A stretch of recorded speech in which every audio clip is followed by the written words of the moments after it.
All right, there we go. Yeah. All right. We'll go back to the office while the chief gets report. It's over 9,000!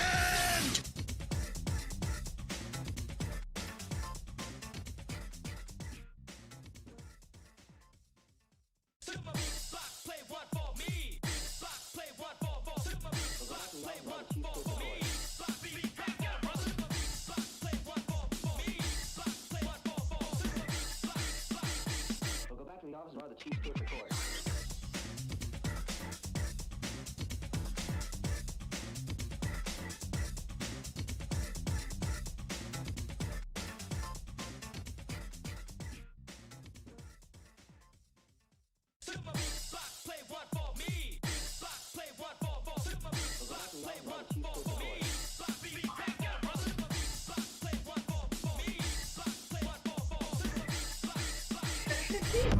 Word of our community's acclaim spreads.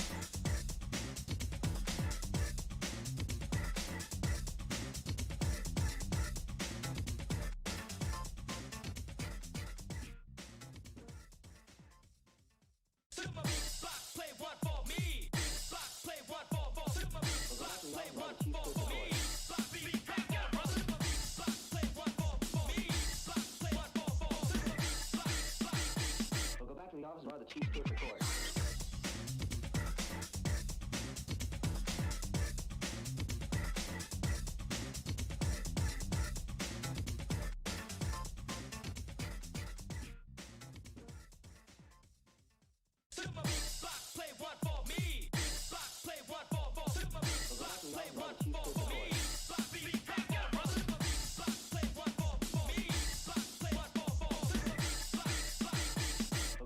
While the chief gets report.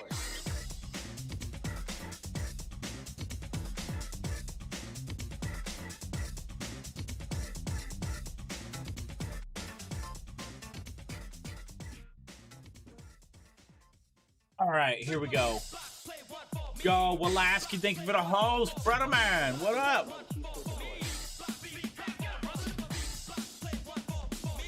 We got the PlayStation remote play rolling, bro. Uh-oh.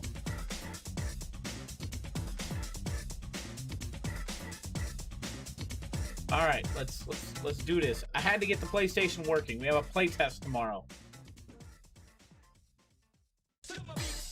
Or what is? I don't even know what is. No. Wait, yeah, tomorrow. Hello?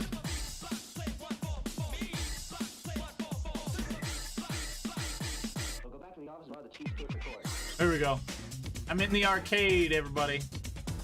So Walaski, if you're here, brother man, come join me.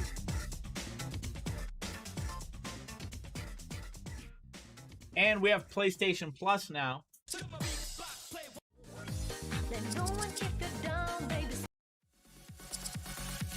Chemical Slave.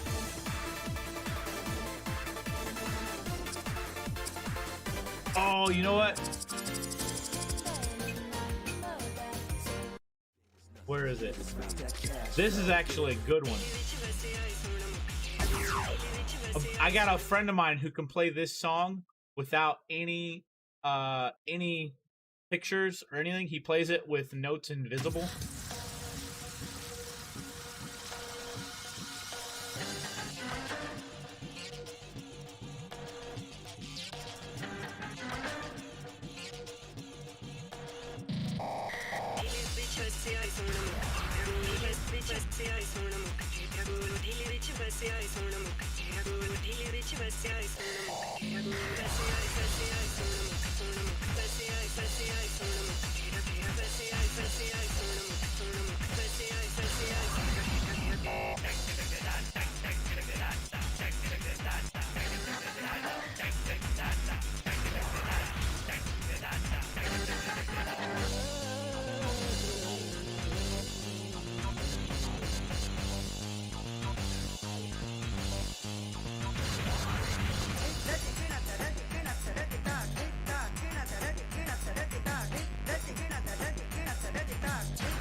Oh my god.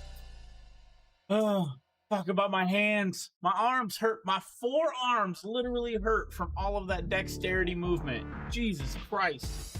Binary world. We got a reward. Holy shit. I'm only a 4-button man. There are people who play this with 6 and 8 buttons, like fucking crazy. Play the future.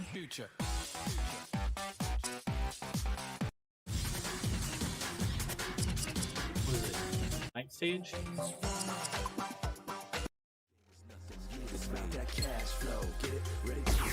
This one was pretty good. I like this song.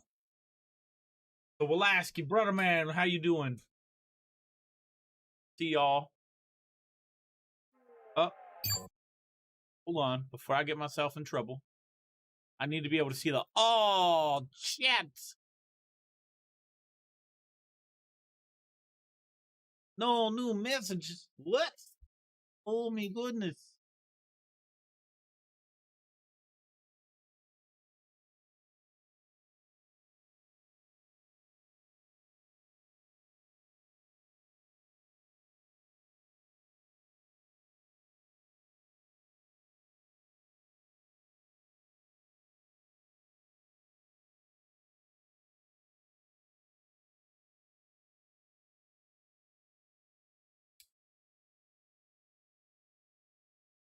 We're not playing Yakuza.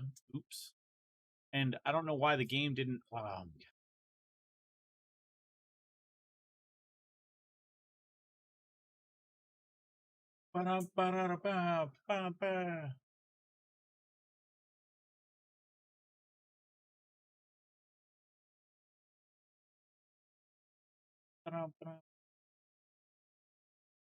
Here we go. Here we go. Here we go.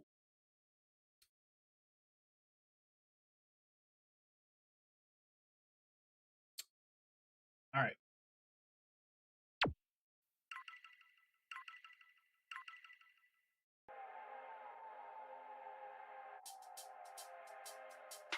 Got the antidote. Right on time is prop 6 to 4.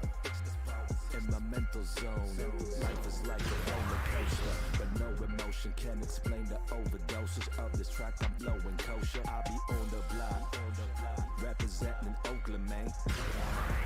Driving 81 like Kobe, man. Never fade away. I live to play the game. Loaded heavy arsenal, spark it up. Call me arsonist.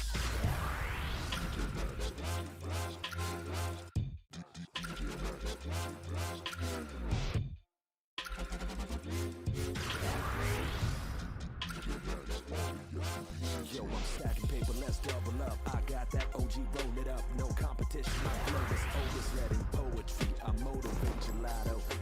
Rotation is emotion. My conscience in hypnosis. When it's time to go, I focus, no. So please don't test me. My martial arts is deadly. It's no match for your machete. Ready for the next level. Let's go get it. No slow down, just stay with it. Articulate so fluently. This game is nothing new to me. That cash flow. Get it? Ready? Blast off. Spit it, kill it. All these plastic foes reaching higher plateaus. Get it? As I relocate, I blaze the skies illuminate. As I turn around, I'm busting shots and open fires. Got that cash flow. Get it? Ready? Blast off. Spit it, kill it. This is just a warm up. Oh, this is just a warm up because I want to go do my favorite song, like a couple of my favorite songs, and we'll switch over to some Minecraft. How's it sound, folks?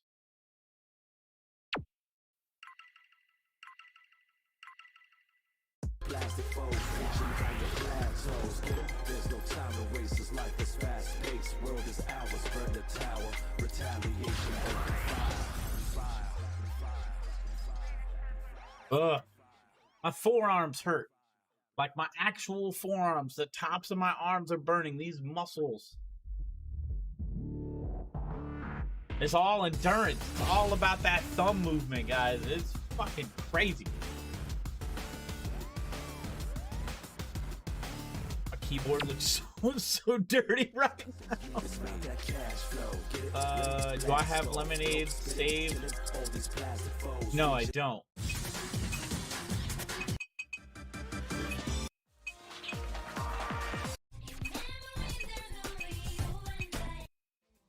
Playable.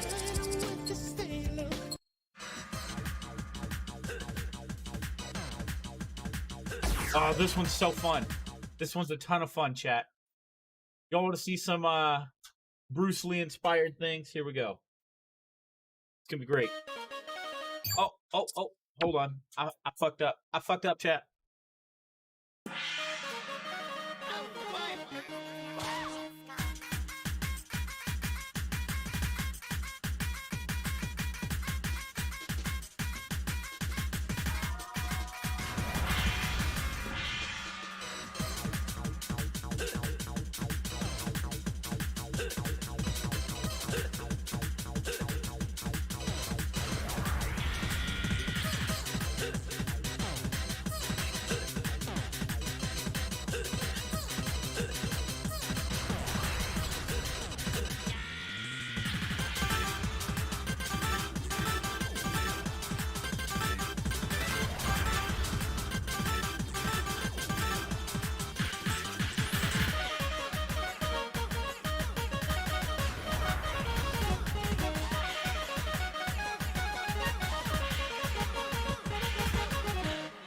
That's horrible. I used to know this one by heart.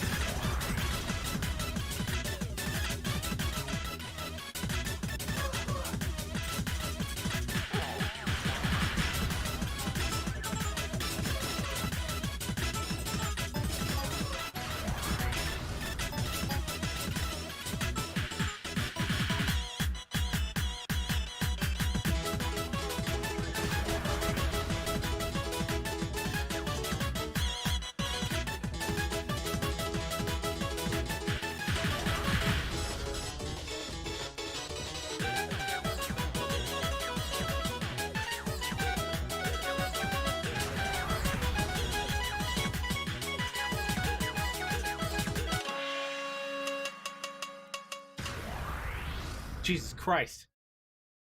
I'm so out of touch with this game, chat. Holy shit. So out of touch. I ain't played this in a minute. I'd have to build myself back up. Lemonade. One of the best songs, I think. It's a little rough for 4-button. It's quite literally one of the hardest songs I've come across. Because if you want to max it, you can do really good.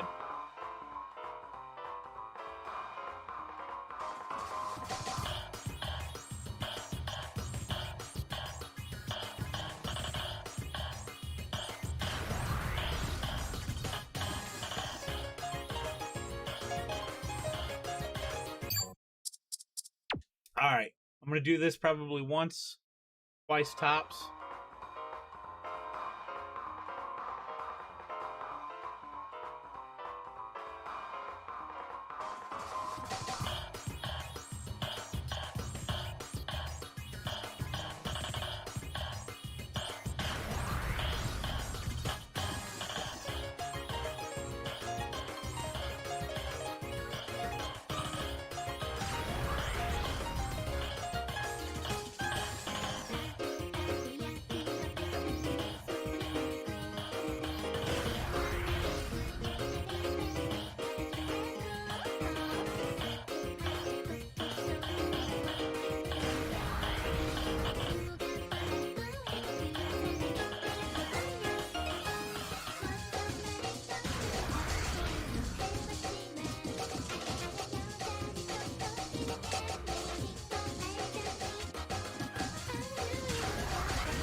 Rendition 1.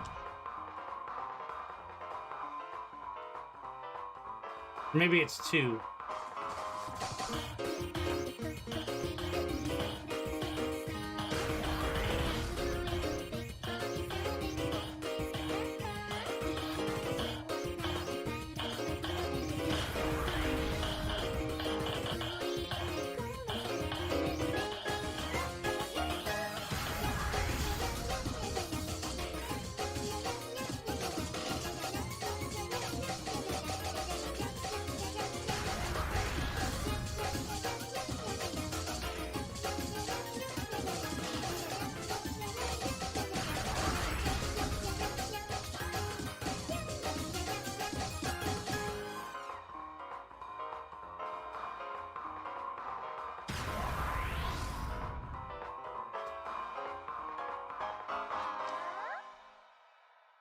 Ugh, holy hell.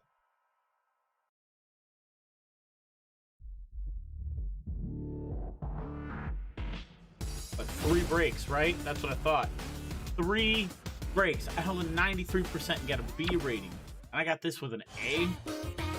I thought I had this under an S, but that's going to be a perfect count, I think.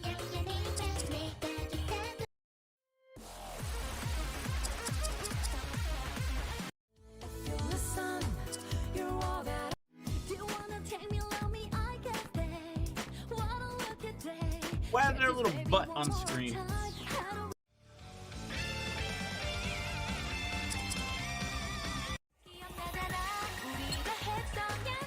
Damn, I pulled a 92 on that. Memories of Peach.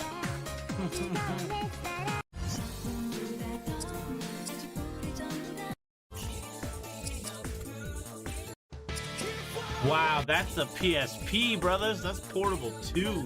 Fuck yeah.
Ah, damn.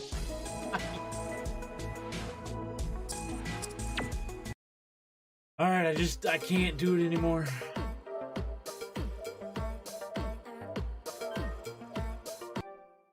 Close the application. Let's actually look at PlayStation Plus real fast, or PlayStation Now. I just want to see what games are available, so I know what to look forward to in my future real fast. Because I've never had PlayStation Now.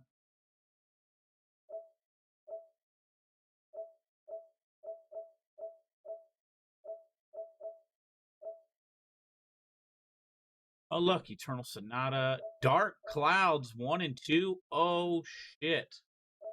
We might be sitting down and playing some serious games.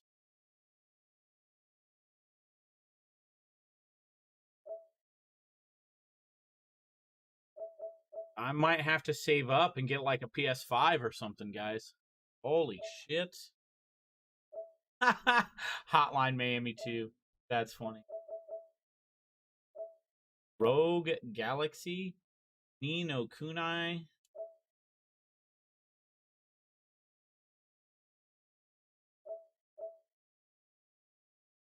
Because you've played Heavy Rain.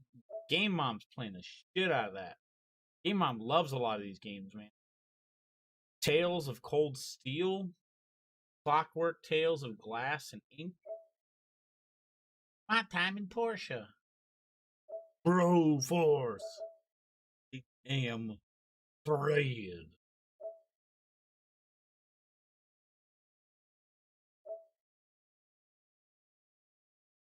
Stranded Deep. Rage 2.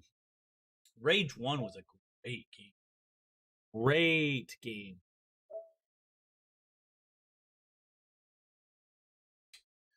Bomberman Ultra. Sonic Unleashed. Sonic Generations. Frogger returns. Silent Hill. The Collection. The Phantom Pain or Custom Pain. Metal Gear Solid. Welcome. Oh, look at the Dungeon Bros. Super Dungeon Bros. Yo, hey. Speed Peter, Ninja Gaiden Z. Woo! Let go, let go, let go. Final Fantasy 15 on console. Yeah. Look at the Surge too. Bam Peter. Wasteland 2. Director's Cut. Great game. Great game. Anything for the Overlord.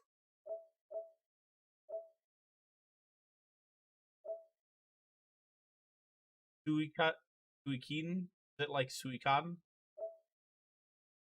Knights of Azure 1 and 2.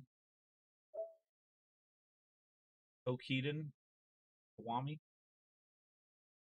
What is Kiwami?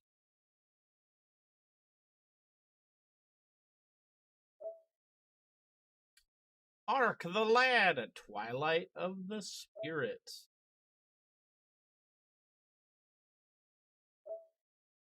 Wordheim. Lone Wolf. Blood Knights. There's a lot of games. A lot of games.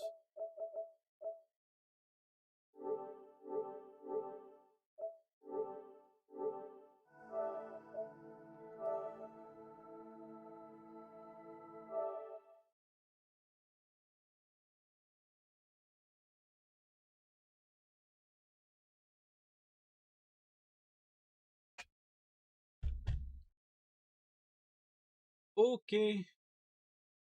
Close. Now let's see. Ugh. How about we switch over to that DJMAX? Minecraft always said. But LT Zonda dropping 2,000 on me. Thank you, LT Zonda.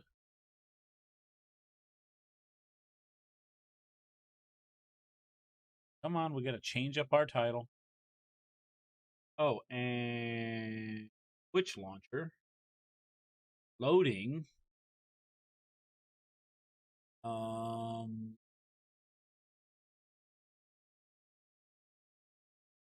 Games.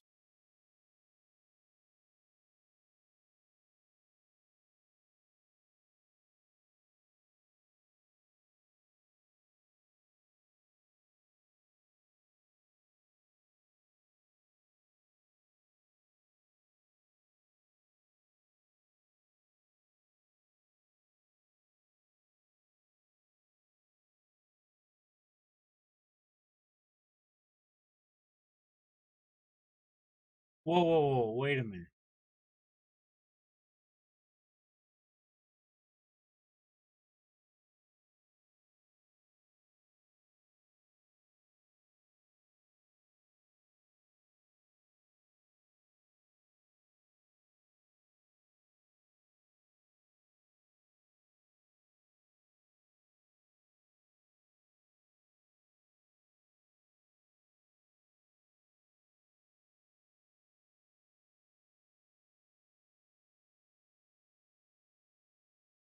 Where's my fucking game?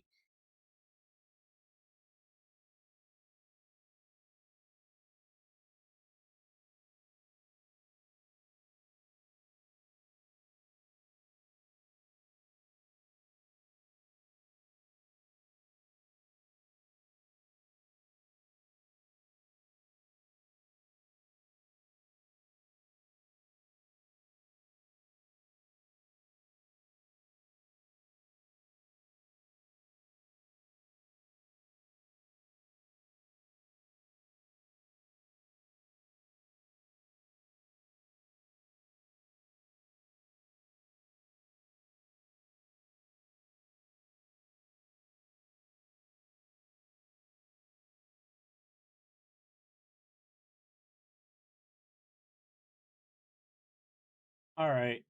Where the fuck did it go?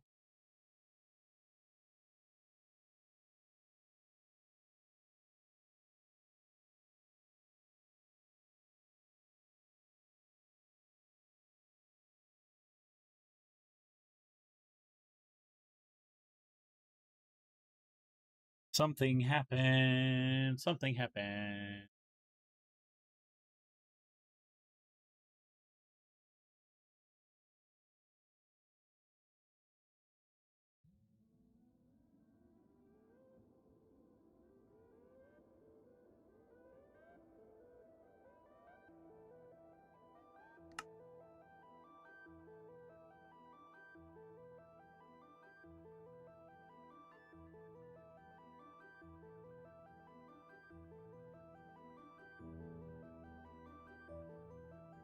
Hold on.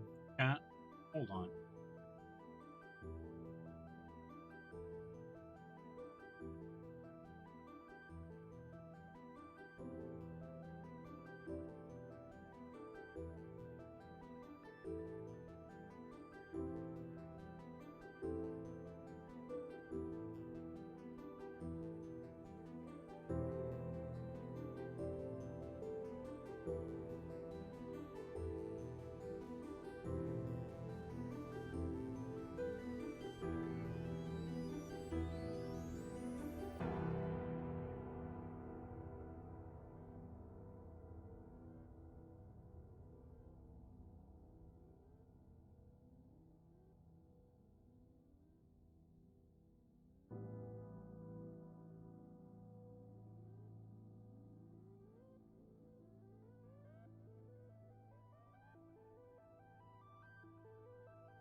Uh-oh.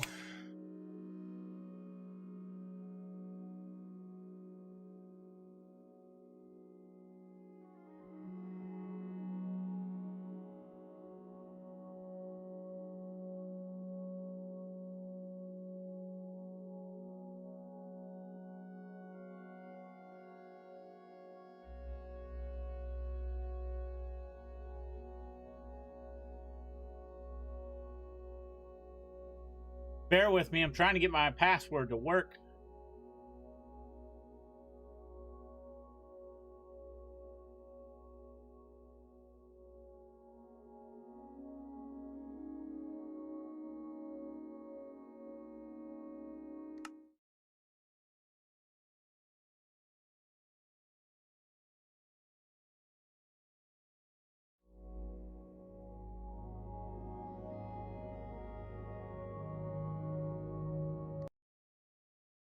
All right.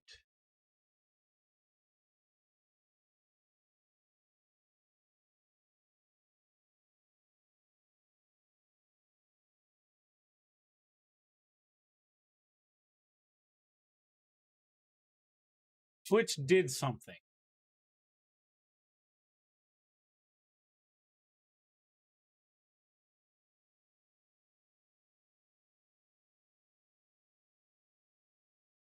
That's what happened. Twitch had to have done something, I think. Something weird has happened.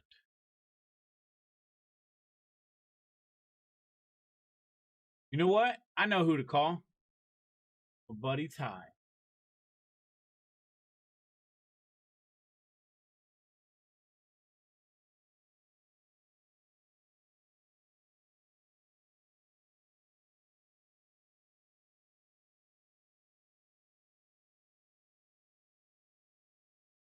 You know what? He's streaming right now. I might be able to catch him. He might be streaming.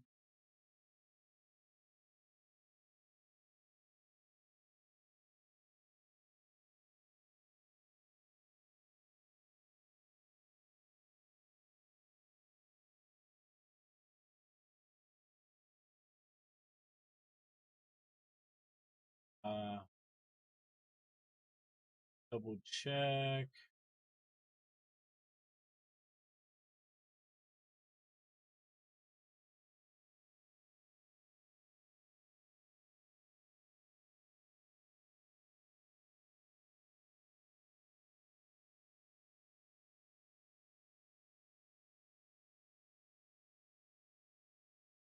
Could be working, maybe?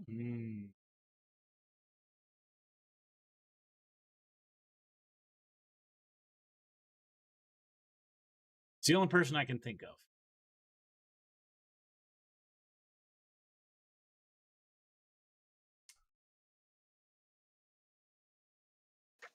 Hey, what's up? So I wanted to check out Minecraft, and something weird has happened. I don't know. Maybe it's just me. Maybe I'm stupid or something. What up, True Sub? Remember how we used to launch Minecraft from the Twitch launcher? Yeah. How do we do that? Like, I literally feel like something is just missing, and I can't do it no more. All right, let me open up the Twitch launcher. Just give me a second here. Where we at? Like, I know this game should be installed. It is installed on the game. So, are you just regular Minecraft? Well, I have regular Minecraft through Xbox. No, but you're not running a mod. Is my question. Well, actually, I was trying to run the launcher I set up for 2B2T, but I don't know how to get back. You gotta go to mods. Yeah, and it's telling me to go to visit fucking Curse Forge. Yes, because they've changed it recently. These motherfuckers. I haven't used it yet. Okay, download for Windows. Hit up Rogenberg. He's likely to know how to do it. I'm loading up. They probably transferred all of these launch things over to this new thing. I don't like it. I don't like it. I want to go back the old way. Yeah, no, I just literally clicked on it for the first time in weeks. Yeah, it changed. It's not you, GameKey. Curse Forge and Overwolf. Yeah, sure. Let's create the fucking day. Yes, I read the things. Just more shit to put on your computer. Oh, man. I don't want to run Curse. Motherfuckers. Run Discord. Bitches. How you liking Valheim? It's a good $20 sink of money. Yeah, I was looking at it, and me and Josh were talking about it. We've been really fed up with Warzone and Cold War lately. I haven't even finished the Battle Pass. So for $20, I've already gotten 40 hours into it. Oh, I believe it.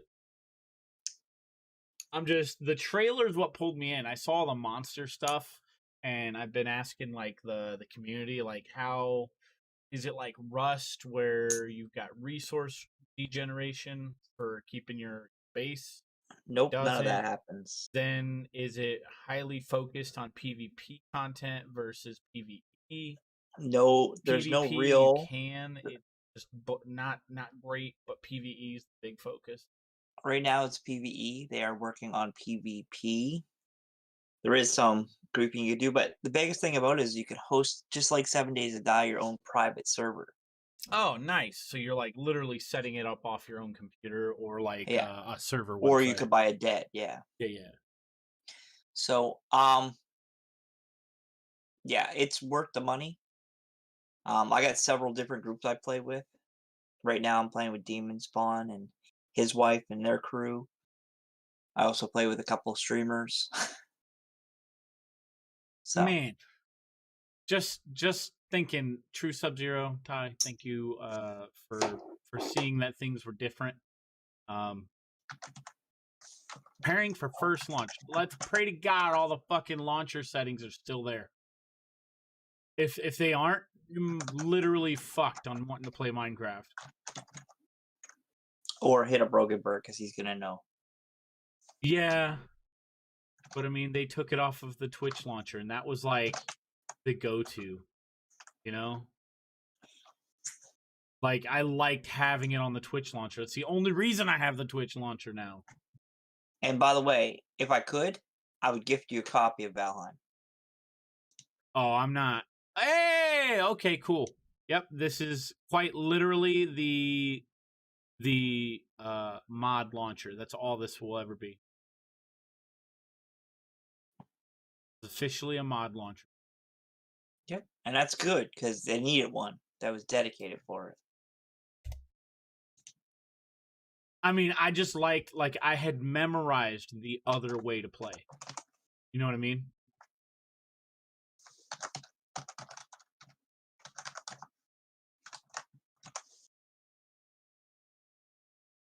The fact that I now have another bullshit thing to go through is frustrating.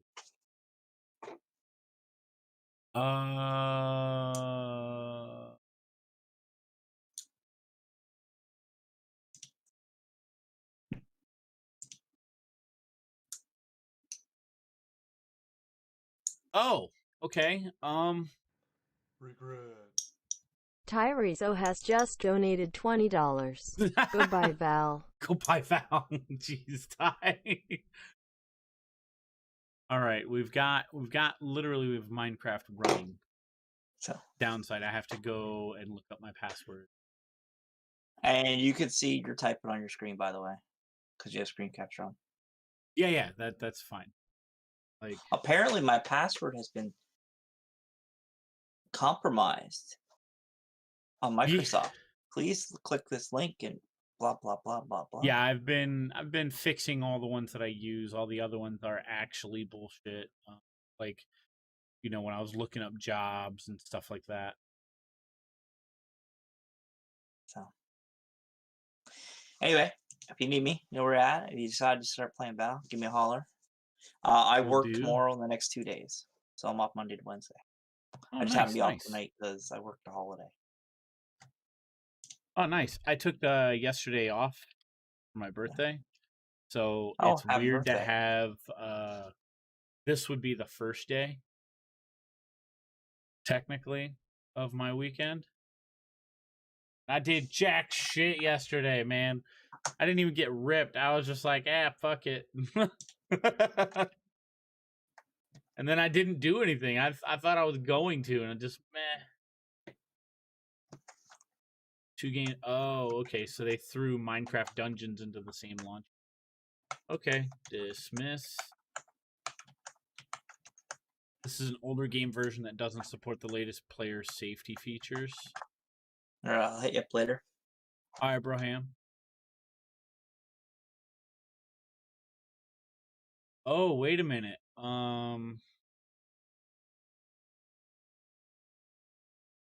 Play. And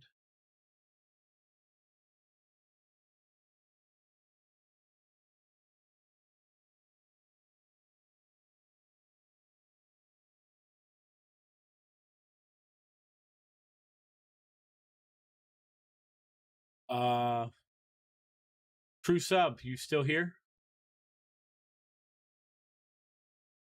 Let me drop in Discord.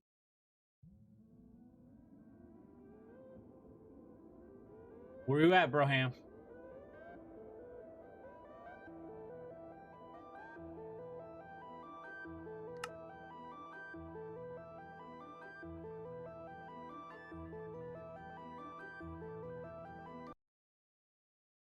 Logging in. 586 in queue.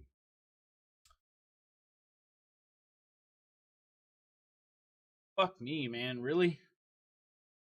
584. Hey.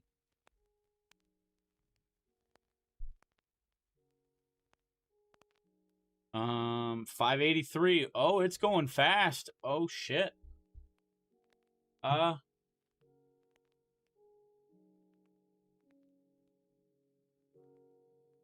Do I dare like dabble?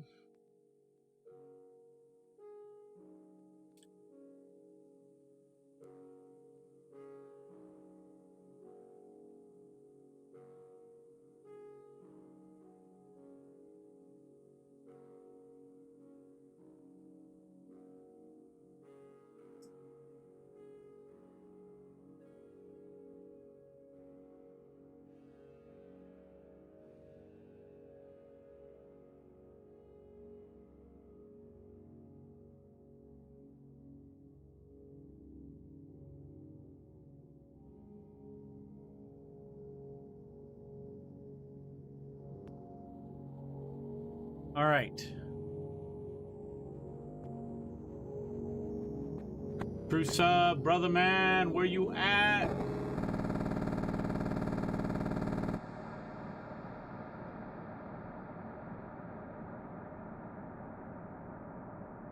Like, hello? Hello?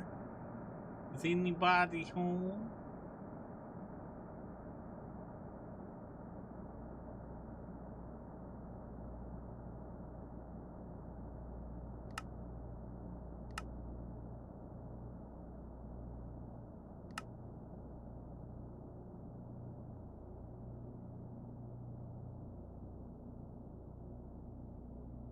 $73.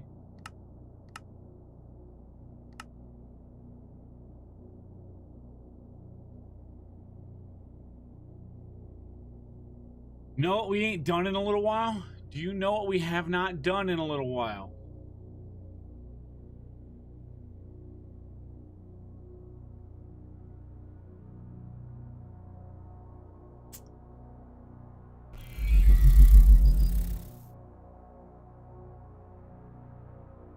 All right, so I've got an idea.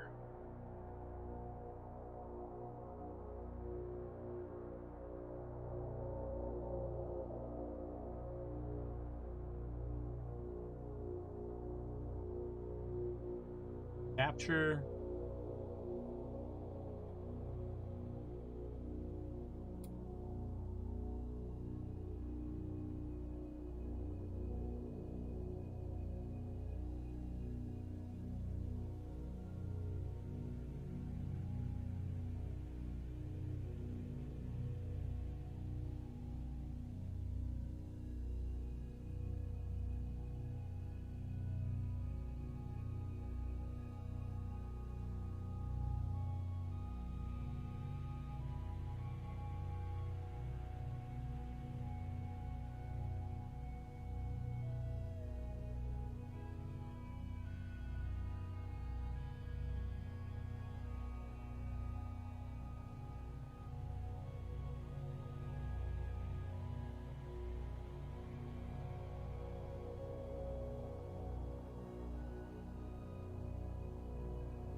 Oh yeah, music and sound.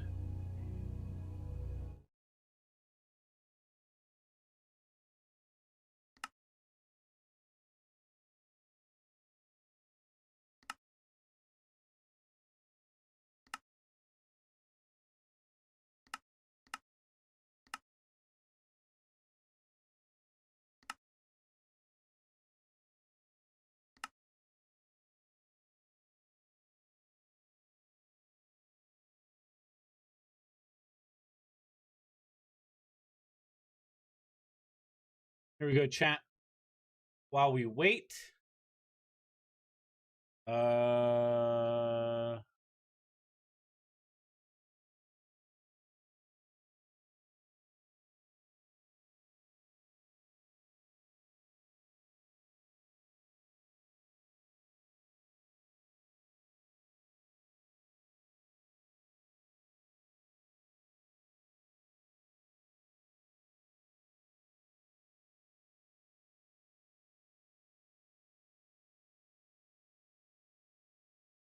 Go. Hit MC. Videos. We've missed quite a bit.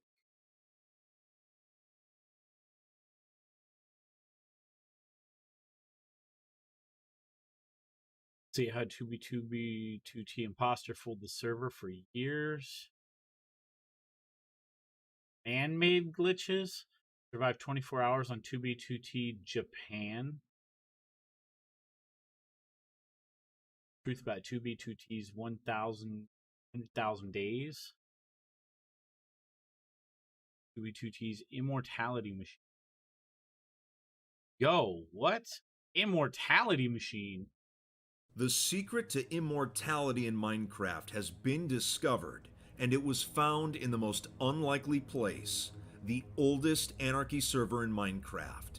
And the best part is, it was discovered on accident. Let me Discovered on accident, they say. All right. I'm gonna go grab a snack. We're gonna fucking chill, chat. Time to take off the shades. Oh, yeah. I gotta be able to see that. Because once we go into it, oh, yeah, you better believe it, chat. You better believe. And I mean, I have chocolate. I just figured something with some real sustenance, real food, like a pizza.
Heating up some food, using the restroom. Don't worry, chat. We'll get to this.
All right.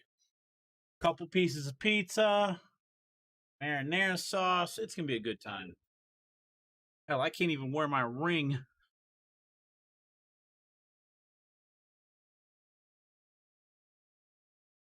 My hands are getting too big. Literally. All right, who's here, chat? Who's ready to see this? I know I am. If you've played Minecraft for even a little bit of time, the secret to immortality in Minecraft has been discovered, and it was found in the most unlikely place, the oldest anarchy server in Minecraft. And the best part is, it was discovered on accident. Let me explain. If you've played Minecraft for even a little bit of time, chances are you've seen a redstone machine of some kind. They can be as simple as a door, or as elaborate as a functional computer. The oldest anarchy server in Minecraft is no stranger to redstone contraptions. In fact, they've played a major role throughout the server's history. One machine in particular, though, was built a few months ago with the purpose of being a weapon, but it ended up being something much more. It made its creators invincible, preventing all forms of physical damage. You might be thinking, how is that possible? How can a redstone machine give someone immortality in vanilla Minecraft? Yeah. Well, the story of how it was discovered is fascinating. Today we are discussing how a weapon built to cause havoc on the server ended up with a completely unexpected side effect, and how the creators attempted to then use it to their advantage, and the consequences of those actions. It's a wild one today, so buckle up. While we're talking about invincibility, sadly, we can't always be invincible when we're browsing the internet, which is why I'm so glad that Dashlane is sponsoring today's video. Dashlane makes it easy to keep track of everything. They fill in all of your personal info like addresses months ago. Let's do this. Everything I discussed today actually happened a couple of months ago. The reason I waited to make this video was to ensure that the design I show you today no longer works as intended. It was originally built as a lag machine, and normally I don't like promoting people or redstone designs that physically harm the server, but this is a very unique circumstance, so I wanted to wait until the design no longer worked before showing off anything related to it. Building this sort of thing has consequences on the server, but we'll touch on that in a little bit. That being said, it all started back in August. Elytra hacks were being used to travel all across the server at lightning fast speeds. It was around this time that two players, Steve 3 and Redstoner, were testing out different redstone machines. You may remember Redstoner as one of the players that engineered 2B2T's Great Spawn Ocean a while back. They had come up with one design in particular that caused the entire server to lag for about 6 seconds when activated, and in the process was able to close the elytra wings of anyone that was flying at the time. In some cases, players just died in midair from non-existent fall damage. It was quite powerful. The machine was nicknamed the EMP, or the Electromagnetic Pulse Machine, since the way it disabled elytras was similar to real-world EMPs disabling electronics. After seeing what the machine could do, they began thinking of ways to make it more powerful. The initial machine was narrow enough to fit inside a single chunk and only required pistons, but they were going to need something much larger. Redstoner began tinkering with it offline to try and expand its capabilities. The end result was a lag machine so powerful that, when activated, was capable of bringing an entire server to a dead stop. Even though it worked, there were some roadblocks. The machine was so massive that it would require an absurd amount of redstone materials just to function. Another issue was that due to its size, a single person alone would not be able to build it easily. It would require multiple players working at the same time for hours just to make it operational. On top of all of that, remember how I said that building lag machines has a consequence? It's well known on 2B2T that if you build one, the server's admin, Housemaster, will not only delete it, he'll proceed to ban your account name from using the priority queue system. The majority of the 2B2T community agrees that this is a fair punishment. Having priority is crucial for many regulars, so when you try to make the server unplayable for everybody, having it taken away shouldn't come as a surprise. The builders knew the potential consequences of their actions, but proceeded anyway. After finding a suitable location, construction of the machine began. After mining out a massive hole to bedrock, shulkers of redstone materials were brought in by the builders. After a few days, construction of the machine was complete. It was finally time to turn it on and test it out. After the machine began to activate, the server started lagging, and strange things started happening to those that were standing right next to the mechanisms. They ended up turning invisible, having only the name tags above their heads still showing. On top of that, their actual hitboxes disappeared. If you don't know, in Minecraft, your hitbox is what allows you to take physical damage. The server was under such stress from the machine that it completely removed the hitboxes from their player characters. Shown here is one of the builders attempting to swing their sword at another and being unable to physically harm them. Yet everyone around the machine was able to move around and interact with blocks normally. The builders that had been standing right next to the machine were now immortal. However, this immortality didn't last long. The machine had to be turned off so that it wouldn't outright crash the server, because if it did, it would easily be found and deleted by Housemaster and the builders priority banned. They began wondering what had actually happened. A redstone machine completely removing someone's hitbox is not something that's been documented before. They made note of the strange phenomenon and continued their activities. Little did they know that despite their discovery, things were about to go haywire for them. If you've made it this far into the video and you're enjoying it, I'd appreciate it if you would leave a like. And if you're one of my viewers that are not actually subscribed to the channel, if you hit that button, you're alright. Anyway, what happened to the builders next should not come as a surprise. The lag machine was found and deleted by Housemaster, and the builders that were still nearby were priority banned. Some of the builders that were not around when the machine was deleted had survived and began planning to build another one, but this time at an actual player gathering. They wanted to test out the effects of the machine on dozens of players at the same time and cause mass confusion. 2B2T's Fight Club, a social activity where players duel each other barehanded, seemed like the perfect place to build one. It was a weekly event that lured in dozens of players at once, many of them brand new to the server. The head of the Fight Club allowed the builders to create the machine underground at the next location, so that people arriving wouldn't see it right away. Once. By the time it was noticed, it would be too late to escape. When enough players were close by, they were going to turn it on and see the effects. Was the immortality something that could be replicated, or was it a fluke? They managed to finish their machine shortly before people started arriving. As soon as the Fight Club kicked off, the machine was then activated. The server began lagging, but everyone at the event was still visible. Even the players that had turned on the machine still had their hitboxes. Many of them became frozen in place, however, so the lag aspect of the machine was still fully functional. But it seemed that the attempt to recreate the invincibility exploit had failed. Griefers began destroying the machine, and when the event was finished, the builders moved on elsewhere. Not long after the event, a major duplication exploit that had been in use for a while was patched, making it hard. What's up? Hello? What's up, Broham? You have an application you're going to uninstall. You streaming?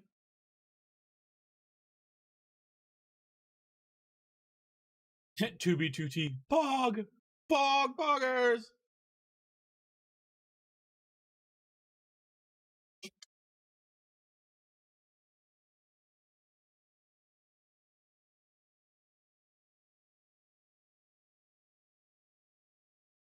No need. Harder to acquire more redstone materials quickly.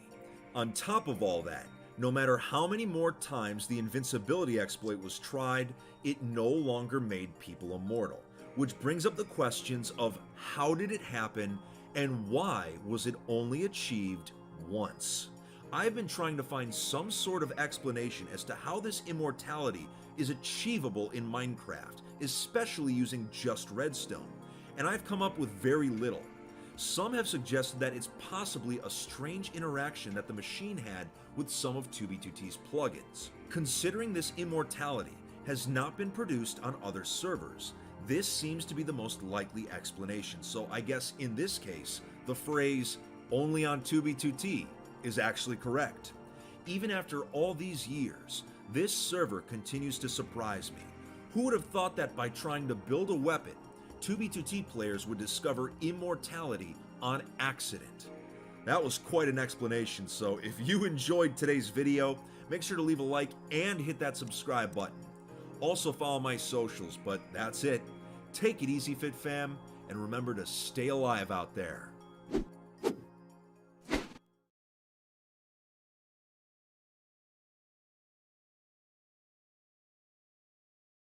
Hello. Hello? What up, Zoom? What's up? You want to know Not the bad much. part about gaming right now? What's you can up, find Joe? more. You can find more honest people in Among Us than you can in a game like CS:GO. You can find more Yeah. honest people in a game where you're supposed to lie. Yeah. That's why I'm washing my hands of Warzone and Cold War for any kind of like fun. Unless I just want to go shoot things. Like, it's getting that bad. It's getting bad to the point to where you're gonna have to, if you want to do anything, you're gonna have to literally make friends in the game who like the game just as much as you, play good With enough, them. play good enough, and then y'all guys are gonna have to play on your own server. No matchmaking because the ranks don't mean shit anymore. And Yeah, Josh said he went -1. he said, "How is that fucking possible? How can you go -1?"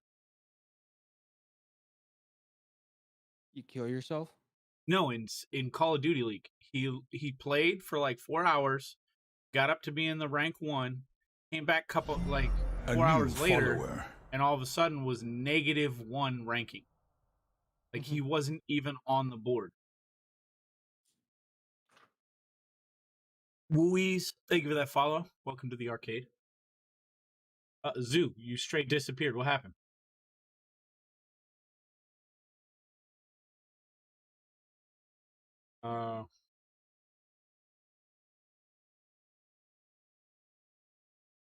Oh, it's fine. Zoo, just chit chat, man. It's all good. We're watching. While we wait in the queue, that's what's over there. We're 480, 488. Wow, it's actually going fast. It's only been 20 minutes and we went over 100, 100 in queue.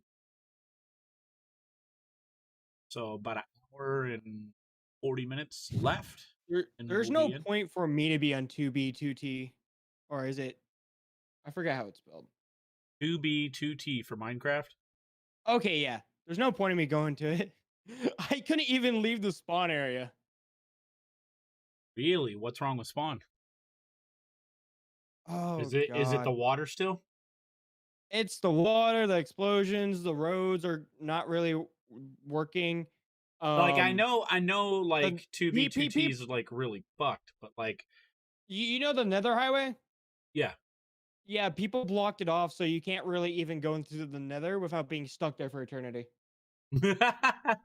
Yeah, I took a road and I went something like I went to the wall on one side. So I'm somewhere and people have given me a ton of shit. Super nice. So I have like one shulker box full of like top gear from the community. Not to mention, if you guys ever see one of my signs, I want you guys to take a print screen of that and send it to me on Twitter. You're gonna play on 2B2T? We're waiting. Let me show you guys. We're in queue. Fuck. Okay, there it is. We're at 484. Wait, what version is it supposed to be on? 1.12.2. So that's what I'm on. Okay. I guess it just didn't show up as an active server. Yeah. That's weird. 573. Don't worry. I've already gone was it 587, 588, something like that, like 20 minutes ago. So it's going pretty quick. I'm at 484 right now. That was only 20 minutes ago too, when I started this. So like an hour and 20 minutes, hour and 40 minutes. 20 minutes sounds like a long time. How long you playing that server? You mean like how long have I been on 2B2T? Because it's been like a year. I've only been spent more time waiting. Yeah, actually that's true. I probably have spent more time waiting, but I got on before Mr. Beast.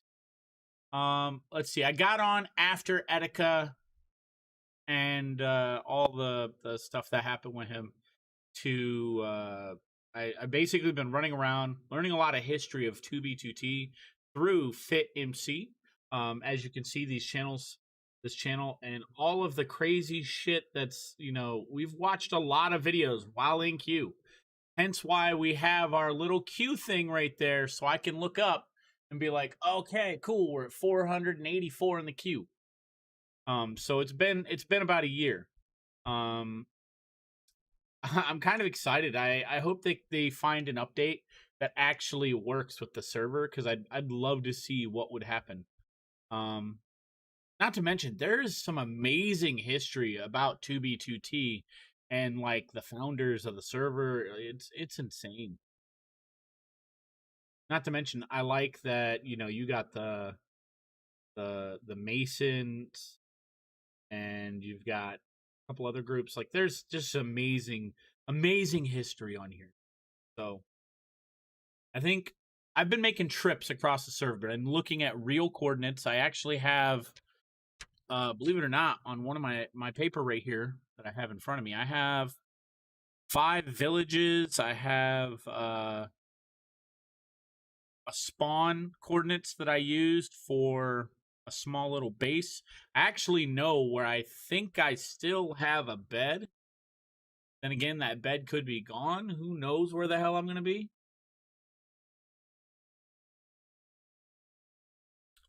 Which, to be fair, it's not far from spawn, which is what's made it really cool. At least I don't think that bed was, well, maybe that bed was really far. You played 2B2T in 2011 with some school friends, but in the time we didn't understand the type of server it was, and we thought, oh, this server sucks, and we didn't play no more. And yet you can go back and log right back in with your old account, and you're still there. You're still there. You know what I mean? What? Pop Bob has a final secret? We'll watch that in a couple minutes. Look at trolling 2B2T players with a magic carpet. Let's see this. Come on, Fit MC, what you got? What you got? Right now, on the oldest Anarchy server in Minecraft, there is a flight exploit that is insanely overpowered. That pizza was allowing you good. to soar through the air at lightning-fast speeds using only a boat. While Boatfly has been used on the server in the past, it's never been this powerful. Hands down, they it is fix one of the it? best speed hacks the server has ever Oh, had. they did fix it. While many Nice. players are using it to travel great distances, personally, I've been thinking about how I could use it to troll people at spawn. It's been a while since I've done a dedicated trolling video, and recently my comrade Universius made a resource pack that turns all boats into flying carpets. And after seeing how ridiculous it looked, I knew I had to use them in a video somehow. So here's what we're going to do today. We'll be flying around 2B2T's notorious spawn wasteland on our magic carpet, seeking out new players and trolling them in various ways. I don't want to straight up kill them because that's just too predictable for an Anarchy server. I just want to mess with them a little bit. No harm will be done, mostly. So no wasting time today. Let's get right on the server. Mostly, he says. No harm will be done, First thing mostly. today, I think we'll do a little 2B2T Uber, and here's our first customer. Let's see, Hamitak, whatever, however you pronounce it. So let's see if we can entice him to get on the magic carpet. Hello. That's right, don't mind me, I'm just a man magically floating in front of you. I gave him a gapple, but he's still not trusting me. And I mean, to be fair, it is pretty sketchy to see a dude in a boat just kind of fly up to you. Oh, here we go. All right, prepare yourself for liftoff. Let's do this, man. Oh, God. Did we just disconnect that guy with our flying carpet? I can't believe we just sent someone back into the queue. Well, we'll see him again in like, what, 8 hours? That's not a long wait. Here we see the new player in its natural habitat. We will attempt to get closer and gain its trust by throwing it gapples. That's right, Uber Eats here. Come get some. That's right, you can trust me. I'm just a dude on a flying carpet. You know, I'm not sketchy at all. Come on, that's right. I'm not gonna hurt you. There, okay, yeah, he's slowly approaching. Put away our carpet real quick. All right, I think we've gained his trust. Let's just go check him out. That's right, Andrew. You can trust me. I'm just a simple Uber Eats delivery driver. He's calling himself Uber Eats. I said I wasn't gonna kill anyone, but I didn't say anything about gravity killing someone. There you go, hole's big enough. Let me just throw down some gaps to get him a little closer to the ledge there. That's right, okay, yeah, see, you can trust me. And now let's give him the old alley-oop. You know, you hate to see it, someone accidentally falling to their death. It's just a shame. Oh, here we go, we got someone in full diamond. Well, hey, let's give him some food too, I don't want to discriminate. I feel like Aladdin, just like riding this magic carpet around, tossing gapples to people. This is definitely one of the more bizarre things I have done on 2B2T over the last 7 years. But anyway, there you go, buddy. Let's look for other victims. Let's look for other players and see how we can mess with them. We've got a casual swimmer here at the spawn ocean, and it looks like he's a little low on health. He could definitely use some gaps. What? That's right, Uber Eats here. Come get it. Oh, he doesn't Uber see us Eats. yet. Let's get up I there don't in the like water. his reference. That's right. There we go.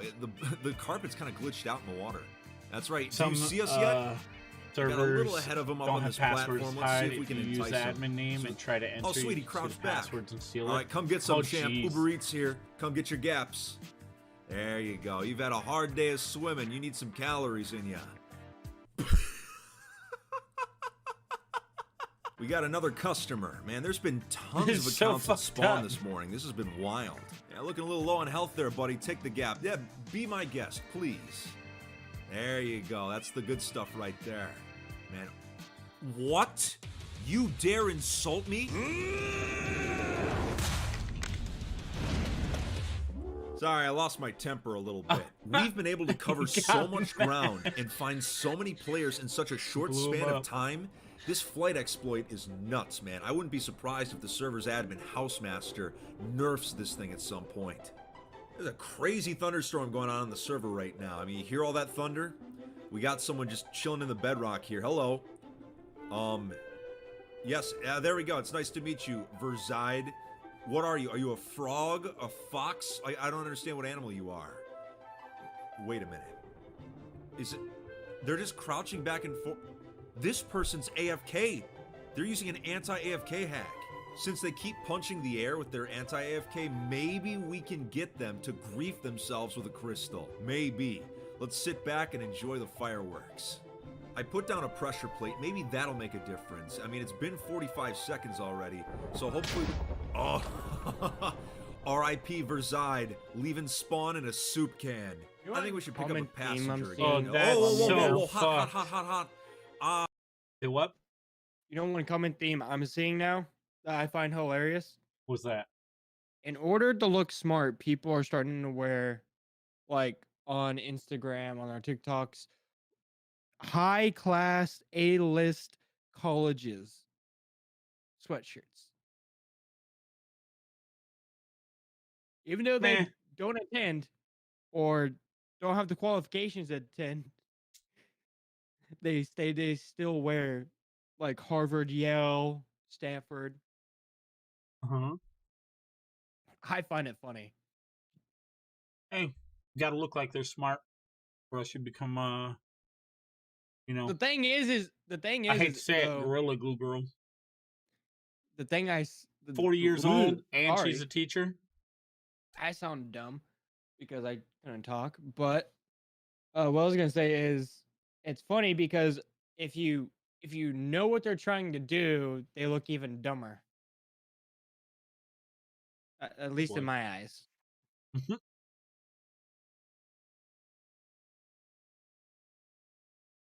Ooh, that's caramel. Okay. Oh, God. Please don't knock me out of the air. I believe my carpet is on fire, as you can clearly see. If you're enjoying the video so far, you better hit that subscribe button. A lot of you have subbed, which is fantastic, but some of you are, come on, you know you'll want to. But anyway, we've got a new passenger down here for our Uber. Okay, Game So Key. I just love How about the we fact have a that the little flying exploit chat? lets us go I up have and an down with idea. such ease. Or I'm going to do a my topic. best to give our passenger motion For a what? for a Coffee? topic. Oh, topic. If you could go to any college tuition free, where would you go and why? Ooh, that truly depends on what you want to do. Exactly. So let's say you went into bioengineering because it was cheaper than being a lawyer, but you really wanted to be a lawyer. I would means actually go to the my en- university right here in town. Oh, what university do you have in town? I have the University of Akron, and they put up InfoCision Stadium, the football stadium. Because of it being brand new, they have quite literally all state-of-the-art medical equipment, and it's one of the best things to go for if you're getting into medicine or biomechanics, biomedical. Quite literally, that you have everything at your disposal. And I forget what is it, maybe it's the chemistry department. They have a grant that the university is already in trouble for, they have too much money in their grant for the university to still be holding on to. So they're basically being told, find ways to spend the money. So I have a funny story, but I'm gonna say the one I want to go to first. But it relates to grant or money in schooling, and I find it fucking hilarious. But the one I would go to is I would go to MIT. Just MIT because would be great. because I know it's super expensive, and if everything's paid for, that means all your projects are paid for. Meaning you Mhm. can research any fucking thing you want. Right? Sickness, and it looks like it's already working. Look at the And head that sounds spin. fucking I'm awesome. trying to blast off into the stratosphere, but Boatfly is being kind of glitchy right now. You know, it's like we're having a hard. But so back up and running. you know Hopefully how I the just recently server's gonna moved, be right? more accommodating with this pass. So my old That's right. town in If I can just in Kansas, get off my alright? carpet first. Hear it's this just out. being glitchy, man. Today and tomorrow, their Oh, he's getting middle away. slash high school, We gotta get up which there. is combined Like, into just one, Get me off this thing. is closed. I mean, when you use exploits, of course, things are gonna glitch out a little because bit. they It's to be can't expected. pay for All right, power. let's get up there. All right, put her down. Let's go. You want to know Oh, the real that was kicker? quick to catch up. Huh. Yeah, hey, see? They just bought a can't run brand from new me. gold Come on. track. I can show you the A world. gold Just hop track, on. a custom made, He wants track nothing to do around with the us football right now, field, so we gotta entice but they him cannot somehow. afford to keep Drop the a lights gap. on. And look at that. Already we're Yeah. gaining trust. It works Sounds like good. a charm. Yeah, take it. Take it. That's right. There we go. Do I have your attention Fucking- now? Or what do you got for me? Oh, where'd you get How this? are we so Power retarded? 5 bow, did that say? Yeah. Where did you get Okay, this, now man? retarded. That was a bad. There, you term. can I'm trust me. sorry. Get in. How are we Come on, so get in. stupid Get in. Come on, I insist. I will take you to as safety human on beings my magic carpet. to do that? That's right. There we go. All right, we're cruising now, man. All right, where should we go? He's probably like freaking out. The server really doesn't like it when we have a passenger. I'm not even using the hack right now, and we're still glitching out like crazy. Look at this.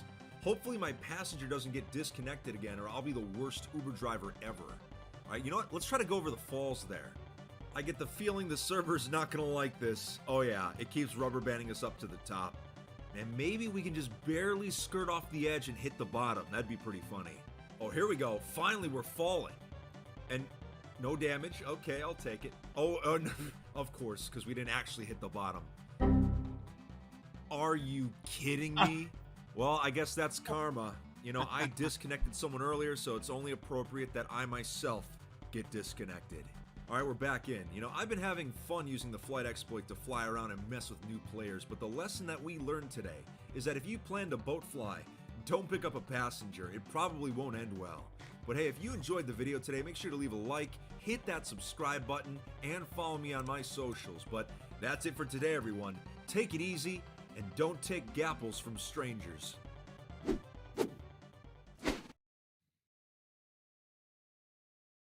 And I ain't moved in a minute. I'm at 484. I've been to many places on the oldest Anarchy server in Minecraft over the years, but there are still plenty of areas that are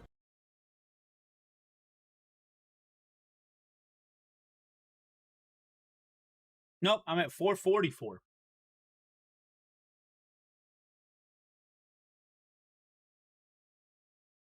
Ooh, we're at 444. You trying to get on, Trouble? Oh, 2B2T? Yeah. Nah. What? Nah. What the fuck is a nah? If I remember where I'm at, I am stuck in one of those unbreakable places. You'll have to give me your coordinates so I can potentially dig you out. I'm in the nether, though. And I've got full gear. Got 2 or 3 sets of full gear.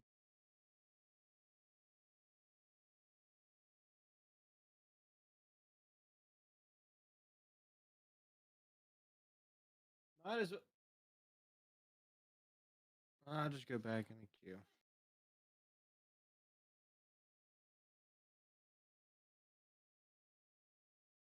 Bizarre really didn't- oddities. Let's go. I've spent the past few months hunting for I actually illegal didn't structures on lose my place at all.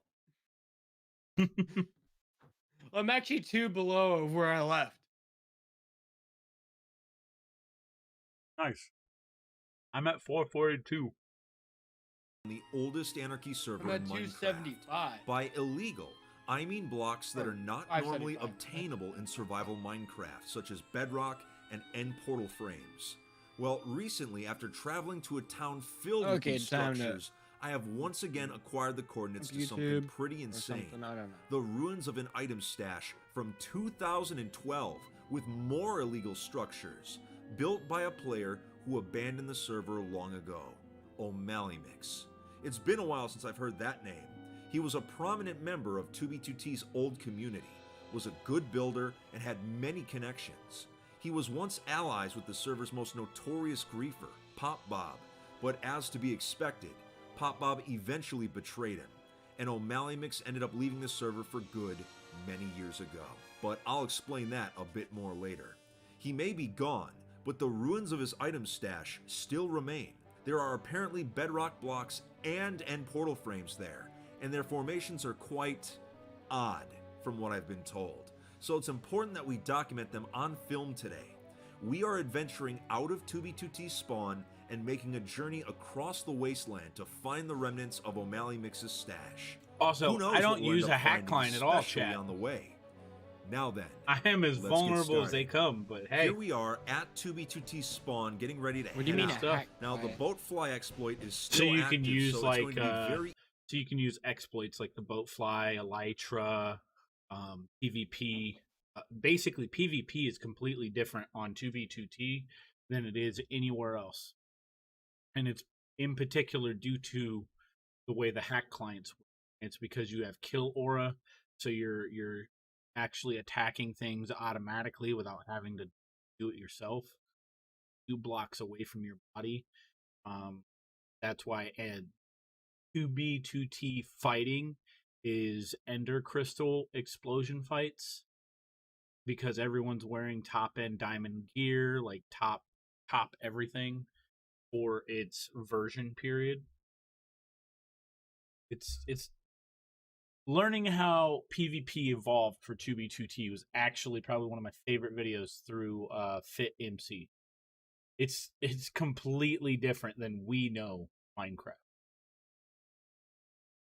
And there was still a guy who's apparently on the server to this day who showed that even being one of the best PvPers in Minecraft, you could still outdo 2 people using hack clients against you.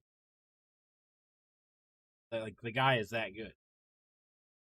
So it was really interesting. Apparently, the stuff is like years old too. It's like 7 or 8 years, almost a decade old. But they did record the fight. It's super awesome in my opinion, because the way PvP interactions are. But let's see this most bizarre these 2B2, because that's what I'm streaming right now. FitMC videos while we wait in queue. 433. I wonder if because I had clicked off the game the first time that it hadn't updated queue. But I know it's going to be at least an hour and some change before I physically am on the server. Might You're be gonna even physically 2. walk on the server? Oh, dude, I've been physically walking on the server since I got on it a year ago. No, I'm joking. I'm saying you're gonna step on the actual server. Oh yeah, totally. Wherever it like, there's an actual location for the 2B2T servers held, and it's got like fucking terabytes of info. Like, apparently the server's so big you could fucking stack old hard drives to the moon.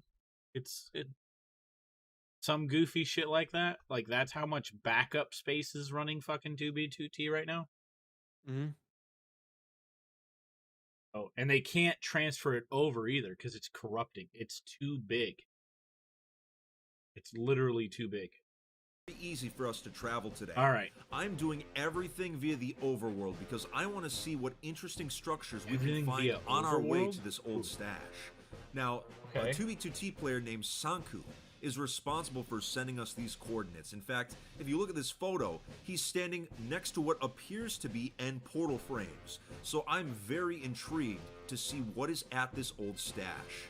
Now, as I mentioned, something happened to O'Malley Mix back in the day, but I'll explain that a bit more when we actually get to the base. Well, hold on. I recognize that zigzag. Oh, I need to land here. This is a sight for sore eyes. Take a look at this.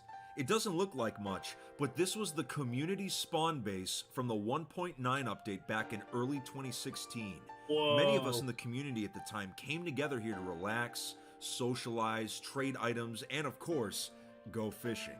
No one was ever violent towards each other, and I have really fond memories of this place. Caramel. It was easy to forget you were on an anarchy server here. This base also ended up being the staging area for the final battle of the Russia War, miraculously surviving an entire summer of griefing all across the server. This zigzag cobblestone is actually the oldest dedicated Elytra tower on 2b2t. My first overworld Elytra flight was jumping off this very tower. Man, it really brings me back. That was almost 5 years ago now. Wow. Most of my friends from that era quit before the YouTube invasion, and they don't even play Minecraft anymore, but that's enough nostalgia Before for me. YouTube Let's get a invasions, move on. 5 While the years ago. overworld is more scenic, it is going to take a little bit more time than the nether, but it won't be that long. Once again, we have a prime example of why you don't build close to spawn. Man, this place is completely demolished. I have a feeling we're going to see more just like that one. Ah, I had a feeling we'd be passing this. While it appears to be just a water cube, it's actually one of 2b2t's flooded forests. A lot of massive flooding techniques were experimented with in this quadrant, leading to the terrain being completely submerged like this. Seeing these old chunks have their grass turned into dirt makes it seem really alien, and a typical Minecraft player would consider this a very bizarre sight, but it's pretty cool if you ask me. Definitely glad we went overworld today, because it allows me to show you some of the more peculiar things on the server that aren't quite notable enough for their own specific video. I mean, there's hundreds of other oddities just like this. Anarchy can be pretty wacky sometimes. Look at that, someone was kind enough to leave us a spare boat. I mean, when you're on the road, it's always good to have a spare, am I right? But man, the flooded forest, what a cool thing to see on the way. Ah, it's not 2b2t if we don't pass over some Swiss cheese snow. Now, if you didn't know, the server is so old that many of the biomes close to spawn have actually changed despite having already generated chunks, which is why it snows in deserts, rains in tundras, etc. If you spend a lot of time in the greater spawn region, you get used to it. There's the ruins of a base here. I'm sorry, I have to stop. I promise this is the last time I'm gonna stop before we actually reach the ruins of the stash. But I mean, just look at this place. It could have been anything.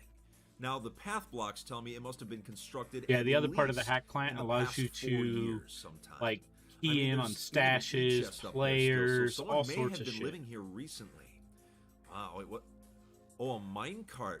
Oh, check this out. It's an old anti-AFK station in vanilla. You know, this method used to work. It used to work, but not anymore. And even with the server's TPS right now, it doesn't want to work.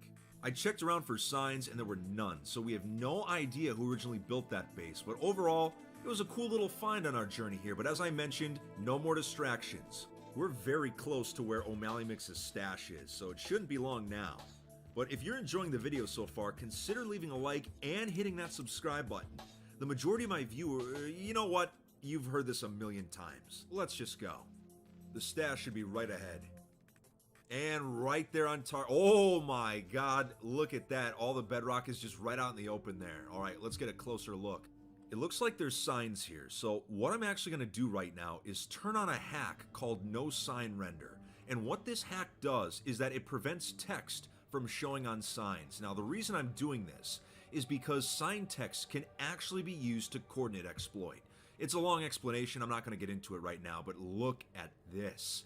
So I was told about this. It's a nether portal that's encased entirely in bedrock. Now, if you were to actually enter that portal, you would be trapped.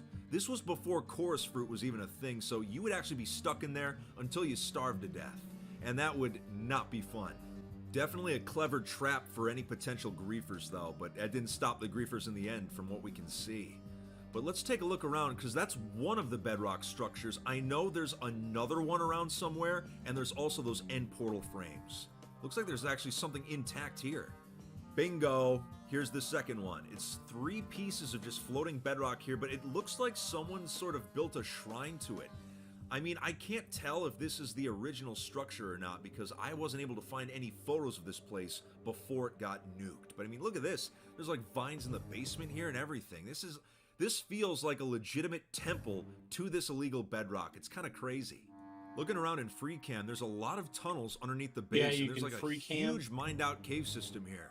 And, oh, that's got to be it. That obsidian box there, I believe that's where the end portal frames are. And it looks like we can get there from the basement of the shrine. So you know what? Let's go back in the basement and see if we can find a way down there. Now, I'm about to mine out these stone bricks, but don't worry, I'll put them back when we're finished down here. I'm not griefing this place. So we have to go through this cave system to get to the black box. But looking through this is not a quarry. It looks like these caves were damaged by explosions, but that's just an observation. But right here. All right, let's take a look inside and see what we find. Here they are. But it's just 2 of them. There are 2 end portal frames here. That's pretty weird. Like, I've seen completed portals, I've seen incomplete portals, but just having 2 of them there, that's a bit strange. But hey, maybe O'Malley Mix ran out of portal frames. Now, there are signs here, and they seem a bit newer, so I'm willing to turn off nowadays. You can't enchant to 127, right? Yeah, I have no whole clue. Entire room seems like it's No very clue, recent, so I think it'll be safe to show the signs. Now that we've seen these illegal structures, you're probably wondering, what happened to O'Malley Mix? I mentioned that he was betrayed by Pop Bob earlier, so allow me to elaborate. O'Malley Mix was originally allies with Pop Bob. At one point, Pop Bob even convinced O'Malley Mix to kill 2B2T legend Sato86. But eventually, things became sour. O'Malley Mix began using Pop Bob's hack client NHack, which, as I mentioned in a previous video, was used to backdoor people's computers. O'Malley Mix allegedly ended up having personal info stolen by Pop Bob, causing him to quit the server for good. It just goes to show you how in the old days people could take things too far, especially for just a block game. But overall, these illegal structures have to be some of the most bizarre I've seen on the server. I continue to wonder what else could be hidden in the far reaches of 2B2T. Why? Well, if you enjoyed the video today, consider leaving a like and hitting that subscribe button. Also follow my socials, but that's it. There's only 3 that are recommended. And stay alive out there, Fit Fam.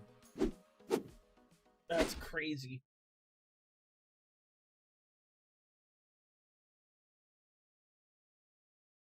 All right, let's see. What is Pop Bob's final secret on 2B2T? Let's check this out. This will be cool. Something strange learned a lot happened about on the Pop Bob. oldest Anarchy server in Minecraft around 6 months ago. We're On the 413 evening of chat. June 1st, yeah. 2020, players were going about their business when suddenly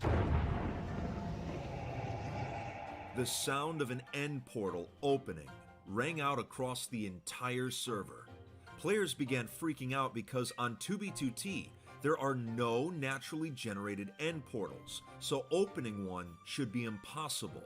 The only working ones are near spawn, and they're manually kept open by the server's admin, Housemaster.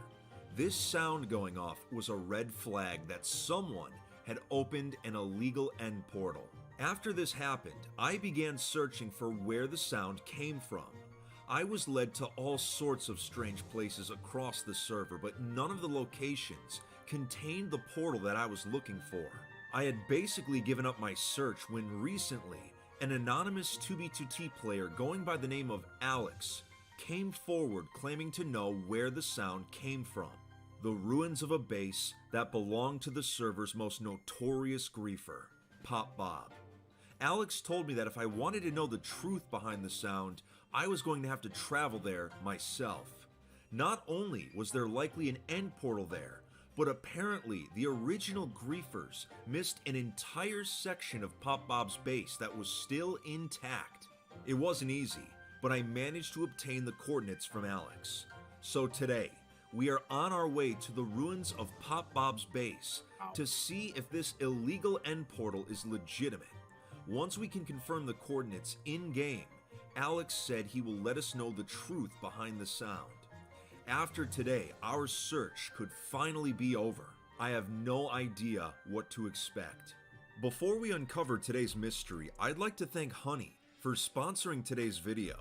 Online shopping is meant to be easy, so why is finding coupon codes that actually work so hard?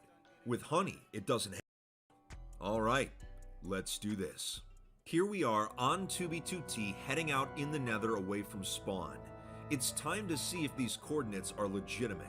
The fact that this mysterious Alex is making us travel out there in person before giving us the info makes me a little worried that this could be an ambush.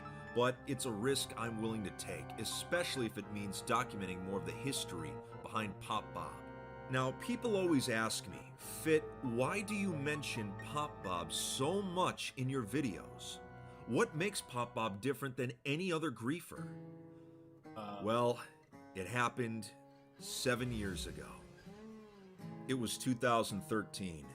I'd been playing on 2B2T for a few months at that point. Even as a new player, I had heard about Pop Bob's reputation as a griefer and exploiter.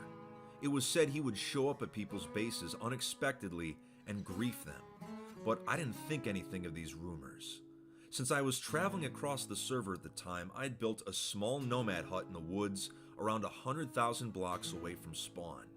I spent a lot of time just fishing there. One evening though, while I was fishing in the river nearby, I turned to look at the shore, and there was Pop Bob, standing there armed to the teeth.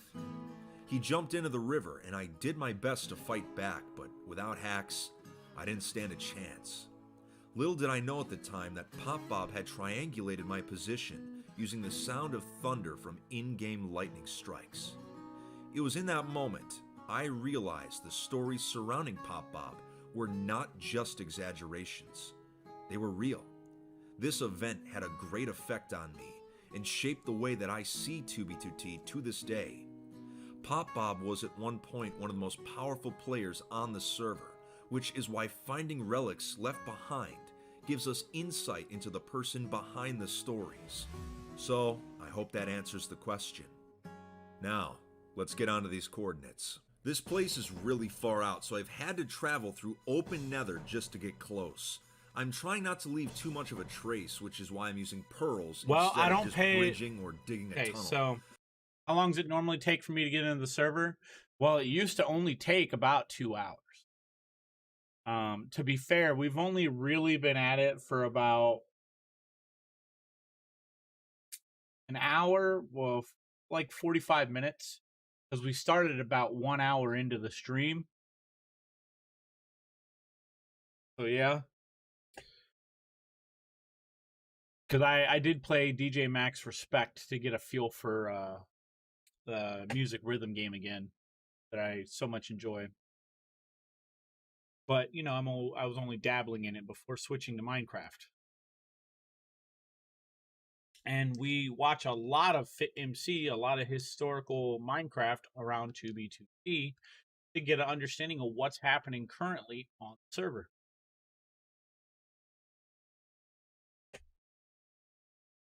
But since this base used to belong to Pop Bob and hasn't had many visitors, I'm not taking any chances. This is the place, so let's light up the portal, hop in, and see what we find. Now, it's been a while since I've been to the ruins of a base that belonged to Pop Bob, so this is going to be an interesting experience today. I am curious if he is the one that lit this portal and caused that sound, but I guess we'll find out. Alright, let's take a look above ground. And, ooh, chunk border, perfect. That means that was generated in an old version of Minecraft. We are very close. Mushroom Island. This matches the picture that Alex sent me. So that means that the ruins have to be on this island somewhere. But as I'm looking around, I'm not seeing much just yet. But then again, it is grief, so we won't be seeing a whole lot anyway, right? But there's got to be some... Oh wait, up there. There's an E-chest. Alright, we're on the right track. We have to be getting close. Here's some furnaces and stuff. Oh yeah, we have to be getting close. Now, as I look around, yeah, there's like another portal up there. Oh, there's some more craters down here. Oh, yeah. Oh, here we go. There's Nice. nothing left. I mean, I guess that makes sense, though, because think about it. Pop Bob griefed countless bases in his time on 2B2T, so it only makes sense that anyone that would grief him would leave nothing standing. You know, it's not just about griefing to some people, it's about sending a message. But I mean, look, there's barely any blocks left from the build. There's like a few floating like stone slabs up there, but that's it. That's crazy. Now that we've seen the ruins, we have 2 points of interest yet to see. The ungriefed section of the base, and then the location of where this sound came from. I say we check out the ungriefed section first. It's a decent swim from here, so let's mosey. There's a crafting bench on that beach there, so this is it. Now, it's crazy, yeah, you wouldn't even think that in the nearby jungle biome there would be a completely different section of the base. Judging by the surrounding terrain, these are easily 2012 chunks. So we are walking around in terrain that was generated over 8 years ago at this point. Wow. I see chests up there. This is it. I'm excited. Look at that. They missed this entire section when they were griefing it. Wow, there is an item on That's the ground there in the insane. center of that cross. Let's go take a look. Oh, it's a sign. Okay. Wow. Look at, so it looks like the construction was not complete here. But these are old blocks, so this definitely checks out for being 2012. Now, what's in the chests? Oh, we got potions. Man, Pop Bob was busy here. Look at this. And it's just crazy, like just normal Minecraft items. There's a section down here, it looks like. Oh, melons. Pop Bob's Melon Farm. I was not expecting to find this. It's just crazy. I mean, you think of this notorious griefer, and here you just have a normal Minecraft base. Since we're already here, we need to eat some Pop Bob bread. I'm all about that Pop Bob bread. That's right. I mean, it's probably 8 years old at this point. A little stale, but we're going to try it out anyway. Woo! Yeah, not bad. Not bad. Not bad. Not bad. This not bad. ungriefed section has really given us some insight into the day-to-day life of Pop Bob many years ago. But it's business time now. We're back at the ruins, and the coordinates that Alex gave me lead to a mine shaft under the ocean nearby, and are the source of the sound that rang out across the server 6 months ago. It's the moment of truth. If there's an end portal there, Alex has a lot of explaining to do. Only a few hundred blocks away, so we have to dive down and get into this mine shaft. There's some player activity here, so this should lead us to the entrance. Whew. Here we go. Oh my god. 6 months has led to this. Pop Bob, you son of a bitch. You were hiding these portals here for 8 years. Even Housemaster didn't find them. I'm speechless. And it looks like someone's been living here using these as their personal end portals. Oh yeah, I have tons of questions right now. I need to talk to Alex immediately, but first let's investigate. I found these 2 shulkers in the chests, one that is supposedly filled with stacked totems, and the other one has some, well, let's just say some really good gear. I am not opening either of these shulkers because if there are illegals inside, I could revert them on accident. I set my respawn point, so in the meantime, while we're waiting on Alex to get back to us, let's hop in. Yep, just as I expected, here we are in the end dimension. Wow, just imagine having your own personal end portal you could use at any time. You want to see the Ender Dragon do a swan dive? Wait for it. Look at that. So majestic. Back at the portals, and I just sent a message to Alex telling him that we've arrived. So now we have to wait for his response. Luckily, there was no ambush waiting for us after all. So, let's just play the waiting game. I just heard back from Alex, and here's what happened. He spent the early part of 2020 looking for illegal end portals so that he could research teleportation exploits. He wanted to see if any of them were usable on the server, but his search led him here, where he noticed that one of Pop Bob's portals had an extra frame block that had no eye in it. He recorded himself placing the eye, and the rest is history. Despite the portal already being open, it made a sound anyway. So 6 months ago, it was Alex placing the extra eye that made the sound ring out. Having access to these private portals allowed him to conduct his research, but none of the exploits ended up working. So then he decided it was time for people to know the truth. And that's when he came to me. So our 6-month journey ends here. That's at one insane. of Pop Bob's last secrets hidden away. I've got to say, after all I've been through the past few days getting out here, you better hit those like and subscribe buttons. Finding this place was not easy. But even with this closure, I still wonder what other hidden secrets could be out there. You know I'll be searching for them, but that's it. So take it easy, Fit Fam, and if you plan to play, stay alive out there. That's insane.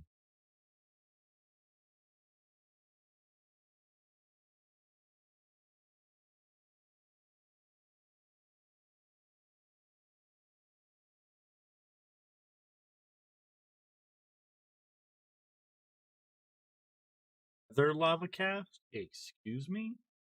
Hello? The Lava Cast.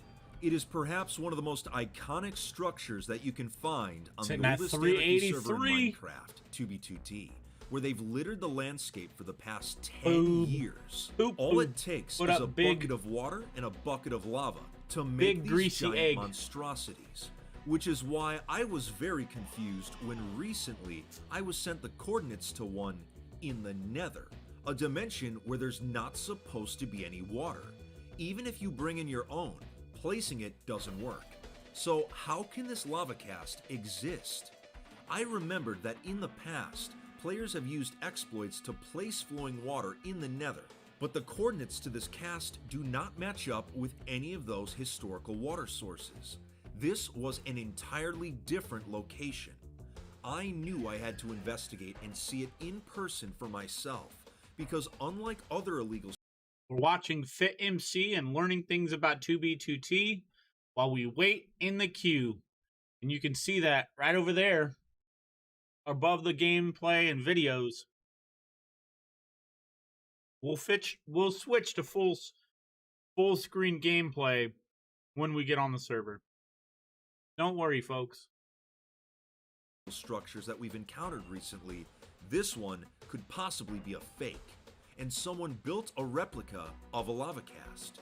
It seems like a waste of time to build something like that, but if I can see it in person, I can verify whether it's real or not, because legitimate lava I've been on casts for a while. have certain quirks to them that are hard to replicate.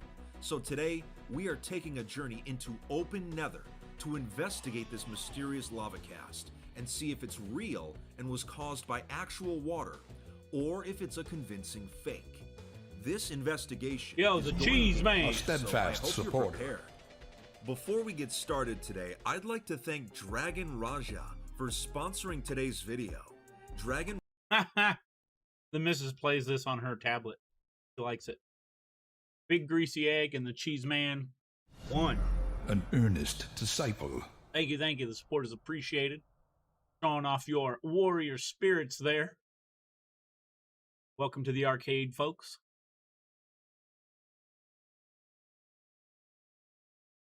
Let's skip his ad. Jesus Christ, that's like a minute-long ad. So here we are in the Nether, getting ready to investigate this lava cast. Now, I can't as wait to get on. mentioned, water in the Nether has signs been everywhere documented with my before, name on 'em. But these If you ever coordinates see do one, not match up with those take a print historical screen, send it sources, to me on which Twitter. is why I'd we're love headed to out see this it. way. I'll Once we even can follow you determine back. if the lava cast is legitimate, I can start asking around the community to see if anyone has any information about it. If it's real, I guarantee someone knows what went down there. I know we're supposed to be going towards the lava cast, but I found this portal and it says there's ruins through it, so we need to check it out. I'm sorry, I can't help myself. Oh yeah, oh, wow. So it looks like there's been some griefing, but a lot of this stuff is still intact. It's like a whole-on cathedral. Jeez, and there's like a Valkyrian symbol, or at least a knockoff version of one. Wow, okay, we definitely need to explore this place. On the outside of the cathedral here, there's just a lot of random obsidian just scattered about. I wonder if there was a battle here at some point. I mean, there's even craters around, so it would not surprise me if something went down here. There's a lot of structural damage to the cathedral, but it's not fully griefed, which is the weird part. I mean, look up there, there's like stone bricks missing. It's just a very strange set of ruins. The base owner seems to be long gone, but wow. Talk about a cool find. The lesson That's here huge. is that if you see a nether portal, sometimes just go through it. You never know what Might you buy might priority find. queue I on know I wasn't 2B2T. expecting to I know find I this. might. It If I was keep fun to coming look back around, but now we've got to get back on a into the regular, nether I'll and probably find be out if buying this priority lava queue, cast is because legit I or really a only have fake. Thursday, There was no Fridays, and tunnel, Saturdays so I to have to dig stream. my own. I mean, that's what happens 'Cause when I you do work- research I on work 2B2T. 10 hours a day now. Sometimes you got to do the dirty work. There Sunday we through go. Wednesday. Open nether. Yeah, this place is definitely off the beaten path, but it shouldn't be much longer from here. Only about 1,000 blocks away. Oops, I did not mean to do that. Oh boy. Yeah, remember when I said things were going to get heated today? I was being serious. All right, these are The the grind coordinates, so never let's take a look stops, around. right? Oh, look The at that. grinding right now online at red nether 380. brick. Oh, that means not only is there a build here, but it was built within the last 2 or 3 years. It's pretty recent. Now that we're on foot, we can properly investigate. It's clear that whoever griefed this base must have used flowing water somehow to make this lava cast. Looking up, there is some packed ice, but that wouldn't make a water source block. Yet down here, I notice smooth stone on the cast. Not exactly a building block people have on hand. So far, it's looking pretty real, but we should take a look inside because lava casts often form grid-like air pockets, which would be very difficult to replicate by hand. I'm using FreeCam to look around, and look at that. Just as I thought, alternating cobblestone and smoothstone air pockets. I mean, this would be very, very difficult to fake. Could you do it by hand? Yes, but this level of detail to a lava cast, I think this is looking legit. And I keep noticing there's red nether brick all over this build. I guarantee you someone knows what this base used to be. I guarantee it. Now, let's look all the way down, just as I thought. This right here has erased any doubts. An entire layer of obsidian at the very bottom of this lava lake. Look at that. I mean, you would have to put in so much effort to fake something like this, and it would be completely pointless. Yup, that confirms that this is a legitimate lava cast. So now we have to figure out, why is it here? Check it out. More red nether brick. Yeah, I can't even tell what this thing used to be. I mean, there's grass I know, around it's and YouTube. stuff, but it's unrecognizable, so it's clear Ooh, hold on. There is more obsidian down there. Oh yeah, that looks like a total water flow. Oh, absolutely. This has to be legit. Now that we've gathered all this evidence, it's That's a time lot. for us to ask around to see if we can find out the truth of what went down here. It's clear that this is a legitimate lava cast. The air pockets, the combination of smooth and cobblestone, the obsidian underneath it all, there's not a doubt in my mind it's real. So hopefully we hear back from someone soon. After asking around the community, it turns out one of my contacts was actually involved with this lava cast. Several years ago, 2B2T player Courier6 and his friends found a water source block on the roof in this very location. It was likely placed there many years ago. They found it during a time where you could be on the nether roof without getting teleported back down. They saved the coordinates so that they could return to it once they had an idea of how to use it. While they were gone, though, Sal C1 and someone else Barron Dome? discovered Hey, the thank water you. source Fit and in- broke part of the bedrock ceiling. So Fit MC is the only one where I've learned a lot of like old history of 2B2T, like group stuff and like old raids and stuff that's happened in the past, along with anything that's relatively current. Like last year was really cool to hear about the water trap, the spawn ocean that was getting placed. I had already been on the server long before it and was happy I never got caught in it. So I mean, interesting. To allow the water to flow down.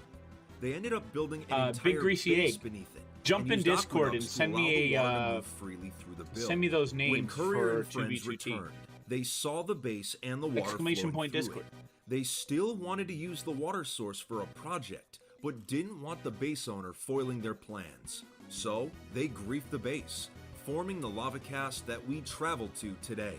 They went up on the roof and made it seem like they removed the water source, but they actually just covered it up so no one would think it was still there. They were planning to use redstone machines designed by Thebes and Sound to spread the water all across the nether roof, but the server's admin, Housemaster, eventually installed a plugin that deleted all blocks on the roof. Their plan never came to fruition. So the lava cast is real, but the water that made it no longer is. Wow, what a story. I'm glad we were able to solve this mystery though. If you enjoyed it as much as I did, you better hit that like and subscribe button. Also make sure to follow me on my socials, but that's it, Fit Fam. Take it easy, and just remember to stay alive out there.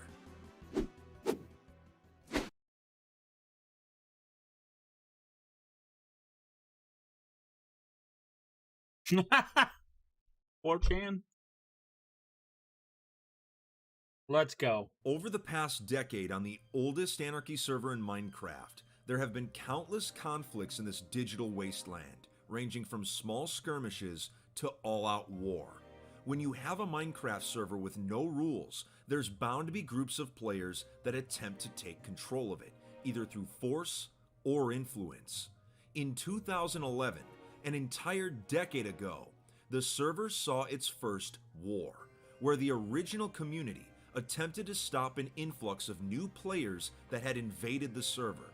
The 4chan versus Facepunch War was an event that would drastically alter the course of the server's history and helped shape 2B2T into the notorious toxic anarchy server full of history that it is today. So what exactly was this war? How did the conflict start? And who was involved? Today we are doing a deep dive into the history of the Facepunch War, and by the end of today's video, you'll have a greater understanding of why 2B2T is the way it is after all these years. There's a lot to unpack today, so let's get started. As I mentioned in a video long ago, the server's original community members in 2010 had come to Minecraft from the 2 Builders 2 Tools Gmod server and its Team Fortress 2 community, 2 Fort 2 Furious. But after a couple of months, many of the server regulars were mainly from 4chan's V board, where the server was heavily advertised. The 4chaners brought their culture with them, which began giving the server its toxic reputation. A lawless land where you could say anything in chat without being banned. Naturally, a server like this, even in the early days, became a 2BQ spectacle is and would pretty begin short to draw right now. interest from outside communities. I've been on it Enter for an hour. Cheesehead, 366. a 2B2T player that joined the server in April I'll of take it. 2011 after seeing an advertisement on facepunch.com. After surviving for a while and chronicling his experiences, he began telling other members of Facepunch about his adventure and encouraged more of them to join in. Usually like Cheesehead would 1K. form Oh, I believe the it. Facepunch Republic, a group dedicated to helping new players survive in the harsh environment, but also bringing a form of order. The Republic would assign specific jobs to new players so that they could form an actual community that worked together. On a server with no rules, it was strange to see players attempting to form what could be considered a government. The first base they called home was Camp Facepunch, a simple castle made out of cobblestone that served as shelter for the Republic. Eventually, the influx grew, and the Facepunchers' activity became very noticeable. It didn't take long for the 4chaners to notice this new influx of players, and one of them decided to send a message. A player named Luke to the Bun would end up griefing Camp Luke Facepunch, the Bun. attempting to provoke them into a conflict that would eliminate them from the server. Lo and behold, it worked. The spark at Camp Facepunch was enough to ignite a fire. Other 4chaners applauded Luke's grief and began hunting down bases as well. Cheesehead knew he would have to be the figurehead that would lead his newfound republic to victory or defeat. So he readied the troops. The Facepunch War was about to begin, and it wasn't going to be pretty. At the start of the war, the Republic had built a new base that would serve as their headquarters for a time, Fort Creationism Corner. Cheesehead uploaded footage of the base to his YouTube channel, which to this day is some of the oldest known footage of 2B2T that actually exists. Much of the fighting took place over a 4-month period where over 35 bases were built by the Face Punchers and then eventually griefed by the 4chaners. Despite having some 2B2T legends in their ranks, such as XCC2, Pop Bob, and Police Mike, the Face Punchers found themselves at a disadvantage. Many of the 4chaners used hack clients, so killing them was no easy task. It would take several vanilla players just to take down one hacker. Another issue was that the 4chaners didn't have any centralized bases that could be targeted, essentially making them guerrilla fighters. While the Face Punch Republic was able to fend off many of the attacks, it ended up costing them a lot of their gear, such as food, armor, and weapons. They prayed for some sort of advantage so they could properly fight back against their enemy. Those prayers were answered in the most unexpected way when, for the first time in 2B2T history, an item duplication exploit was discovered, and it just so happened to be the Face Punchers to utilize it. It was called the Piston Dupe, and it allowed copies of solid blocks to be created. While it doesn't work in the modern versions of Minecraft, I'll do my best to explain it. You'd put a valuable block such as diamond or gold into a contraption made with regular and sticky pistons. By having them alternate, it was possible to generate duplicate lines of the solid block you put in. This allowed the Face Punchers to re-gear and stay well stocked even if their bases were griefed. This new exploit gave a huge boost of morale to the Face Punchers, and it seemed that things were finally looking up for the Republic. But the 4chaners had been hiding something, or rather, hiding someone. Luke to the Bun, who had previously griefed Camp Face Punch, had actually joined the Face Punch Republic on an alt account in order to spy on them. His alt was named Muors, and he would act like a completely different person while using it. In Cheesehead's original footage, you can actually see him walking around the Face Punch headquarters, completely incognito. He had successfully incited the Republic and was able to give the 4chaners coordinates to Face Punch bases, as well as instructions on how to perform the Piston Dupe. When it was discovered that Luke had been spying on them, the Face Punchers realized the lengths their enemies were willing to go just to eliminate them from the server. Luke's act of using an alt account to pretend to be someone else is a tactic that is still used on the server today, so in a way, he pioneered it on 2B2T. By the end of the summer of 2011... I gotta pee. I got to pay, chat. Don't you worry. I'm gonna go to the restroom. Go, we're gonna throw some tunes on.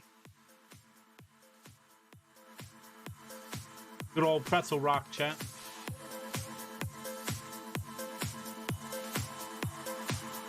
Be right back.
What a dank sound.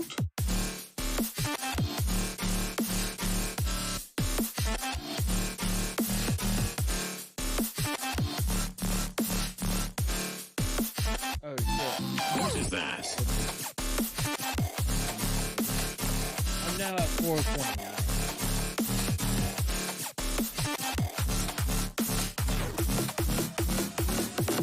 It is over here.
What a dank sound.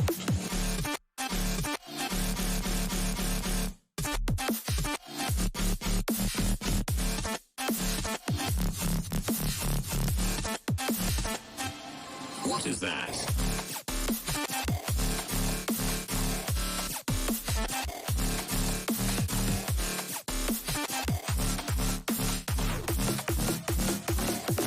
It is over here.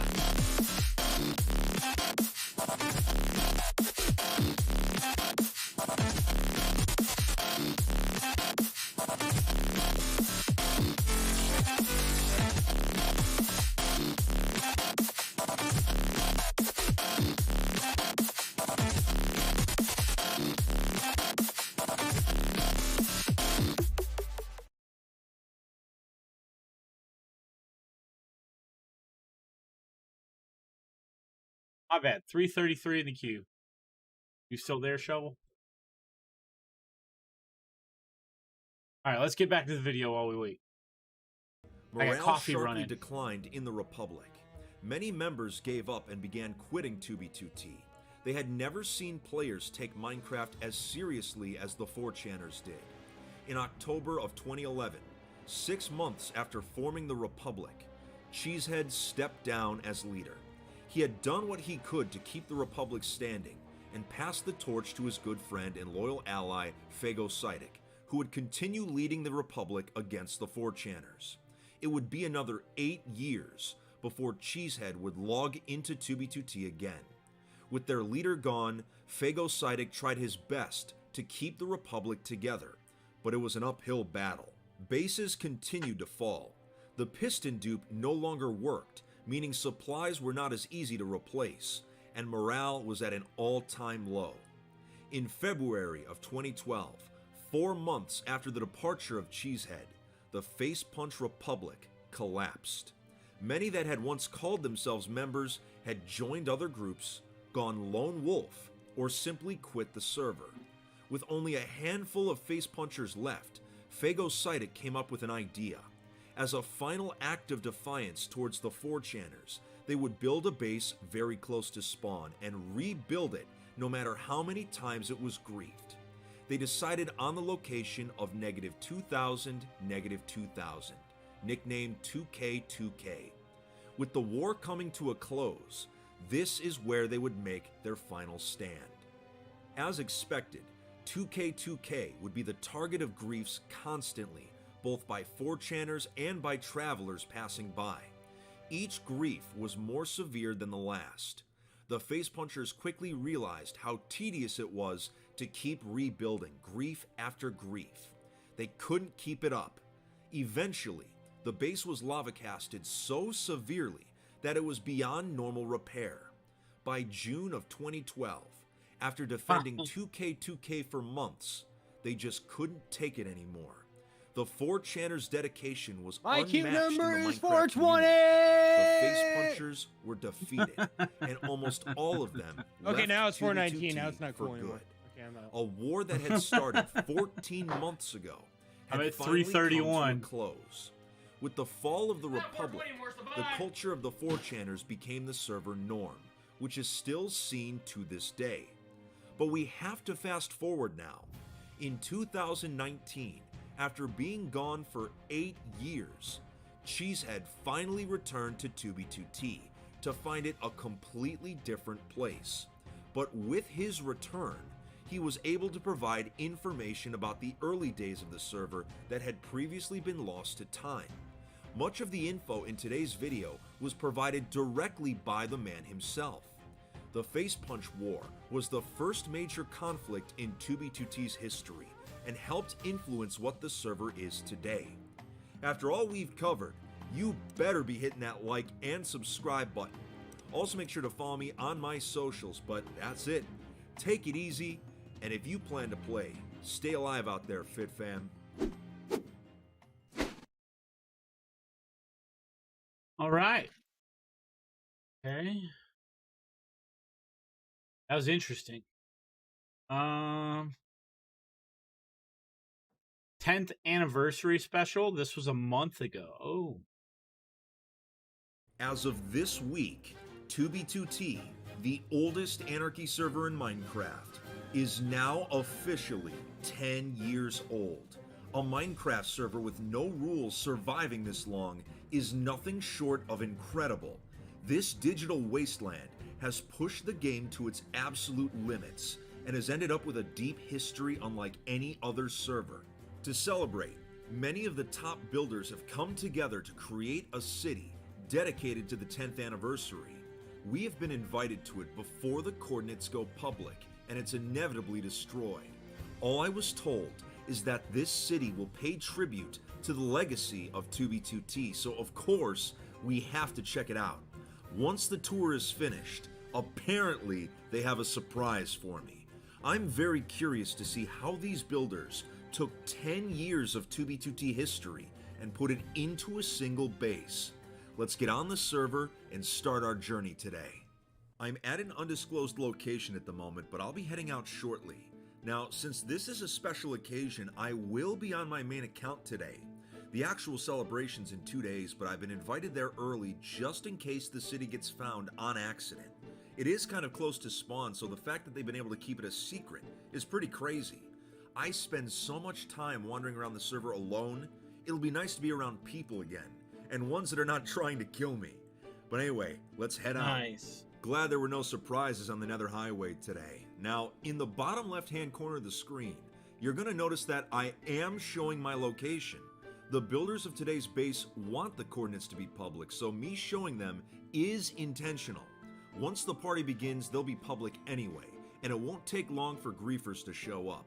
Now, let's just get through the rest of the Nether in one piece, shall we?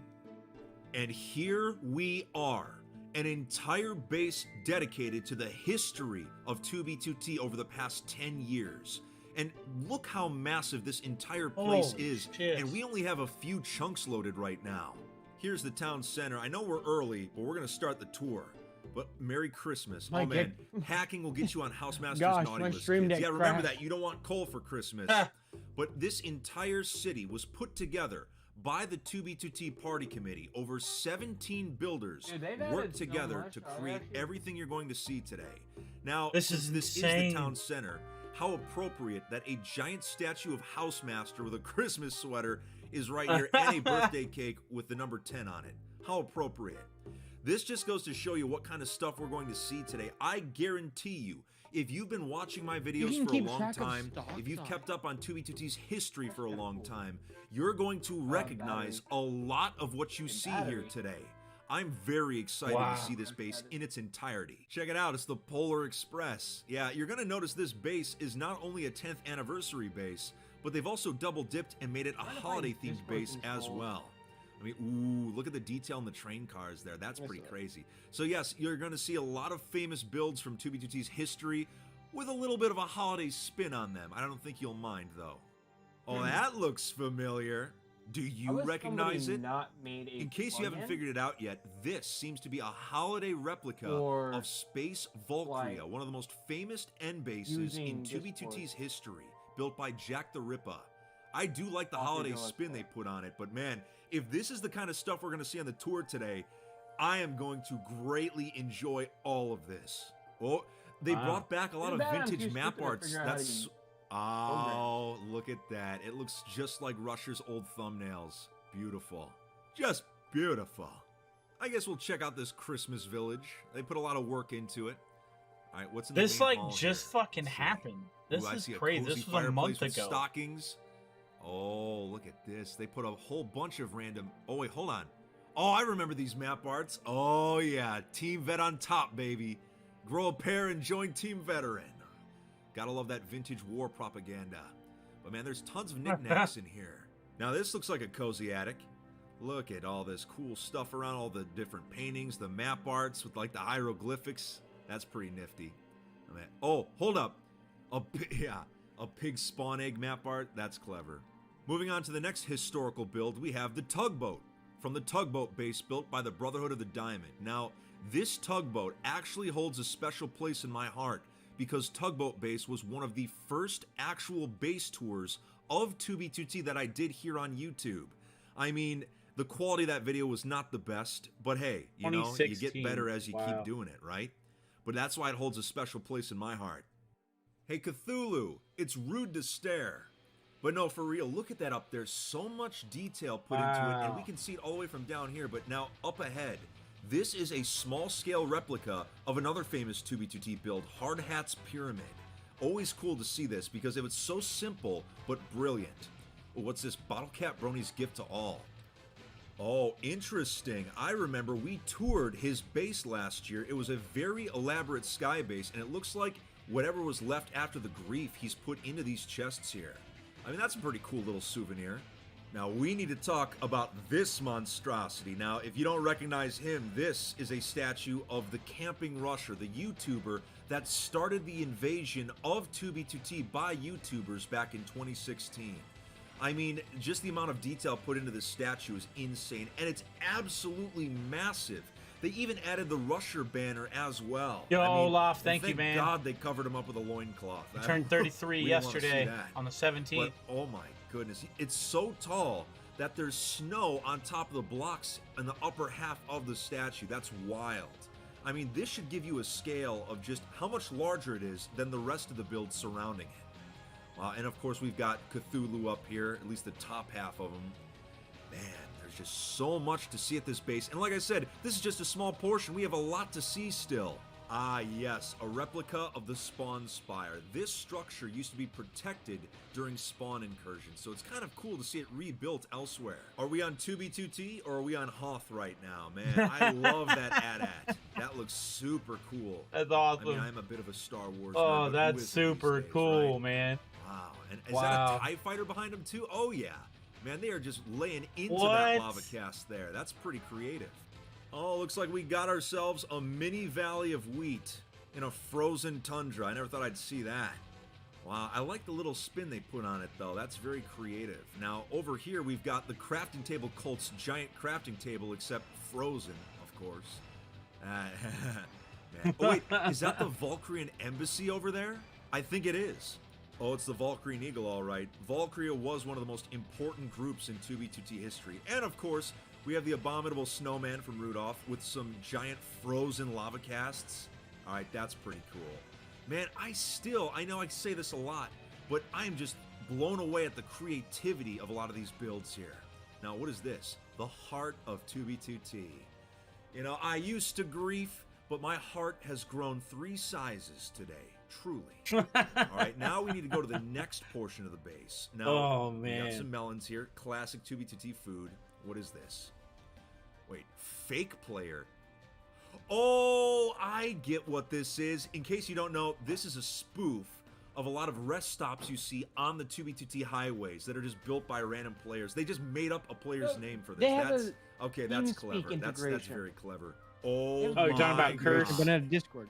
They rebuilt Wrath Outpost, but Stream Deck Holiday has Edition. a Now, if you don't know, TeamSpeak Wrath integration, but not Outpost is one of a the most Discord famous integration. structures built on the server during Yeah, an because Discord incursion. rivals And they've TeamSpeak. just built a replica like it was nothing. No, Man, all these are Pyrobyte would third-party definitely be developed. proud of this. But wow, Yeah, all So some the pla- Discord's somebody- better than detail they TeamSpeak. put into all these little I know. builds inside of it. But And I they got can't a control it from the Stream giant Deck, which is Christmas the sad tree part. as well. This is, oh my god, Sad part. this is a trip down memory lane today, I tell you what. All right, we got a zombie here. Let me just take care of business real quick. Yeah, come here. Oh, whoa, where'd you come from? What? Oh, don't you be attacking me, young man. Clown down. All right, that's done with. Now, up here we have a replica of Ramiel's watch, informally known as Pop Bob's Castle. Now, those of you that have watched my channel for a while may remember that we were present when a griefer actually destroyed it. But we were able to get most of it on film, so it's cool that we can see a replica of it here at the base. Looking around inside, it looks just like the original. So it's a very faithful recreation. In fact, every build we've seen today is a faithful recreation. I'm very impressed. Now there's some familiar sights. We got two little structures here that have a personal history with me. First, someone replicated my Nomad hut design. Oh yeah, with the obby, the iron door, and everything. I have refined the design a little bit since that video came out, but now over here. Man, this has got to be, what, the third time someone has rebuilt my house from Aureus, but it's pretty accurate. Look at that. It looks just like it did back at Aureus City. Check out the Spleef Arena. It looks, ooh, look at that snowfall. Now that's setting the mood. These builds have been amazing so far, and if you're enjoying the There we tour, go. I'd appreciate it if you'd leave a like and consider hitting that subscribe Yay! button. I did it. Still, over half of Figured my out to me. viewers aren't actually subbed, and if you hit that button, Okay. it would mean a lot to me. Now that we've completed the basic tour of the base, it's going to be around 24 hours before our little celebration begins. And remember, all the builders said they had a surprise for me, so I have no idea what to expect, but I have a There we feeling go. it's going to be good. It was The awesome. builders have started to arrive mute and my already audio they're now throwing for my out bottles. This Stream is going to Deck. be a hell of a Thank party. fucking As per God, usual, about I have to time. sign a couple books, but it's no trouble. You know, I enjoy doing it. We're still waiting on a few to show up, so we're going to do I don't some know about ice you, skating dude, around Passie's castle but while we I'm probably wait. gonna watch But man, WandaVision while this I'm one waiting looks to just get into identical to the actual the game. thing. If you're a What real is 2v2t WandaVision? player, you know what this is. WandaVision? Are we at Spawn or the Oh. new Disney Plus? WandaVision. I thought you said one division. I was like, who the fuck's one division? You know, instead of dividing by two, you divide by one. Yeah, you figured it out. Right. Took you a lot less than most people.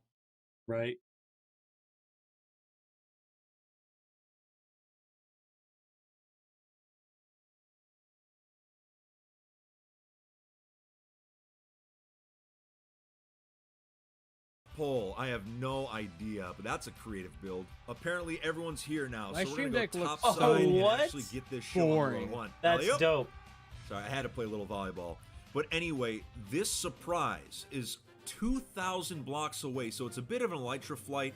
But if it's 2,000 blocks away and we're all going at the same time, it's got to be good. Considering how many times Elytras have been banned on 2B2T over the years, I'm just glad we can use them again. I mean, sure, Elytra hacks no longer function, but at least we can use fireworks and glide around in formation like this. So hey, I'll take it. Sure you But yeah, it just feel goes to right. show you how even an item like the Elytra has a really interesting history on 2B2T.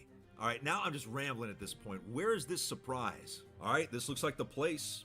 It just seems like a griefed base in some ruins. I don't see anything too unusual. What's Ranch looking at? Oh, that's a map art. You can't fool me twice. Yeah, it's gonna pop right off, see? I told you. Now, where's the... Wait. Excuse me? Wait, there's real bedrock underneath? That is probably the greatest fake out I've ever seen. Now this is a surprise. I was not expecting to find a bedrock bunker here from 2012. Oh my god. Yeah, when Wow. they said they had a surprise for me, I was not expecting illegal bedrock Wow. here. So man, it's how appropriate that after we toured a base dedicated to 2B2T history, they brought me to a piece of 2B2T history. Okay, now I want to know everything about this place. There's even more bedrock inside this lava cast. I am being told that we are sitting upon the ruins of a face punch base. Now, if you remember my video from last week, we talked all about the history Okay. of the face We punch just republic, watched so the it's video cool to about finally see face some punch in the legitimate face punch war. ruins in person.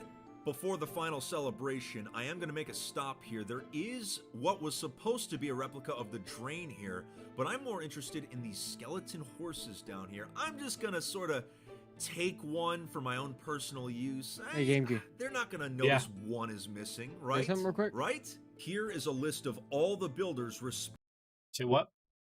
Never mind. It didn't work. Are you trying to mute? I was trying to see if this GoXLR plugin thing works, but it doesn't.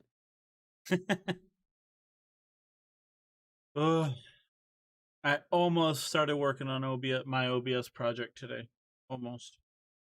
What OBS project? Just rebuilding my stream in OBS Studio, considering there's so many new plugins and things work, and I'm just rebuilding from the ground up on what the stream is going to look like and how it's going to transition and stuff. It's all going to be it's already like even smoother. I got the basic stuff down. There's only two things, or wait, no, there's only one thing I have.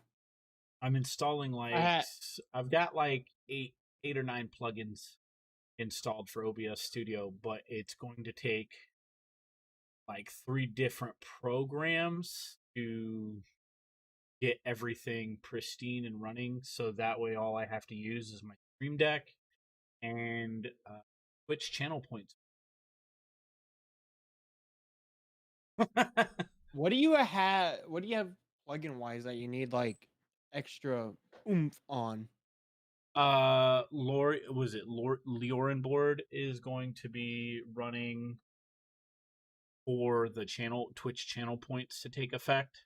So essentially, when I set up what the channel points are, Leorin board's effects that I'll be using through the special effects plugin for OBS Studio, those will be direct actual things that will happen to the stream when so like I'm setting it up so like people can fuck with my camera and like change what happens to my camera. Also being able to take screenshots, share them to Discord, all sorts of cool shit, but it'll all be interactive for the community. It'll be fun. A lot more There's interactive only one than what it is plugin right I now. have. There's only one plugin I have for OBS. And that's Stream Elements.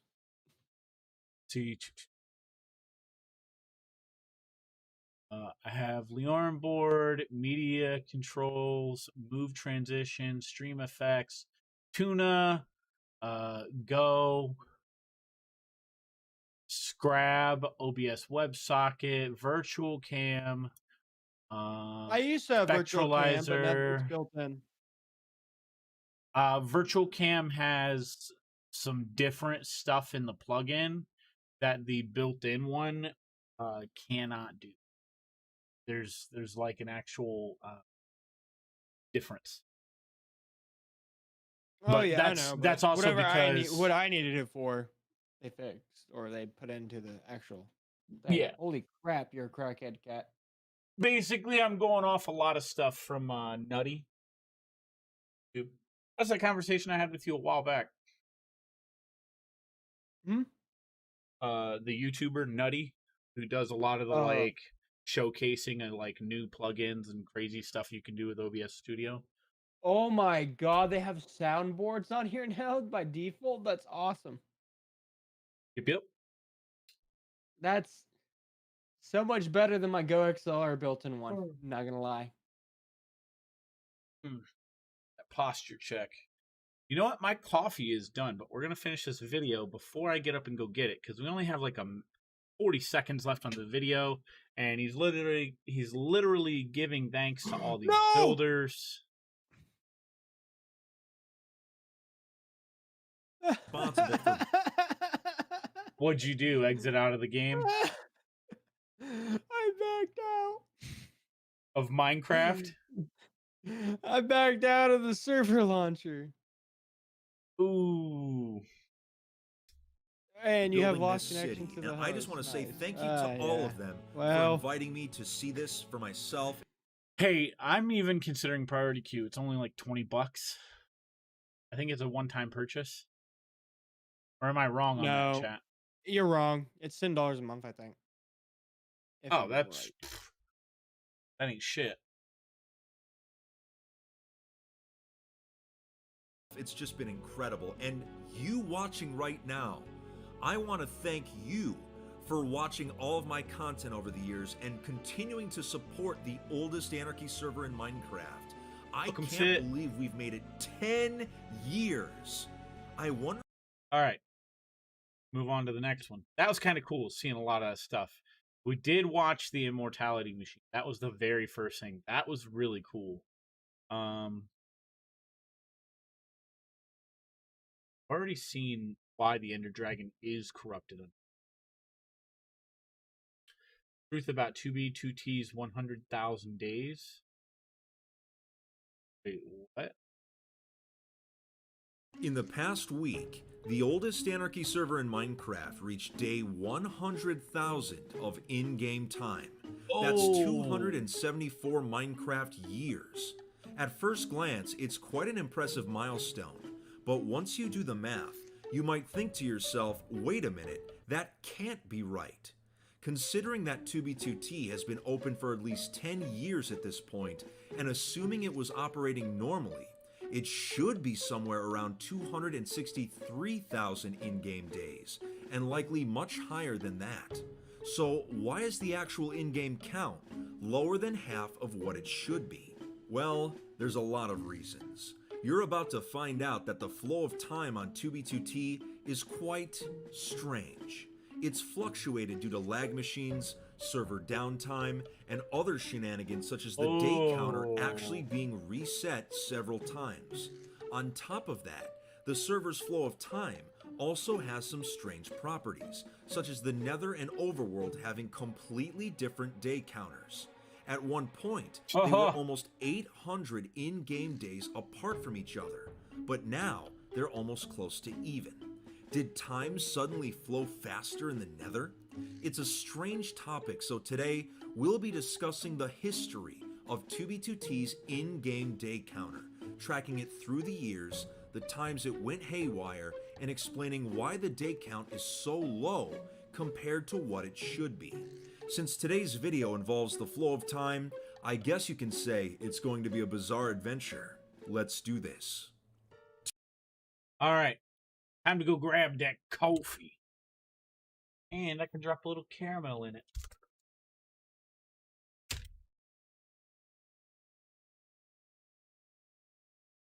Oh yeah, save every monster tab.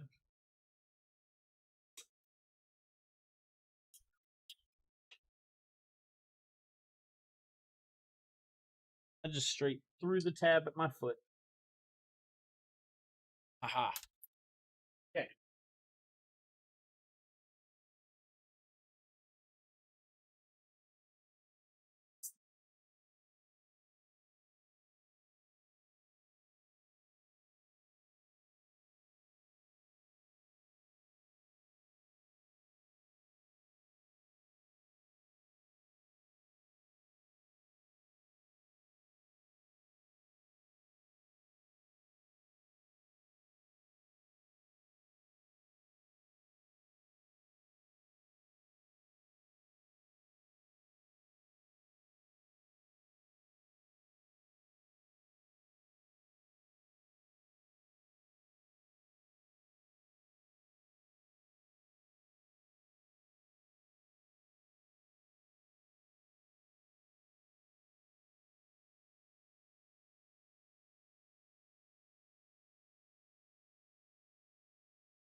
Don't worry, guys.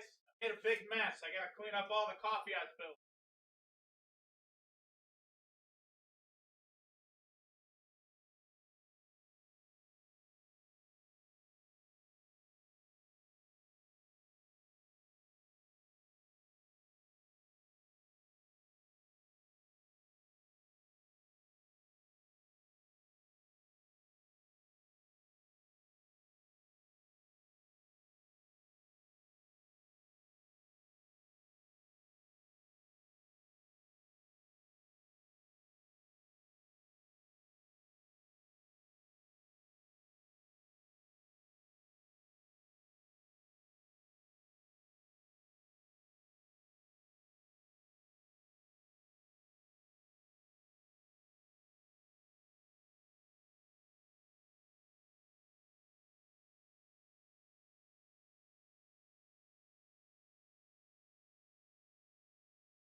All right, sorry for taking so damn long, guys. I cleaned up my coffee mess. I grabbed me some breakfast. Eggs, some cheese, sauce. And now we got the headphones back in. What up, Shovel? You there? Okay, he probably stepped away while he's waiting in queue. Right, $2.79. Oh, and we have a can of Spam in case anyone donates for me to eat it. Over $30. 2B2T reached day 100,000 on January 4th, 2021. As soon as this milestone was reached, I began wondering about when the day count actually started to get tracked. While Minecraft servers were able to track days early on, they only became visible to the public with the release of Java Edition 1.8 back in 2014. It allowed players to open their F3 menu and see how many days had passed. Since I have many old screenshots on the server as early as 2013, I had been tracking the day counter over time by accident. I gathered all the data I could and sent it off to 2B2T player Braithen, who combined it with his data and began graphing the day count over time. Two of my old screenshots from many years ago actually show when the server began to display the days. In August of 2014, we did not have the counter, but 2 months later, in October of 2014, we did, and the total day count at that time was 27,273. If time had been flowing normally at this point, it should have already been above day 90,000. This means the server was nearly 60,000 days behind. Upon going into the Nether, the counter was 26,504, which means that the dimension was 769 days behind the overworld count, or 10.5 real-world days. Since the server's population was so small in the early years, it makes sense that the Nether was not always occupied and therefore had less time pass overall. So at this point, why was the overall day count so low compared to what it should have been? The reason was because the server often had periods of downtime, which could sometimes last for weeks, and lag was quite a common occurrence. Minecraft's default tick speed, or TPS, is set to 20. Lag can cause this number to go down, which in turn slows the passage of time.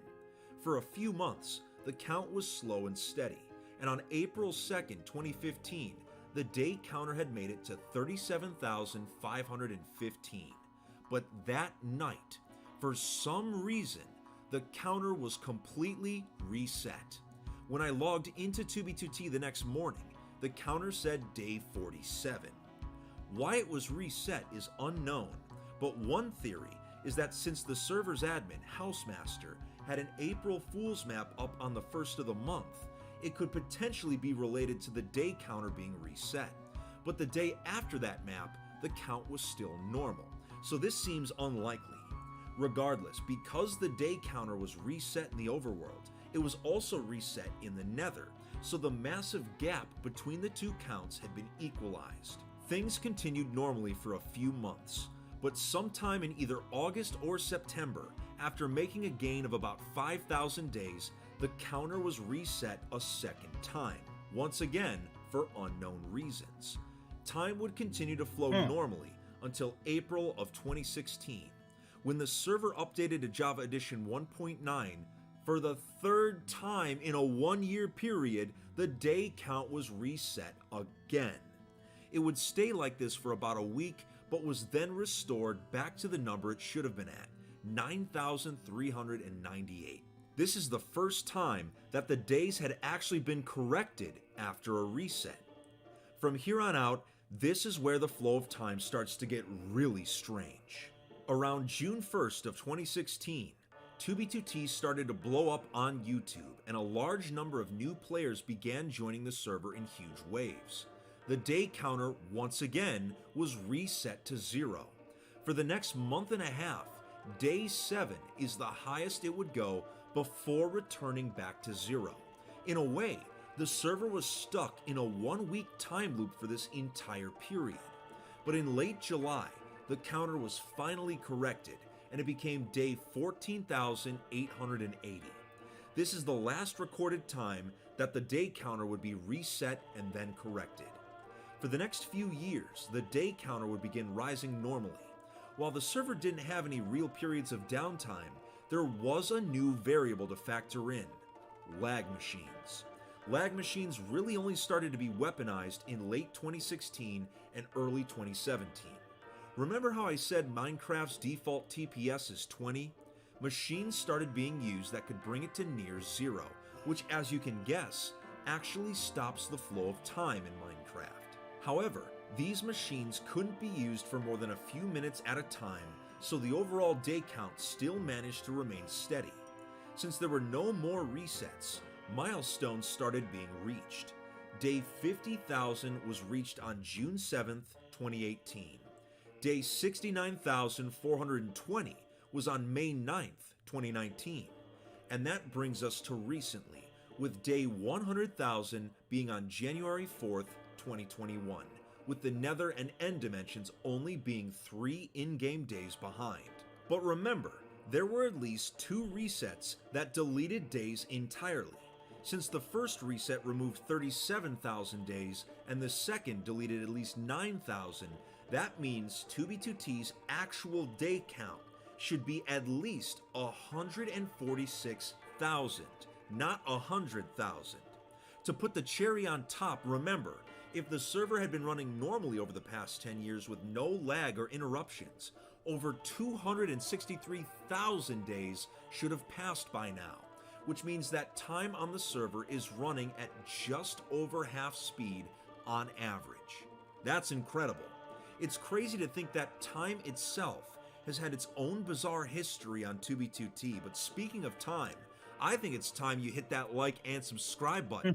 To those of you that are subscribed, you're the best. Thank you. But that's it for today's video. Take it easy, Fit Fam. That is and interesting. Remember to stay alive Time out has there. changed on 2B2T.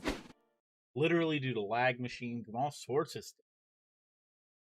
That's cool.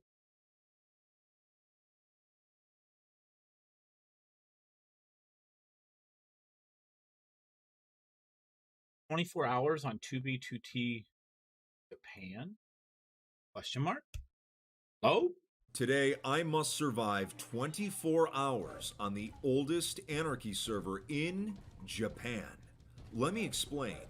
You're all familiar with 2B2T, the oldest Anarchy server in Minecraft, and it's no secret how big it's gotten on YouTube over the years. But from time to time, the server will go viral in different countries. The most recent one is Japan. Many content creators have been making videos, live streaming their adventures on the server, and have exposed brand new audiences to the Anarchy environment.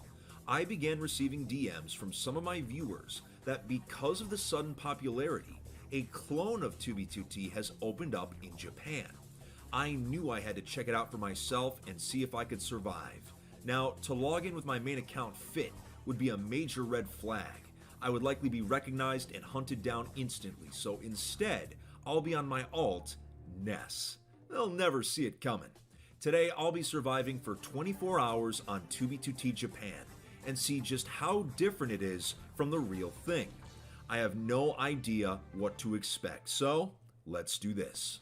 It's the moment of truth. Is 2B2T Japan as bad as the real thing? I've spawned in, and just this central area at 00 reminds me a lot of the actual 2B2T. Not nearly as destroyed, of course, but give it enough time, it'll get there eventually. Now, our goal today is simple. Survive Give for it enough 24 time. hours, and we're also going to Jeez. try to see if we can befriend any players we come across. Even though there's a language 263, barrier, chat. I still think we can find some legitimately good people on this server. I think that's enough sightseeing in this lava cast. It's time for us to head out and get our resources. We need food first, and just judging by the spawn, we shouldn't have to go that far because I think the server's only a few weeks old. Oh, there's somebody. Hey, oh, they're hacking. Oh my god, yeah, they're already walloping on us. All right, let's do this. Nah, they got the first hit on us, and they've been critting. I think we're done for, but we're gonna give it a shot. Oh yeah, there's no way we're gonna survive. Well, the 24-hour survival challenge lasted 2 minutes, so GG everybody. Hope you enjoyed the video. Oh, they're back! Okay, we have to kill them now. Yeah, if I were to get killed twice in a row in unarmed combat, that would just be embarrassing. There we go. Clown down. Oh, are you kidding? They're just straight up fly hacking on this server? Okay, so that's the kind of anarchy server this is. I see how it is. All right, what are you going to do to us? Are you going to kill me? Oh, thank you. Domo arigato. I appreciate this. Okay, the established players here are much friendlier than 2B so far. I like that. Now, I have to manually enable fly hacking because I'm not used to having this on 2B. Oh, yeah. There we... Okay, this will make it a little easier for us to survive, but remember, everyone has access to fly hacks, so we'll have to see how this goes. Check it out, there's some crops over here. You don't see them this close to 0-0 on other anarchy. Lesson learned, always land in water when fly hacking. Alright, hopefully this is the last time I have to reset the 24-hour counter for this challenge. We've got our first set of ruins here, and the funny part is, these ruins are probably only a few days old. That's the crazy part. They look like they've been wrecked though. But I mean, that's what happens when you build this close to spawn. It doesn't matter what anarchy server you're on. Building this close is never a good idea. Hello, fellow traveler. It seems that you are not hacking, so I'm just gonna leave you alone. But yeah, if there's player activity this close, we need to get out a little farther before we start gathering resources. We're coming up on an island. Oh my god. Oh, I gotta blur the screen right now. Okay. If you don't know what I'm looking at right now, let's just say it's a giant Georgia O'Keeffe painting in very great detail. Yeah, 2B2T Wow. Japan, why am I not surprised you would make something like this? Jeez Louise. Now that we're on George O'Keeffe Island, it's time for us to gather our resources, because I'm tired of just flying around as a hungry homeless person. Oh yeah, that's what I like to see. Tons of good ores down there. We need to get our iron, and then we can get our diamond, and then we'll be good to go. Remember, this is an anarchy server, so it's not cheating if everybody's cheating. Yeah, that's my life advice for you this video. Oh, Tracer popped up. Oh, that's not good. Oh, this is quite the conundrum we're in right now. Okay, luckily we still have all of this stone between us and that potential attacker, so... Oh man, and we've got all these diamonds already. How are we gonna get out of this one? You know, okay, I'm just gonna put on the basic diamond gear because that'll stop us from getting one shot at least. And then from there, maybe we can dig into the ocean and fly hack away just in time. Alright, this is gonna be close though. Hopefully they're not digging down towards us right now. Okay, looks like they're still just kind of chilling up there. We should be able to make our escape. Oh, they're waiting up there, bloodthirsty as ever. Now, I'm guessing they don't realize that we are actually hacking right now, so if we can get that water to come down, it should be an easy escape. And it seems like they're distracted right now. Yeah, they're still on the island, so we should be okay if we can just get that water to flow down. Alright, it should be right above us. This is the moment of truth. Are we going to survive? Alright, let's turn on the fly hacks. I really gotta hotkey this thing next time. See ya! Bye-bye! Oh god, I gotta blur the screen again because George O'Keeffe is back. That was a close call, but we made it. So now we need to focus on finding a small place somewhere to just enchant our gear, get more established, because we want to go back to spawn and befriend some people, but we can't do that in just this basic gear. We're in a pretty safe spot, at least for now, so I'm setting up a small auto-fishing station, since it's a great way to get a lot of higher-level enchantments quickly, without the work of setting up a table or an XP grinder. You know how it goes. Once we have some good enchantments, we can head back to spawn without getting steamrolled. Been at it for a few hours now. I finally have my God Rod. It's got all the maximum fishing enchantments, so hopefully the better enchants will start coming in more quickly now. I've been organizing. I worked my way up to one piece of protection 4, and the rest are all protection 3 armor. But I've also got some really good weapons here. I mean, I got a good sword now, a good bow. I should be okay to head back to spawn to meet some new people. Alright, let's get this show on the road. Now, we're not that far from spawn. I mean, if we're flying there anyway. So once we get there, we do have a ton of cooked fish on us. Hopefully we can use it to make some friends. Hey, Frisk, it looks like you left your pet parrots here. What kind of sicko abandons their parrots in the middle of a jungle? This is animal cruelty. It just seems like lately, every video I've made about the anarchy environment, we have all these abandoned mobs just chilling out in the middle of nowhere. You know, someone's got to contact PETA on Twitter. This is getting ridiculous. There's an abandoned farm here, and it seems all the crops have been harvested. We'll probably see even more of these as we get closer to spawn. I have a feeling things are going to get real interesting once we're there. But if you're enjoying the video so far, make sure to leave a like, and if you're cool enough to hit that subscribe button, even better. All right, Already no did it, more Fit. distractions. We're back at spawn right now, and remember, our goal is to not only survive, but to befriend people as well. Oh, there's someone right now. If we give him some fish, we should be good to go. Yeah, how you doing, buddy? Now, oh God, I'd kill Oron. No, please don't die, please don't die. Oh, I am so disappointed in myself. That was a complete accident. Everyone I come into contact with dies. Anyway, let's see if we can make amends. Hey, you want this fish? You like getting slapped with a fish? As like going AFK in an anarchy spawn, that's very bold of you. Come on, I just want to give you this food. Just land somewhere, dude. All right, here's the gentleman that we accidentally killed earlier. We're giving him some food now, so hopefully, yep, that's right, there you go. I think we're okay now.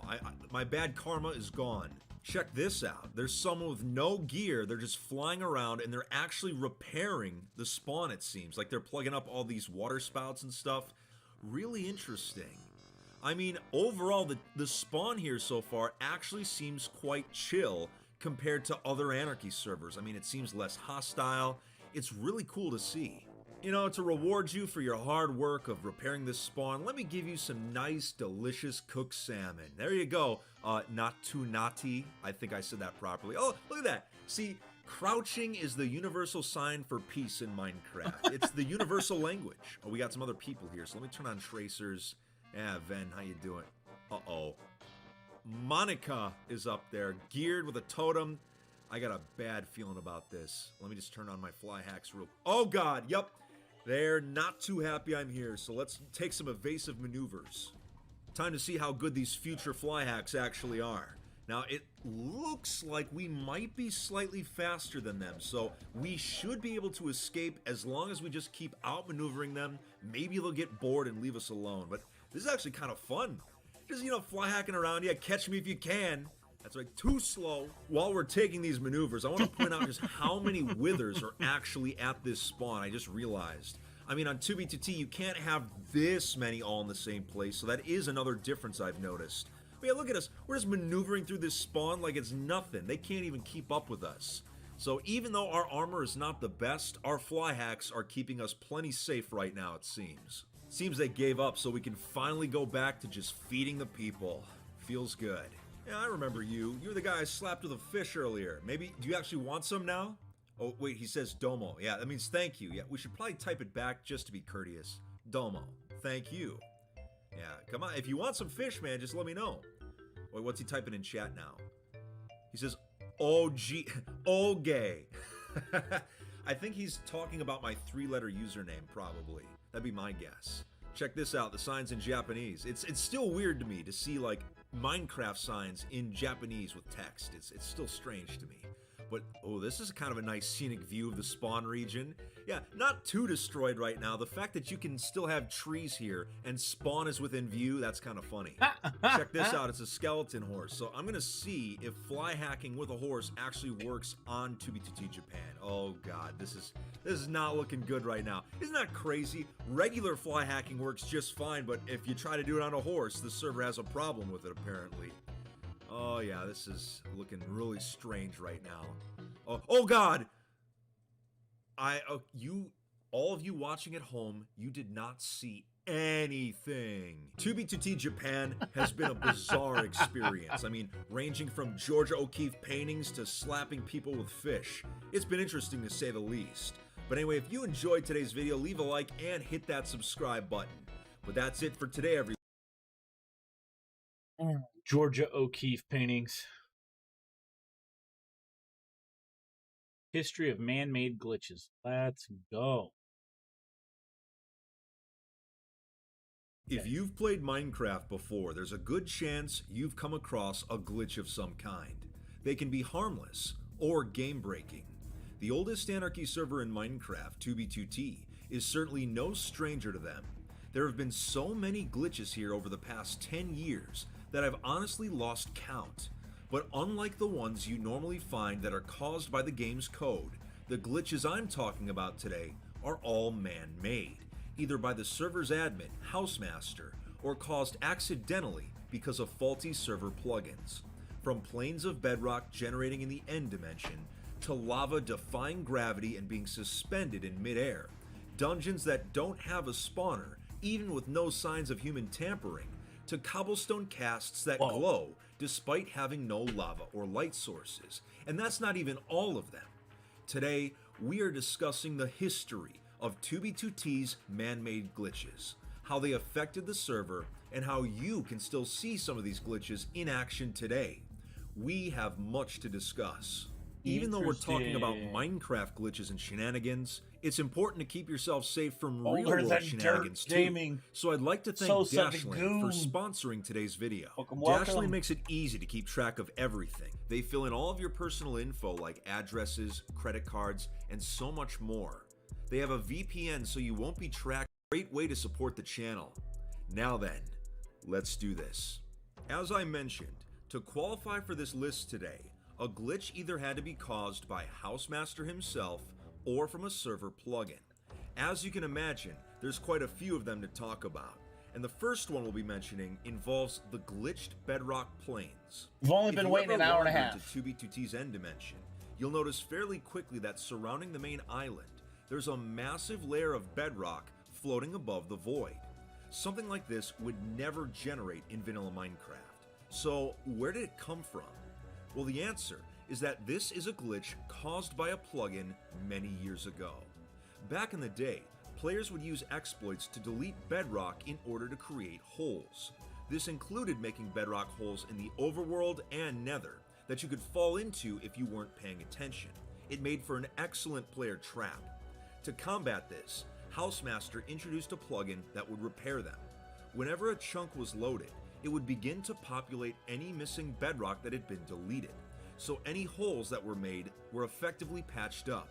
However, the plugin accidentally applied this feature to the end dimension as well, where there is no bedrock at Y level 0. So if a chunk was loaded, it would cause a layer of bedrock to generate above the void.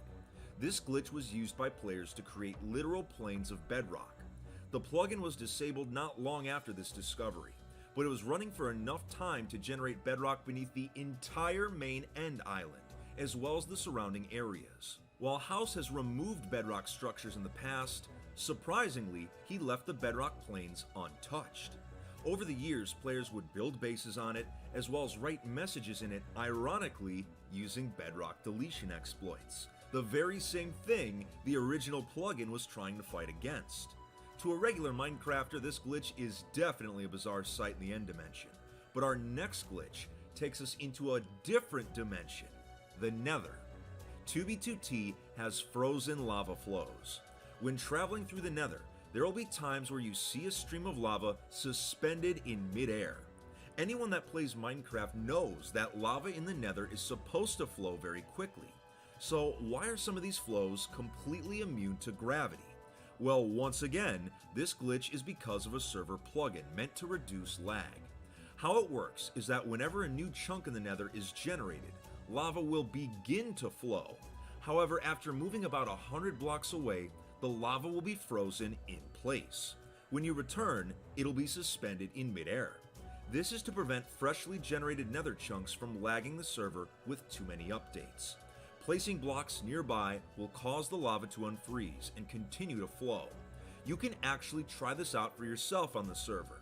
Generate a new Nether chunk so that lava begins to flow, move 100 blocks away, then return. The lava flow should be frozen. Whenever I go base hunting in my Sunday morning live streams, we commonly come across this phenomenon. It's a unique glitch, but it's harmless, and one of the few on our list today that is actually intentional. So far, the glitches we've talked about today have been relatively tame, but the next few made some members of 2B2T's community very upset a few years ago. The server at one point had a vanishing spawner problem. I'm not talking about the spawners you find in dungeons or mineshafts. I'm talking about illegally obtained pig spawners, an item not normally obtainable in survival Minecraft. After being found in some old item stashes, pig spawners were duped and distributed throughout the 2B2T community.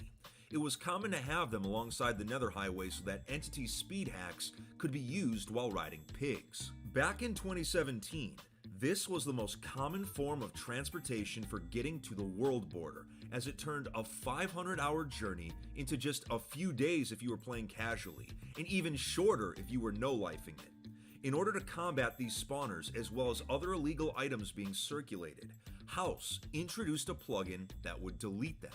If you loaded a chunk that contained a pig spawner, it vanished. However, the plugin glitched out and did a little more than anticipated. It deleted all types of spawners. Zombie, skeleton, spider, you name it. If you had an XP grinder near your base and you loaded those chunks, the spawner would completely vanish. The plugin was quickly reverted but was online long enough for many spawners to disappear. If you went to the greater spawn region surrounding 0-0, you would see dungeons underground that had no spawners, even with zero signs of human tampering. It was a very bizarre glitch. While this unintended side effect annoyed the player base, another glitch was introduced in the same plugin that turned that annoyance into full-on anger. Stay close, though. The removal of god axes. While trying to combat pig spawners, House was also trying to get rid of 32Ks, illegal weapons that had a sharpness value of over 32,000, enough to one-hit KO any player or mob. The plugin originally was supposed to revert these weapons back to a sharpness value of 5. However, for some reason, the plugin had a problem with axes.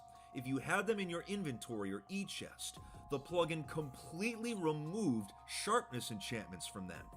Now, as a reminder, having sharpness on an axe is a vanilla feature, created by using an anvil and a sharpness book. But the plugin considered them illegal items for some reason. In fact, one of my original axes that I used during the Rusher War, Nightmare, actually lost its sharpness enchantment, and I had to manually add it back to the axe. By Q priority! Since I duped the axe multiple times, I have a few copies in storage that still have the enchantments removed. It was a very bizarre glitch, but remember, this happened at the same time as the spawner glitch, so both of them combined made some of the 2B2T community very upset. But then again, when is the 2B community not upset about something? Let's be real. There is one more glitch we have to discuss today, and before we get to it, if you're enjoying the video so far, make sure to leave a like. And believe it or not, most of my viewers still aren't subscribed, so if you hit that red button, you have my thanks. So now, let's talk about ghost light sources. If you venture around the concrete jungle of 2B2T's spawn, you'll notice that some lava casts have lit up spots on them, despite having no actual lava or light sources in them. This glitch is actually caused by one of 2B2T's plugins. It's called light suppression. When you place a light source or remove one, the surrounding blocks go through a light update. When too many light updates are trying to happen on a server at the same time, they get queued up so that they can eventually happen without causing lag. But if the server suddenly stops or restarts, many of these light updates just never happen, which leaves lava casts in other areas with these random spots of light. Since this side effect is caused by a plugin, it is technically a man-made glitch, and one you can find in just a few minutes of walking around 2B2T's spawn region. I've seen this glitch happen on other servers as well, so it sounds like the plugin must be widely used. Regardless, these are just a few of the man-made glitches that have happened on 2B2T over the years, and they certainly won't be the last. I hope you enjoyed today's video. Remember to follow me on Twitter and Instagram to stay updated on new content, but that's it. Look at that water. Take it easy, Fit Fam, and stay alive out there. That's insane.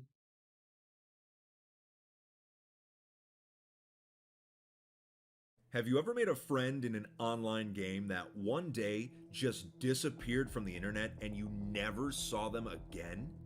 After they disappeared, what would happen if you decided to steal their identity, their username, their mannerisms, even their Minecraft skin, everything about them?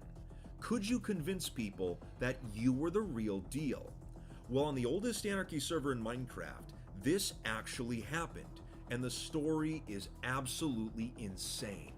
Many years ago, when a 2B2T legend quietly left the server for good, a completely unknown player took their identity and pretended to have never left.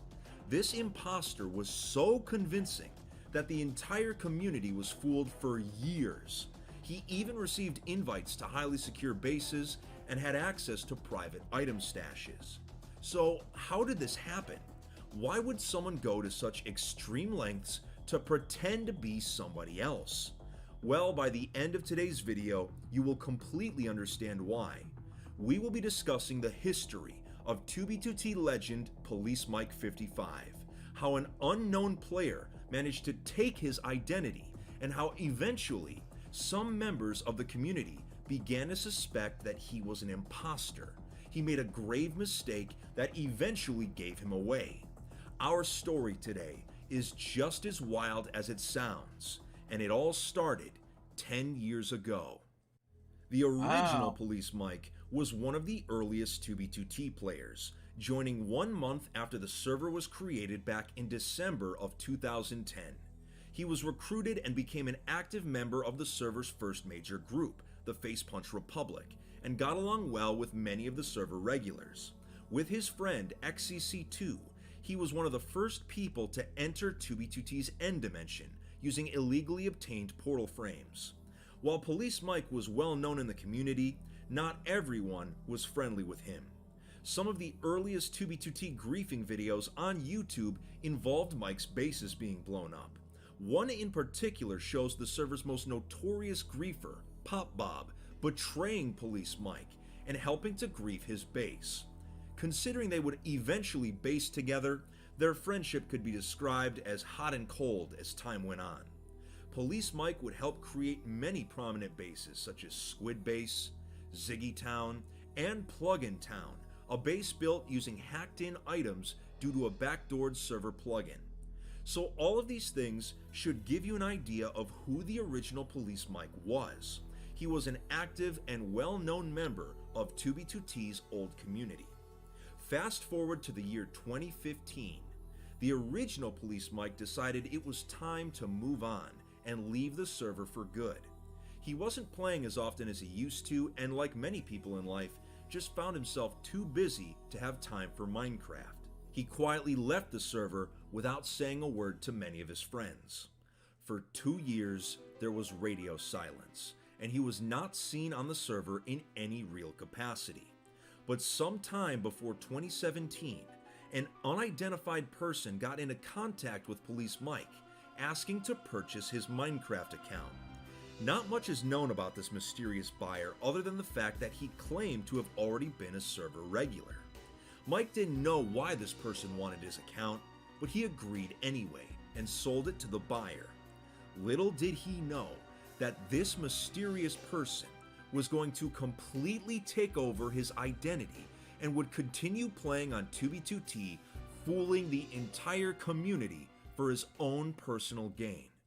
The imposter did his homework and researched everything he could about the original Police Mike. He found out who his friends were, the bases he was at, and any other info that would help him keep up the charade. By 2017, most server communication was happening not in the server's public chat, but in 2B2T related Discord servers. The real Police Mike didn't have a Discord account, so the imposter made one, which made the entire act even more convincing.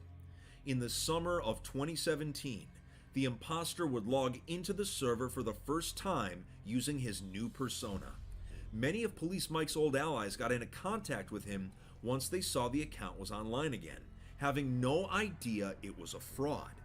Fake Police Mike attempted to mimic the original style of typing and mannerisms, and at first was quite convincing. He would go on to receive invites to bases, would join groups such as the Spawn Masons, and he was even given valuable items by newer players, attempting to get into his good graces. People would even ask him to do interviews about the old days on 2B2T. For the fake Police Mike, everything was going according to plan. Even old members of the community were convinced that he was the real deal. Wow. This is exactly why he wanted to purchase the account in the first place. You see, throughout most of the server's history, the community had an obsession with join dates. The earlier you joined the server, the more respected you were, regardless of what you actually did. The faker knew that assuming an old player's identity would be an easy way to obtain instant relevancy and respect without having to actually work for it, and saw that the real Police Mike was no longer an active player. It was too easy. These days, I would argue that join date is really not that important, as many players that have joined 2B2T in the past year or two have already had massive impacts on it, such as Baki, who I've talked about in previous videos. Regardless, the fake Police Mike was using his account's early join date to get ahead in the community. From 2017 until 2019, the fake Police Mike was an active player, even participating in the server's incursions. More people became interested in Mike and kept asking him about the old days on 2B2T. This is where the imposter would make a fatal mistake that would reveal his true identity. Before I tell you what went wrong, if you're enjoying the video so far, make sure to leave a like, and if you hit that subscribe button, you're a legend. I'm not going to bore you with the stats this time, let's just get to the point. What mistake did the fake Police Mike make that caused him to be exposed? How he met Well, somebody. he decided to write down a detailed history about himself and post it publicly. It had many details about the original Police Mike's actions, such as being a member of the Face Punch Republic, entering the End Dimension with XCC2, and being part of bases like Squid Base, Ziggy Town, Plug-in Town, and so on. A lot of this information was already public knowledge. He put a disclaimer at the top stating not everything is 100% accurate. I went based off screenshots and memory. This was to prevent people from questioning if details were wrong. But regardless, he ended up going into too much detail, which caused a member of the old community to comment that his own memories of the events were different than what Mike had described. This led others to begin questioning his authenticity. Even XCC2, who was one of the original Mike's friends, started growing suspicious and noted that Police Mike was getting minor details wrong in conversation that the original would not, and his mannerisms were not quite the same. 2B2T legend Tristan, who was not actively playing on the server at the time, heard about the situation and instantly knew something was wrong. A lot of information in Mike's post seemed very inaccurate. It turns out that Tristan was one of the few people that still had direct contact with the original Police Mike. After exchanging messages, the original Mike confirmed that he had sold his account to this anonymous player, stating, "I sold my account to this guy over a year ago and he's acting like he's me. I really don't care that much, so I don't want to ruin it for him." After learning the truth, Tristan's group, Nerds Incorporated, previously known as the Tyranny, made this information public, and the ruse was blown More wide shall open. gather. Many in the More shall community were enter the shocked. fray. Why would someone go to such great lengths to pretend to be somebody else? Friends Monkey of the crew, fake welcome, Police Mike were welcome. How are you conflicted. guys? He had been lying to them the entire time, but had also been their friend and helped them out on several occasions. Some people even respected how much dedication was needed to pull off the charade for so long. So what ended up happening to the fake Police Mike? Now that he was Chilling. exposed, what was Waiting he to get going in to the do? queue. Believe it or not, he just kept playing. While some in the community were obviously upset, the majority didn't really care. They just accepted the situation for what it was and kept referring to him as Mike. He did release the Police Mike username and changed it to Milkman Mike instead, finally separating himself from his fake identity. So is this a happy ending? I guess it is, but you still have to admit that this entire situation for a block Faked everybody game out is for about a year. completely insane.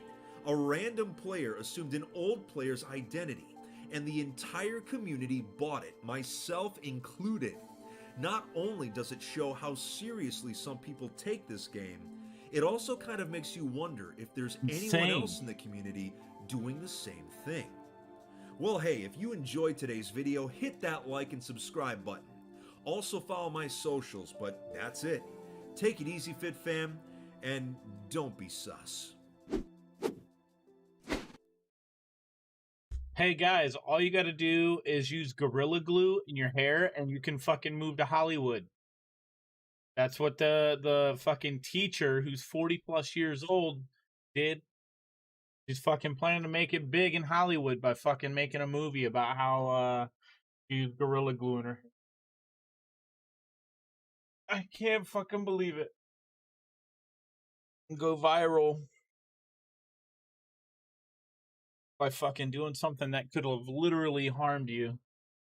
They didn't tell me to not put it in my hair, but it literally says, do not bond skin. Hair is obviously attached to your skin. Fucking idiot people. And she's going to get famous on it. I don't get it. Her case. Do stupid things. Apparently fucking become a millionaire. Fucking craziest thing ever.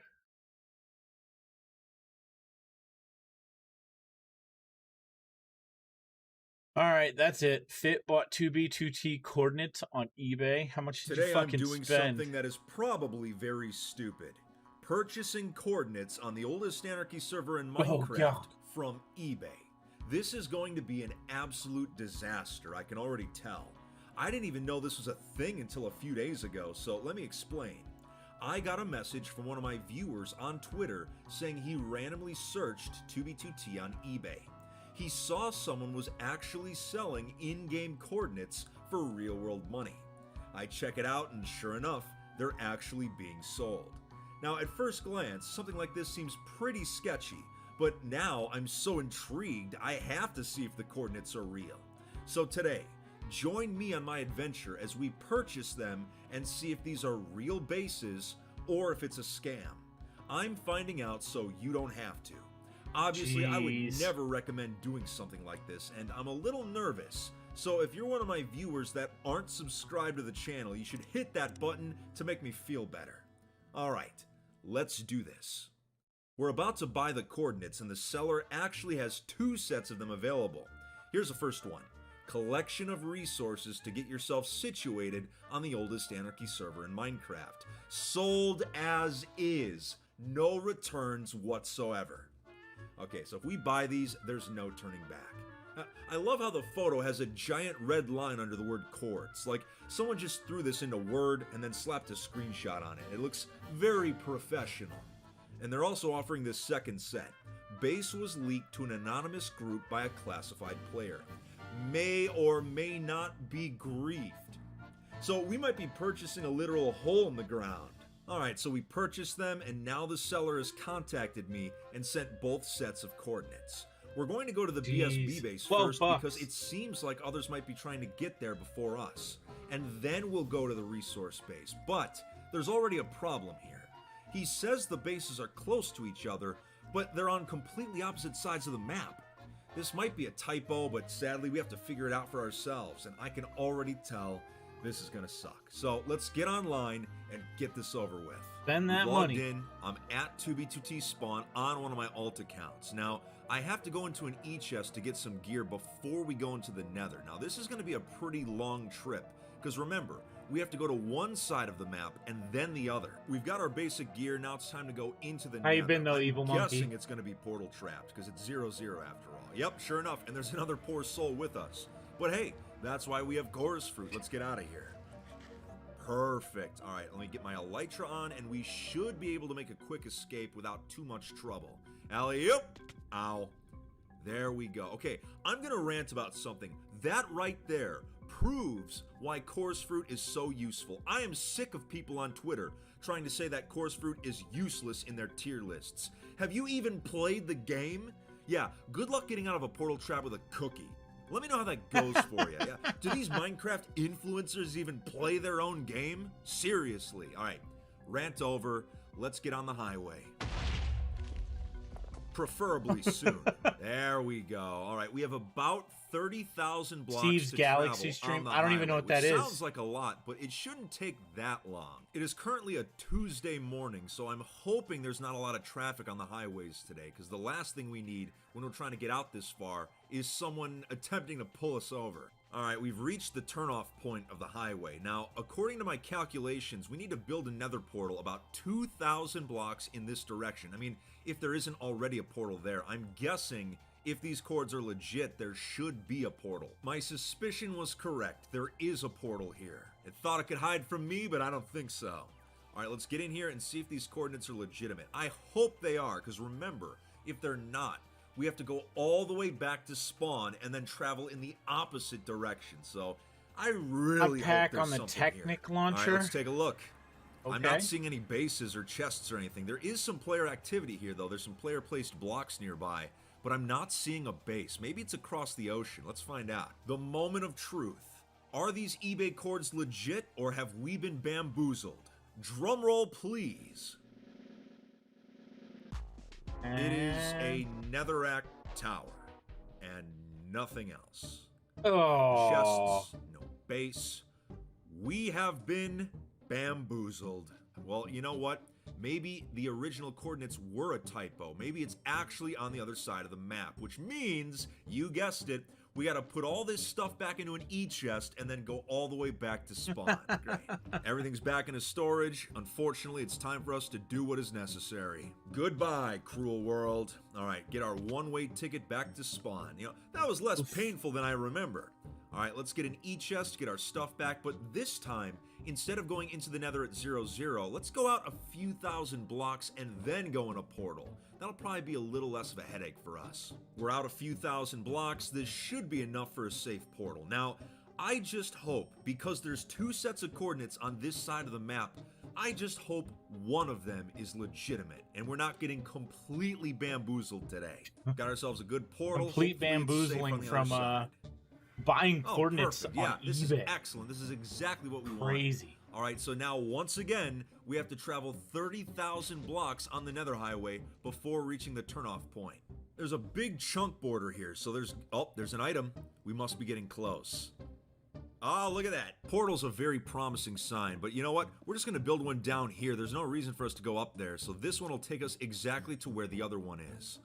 All right, fingers crossed. Okay. We're in a frozen tundra, and it looks like we're not that far away from where the coordinates should be on this side of the map. So, let's take a look. All right, we're close. This is the moment of truth. And the only sign of civilization here is a nether portal. So that means the first set of coordinates is a complete dud. There is absolutely nothing in both locations. So, we've been bamboozled.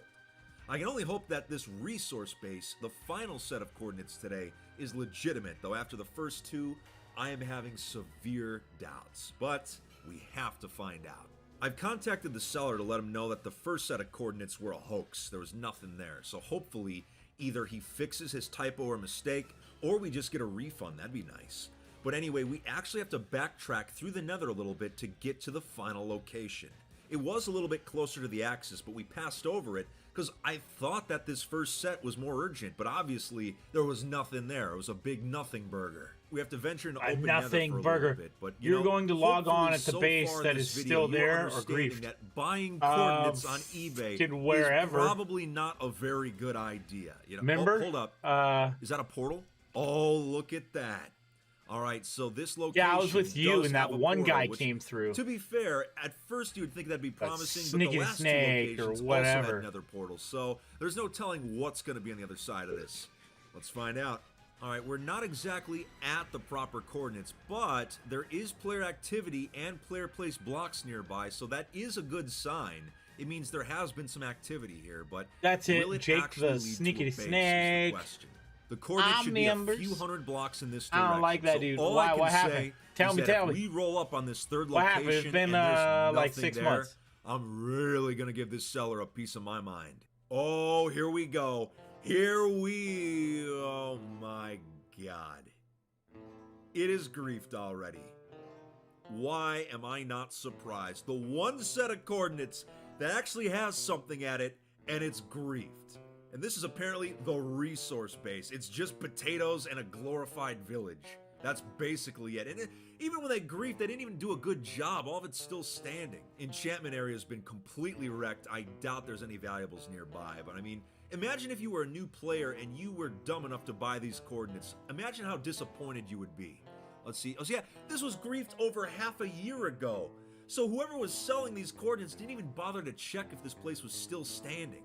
We should be hearing from the seller any minute now about that first So what set of happened, Evil coordinates, Monkey? but the sad thing Why don't you is, like that guy? this second location, we technically did not get scammed because there is a base here and it has resources It's just been griefed and the resources aren't very good. I just heard back from the seller, and let me start off by saying this is a train wreck. Take a look. I'm sorry to hear that.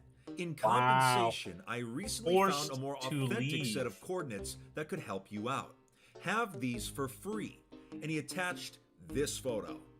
Oh, I'm sorry, are you having trouble seeing this photo? Well, it's because this is the actual size. The coordinates are so blurry that I can barely read them. And on top of that, I already recognize the base in the photo because it was griefed a few months ago. But hey, we signed on to this, so no refunds.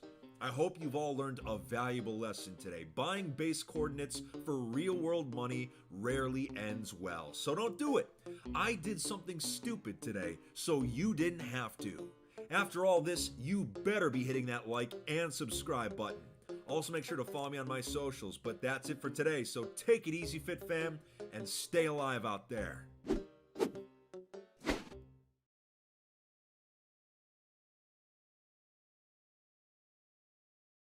I got what, one more video? Yeah, 2B2T's rarest Minecraft item. All right. We're going to watch that. I'm going to go pee because, well, coffee's kicking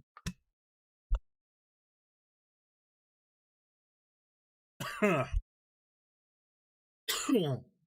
And then we're going to keep waiting.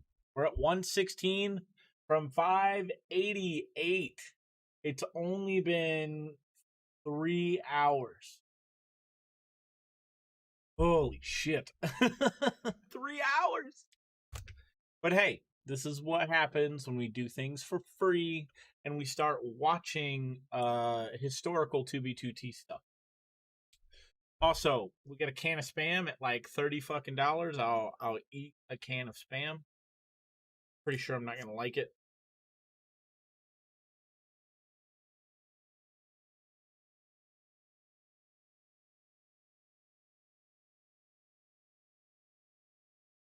They even stamped the date on the bottom twice.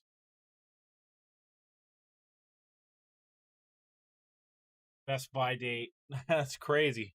All right, let's throw the music on. I'll be right back. Now let's get to work.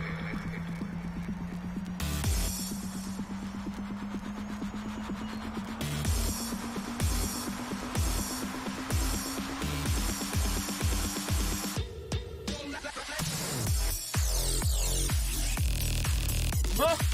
My camera freaked out. Be right back.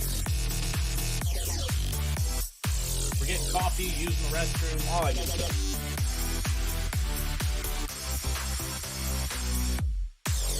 New Twitch hoodie.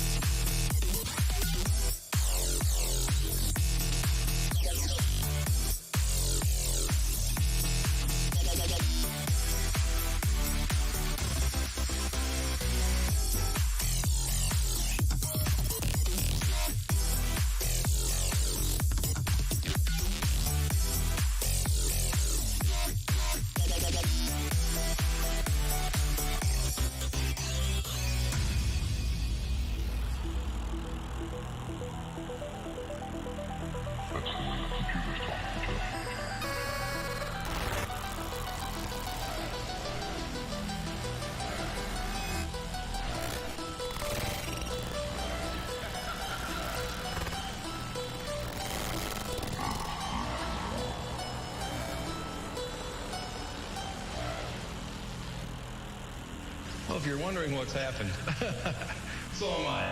The computer that we have running our news from time to time took off and went wild. So what we're going to do is start over from the top.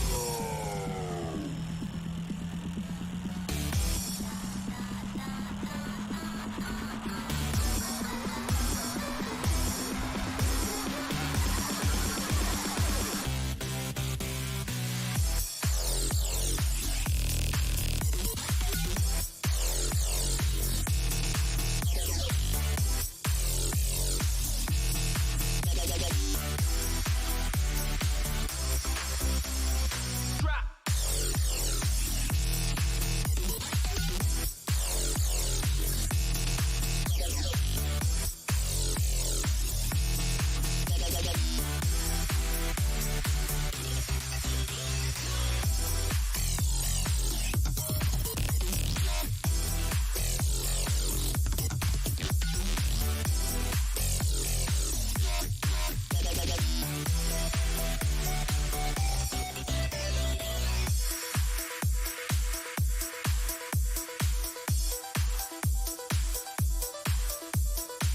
Well, if you're wondering what's happened, so am I.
We're at 109, so maybe this video will get underneath 100. What is the single rarest item on the oldest Anarchy server in Minecraft? This is a very challenging question to answer, and it's one that I get asked a lot. So I figured Dragon it was egg. finally time to tackle the subject and make a video about it. You have to understand that what is considered rare on 2b2t is different than other Minecraft servers. Because of over 10 years of duplication exploits, traditionally rare Minecraft items such as dragon eggs, infinity mending bows, and god apples are practically worthless at this point. Instead, items such as written books, illegally enchanted gear, personal belongings, and glitched items are considered the true valuables. But here's the thing. Thousands of these valuables are technically one of a kind. So how do we determine which of these unique items is the rarest? Well, believe it or not, there actually is a way for us to figure it out, and it's going to involve some investigation and statistics. So today, we are going in depth, researching the server's most sought after valuables to see which one is truly worthy of the title of 2b2t's rarest item. Many of these rares have been kept safe over the years, just like it's important for you to stay safe, which is why I'd like to thank Dashlane for sponsoring today's video. Dashlane MC, it's a great way to support the channel. Now then, let's do this. So what is 2b2t's rarest item? In order to find out, we need to identify what is not the rarest. First off, glitched items. These are valuables that were created due to glitches in the game itself, such as helmets with repeat enchantments, horse armor with missing textures, and other oddities. While many of these items can be hard to come by, most of them have been duped, and the rest are not one of a kind. Statistically, these things cannot be the rarest. So let's get more specific. What about personal belongings, or items that were created by notable players? Things like pieces of armor, weapons, and shields. While some collectors may find these items rare or valuable as they're one of a kind, many of them can be replicated easily, and once created, you can't really tell the difference. For example, almost 5 years ago, when I dueled the YouTuber Camping Rusher, I managed to defeat him and take his shield, which I still own to this day. By definition, it is an incredibly rare item, but at the end of the day, it's just a shield, and it can be easily replicated by anybody, which is why I would not consider it the rarest, and the same goes for other famous belongings and pieces of equipment. If I can make a perfect replica, it's not truly rare in Minecraft. So what about illegally enchanted items? Items created by having backdoor access to server commands, such as 32Ks, sharpness glass panes, and enchanted sticks. Well, ignoring the fact that many of these items were duped, the server's admin, Housemaster, has implemented plugins over the years that have removed the illegal enchantments from these items, making them practically worthless. Illegals that still exist have to be kept in shulkers and never opened in order to preserve them. It's for these reasons that I would not consider illegally enchanted items to be the rarest. So let's move on to blocks unobtainable in survival, such as bedrock and barrier blocks. Because of the plugins I mentioned earlier, these blocks get deleted from inventories and e-chests, but they still likely exist in the inventories of players that haven't logged into the server for years. And since there are likely stacks of them, I wouldn't consider them the rarest items. Player heads are a common topic of discussion, but they've been duped so many times over the years that they are completely worthless. At one point, specific map arts were considered rare, but after 2b2t's map limit was first reached many years ago, it reset all of the images. And considering these resets happen more frequently, it has ruined the value of many old maps. Many of the things we've mentioned so far can still be considered rare, just not the rarest. So we need to start looking for items that are not only one of a kind, but also cannot be replicated without exploits. Does this kind of thing exist? Why, yes. They're called books. No, I actually Unlike got personal that up and running belongings, to we can get see it who wrote a before. specific book, which can prove ownership of the item. Books also display whether it's an original or a copy. Now we are on the right track. It seems that the rarest 2b2t item has been narrowed down to a written book of some kind, likely from someone famous or an influential player from 2b2t's history. But we have an issue. There are thousands of books that are all one of a kind. So how can we determine which of them is the rarest? We need to dig deeper to see if all of these books are equal, or if some are more equal than others. And I think I have an idea of where to look. If you're enjoying the video so far, it would mean a lot if you'd consider hitting that subscribe button, but no pressure though. So now, in order to uncover the rarest item, I decided to get into contact with a 2b2t player named Crystallizing. He runs a Discord server dedicated to archiving and preserving all written books on the server. Once a book is verified to be legitimate, the text is saved and is put into a database that can be searched by any user. The trading of valuable items other than books also happens here. Since Crystallizing opened the server in 2018, over 2,400 one-of-a-kind books have been archived, which means the statistics we can find here will be incredibly useful in our quest for the rarest item. Unlike other valuables, one-of-a-kind books are almost never duped. The reason is that collectors want to maintain the book's value, as some of them are highly sought after and can be sold to other collectors for real-world money. I decided to ask Crystallizing which of the archived books he would consider to be the rarest. He shared many screenshots of some of the unique books documented, including uncirculated Housemaster books. Okay. To clarify what happened with the coffee pot, guys, I made coffee. I forgot to put the little lid on the actual coffee pot. So I spilt just a little bit and it like kind of sat under the coffee pot. So I put the towel there so it would soak it up. That was it. So that way it wouldn't drip between the stove and the countertop.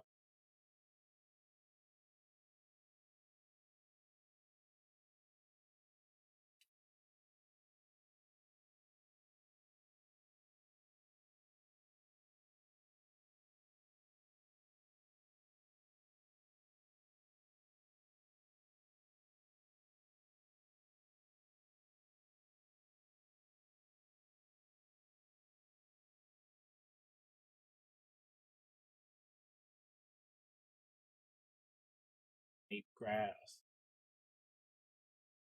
But he pointed out something that took me by complete surprise. Out of the 2,400 books archived, 4 of them have a unique property that none of the other books have. They are tattered. If you didn't know, tattered is a property that Minecraft books can have that prevents them from being copied. This unique property cannot be obtained in survival mode. They can only be created with administrator permissions. One of the books has colored text and untypable characters, but the 2 most prominent tattered books actually share a name, and they're called Backdoor Book. They belong to one of the most powerful players in 2B2T history, Tristan. Many years ago, due to backdoored server plugins installed by Housemaster, Tristan was able to create these tattered books using commands. Upon opening the book, they had 3 options available: Creative Mode, Survival Mode, and Give 64 Bedrock. Each of these could be selected by clicking on them, and the book would run the proper commands. The author of one of these books was simply Server, and the other said Pyrobyte, another 2B2T legend, but the font used is not comprised of characters that can be used in a Minecraft username. It was basically a clever joke, and proved just how badly 2B2T had been backdoored. Tristan even mocked House by writing a book addressed to him, thanking him for trusting the plugins as he was the one that had written them. These books could effectively turn you into a god, and even to this day, we still don't know the full extent of how much these powers were used, but they helped Tristan to cement his legacy as a 2B2T legend. These days, the books no longer work, as Minecraft updates changed the commands for going in and out of survival mode, and House's plugins have removed the ability to obtain Bedrock. So who owns these extremely rare books? Well, it turns out it's an old friend of mine, 2B2T player Alpha Computer. I spoke with Alpha and he confirmed that he was the owner of these books. I would ask him how he managed to obtain them, but on a server like this, sometimes it's better not to ask questions. He has turned down offers to sell them in the past, some of which were extremely high cash offers. So, because of their tattered property, their statistical rarity, their relevance to the server's history as some of the most powerful items, and the fact that they are highly sought after by collectors, I would argue that Tristan's backdoor books are the rarest items on 2B2T. But perhaps you disagree with me.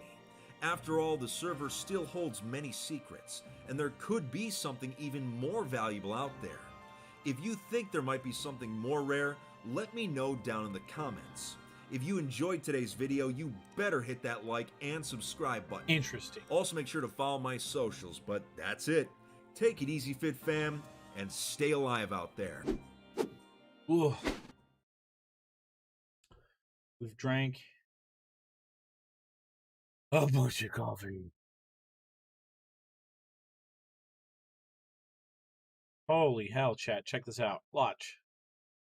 Pow. Refresh. Bam.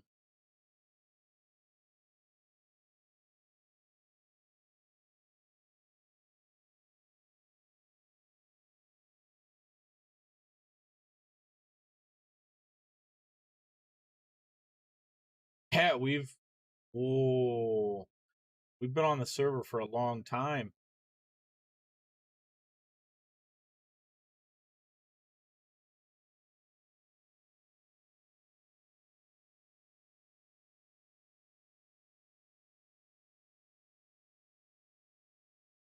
Ooh, could an AI actually escape Minecraft's 2B2T?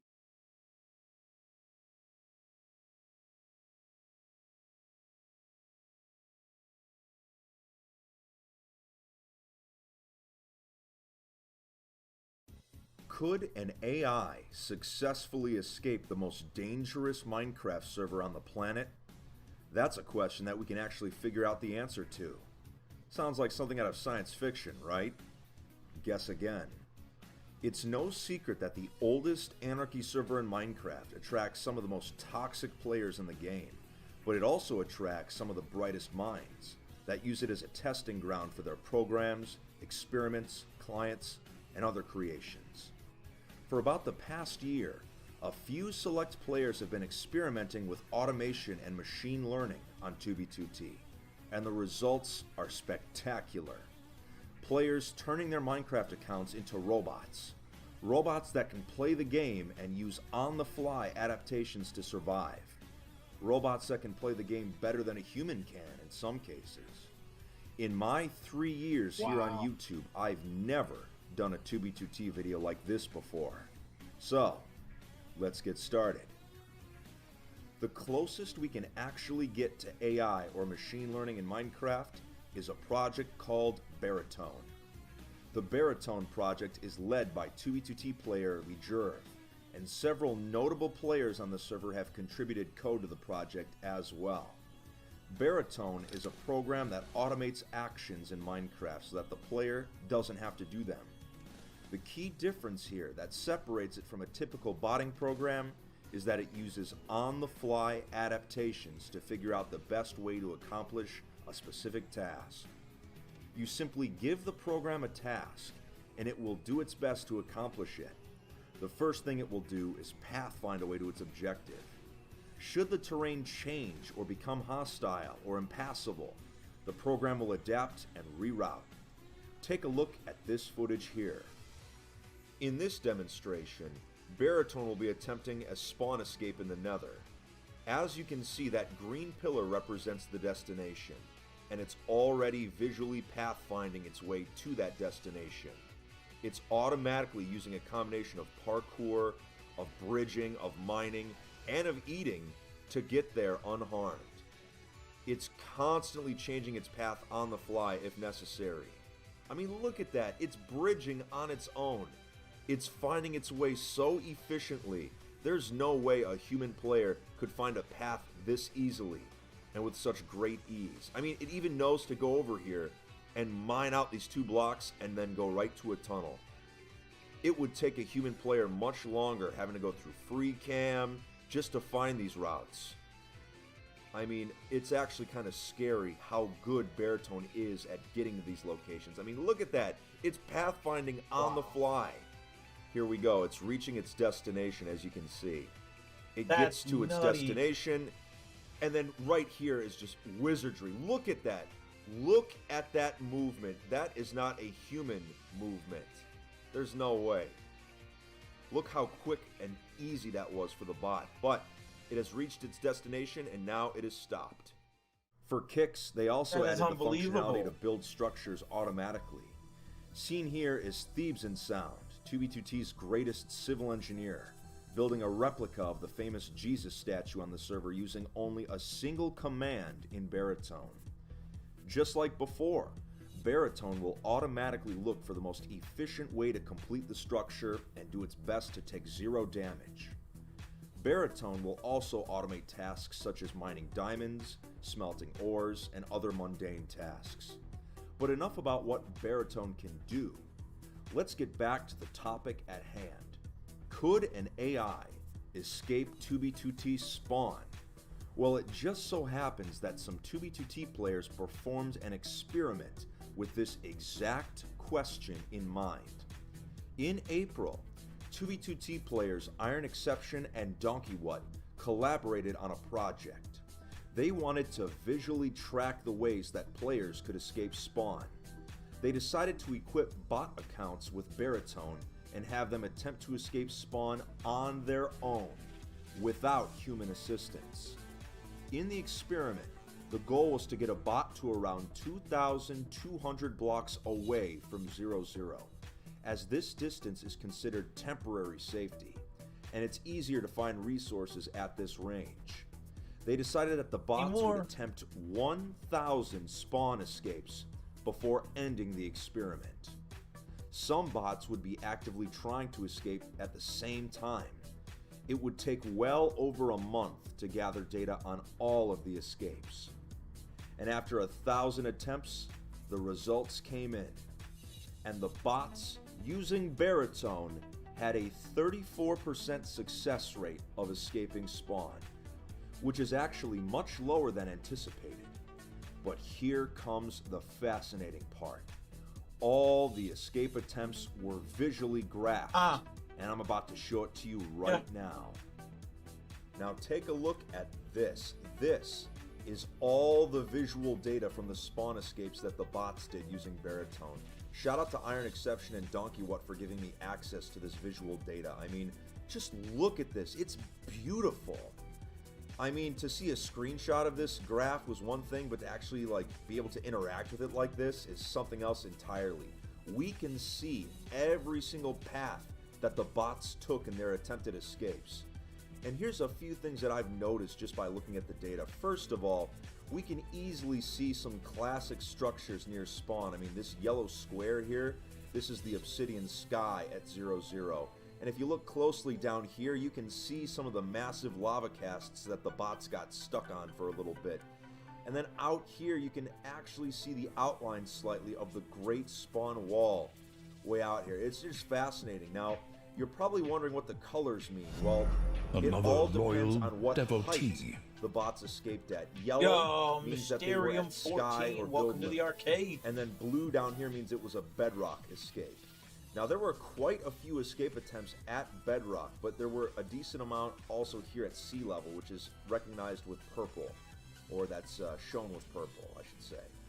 But anyway, it's crazy to see that, first of all, not all of the bots stuck to the highways like humans. It looks like they did branch out in random directions to try and escape. So, if you see out in here, if you see a line that gets to here, it means you're going crazy. What's going on?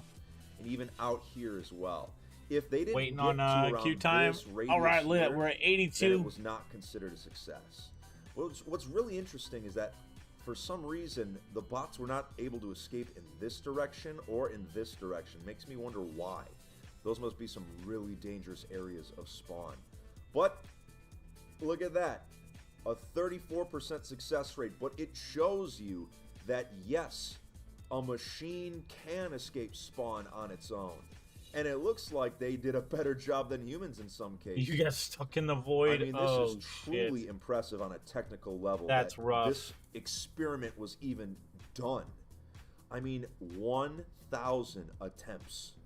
And all of it was visually charted. It just, my caveman brain can't even comprehend this whole thing.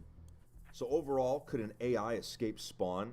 Well, the answer is yes, but now Housemaster just this hates opens up so many other possibilities and philosophical questions. It happens. The technology and code behind Baritone is so good that it's curiously unsettling. What happens when these bot accounts become capable of PvP? With ruthless aggression showing no fear like a human would? What if conflicts on 2B2T in the future are not fought by people, but by machines? Imagine factions having Baritone-controlled accounts gathering resources for them, hunting for nether portals off the highways, and even fighting on the front lines. Baritone has opened up so many possibilities in both Minecraft and 2B2T's meta. It's very interesting to think about. Baritone is open source, and I've put the link to the GitHub in the description of this video. As the project is worked on more and more, it's only a matter of time before these automated accounts are playing the game better than a human could. Baritone has proven that machines that can adapt on the fly are absolutely capable of escaping the notorious 2v2t spawn. As long as these machines don't start thinking or learning how to PvP, I think we'll be okay. But I am number could 79 in machines queue. rule I've been waiting 2v2t someday? for It's fun to think 3.5 about, but who hours knows to if it'll become a reality. Well, I hope you enjoyed today's video. Make sure to like the video, and also don't forget to subscribe for more 2v2t content. Also, make sure to follow me on Instagram and Twitter to stay updated on when new 2v2t content is coming out, as well as my streaming schedule. That's it for today's video, everyone. Take it easy, and we'll see you next time. Stay alive out there, Fit Fam. Resist the machines. Woo!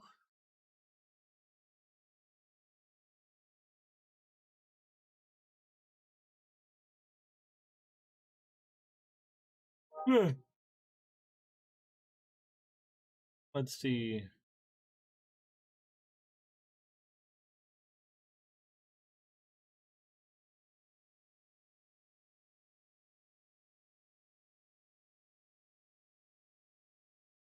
Let's go back like 3 years.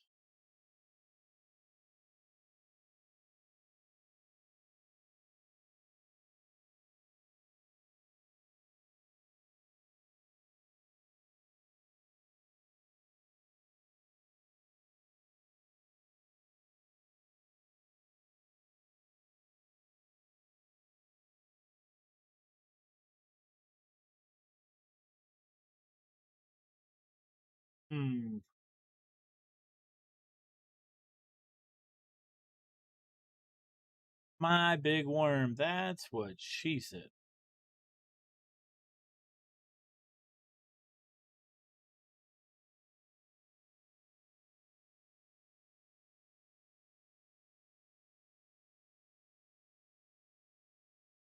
Uh.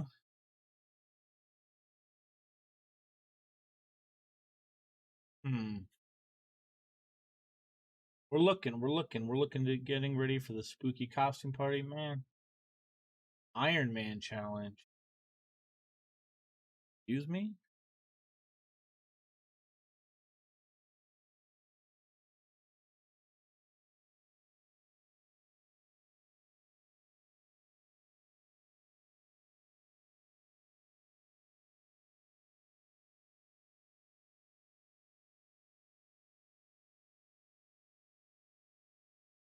All right, here we go, chat.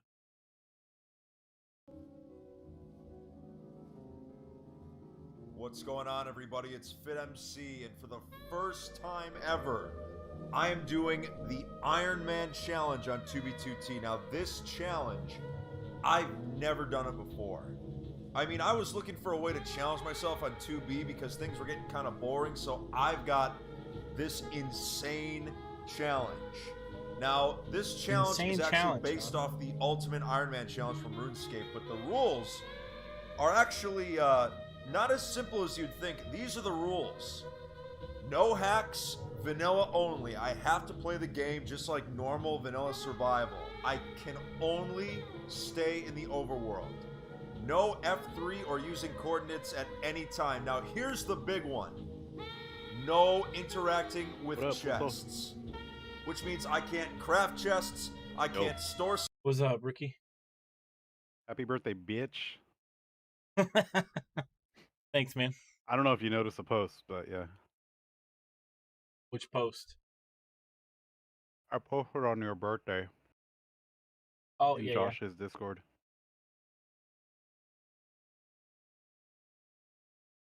You guys were in the game, but I was at work and I noticed it was your birthday, so I saw you in there and posted it. Yeah, I did see that. I was like, huh? Okay, cool. Wasn't it your birthday that day, or? Yeah, the 17th, yeah. Okay. Oh, it was yesterday? Shit, it feels like days ago. It really does, dude. I took off. I was home, what, fucking Wednesday morning, 5 a.m. Feels weird, like I took actual Wednesday night off work. So having an extra day to my 3-day weekend, like I'm already thrown for a loop. Like I'm like, oh yeah, it's fucking Saturday already. No, it's just becoming Friday. I still have Saturday to get through. Hell, I was even at work an hour later on Wednesday morning. Made some In the OT. way. Huh? No, I'm in a party. Oh, he's yelling at people in Spanish, chat. Wey, valgo verga, so. Yeah, I've been trying to get into Minecraft for about 3.5 hours, and I should Valiendo verga. be on the server in like an hour, Ricky. No. 2 So times. how long until you get in? I was 588 in queue. I am now 76. You're not getting in. Oh, I'm getting in. I've waited even longer. I've waited like 8 hours before. But we're finally caught up on all of Fit MC's YouTube videos. So we're like watching way, way older things. Like this Iron Man challenge one. Like an hour and some change. It's part 1. So I should be in. Just hope my queue don't bug again. I'm sorry, Mysterium. You got fucked. All I know is we're about to jump into a game, and I don't want to get you banned for saying shit in Spanish. So have fun. No worries, brother, man. I'll probably be on tomorrow after Everyone fuck with him for his birthday that we asked. after 4 p.m. Eastern. I have a paid for DA event I have to do on PS4 for 2 hours. Well, if you see me online, hit me up. Will do. All right. See ya. Later, broski. What's up, babe? No. The event's only 2 hours long.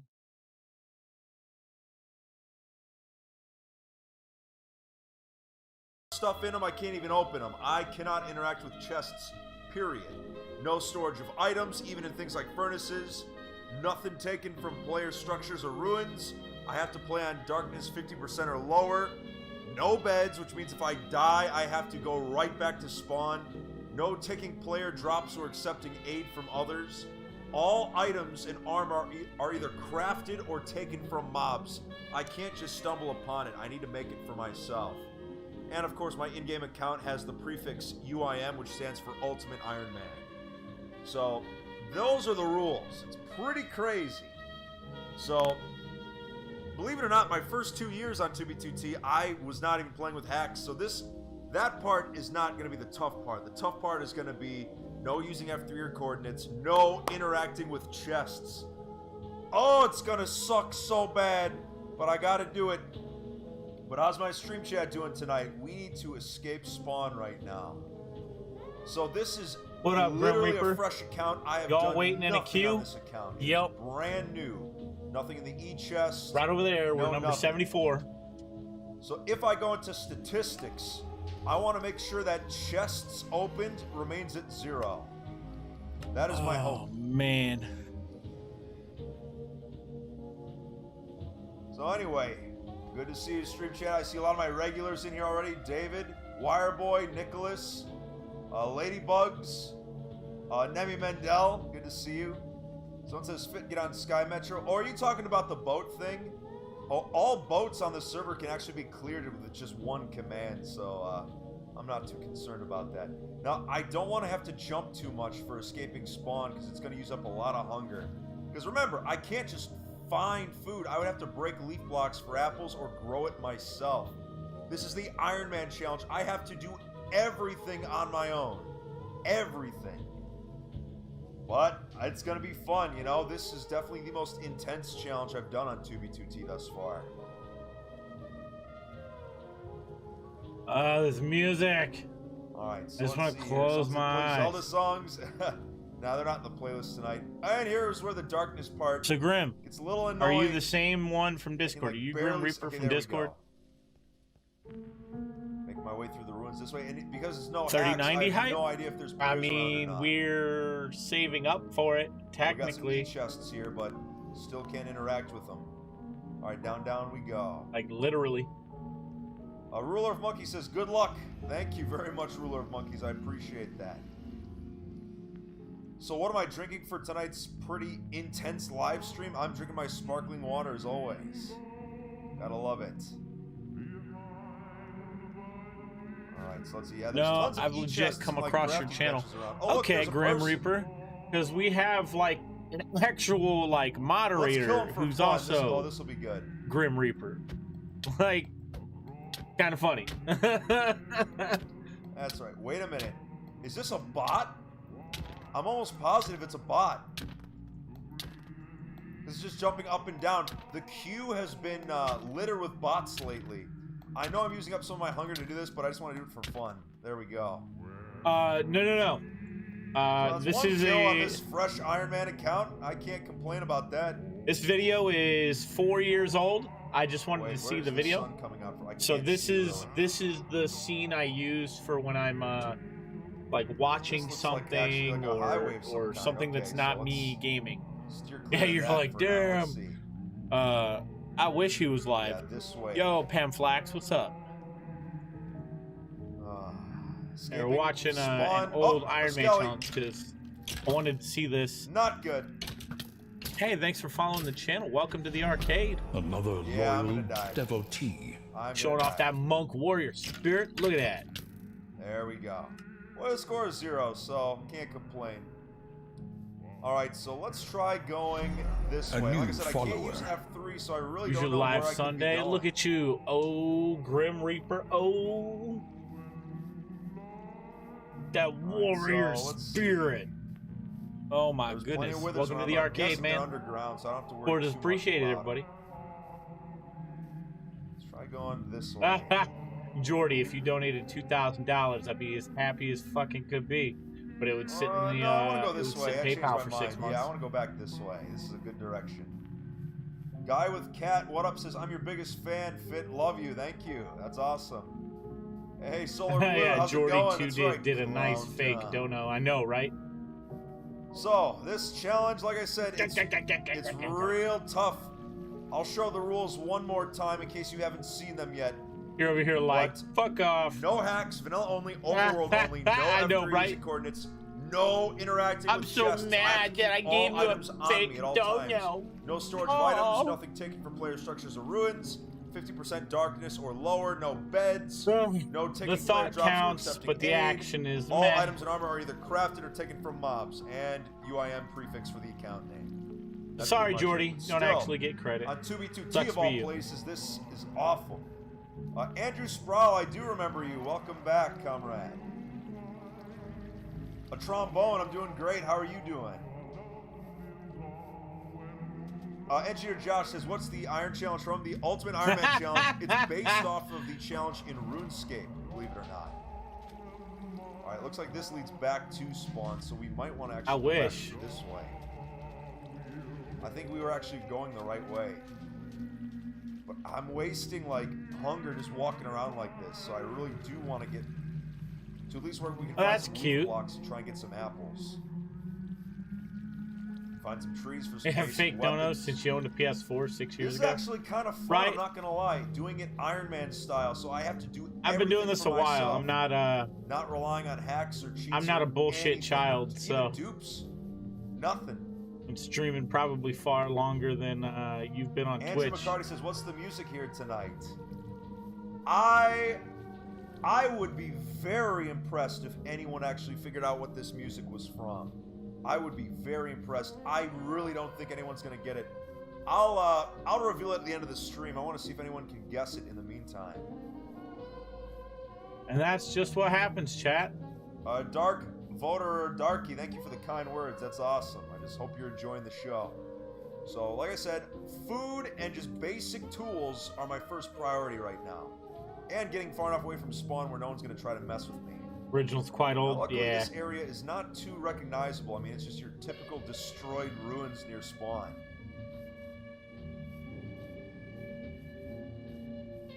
Andrew Sproul says, remember Edgeville and RuneScape? Ooh. How could you not remember Edgeville?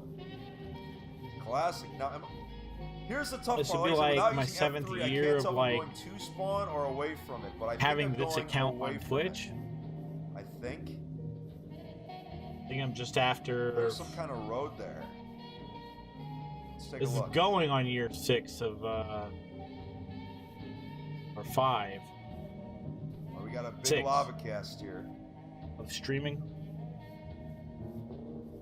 Not too bad. All I know is I'm gonna fucking close my eyes. That's a road. Does it lead to or from spawn is the question. Well, we might as well take this road for now. We got nothing better to do at the moment. Oh, but not having those hacks is gonna make this like the good old days. Yep, the good old days. Oh my, look at that, Spectrum. Welcome. Thank you for becoming a sponsor. That's awesome. Enjoy the new Fit MC emojis. You can use like Pickle Fit. 8:22 a.m. here, so I've not long. I don't have my book on me to write your name in the book. I started this stream about 5 hours ago. And I only slept like 4 hours yesterday. So a lot of people are still asking, like, what are the actual rules of the Iron Man challenge? I did pop them up on stream earlier. I think I got 3 kids. Enable DVR again. So what I'm going to do, I'm just going to go ahead and paste it in the description of the stream. So it's going to be right after where my Instagram and Snapchat are and all that stuff. All right, I just posted it, so it should be updating now. So those are the rules, but once again, I will display them for the last time for now. Oh no, I lost connection. That was easy. So anyway, the rules are no hacks, vanilla only, overworld only, no F3 or using coordinates, no interacting with chests, no storage of items, even things like furnaces. You've not had kids yet? I know. There are some explosions going on behind me. You can read that basically. So it is basically just like the Iron Man challenge from RuneScape. It's just everything has to be done on my own.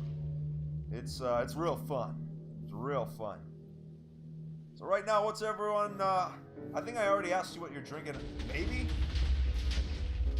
I don't remember. Wow, I hear a lot of TNT going off. I meant like. I thought you were referencing me. Sorry. That's a lot of explosions. Oh no, you don't have kids? Ugh. See all this fucking yawning? Jesus Christ. Alright, yeah, we are what up, Sam? Closer to spawn and not farther away. BlizzCon 2021. So I'm not excited, Sao. How you been, man? How you been, brother, man? And I'm trying not to. You know, I actually did. I banned like that Jordy 2 did. Conserving as much. That's my first ban. I don't know, in like that. That's the first time I banned someone in like 3 or 4 months. Go this, but the fact that I can see bedrock down there tells me I'm probably going the wrong way again.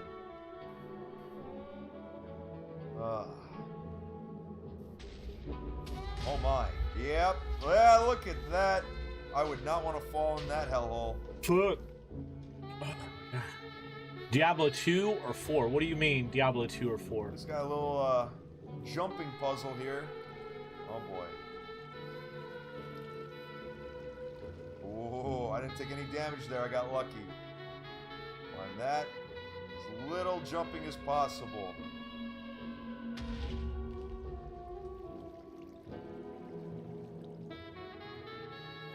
So what about D2 or 4? Yeah, like I said, that not using F3 remake is and tough. The new one. I don't know. So I know the sun is going that way. Whatever. So I know I'm gonna that leave this running. I'll be right back. I gotta go pee again. What's fucking coffee? Right now. All I know is that the longer I stay at spawn, the sooner I'll be hunted down. So I do want to escape in a relatively. That's what I feel like. Warm quick amount of time over death. Dylan Foley, thank you for the kind words. That's awesome. Yeah, don't worry. I feel like it'll get shorter soon for you. We shall see.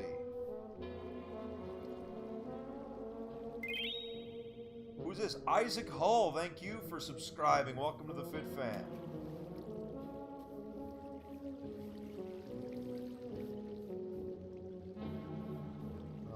Just gotta find some trees or something. So yeah, up and here comes the rain. Hopefully that doesn't pixelate the stream too much. Because we're not using hacks, so we can't turn on no weather. Although we are using Optifine, we might be able to turn off the raindrops because it is technically Optifine. Let me see. Details. Clouds off. What about rain? Off. There we go. We'll just have the little water droplets bouncing off the ground so we know it's still raining. And we can turn the sound up a little bit. There we go. It's kind of weird without like the actual raindrops. Making Dreams, thank you for subscribing. Oh boy, another wither. I'm just in a I might just do /kill because this is just a really... Oh, Dylan Foley, yeah, thank you for subbing again. Appreciate that. Wheelie, thank you for subscribing too. Jeez, where'd this come from? Well, that's awesome. Thank you.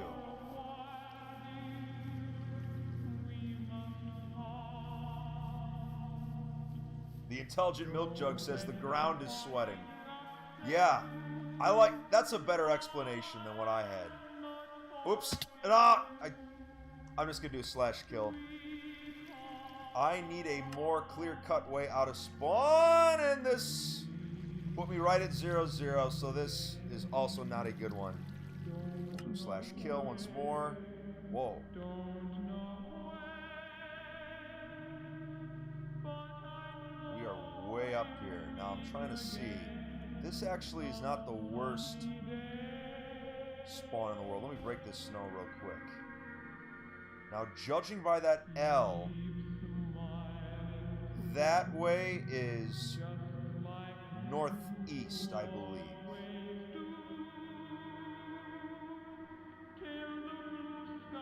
No, that'd be southwest. No, that's northwest. North and west, yep. Alright, so we will try... Uh-oh, there's a wither skull down there. Let's just fall.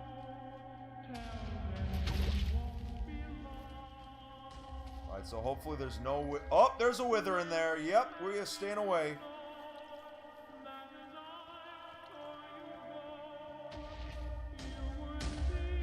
So we're just going to stay away from those lunatics and try and survive going this way.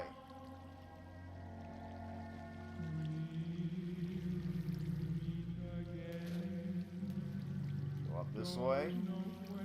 Okay, now it's getting real dark. I need some kind of light source. What's up there? No, that's... I don't know. It's like really dark up there, which means, yeah, there's like a ceiling covering that. You could try going through, I guess.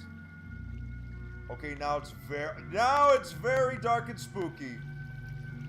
This is legit spooky right now. Uh-oh. That sounds like a wither. Don't mind me, I'm just leaving. I'm just leaving.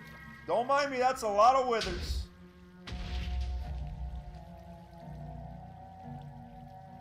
So then let's hop across this little land bridge here.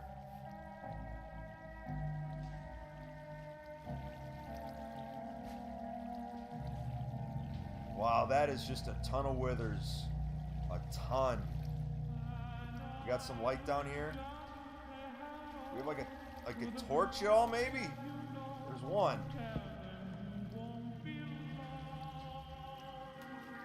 There, that should help a little bit.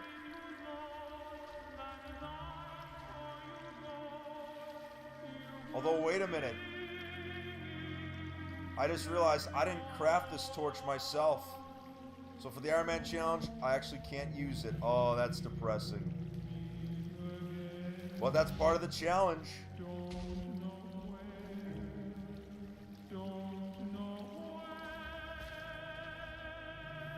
And I think I might be going towards spawn again.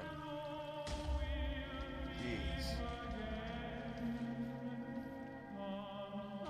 So then, oh yeah, I just realized I can use my crafting grid to go away from 0-0. Good idea, Engineer Josh. My compass If I go that way, I'm going away from 0, 0. Okay, that's good to know. So, let's just do a slash kill because we used up so much of our energy right there.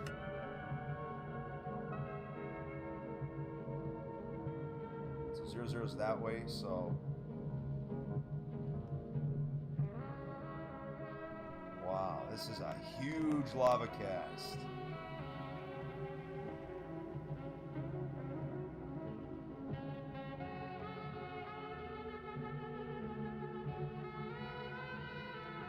So Fire Racer Flame Gaming says, what is this challenge? Just join the stream. I have the full rules of the challenge in the description of the stream. But basically the Iron Man challenge is that no hacks, just vanilla Minecraft, but I have to do everything for myself. I cannot use items crafted by others. I cannot open or interact with chests. It's crazy. It's all about self-sufficiency. So make sure you check out the rules in the description of the stream.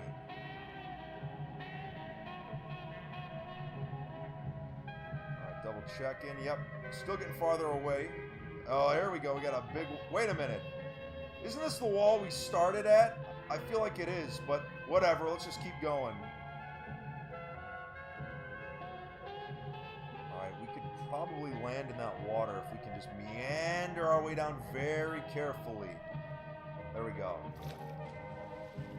I don't want to swim too much because that uses up a lot of energy. Go. Still going away from spawn. Good stuff. Ryson or Red says 2B is a spooky boy. Spooky boy. Spooky boy. James Monitor says we figured out the music is from Fallout. I'm sorry, not the game.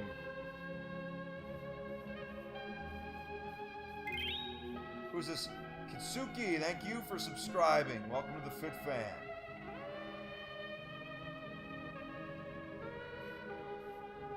So for those of you that have never seen 2B2T before, 2b2t.org is the oldest anarchy server in Minecraft. Almost 7 years old and no map resets. There's no rules. Hacks, cheats, people steal, lie, and there's no censorship. So to play it vanilla is a challenge in and of itself, but to do the Iron Man challenge is just cranking it up a notch. Alright, so at least now it looks like we're getting to areas that are not as destroyed. Still pretty destroyed, but not as destroyed. Well, this sparkling water is making me burpy a little bit. I gotta watch myself on mic.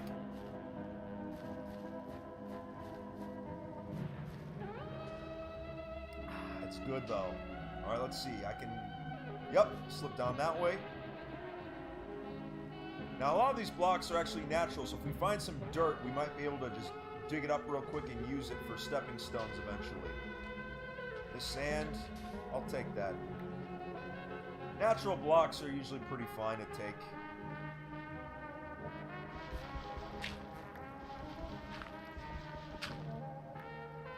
There we go. So still head this way. We'll take a little walk on this path here.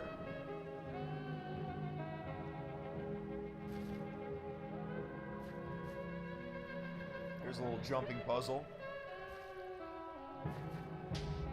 There we go. Alright, hop up here.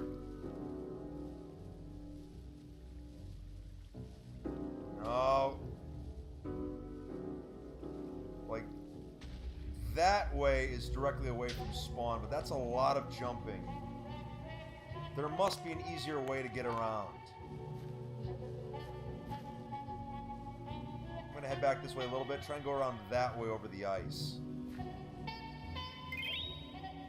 Well, who's that? A Fit Good But Rush, thank you for subscribing.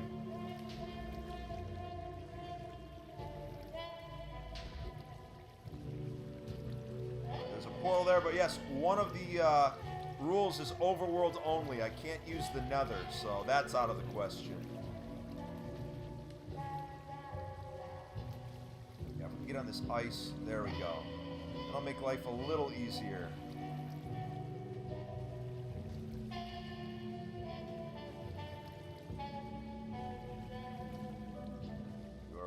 bunny hops, but not sprinting.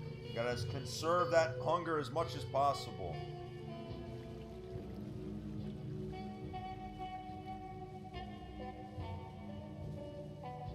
iPhone Cupcake. I know I forgot to enable DVR, so you can't rewind, unfortunately. I know, I'm sorry about that. I totally forgot to re-enable it. But once the live stream is over with, it will get posted as a full video.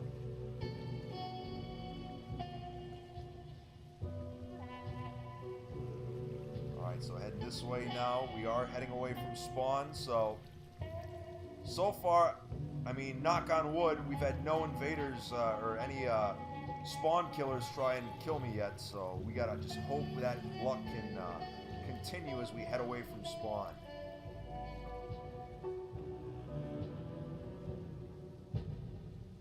Alright, the sun's coming up now.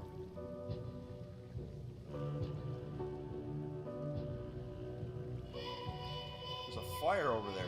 Check that out.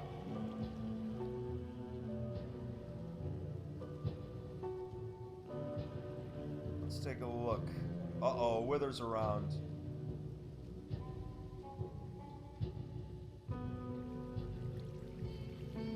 Where are you, Wither? Probably underground. I think it's safe to pass, most likely. I think so, anyway. Oh, I think it stopped raining finally. Yep, sure enough, we're good. So yeah, the fact that we're gonna have to try and get as far away from spawn as possible without using Nether, without using Hex, it's gonna be a challenge for sure. Uh-oh. We got the remnants of the water cube over here. We're gonna have to try and search for the air pockets. There's one.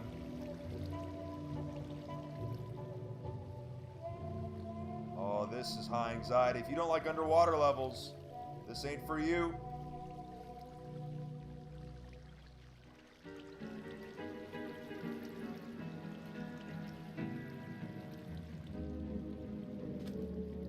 Uh-oh, but I can't see anything right now. Uh-oh. Okay, there's an air pocket. Good.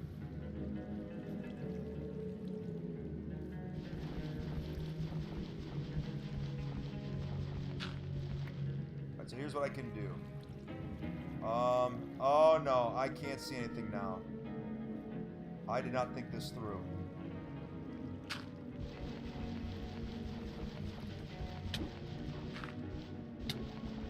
Come on. Yep, I'm dead. This was a horrible idea. And I'm about to drown. I was afraid of that. And here we are back to square one. Actually, wait a minute. I think we're on a better side of spawn right now, so this actually works out for us. But just getting down without taking damage is going to be the tough part here. Okay, maybe it's not as tough as I thought by digging this dirt.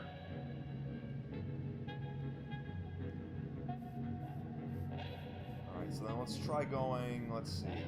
Yeah, this way ought to do it for sure.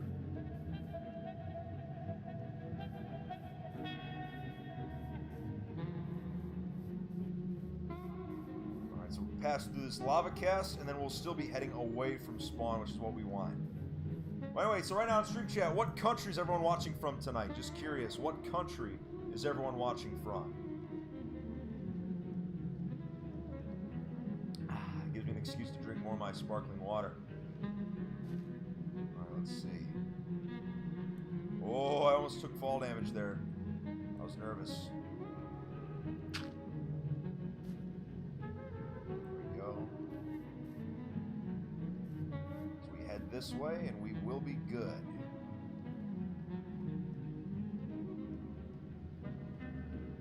So let's see. Canada, USA, Austria, America, that's right, Nebraska, Chile, Kyrgyzstan, Colombia, Australia, Estonia, Wisconsin, Indiana, nice. Whoa, we got a big canyon here. Quite the big canyon, if I do say so myself.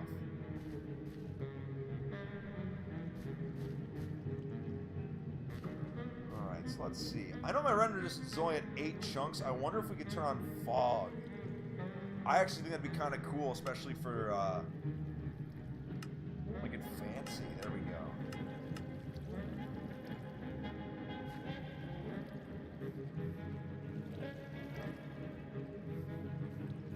People are watching from Northern Ireland, from Argentina. The moon. Huh. Nice. What's the sign say? Feet MC getting handouts again, it says. Huh. Who's that? I mean, obviously I'm Fit MC, but who's Feet MC? Why, some nobody. Doc Smurf, thank you for the $2 donation. Says, wasn't that Bass DVC's trench you just crossed? You'd think so, Doc, but there are so many of those trenches near spawn now, it's hard to, it's, you know, his original one is still there, but there's a few other trenches as well that look very similar but are on like a different set of chords, so I don't think that was the exact one, Doc, but it might have been. I can't check with F3 right now.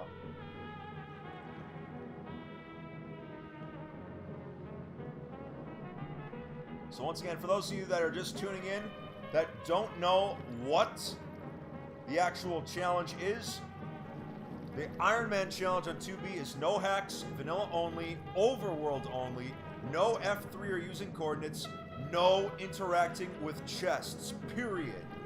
No storage of items, I have to keep everything on me, like a true Iron Man. Nothing taken from player structures or ruins, 50% darkness or lower in the brightness settings, no beds, I can't sleep in a bed, so death will always lead me back to spawn. No taking player drops or accepting aid from others.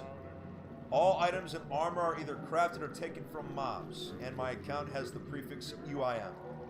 I might add a few other rules later, just depending on how much I feel like challenging myself. Same with the end game. Nemi Mendel, thank you for the $2 donation. Says, is this Bioshock? Oh my goodness! I have been found. A Lamau. Hey, I remember. A Lamau. Well, I haven't been killed yet. I'm just gonna keep walking this way, and don't mind me. I was just leaving. I was just leaving. Totally. Yep, just going this way. Nothing to see here. Hey, he's following along right behind me. Oh boy. So we have a little company tonight, but he's got the same skin that Thebes has.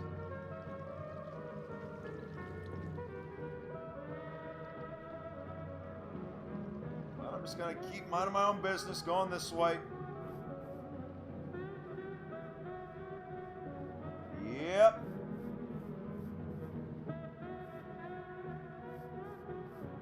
Oh, we got the water cube again.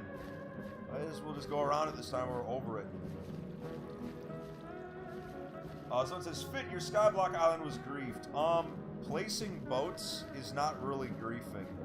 People can place boats on my island all they want. We just do the command that clears them all instantly.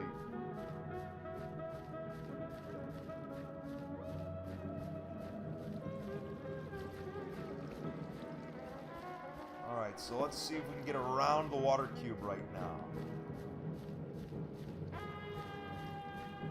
Like I said, if we can't get around, we'll try to go over it, but there's got to be like a tunnel that goes under it that'll be way easier to use.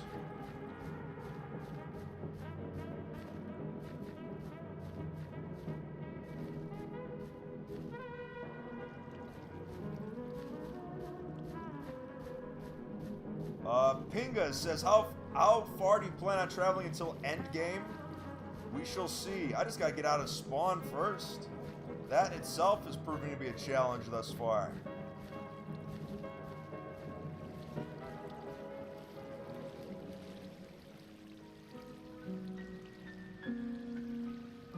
Alright, looks like there's a little bit of a space there we can use. Just a little bit. Alright, got a dirt here.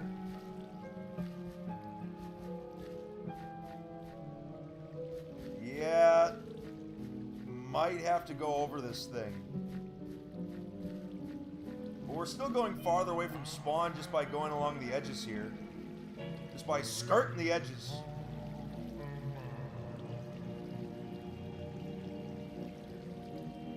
Let's see, Shadowman says, my god, this server is a mess. Yeah, that's what happens when your server has no grief protection and it's been running for almost 7 years on the same map. That'll happen.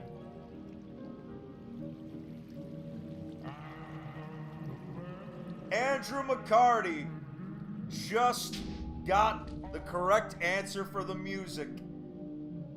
Congratulations, Andrew. Yes, this music is the music that plays in the lobby of the Tower of Terror. So, right now in stream chat, I want everyone to type in GG Andrew. Nicely done, Andrew. That's impressive. I'm glad. It only took 34 minutes, but someone got it. David Wilson, thank you for subscribing. Welcome to the Fit Fam.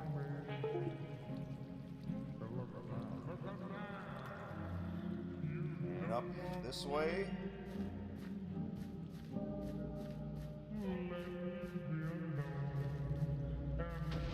Alright, we might be able to get through this lava cast. Maybe. We shall see. Wait. This looks like a tunnel.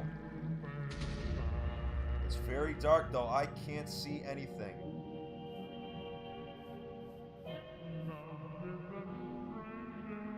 Uh-oh. Yeah, I'm just following this and just... No! Oh, I landed in water. Oh, I got lucky there. That could have been much worse.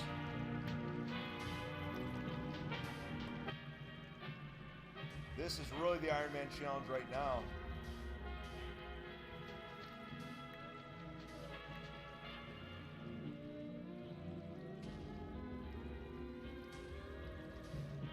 So let's see if I can just kind of hop up this way.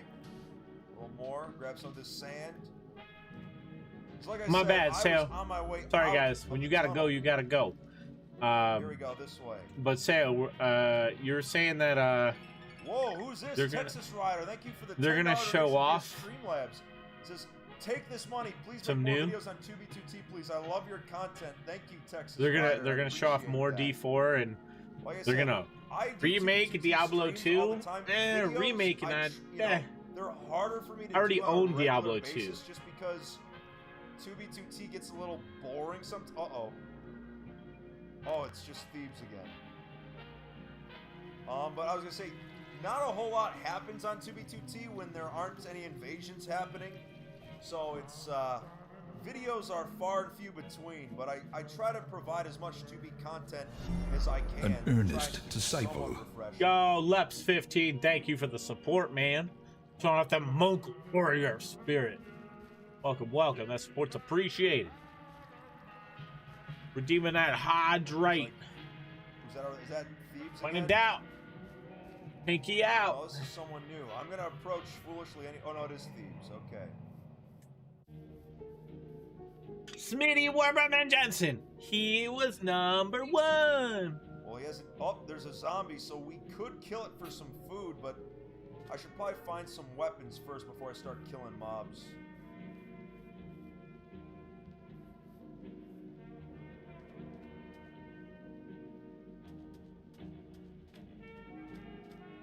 How you doing, Leps? There's like the ruins of an old What, house over there. But yeah, I think I'm only excited for D4. I'm not really excited for Diablo Immortal at all. Oh, yeah, look It's at a that. phone game. But It'll be even though it's a cool casual. It'll base be over like, there, I eh, can't rate it, whatever. Unfortunately, because that's part of the Iron Man Like, rules. that's how I feel can't about take it. any items that were made by other Meh. players or that are in chests. I can't interact with chests, period.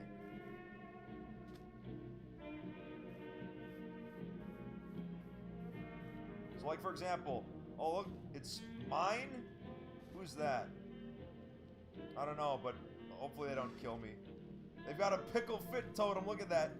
But, for example, say, hypothetically, mine came up to me and, like, offered me his horse. I couldn't take it because it'd be from another player. Yep, there we go.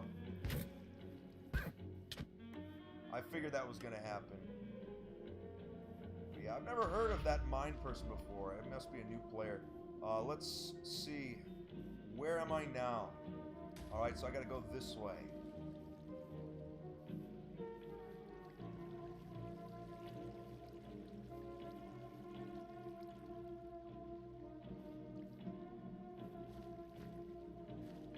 Alright, you're doing a little bit of swimming. Like I said, I don't like doing swimming because it uses up the hunger meter. Oh, there's someone else over here. Look at that. I'm guessing it's one of the bots trying to, like, clog up Q. That'd be my guess. Wait a minute. No, that's BibleBot. We're at 29. That's BibleBot. Oh, baby. We are about to kill BibleBot in Iron Man mode. Oh, this is going to be so sick. Let's see. TPS is 19. Let's do those crit punches.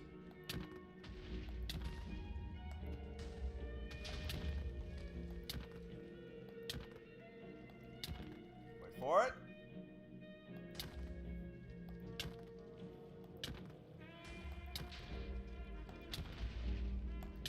Almost. Got him. Ha ha. Oh, too good. I love how even on this like Smurf account, I already have multiple kills just from punching new pals to death. So many hosts today, though. So many hosts. Crazy. Alright, so let's see. There we go. I was getting a little bit of rubber banding there, but the TPS is still pretty solid.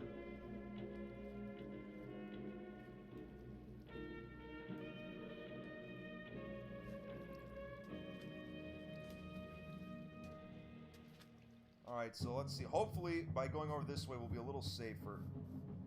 Maybe not, though. Look at this. Someone tried to build something here.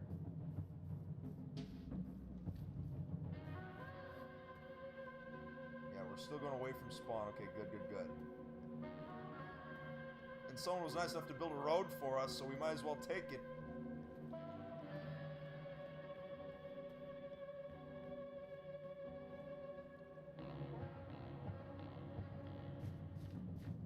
It's quiet. It's too quiet right now. It's too quiet. A tunnel that's really dark in there. I don't know. Let's just go in anyway. What do we got to lose? We got nothing on us right now. Whoa, wait a minute. Look at this. If I didn't know any better, I'd say it's kind of fancy in here. Hold on. Oh, I thought I was like falling for like a long distance. Yeah, not having like a torch is, yeah, it just sucks. These are some ruins, all right. Well, let's get out of here.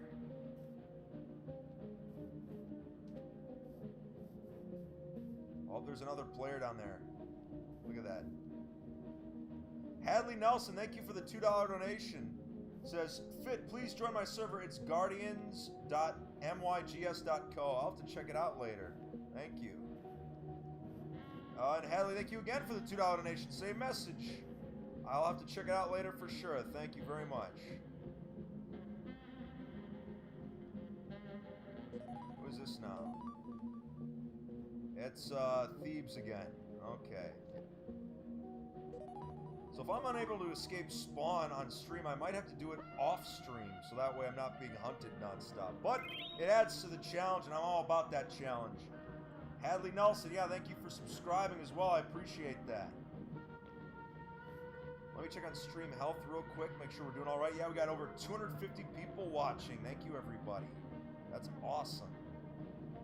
But yeah, this challenge is proving to be quite, well, challenging. That's what I wanted. That's exactly what I wanted.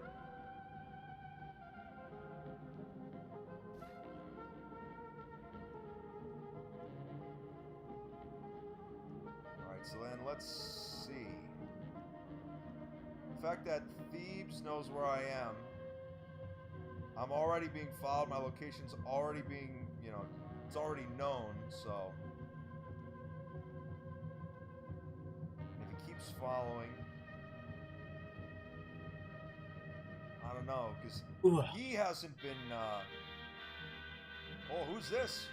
Oh, Hadley Nelson, thanks for becoming a sponsor as well. That's awesome. I appreciate that. Jeez. Very supportive tonight.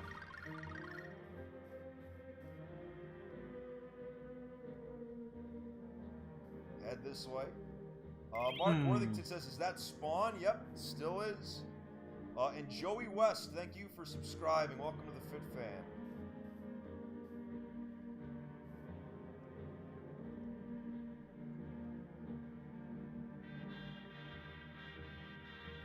Alright, we got some kind of like wall here of obsidian. So let's just kind of sneak past it a little bit.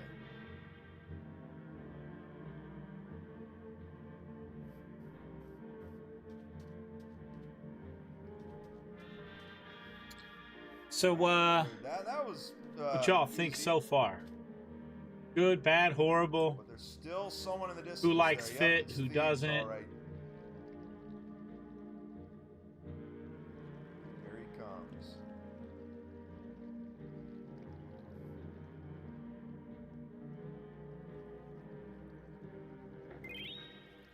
Whoa, who's that? Let's see. Urban, thank you for subscribing. Welcome to the Fit Fam.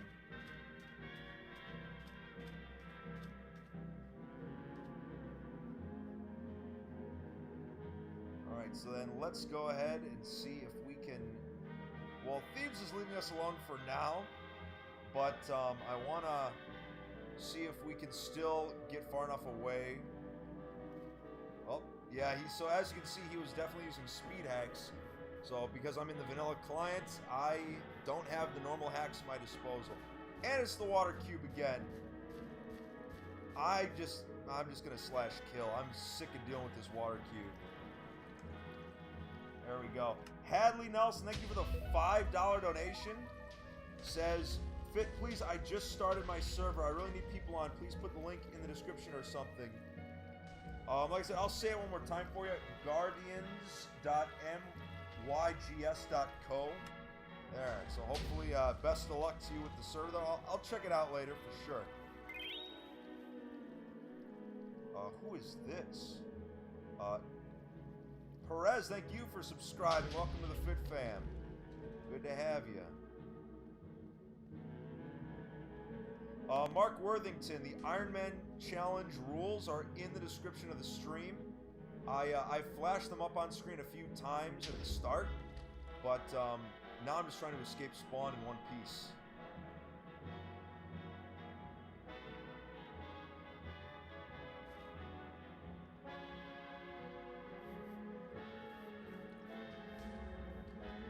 Hello, what up? I like bread. So let's see. Have you been on a different stream of Minecraft? I think if we keep going this way, we Basically, should be all right. I think. the hell's Gabriel's stream? Let me double check.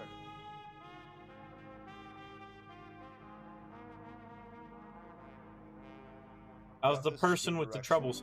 No, I physically haven't been able to play yet. I'm actually That's a still lot in of queue. vines on I'm that number lot of 20, cast right there. That's a ton of 22 in them. queue for 2B2T.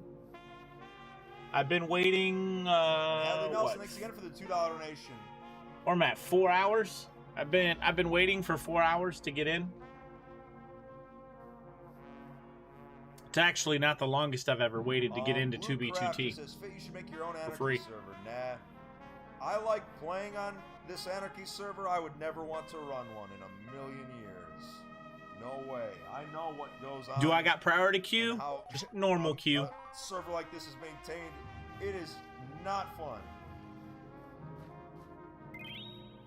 What up? And YouTube, thank you for I love subscribing. games. Jeez, I just We're wanna get out of watching Spawn, Fit actually. MC This doing an was- Iron Man this is not challenge even supposed to be a while we Spawn wait. Escape stream, but This is from that's YouTube what like happens sometimes. 4 years ago. I'm feeling pretty confident about this escape. I started at 588, Seo Center, and within 20 minutes, I dropped to 488. Within 20 minutes. That's why I was like, oh, it's going to be like an hour and 40 minutes. No biggie. Just just What's the Iron Man challenge do? It's like focused on getting RuneScape. as far out as possible without Basically, using no hunger. help from nobody. It's got to be solo, self-found. No charitable contributions. You can't even open Entertaining. up Yeah, I might be able to check out chests your realm later. to pick up gear. You can't pick up anything people put down. Quite literally, you have to do everything on your own. And when you die, you go back to spawn. I've only done a few hops so far for this escape, so I think we're doing all right for hunger. Oh, and no client hacks. That's the other part. So Robert Or Thomas, no thanks for hack the kind clients. words. That's awesome. Blue Crafter says, Fit, I've been subbed since Fitlantis. I love your stuff, and this is the first time you've mentioned me. Thank you. Yeah, no problem.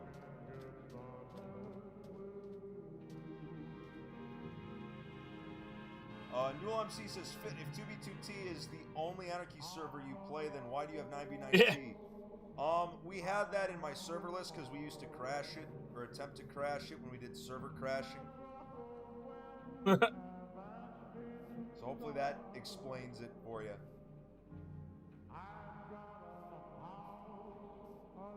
Look at this, it's like a dirt altar right here. Look at that. Interesting. What a weird thing to build near spawn, but I think I've seen weirder stuff. Let's in see. place. You love Fit? Same here. I keep getting told that no one likes Fit. And he spews nothing but lies, but honestly, been great content. There, still heading away. I just don't understand what's got people so upset with Fit MC.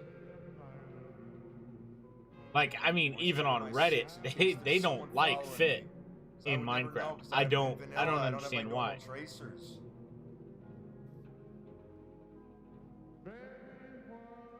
Supa says, I've been sub since the beginning of Russia.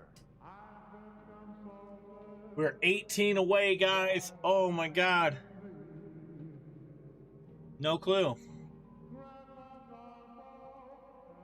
I make soap and candles and stuff on my YouTube. Not really doing a gaming channel yet. I hear you. I love games. Yeah, it's supposed to be. We're getting close to Halloween.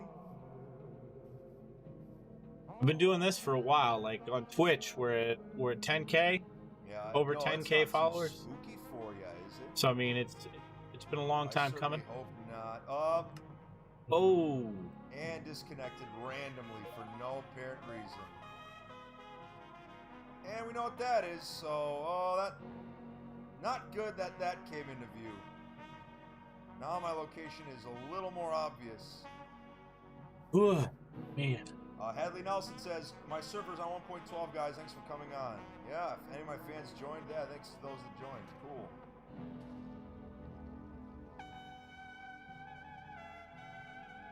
Alley-oop.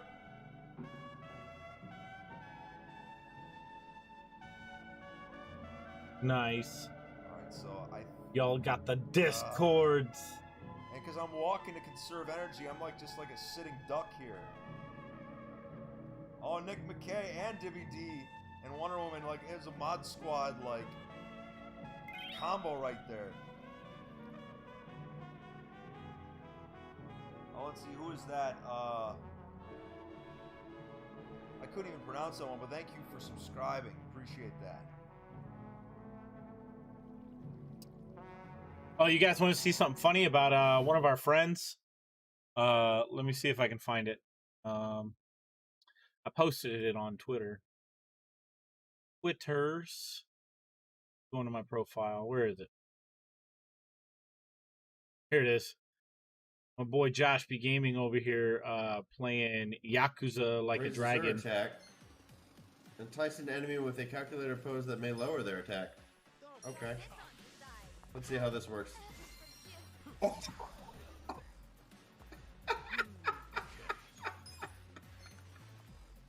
Hate a pose. She straight up flopped.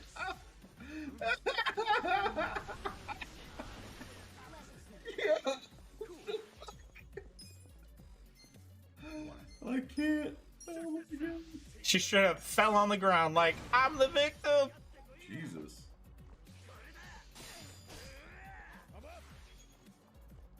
That shit was funny.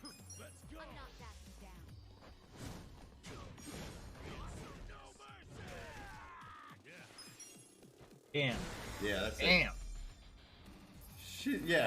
She went down like a soccer player. Said, oh no. Like, calculated. Raises her attack. We'll see it Entice an again, enemy and I'll with a turn it off. calculator pose that may lower their attack. Okay. Let's see how this works. Oh.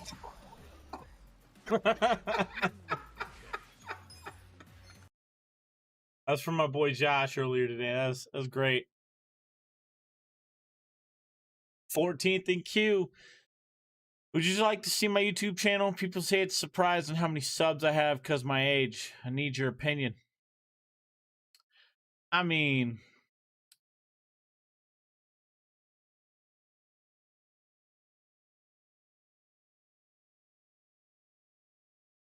let's see.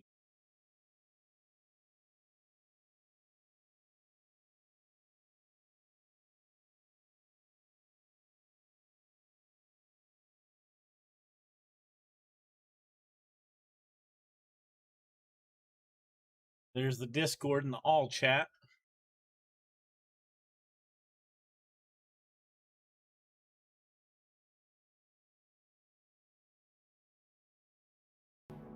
Uh-oh.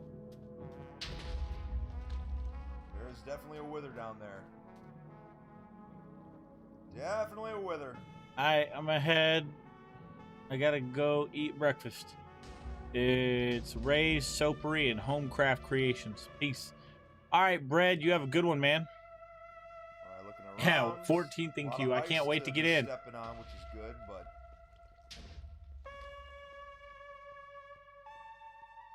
oh, we got a little swim ahead of us. Look at that. No easy way out of this one. Oh.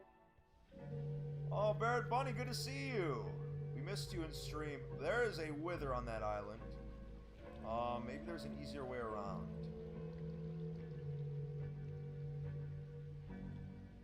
Maybe. Like I said, I really don't like having to swim because that uses up a lot of hunger. I see some land over there. It's our best bet right now. Joe King says, Fit, I just lost the game. Ah, I just lost the game. Just straight lost.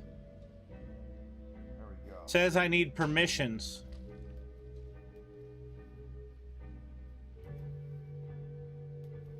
There's some actual land for us.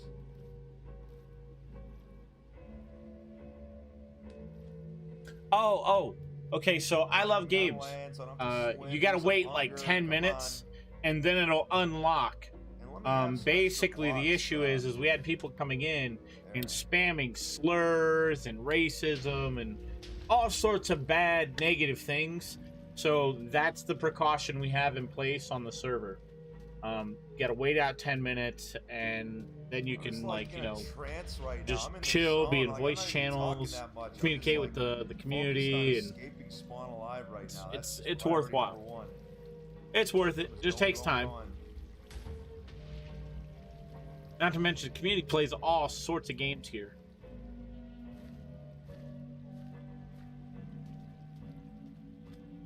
Noister Gaming says, hi, Fit, long time no see. Yeah, how are you doing? Good Yeah, to see? ya. You get it. You get it. That's good. Oh, man. Alright, so let's see. Go up this way. Actual land now. With grass, and there's like actual crafting benches around. Oh, we're almost. Planted trees.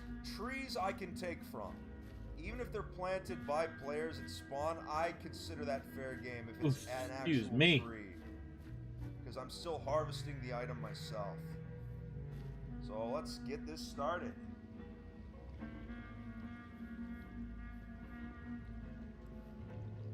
It's like, finally.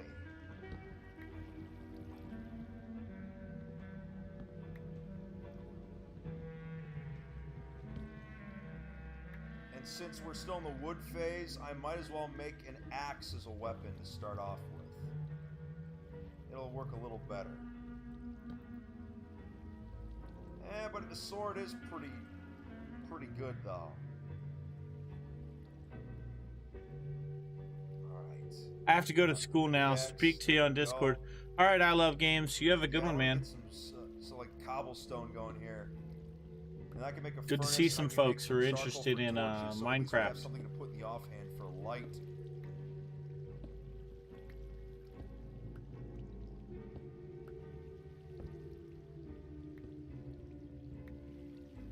we go. We want about like 15, I'd say. 13, 14, 15.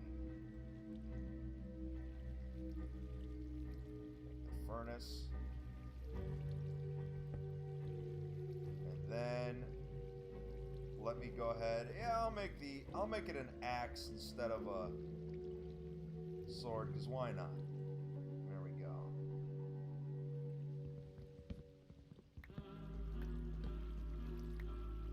Was someone there? I thought I heard something. Redeeming the make me dab. Alright. So this goes in. Dabbing I on just the need- chat. Chitty Oops, chat. no, opposite. There we go.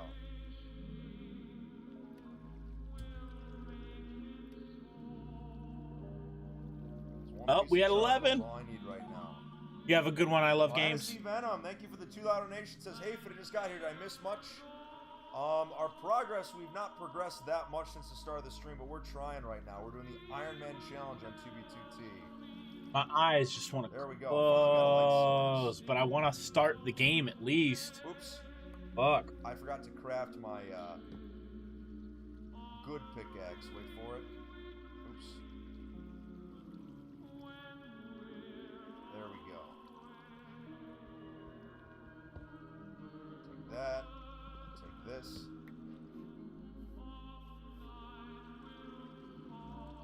Alright, actually, you know what? We should probably make a boat. That, you know what? That'd be the smart thing to do. Oops. Oh yeah, boat's gonna come in real handy.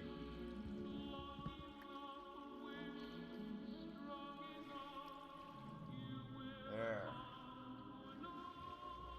The sea is a little strange, I must admit.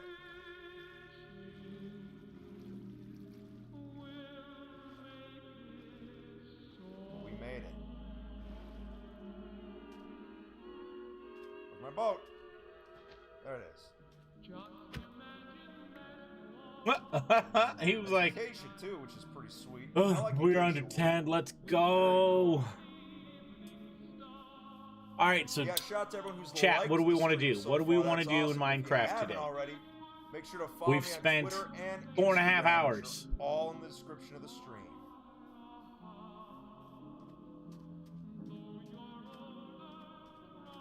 I'm almost out of sparkling water. Sad day. Sad day.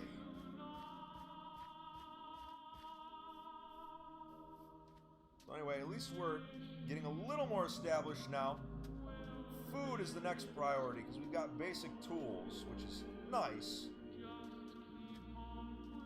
Is that XP? I guess we have 1 experience level now. Not bad. We need to start looking for some mobs like spiders or something. Get some string and then we can build a fishing rod.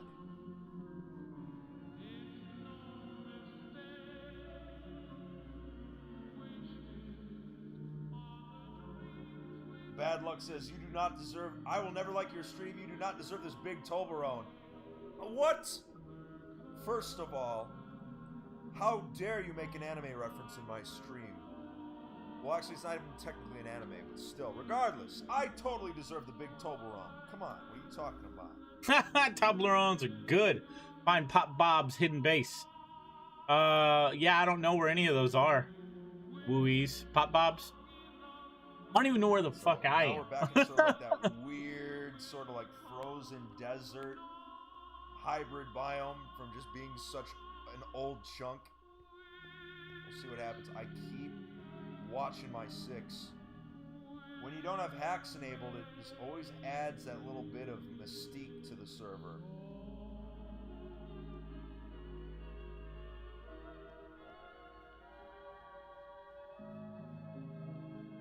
Alright, so no one's following, luckily. For now, I don't think. Actually, I just realized boat on ice. Excuse Why me. didn't I think of that?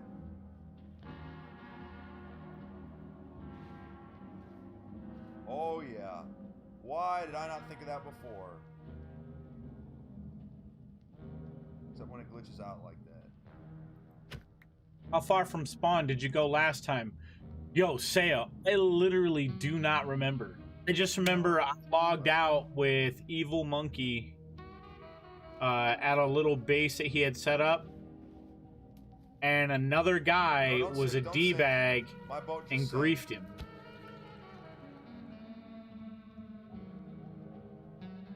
Like, I have my stuff on my character and everything, but I don't know where I am. I know I'm a little ways from the beginning of the server. Let's see. Ray Mouse is creepy. I totally know. I totally understand. Oh, we're 5 away. Yeah, as we get close, I will end the stream and do a refresh. So I want no one to worry when I go off air, because I'll turn off this YouTube video and we'll just sit in queue and chit chat and look for coordinates. But I'll do a refresh when we get to the third player in queue. All right, folks, I want to let you guys know that. That way, if any of the music in the Fit MC like YouTube channel is DMCA'd, I can at least get rid of the content before I get hit on Twitch. I don't know. It's really eerie, yeah, just these massive lava casts on both sides. As I walk through this frozen valley, the ruins of an old house here. Let's check it out.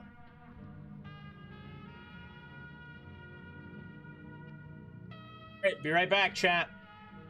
We are refreshing the stream. Refreshing. Be right back. Don't go anywhere. All right, folks?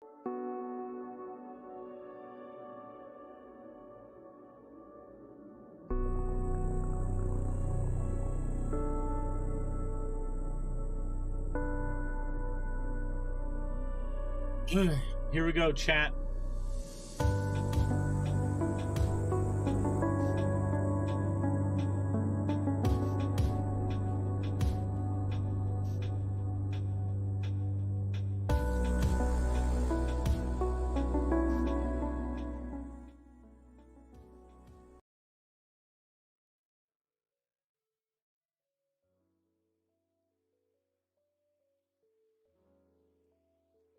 We're waiting.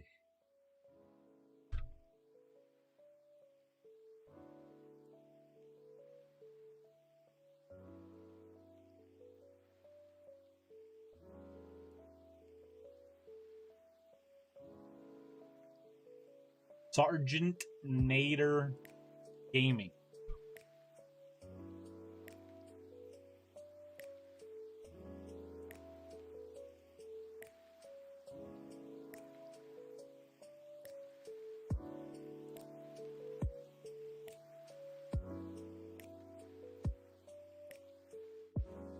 Anytime.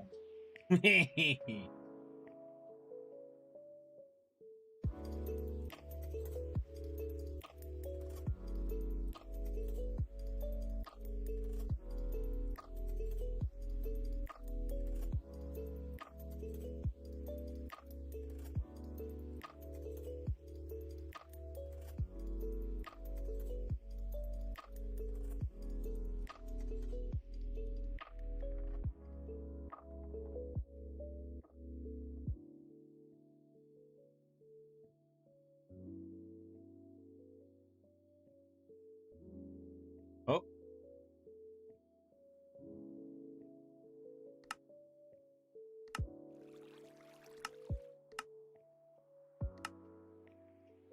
Oh wait, options. Chat settings.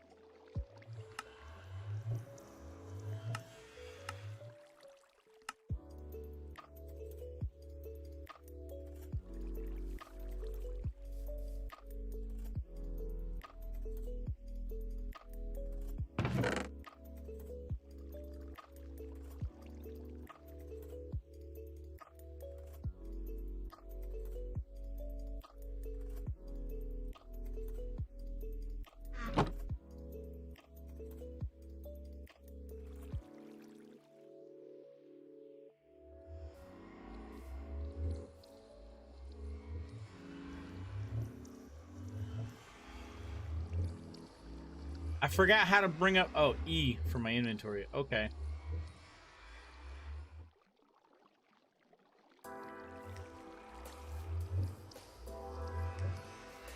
Oh my god, look at that. Look at that.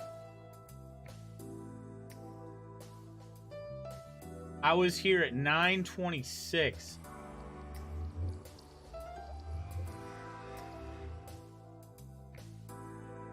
So September 26th was my last time here, I think.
Jesus fucking Christ. Scared the bejesus out of me. Oh, fuck. God damn it, Queenbot 420. I heard the noise, didn't know what it was, forgot all about the boss fucking meter. Oh my god. You wasn't even trying. Kiss my ass, unknown king. Oh shit.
I have a feeling something is amiss.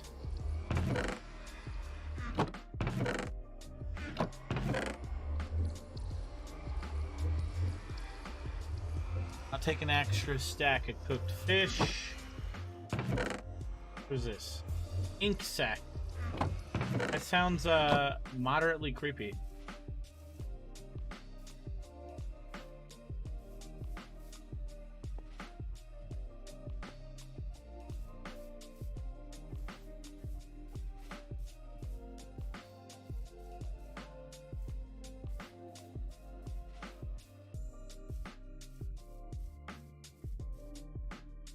Fuck.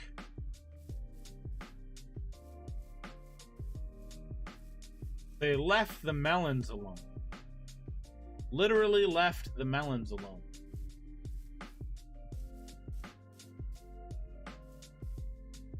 You don't have any hacks? No, I don't.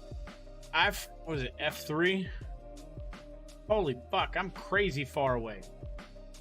I'm crazy far away.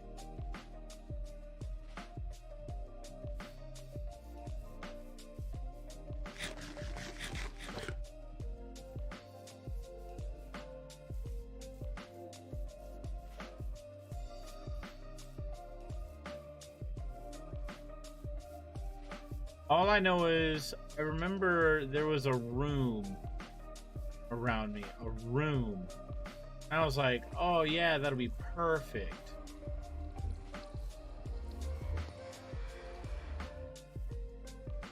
Maybe it was up there.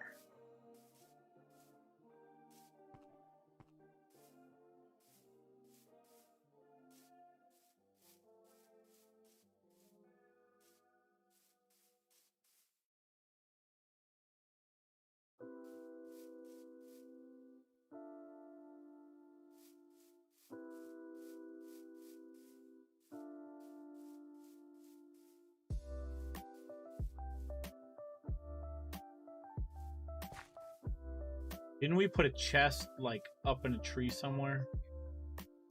Thought we did that. It's been so long. It really has been so long.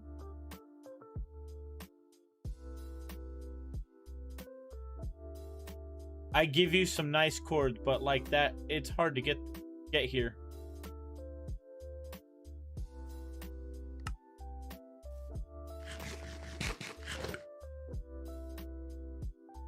E. What? How do I not have gear on? How the fuck did that happen? How do I just not have stuff on?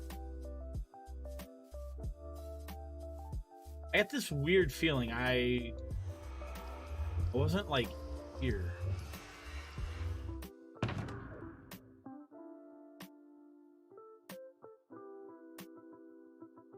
How do I make a fishing rod?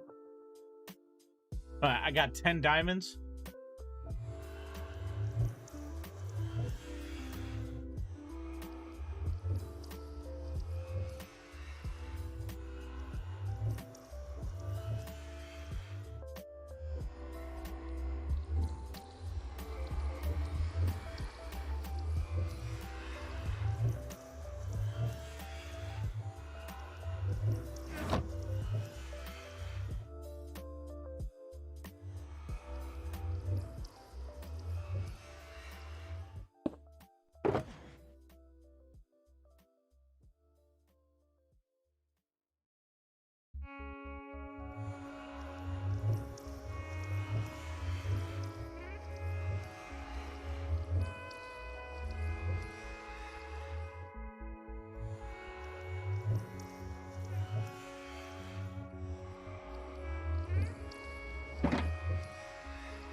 There we go.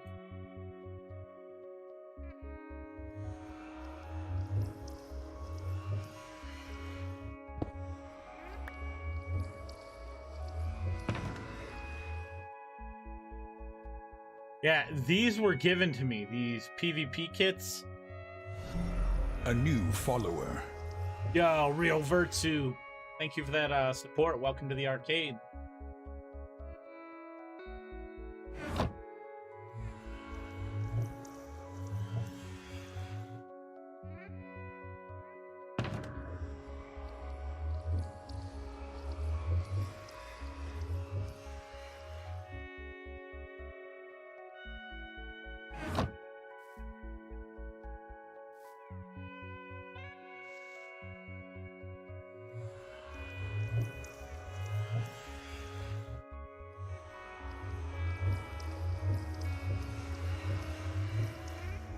Five, 2, 2, 3, 3, 3.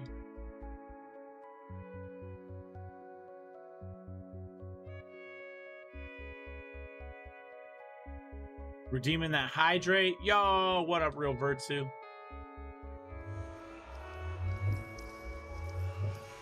Three sticks, 2 string.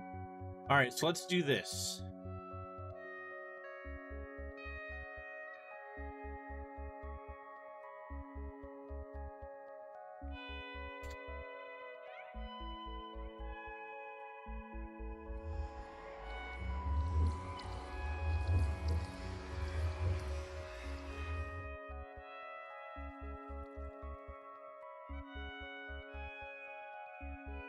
What's up, guys? G6.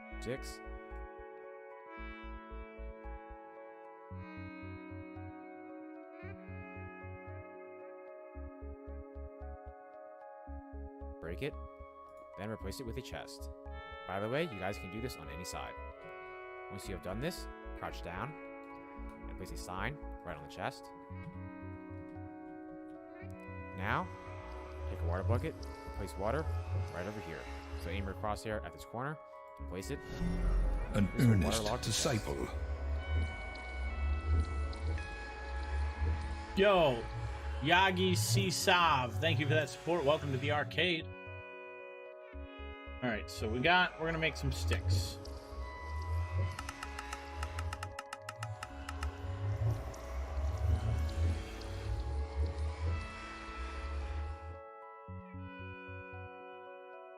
Okay. Take some string.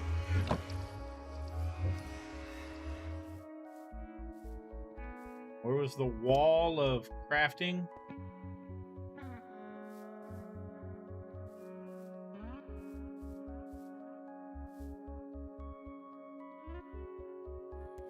Oh, hi.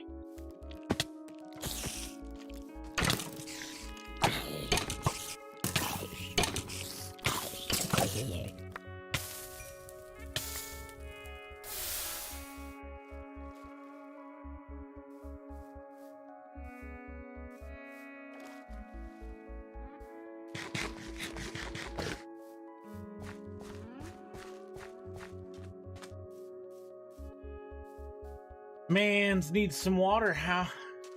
Flame it, right?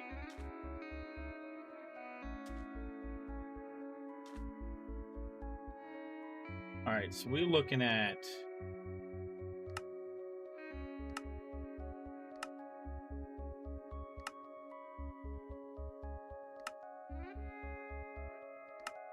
fishing rod.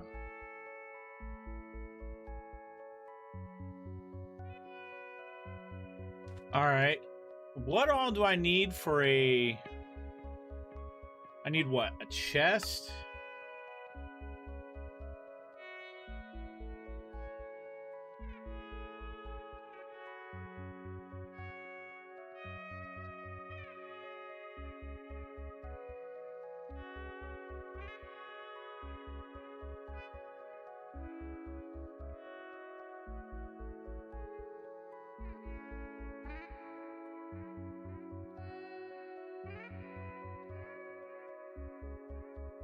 Something like that. Whatever. Chess. A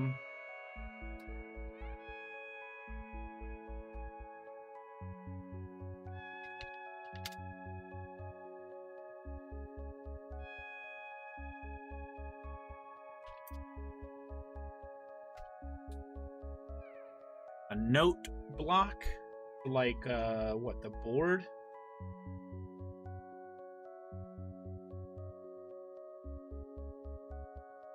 Right?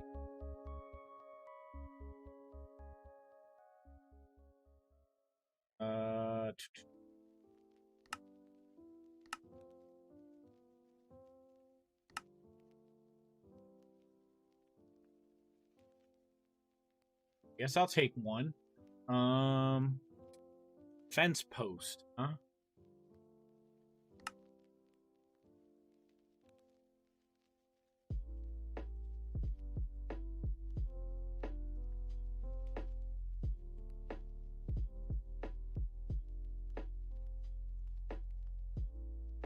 But how much fence post?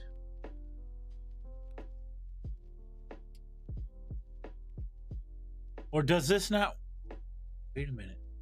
Items needed for fishing farm. 1.12.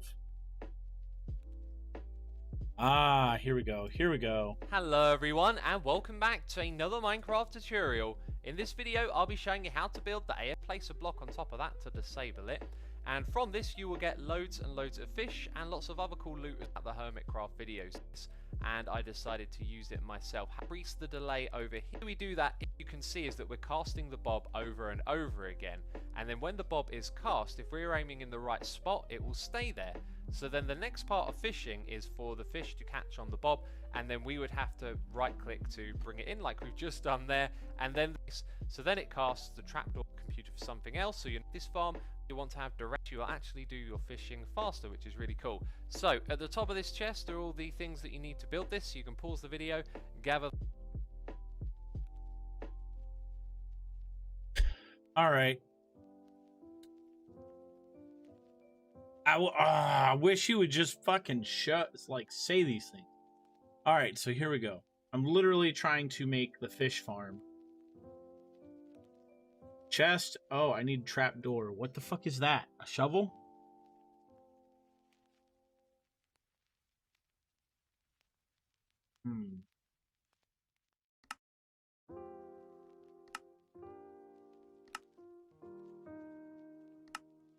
Need a hopper.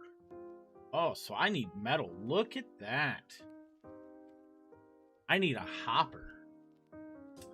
Fuck my life.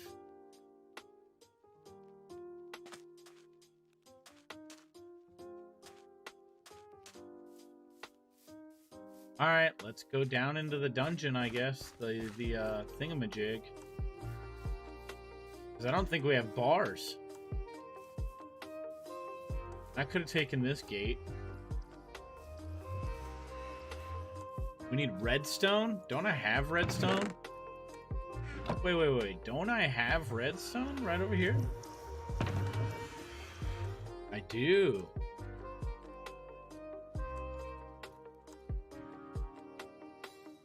I only got 2 iron ingots. Oh, that's frustrating. Okay.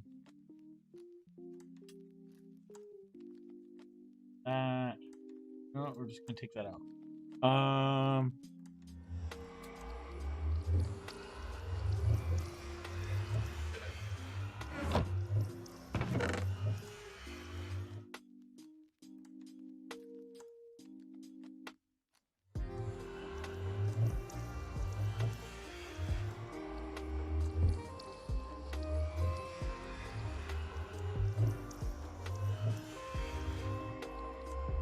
Steps and shit.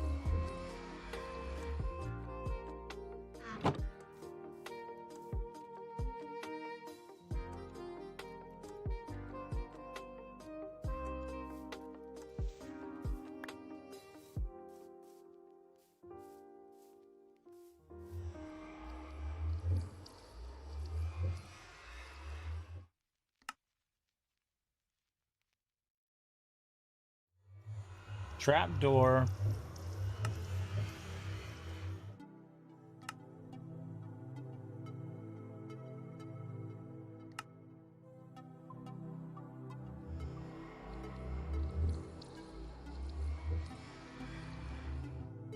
Does it matter what kind of steps? It shouldn't matter, right?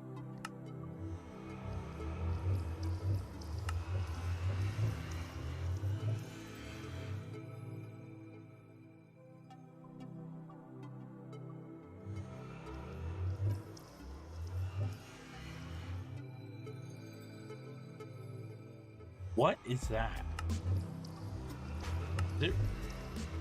Is it a shovel?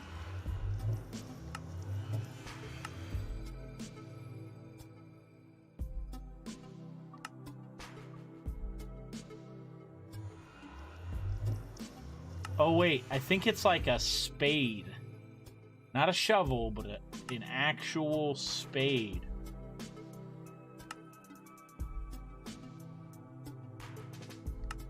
Like a gardening spade.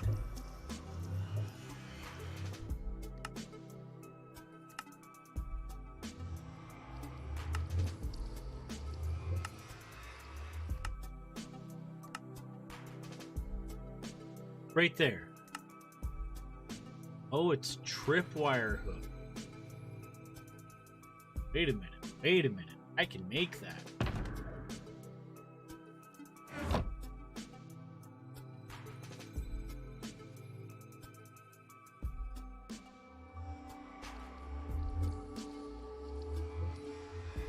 Okay.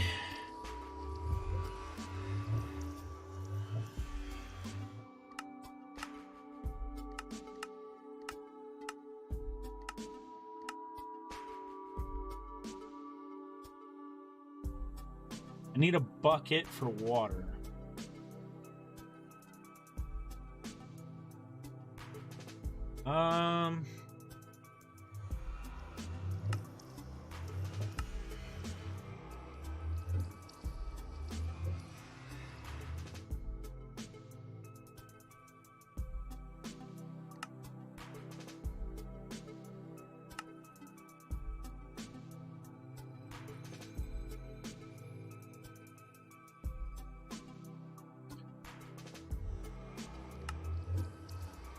For those materials, and then we can build this together. Now I've already placed a few blocks, this hopper, those chests, and that back to front upside down stair block. They're all in the same position and they're level with. So I need a redstone switch or something.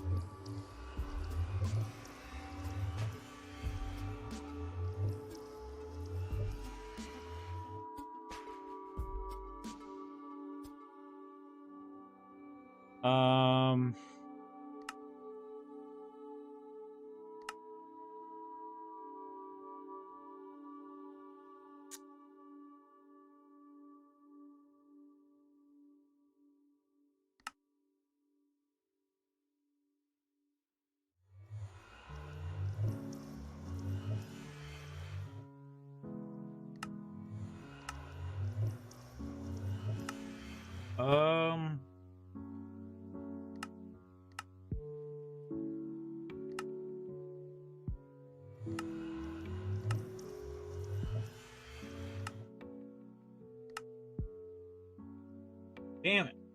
I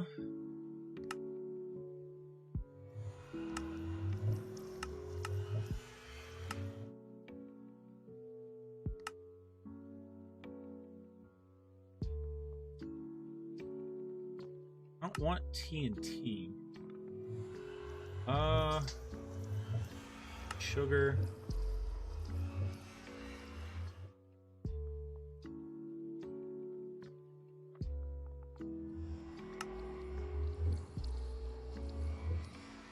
That's a piston.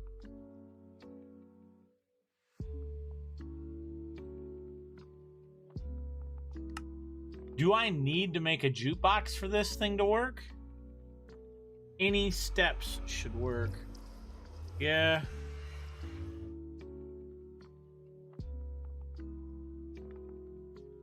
With the ground that the player stands on when they use this farm, which is nice and easy. So we start off by placing down a few blocks. We're going to have a slab at the front here, put our water. All right, I want to make a bucket. Bucket, where's the bucket? Oh, hey, bucket.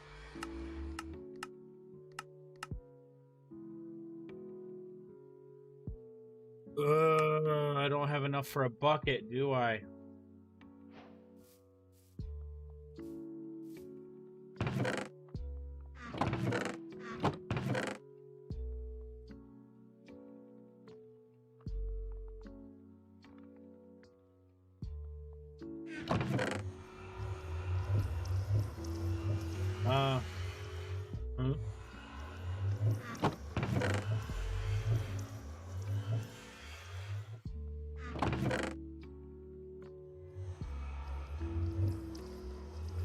Okay.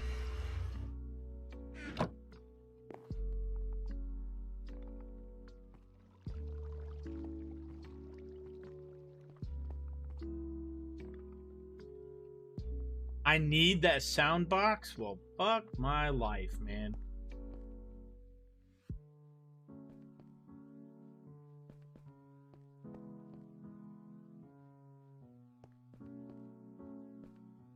Let's see if I can get down and then find a nice way of, like,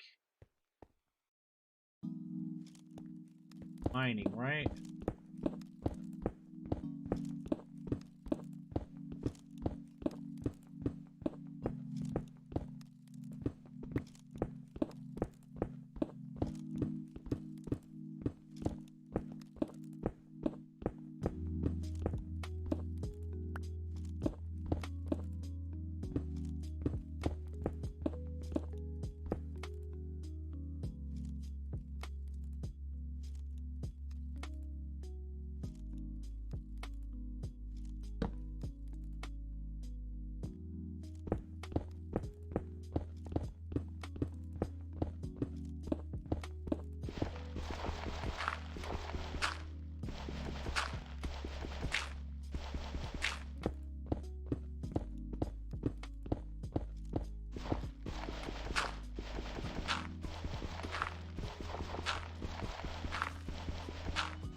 F3.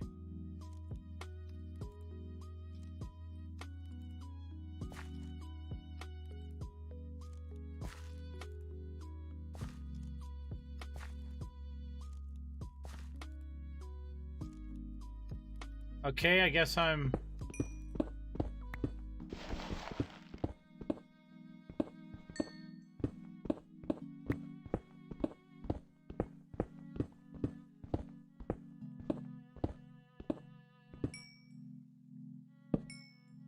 Guess I'm at the right spot for coal.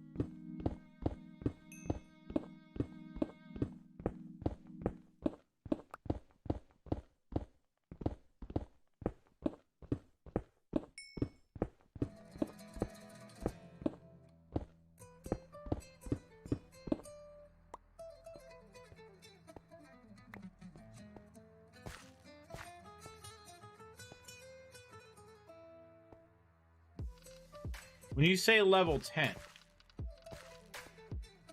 Ah, okay.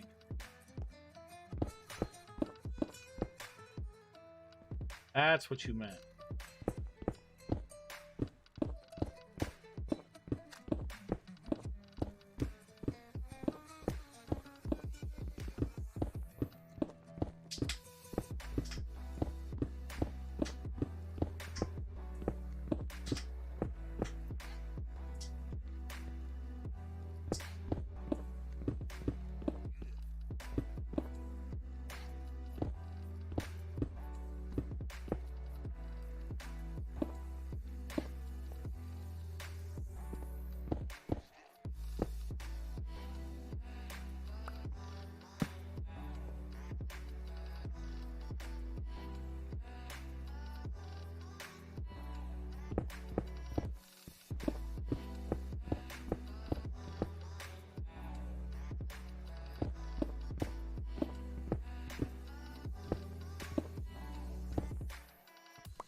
There we go.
All right.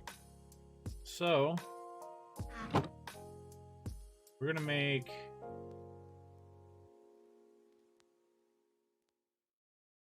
one of these real quick.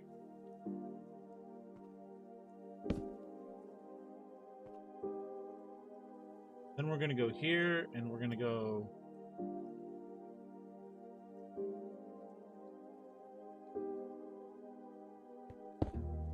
slap that there, and then put the coal in.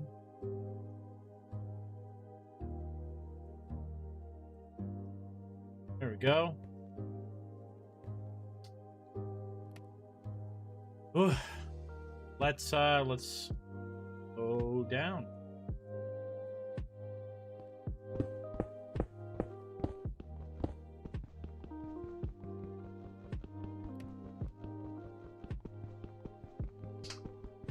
That's what, bedrock? It won't break, right?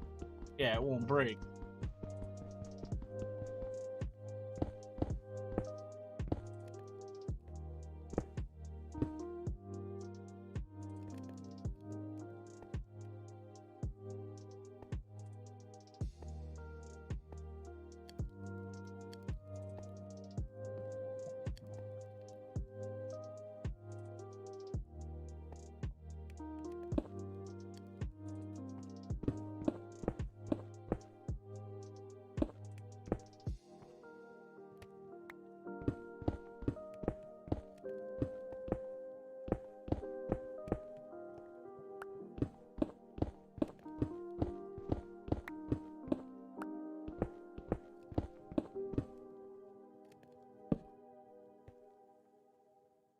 How do I know how far I am?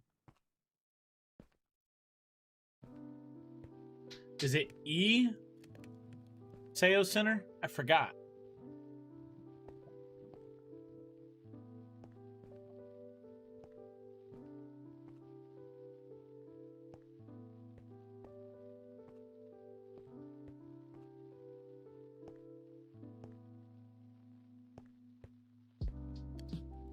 Or do I have to go back up? Bedrock's the lowest.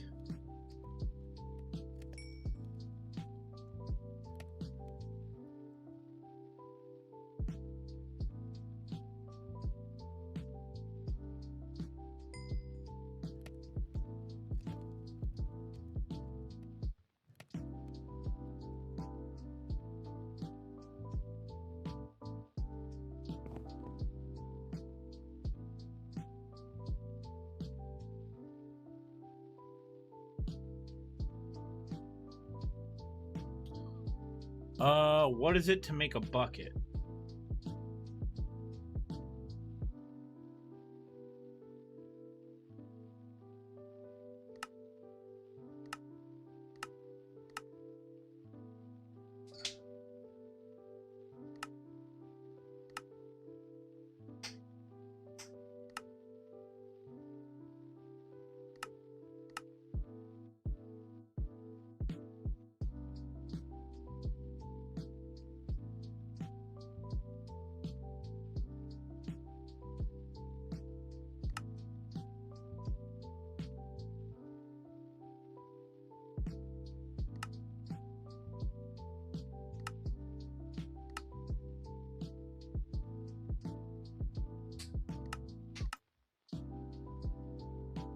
middle. Then we're going to place some temporary blocks, which are these two, so we can remove those now. And this chest and that back. So at the top of this chest are all the things that you need to build this. So you can pause the video, gather those materials, and then we can build this together. Now I've already placed a...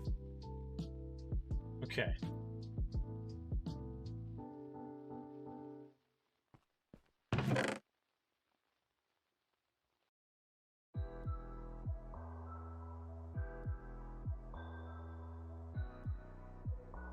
Did all these things so far.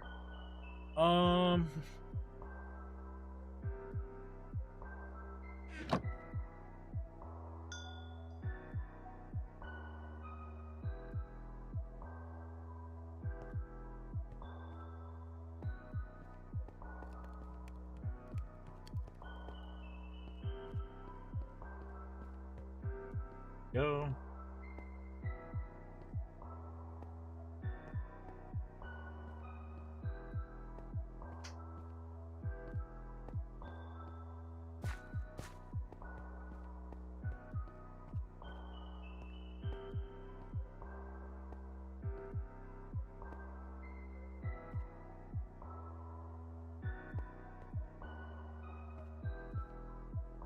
Ah, man. We've done great.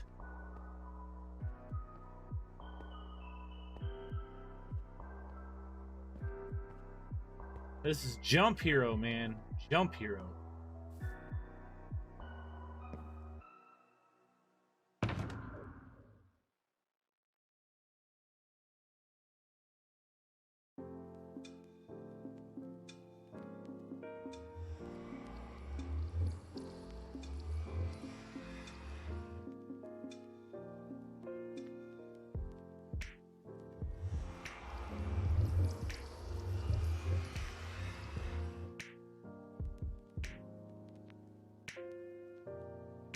I realize I need an axe. I need an axe. Go.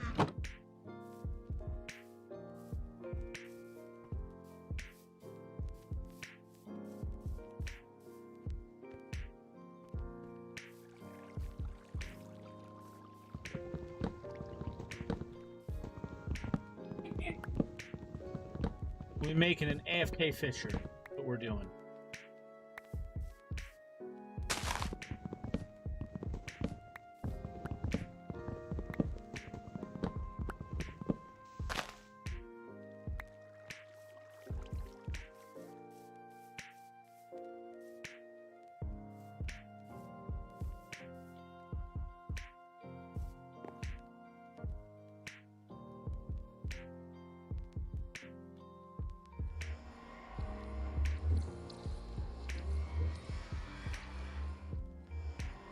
Okay.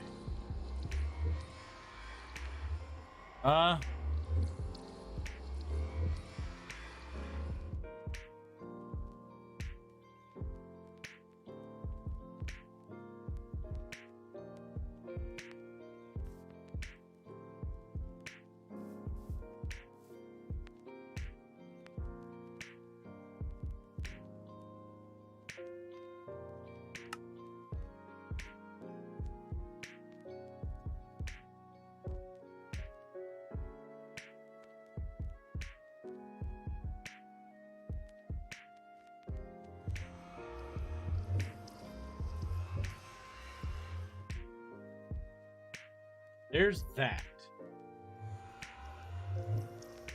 That.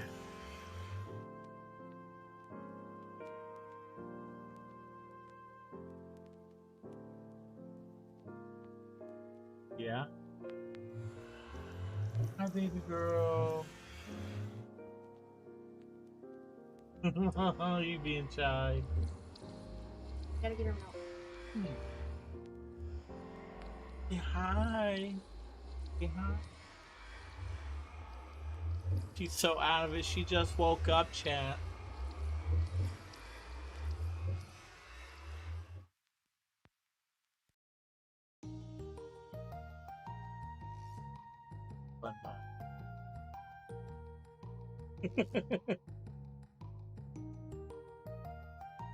give you a big hug.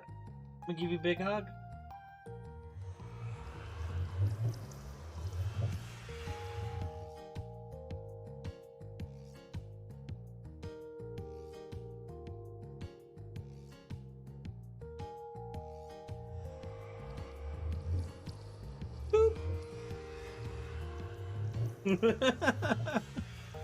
Say hi. Hi. Look, you're right there. Right there, that's you. Yeah. Yeah.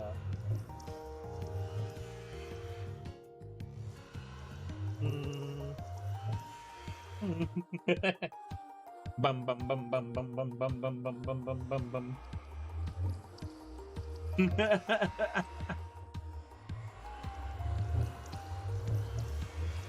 So chat, what do you guys think? This is for those of you who haven't been here in a while, this is the youngest of my three. This is Bunny. She's 1.5 really. Oh my goodness. You're just chewing him.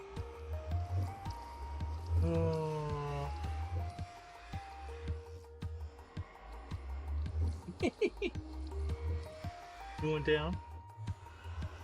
Going down.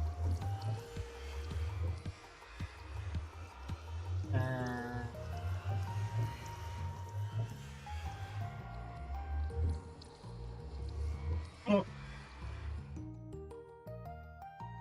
High five, Bun.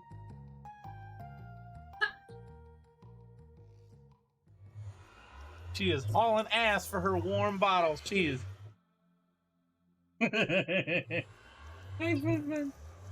My daughter just straight. Give it to me. Give me that bottle. Like, I don't even care. Just give it to me now. I want it now. That's literally what just happened right now. Oh, jeez.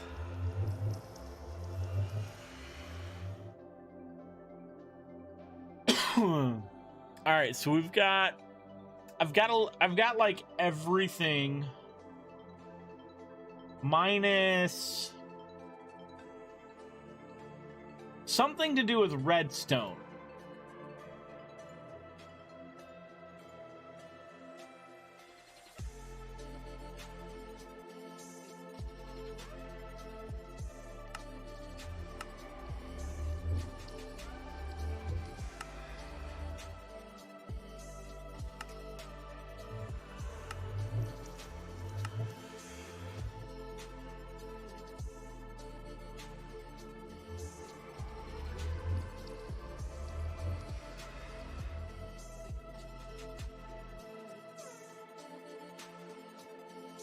Maybe it's 11. I don't know, chat. All right.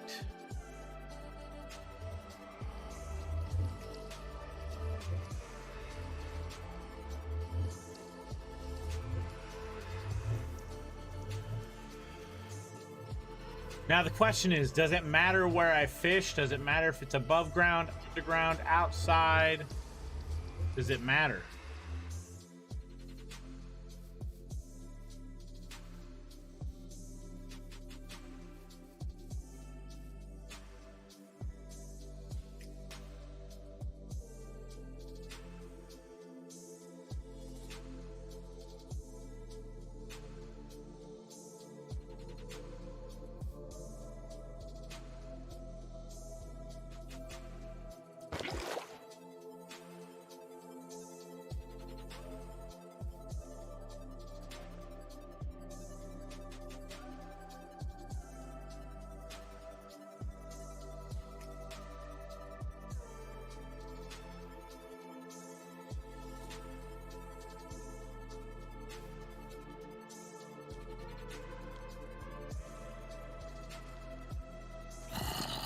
Ooh!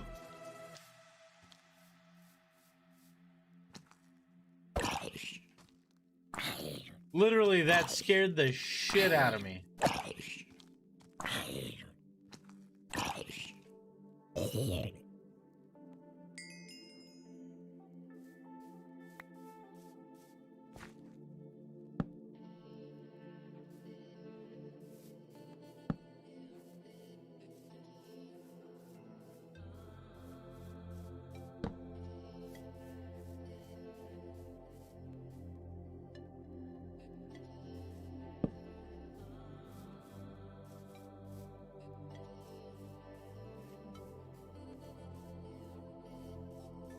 Look, it's some oinkos.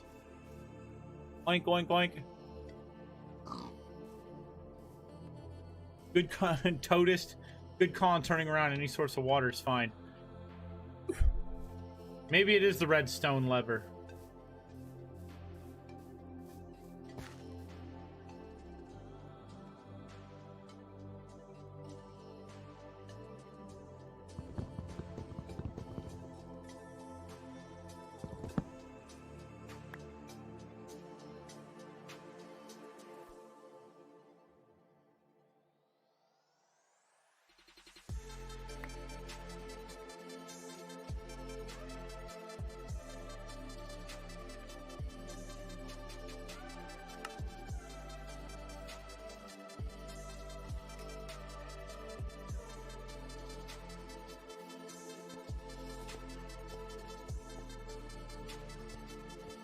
Come and take a look. Merriment.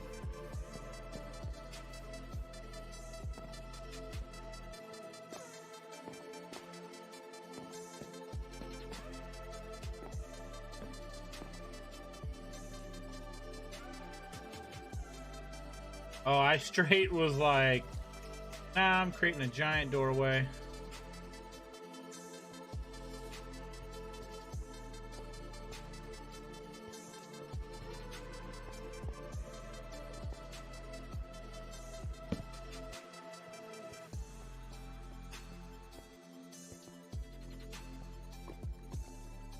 Only thing, let's see, let's see. Only thing that I can change while fishing is rain makes it faster.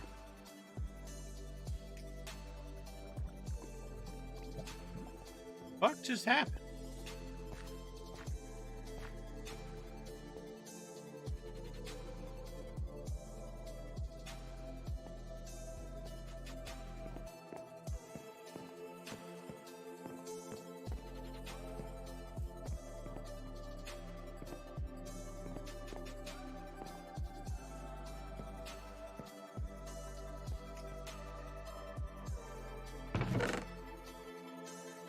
Enchanted books.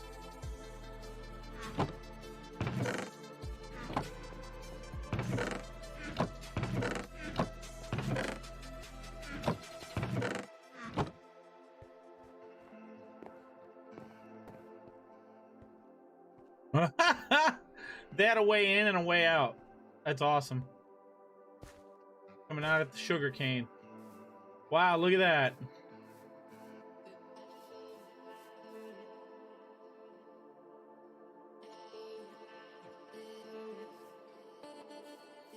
That is really nice. Stupid hole someone made.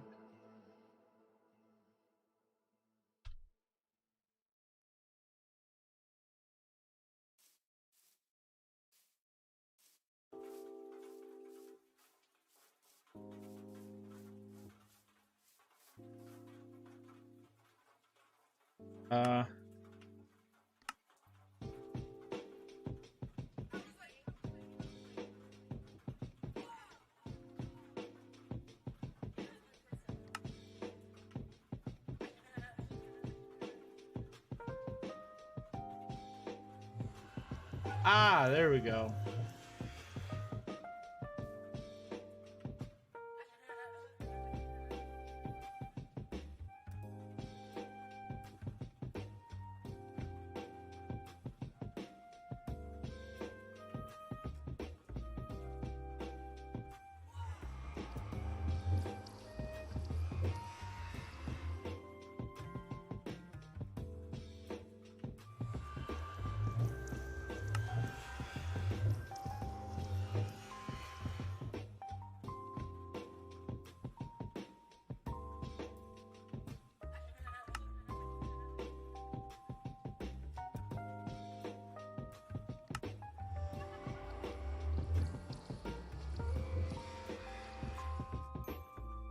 All right, so let's see. What are you trying to make? I'm trying to make a farm, a fish farm. Seemed like that was the fastest way to get like enchants, right? Like get books or enchants. What do I need? Oh, you know what? I need metal. Let's see. Put that right back. That's glowstone.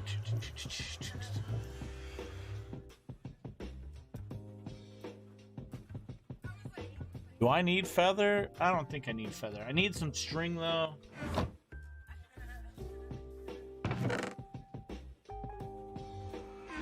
Let's see.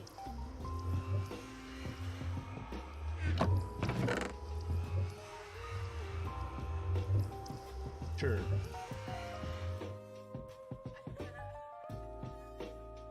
Oh, there we go. Iron.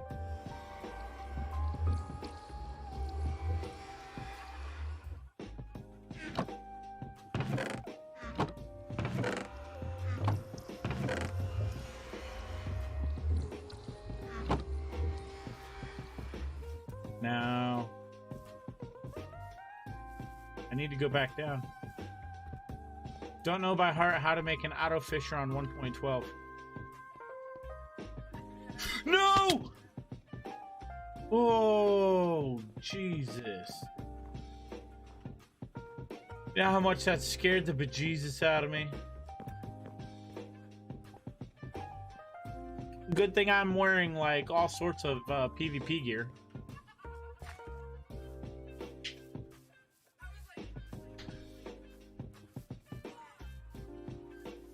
Scared the piss out of myself. That's why you said to get the totem on my offhand? Yeah. Here we go. Down here. What's that? Already? Nope, it's over here. And I think I want to make a bed.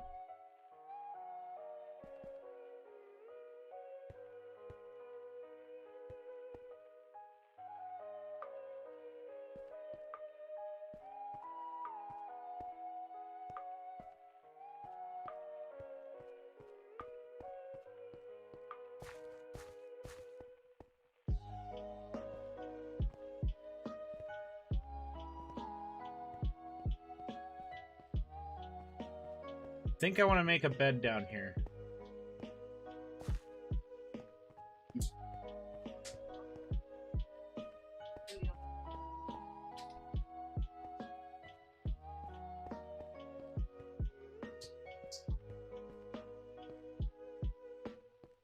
This way.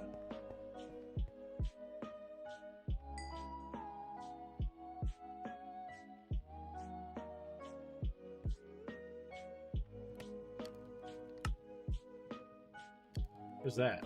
Ink sac? No, I just want a regular bed.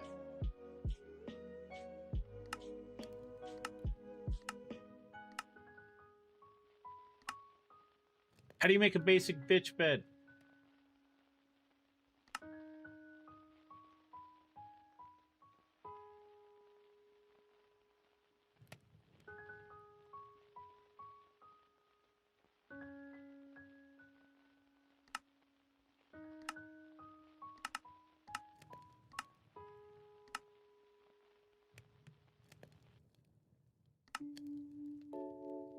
Okay.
Don't place the bed there? Why?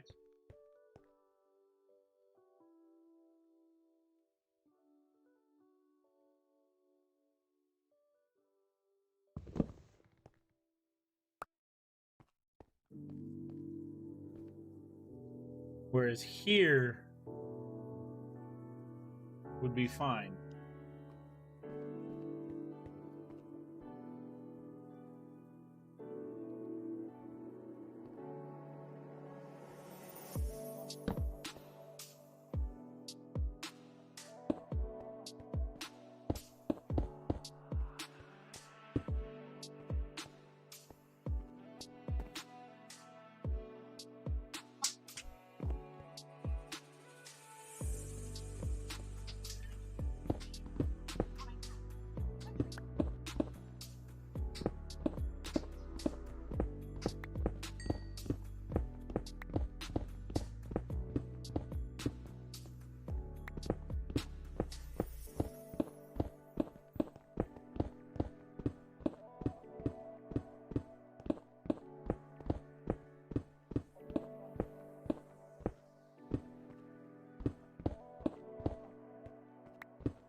Think about it. You made that bed out of spider webbings. Must be comfy. Yeah, I fucking hate spiders in real life.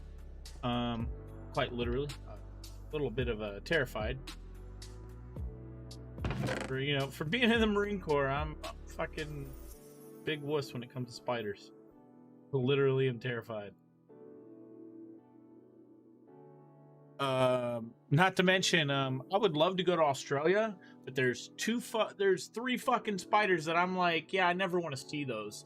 So I would love to live in the city, fucking fumigate like every other day, and just never have to fucking see them things. I'm not kidding.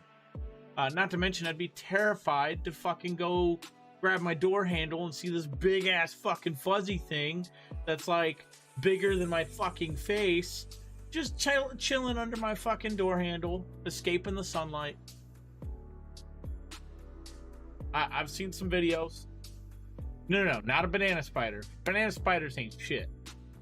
Funnel web spiders. Fuck those. They literally can live in a fucking pool for an hour before they die. They can bite your ass, poison you, and fucking, be underwater for over an hour.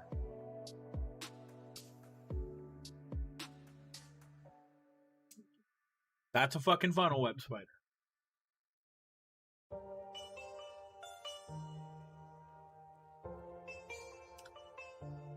All right, so I need a hopper.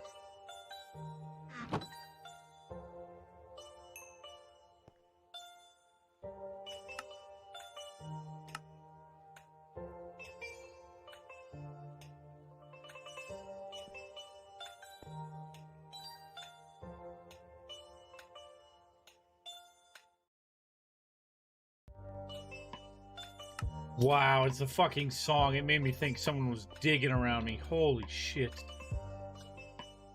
What is this? What is this coming to? Scaring myself, chat. Scaring myself, literally.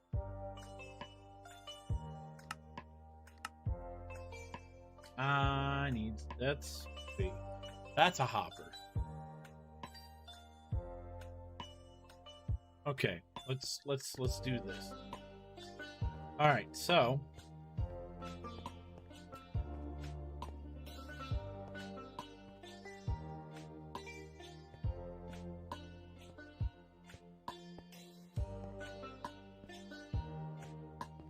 yeah, like you guys hear the music. I'm like, what the fuck? Like I'm scaring myself here, man. It's been a minute since I played some fucking Minecraft. It's been a minute. It's definitely been a few months since I've been on this server.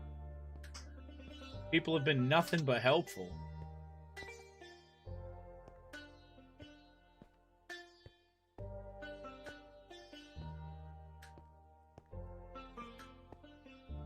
see. Be scared on the server. Don't trust no one. I know. I remember a few folks. I remember a few. Just crazy that there's this many people. Ticks are 10.4. Oh, wow. 10.4 ticks. God damn. Okay. How we want to do this? Oh,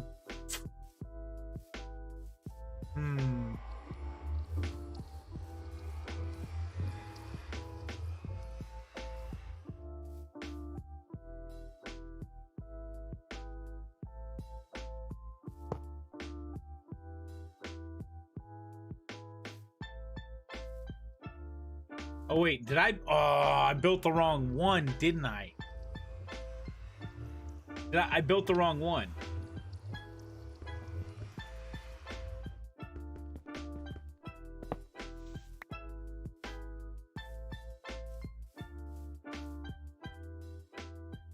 Hopefully restart soon. I want to play.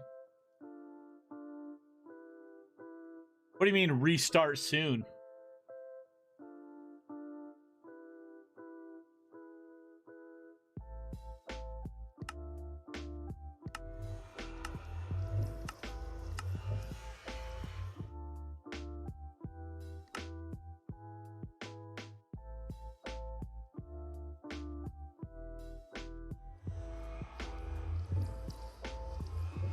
The way this looks, is it...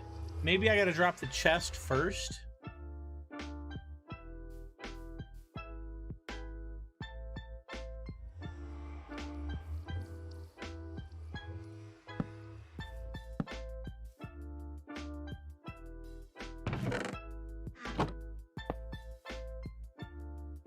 It looks like that.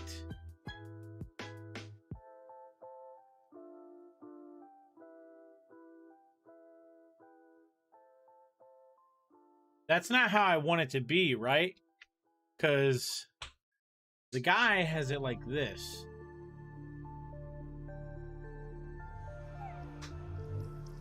You said on the side of the chest?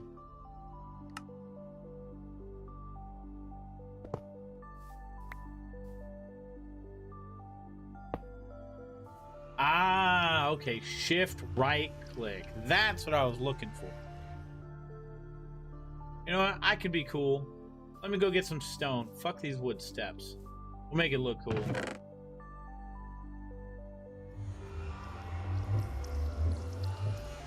To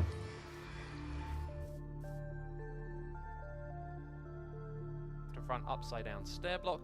They're all in the same position and they're level with the ground that the player stands on when they use this farm, which is nice.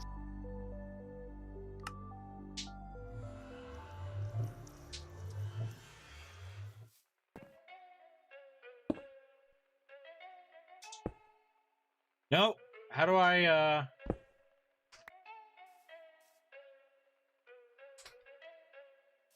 how do I rotate it?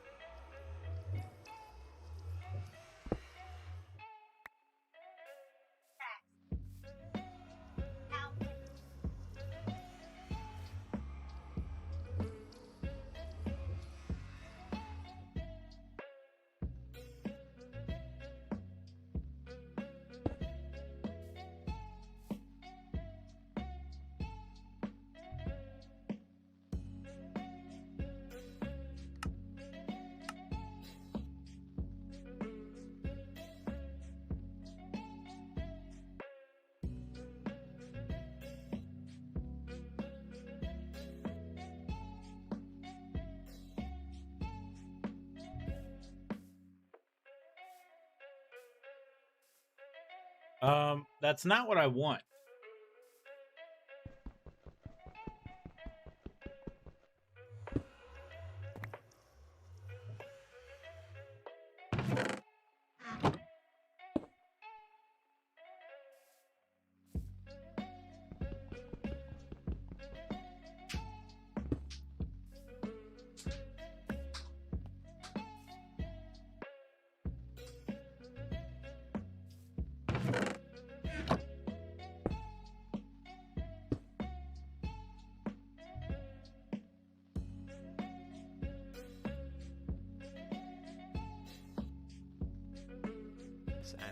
So we start.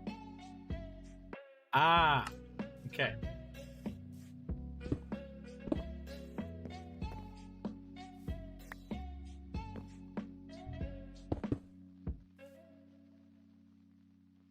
Fucking really?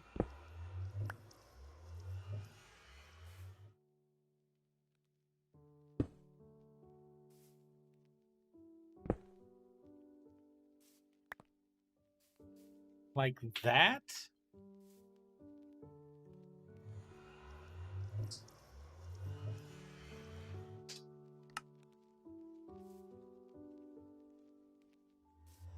Yeah, like that. Okay.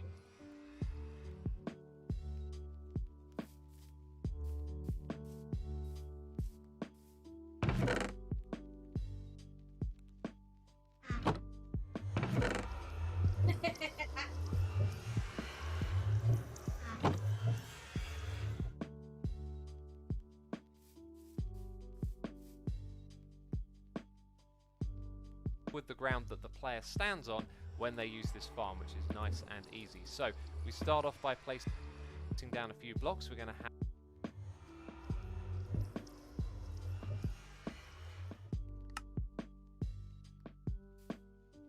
So it's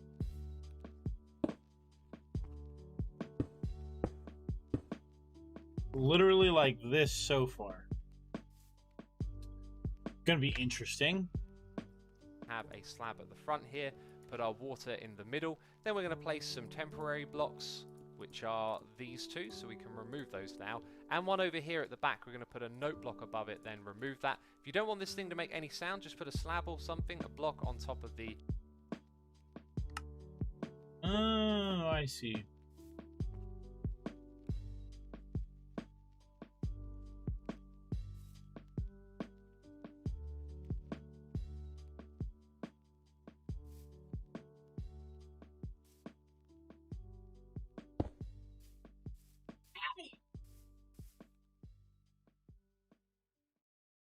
Hold on. He made this way quick.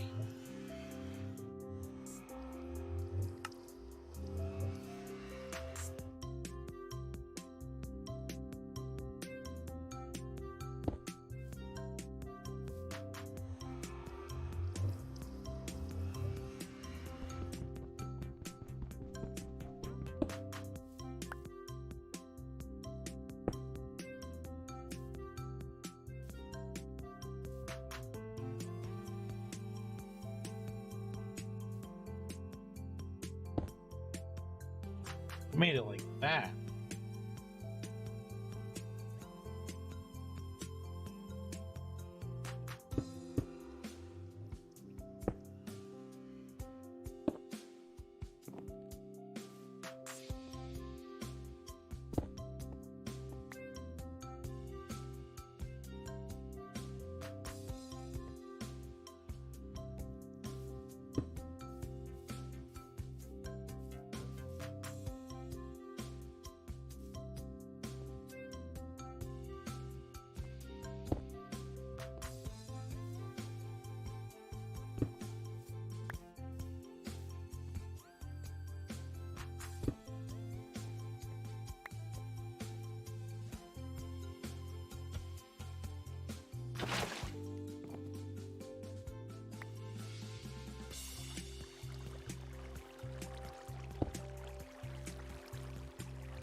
Did I do the right thing? I don't think I did.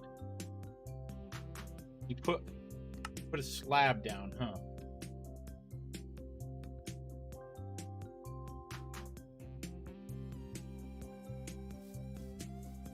Yeah, it was a slab.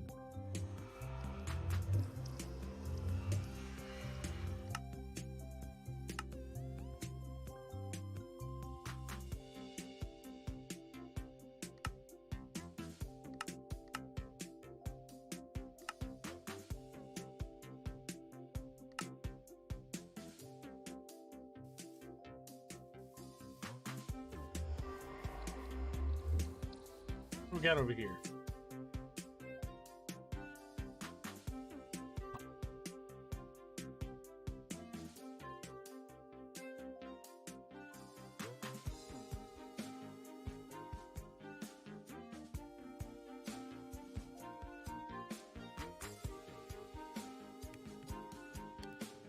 Ah, there we go.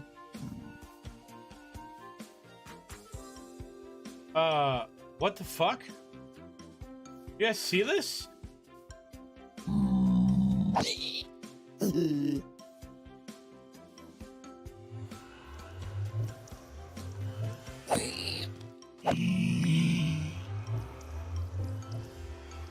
How'd that pigman come through like that? They just come from portals? That's fucking crazy. That is insane. I ain't never seen that.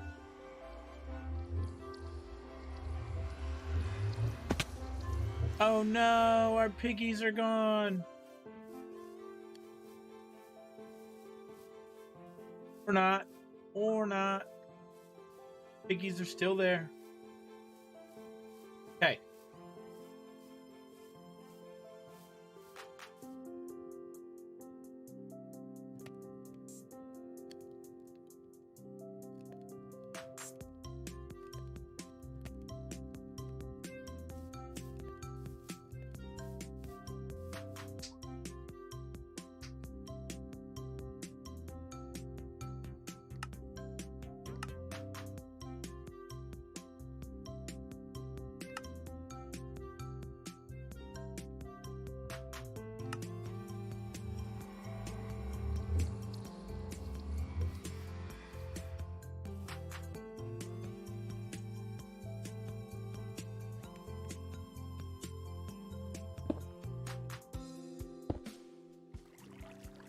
Haha!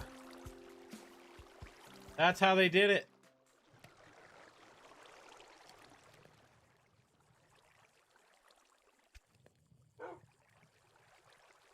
Then remove that. If you don't want this thing to make any sound, just put a slab or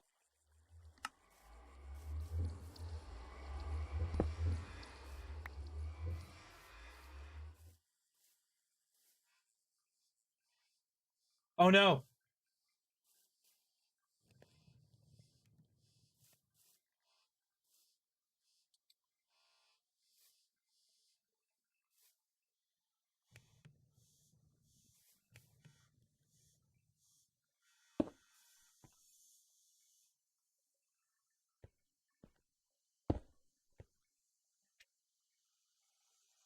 something, a block on top of the note block, and then we place this iron trapdoor here on the side of that block. Very important.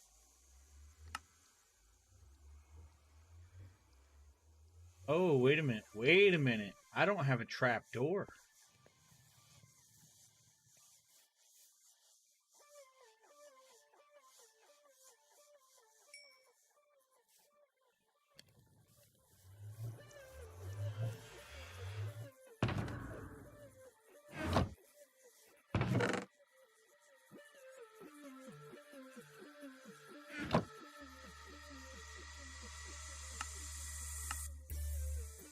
Oh wait, I do.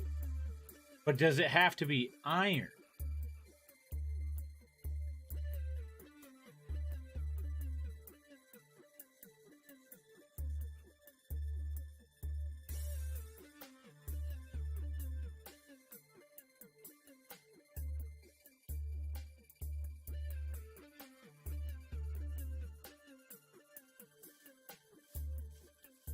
Try the wooden trapdoor.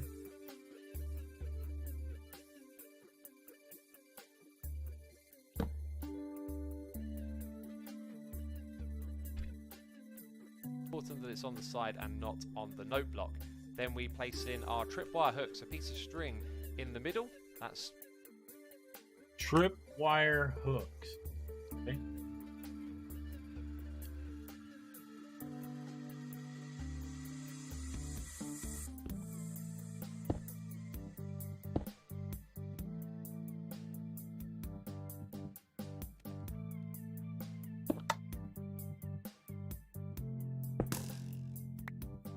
No.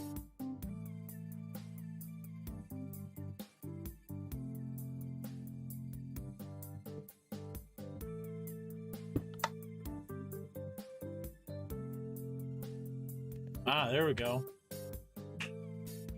Because I placed it on there, it's actually over here. You could place it against the iron trapdoor, I guess, as well. And then we need to place in some redstone. So just a few blocks over the side here.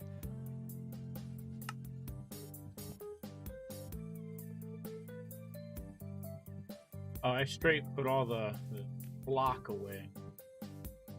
Do the block away.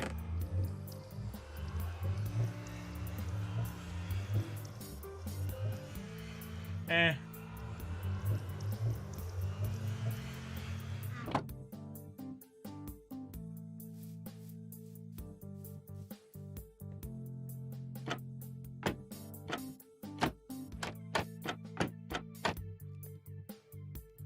I did it the way he did, so.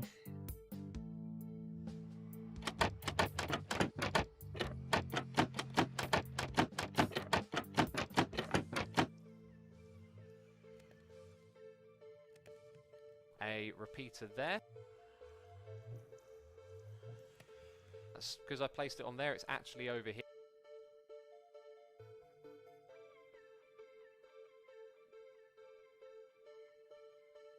On top of the note block, and then we place this iron trapdoor here on the side. Oh.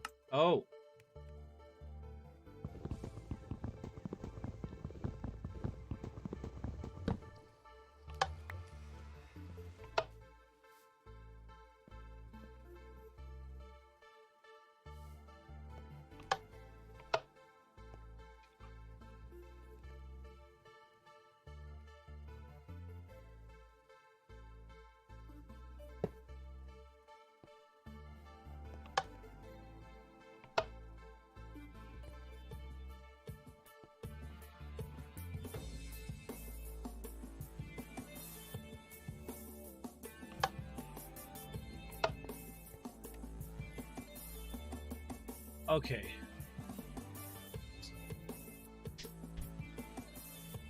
Of that block. Very important that it's on the side and not on the note block.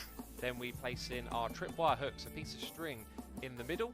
That's because I placed it on there, it's actually over here. You could place it against the iron trapdoor, I guess, as well.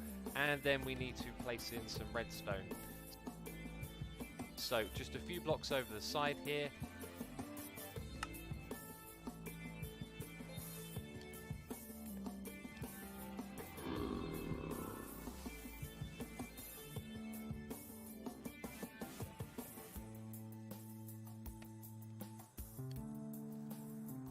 Y'all heard that, right?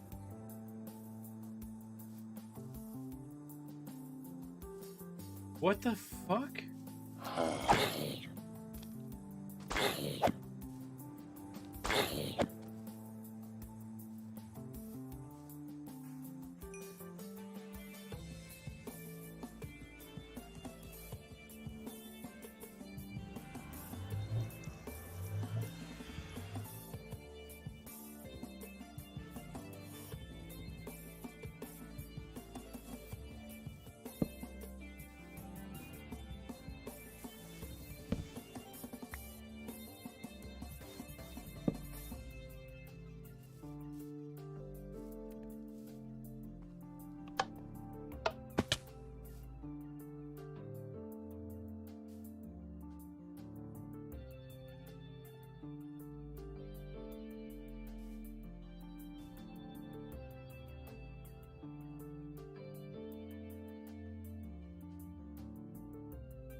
Come on, brain. I know I'm looking right at it. My brain is telling me, hey, you don't know what you're doing. All right. So...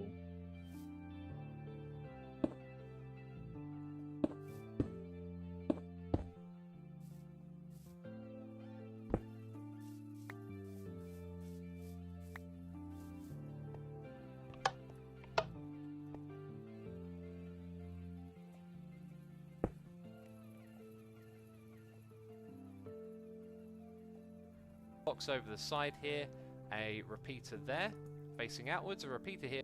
A repeater, that's what it is. Okay, what do I need for a repeater?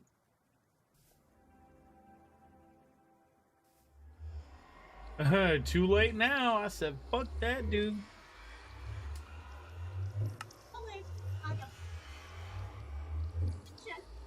That's a lever. I need a repeater.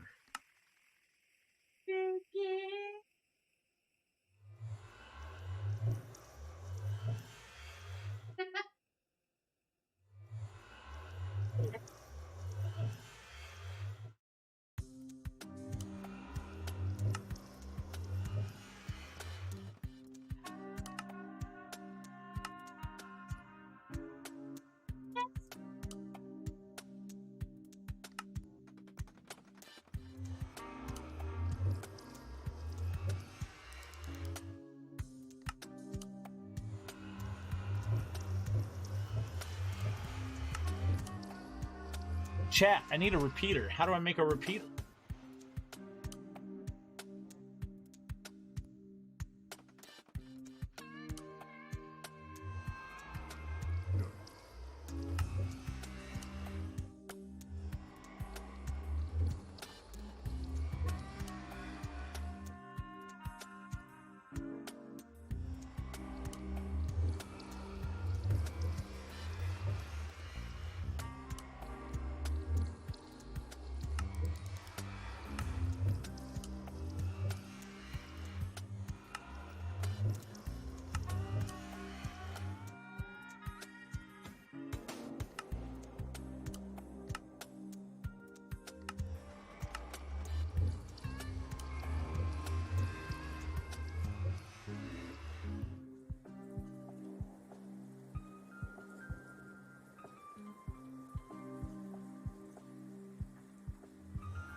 Yo.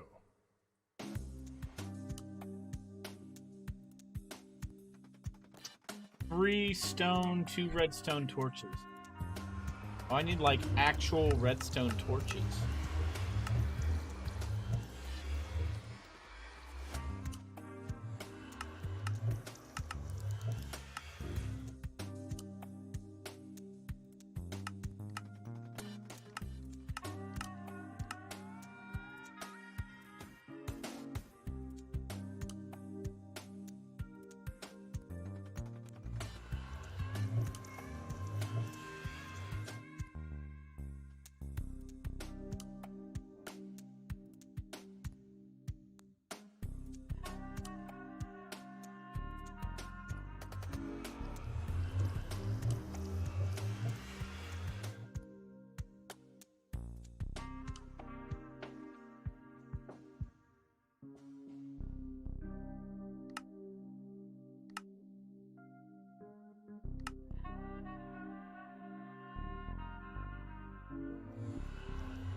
When you say stone, in what reference are we talking?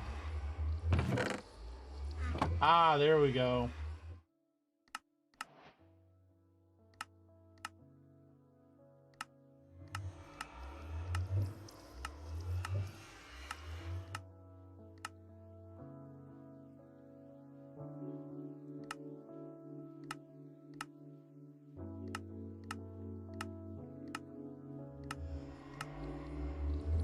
Ah, stone.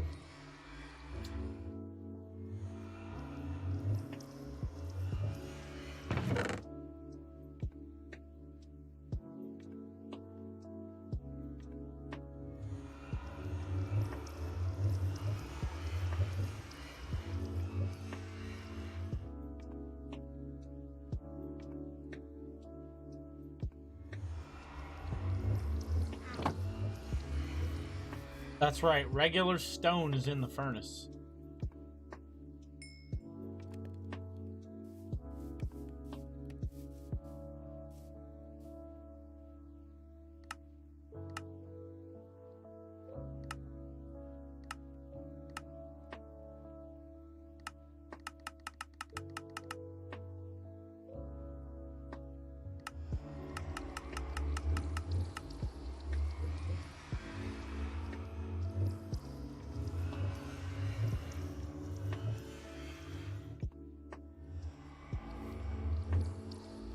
Okay.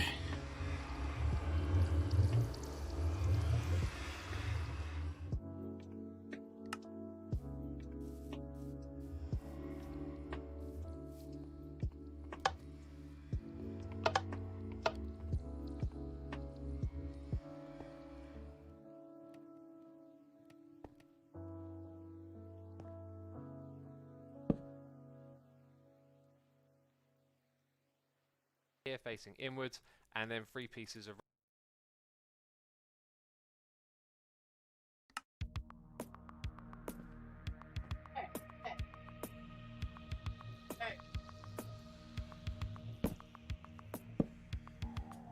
Oh, wait a minute.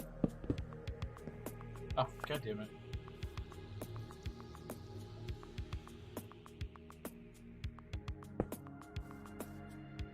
Hey, Marie. Hey.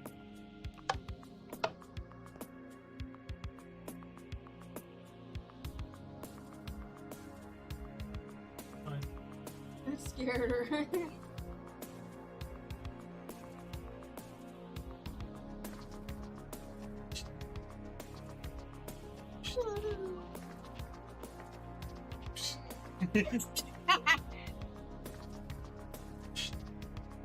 One over here. All right. Daddy's making a fishing spot. Yeah. Daddy's making a fishing spot. Oh, I need just regular redstone.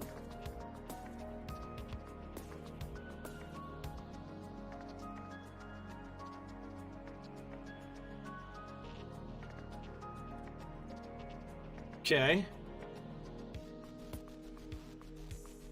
redstone. I believe you need 3 ticks of delay minimum for this thing to work, and then if you're on a server you can adjust this and add more, or if you need more delay.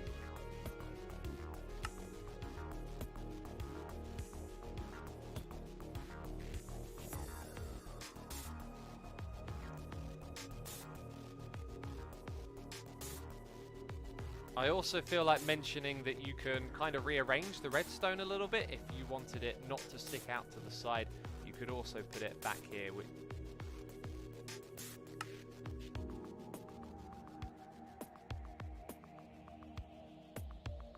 Alright.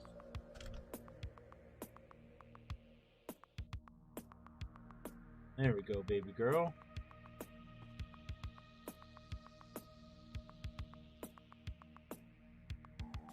It's okay.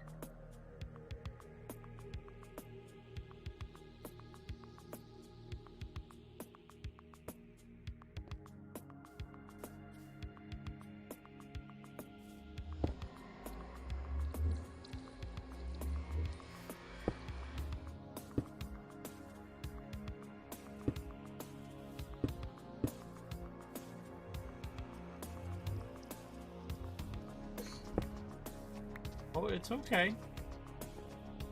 What, you want up, up? Why? That better? That better? Yeah. Look, you're right there. You're right there. Who's that? Is that Bunny? It's a little baby Bun Bun. That's cute.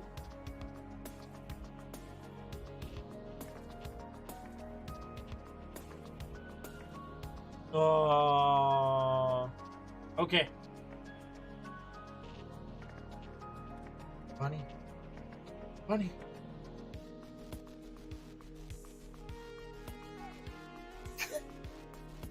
Bless you.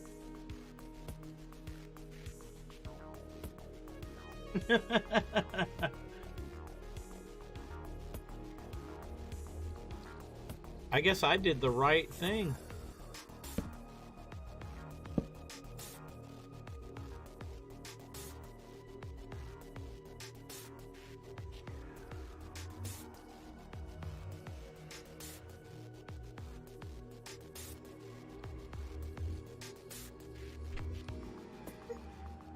Which is a little bit more compact, to be fair.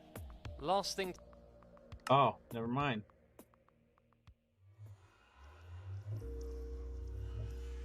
Right? Just 1 for 1. Last thing to mention, stick out to the side.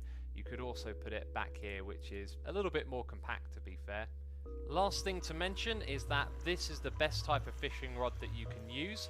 Lots of people will debate which enchantments you should have on it, and a misreading or misunderstanding of how the math works for fishing. All right, quick question. How do I... Oh, wait. I need to make an enchanting table, huh? What? Okay, I'm leaning back. Ah! Is that what you want?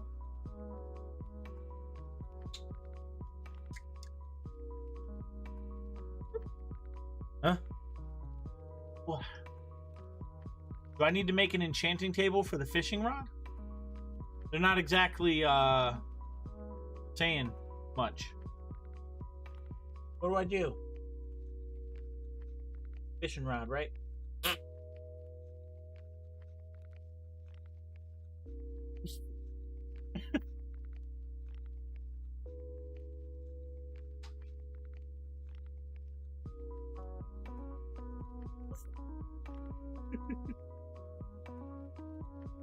Oh, I got you.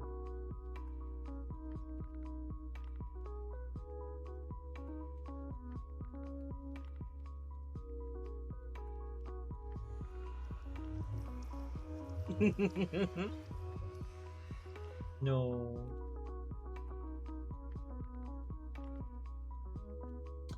All right, so we're almost there.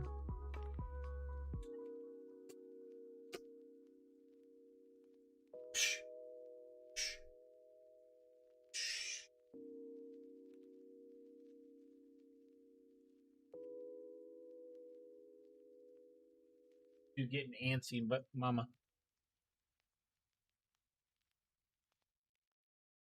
Fishing rods will break form durability.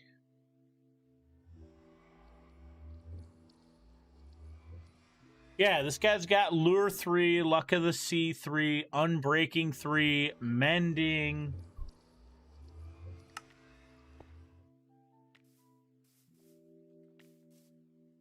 So I need an actual enchanting table and whatnot, right?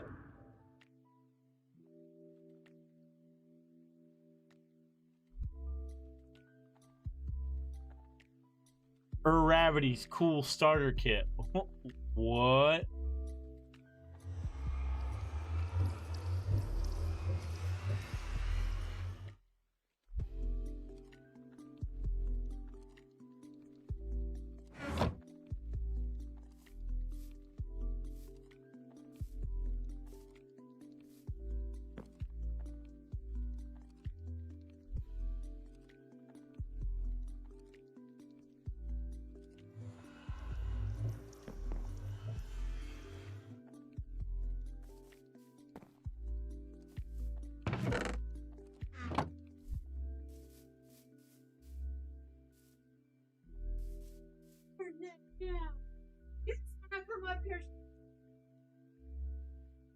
Fishing may make you think that you don't want lure on there or luck of the sea. I can't remember which one it is. This is actually the best way to get the most loot.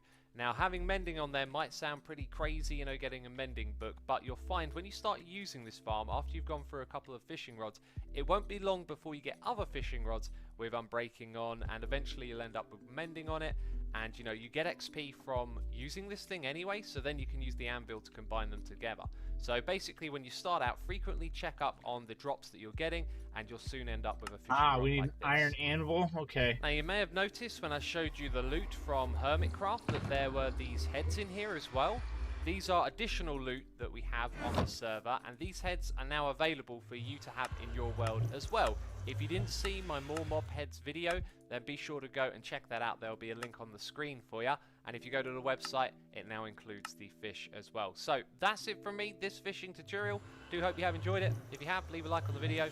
Thanks for the support, and I'll see you in the next one. Ciao for now. Bye-bye. All right, let's see.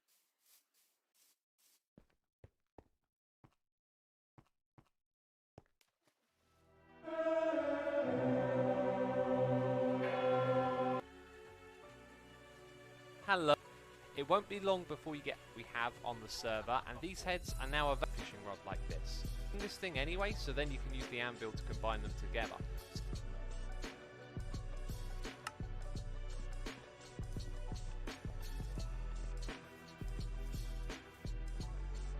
All right.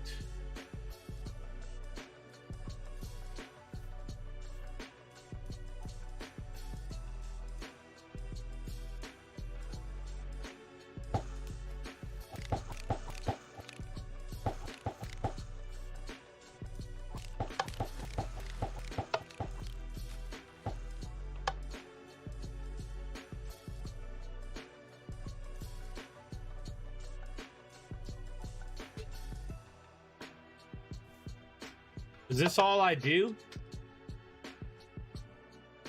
Is I let it sit like this?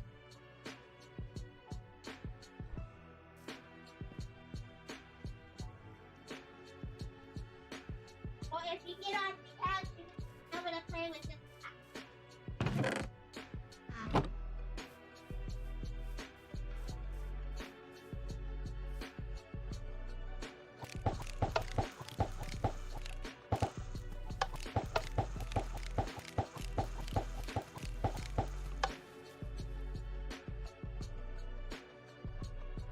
How's this work?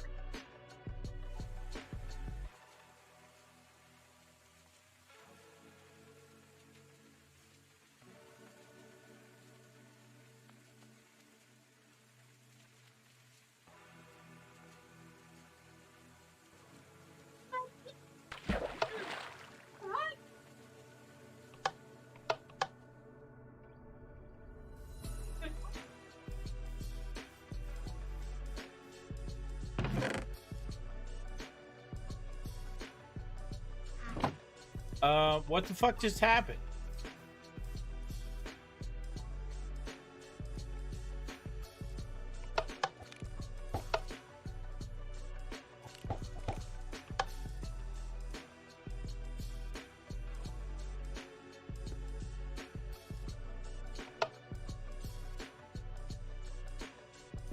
It said to place the trap door at the side.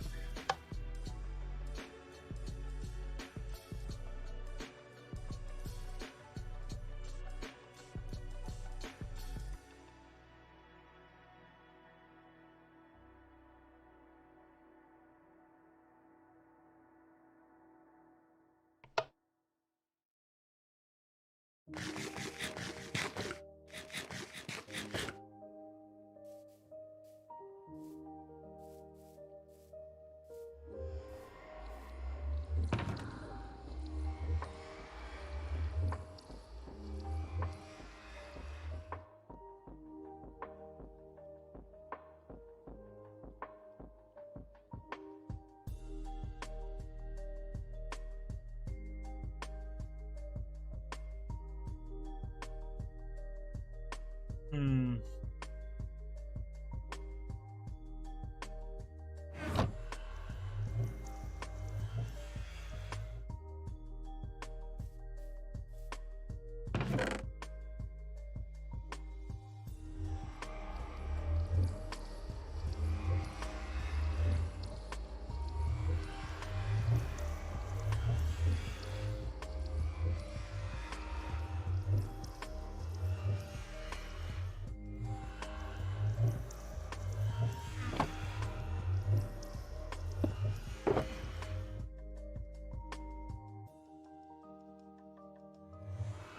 Aha!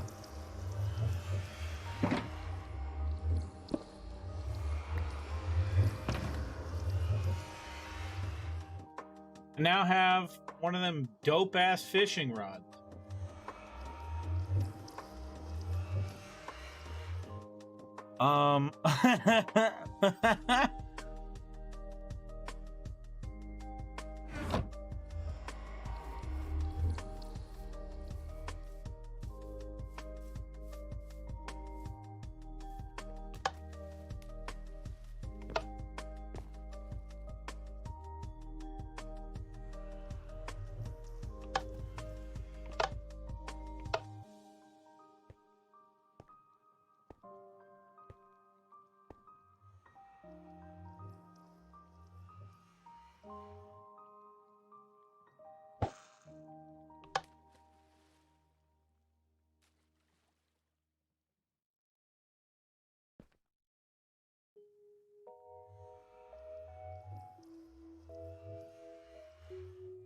Are they working or no? Is that maybe the issue here?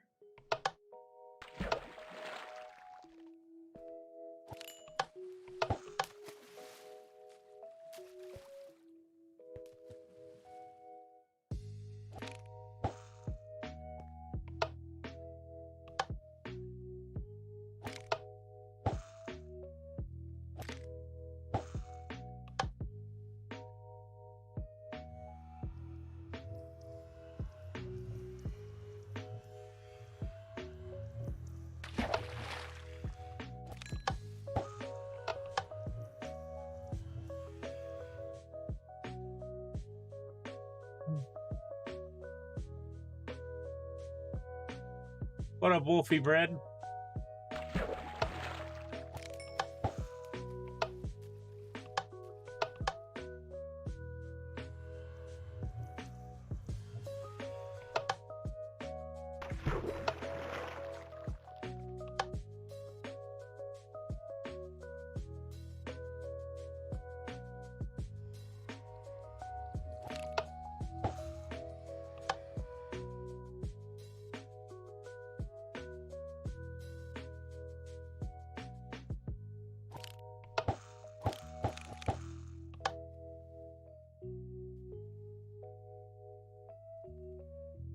Is the trapdoor supposed to do something?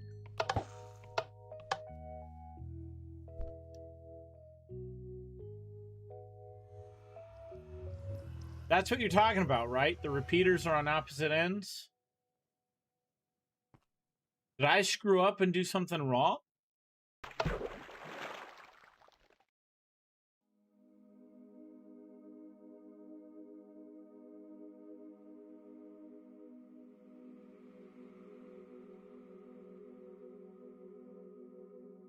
Eventually you'll end up with mending on it, and you know, you get XP from there, or luck of the sea. I can't. Lots of people will debate which enchantment stone. I believe you need 3 ticks of delay minimum for this thing to work, and then if you're on a server you can adjust this and add more if you need more delay.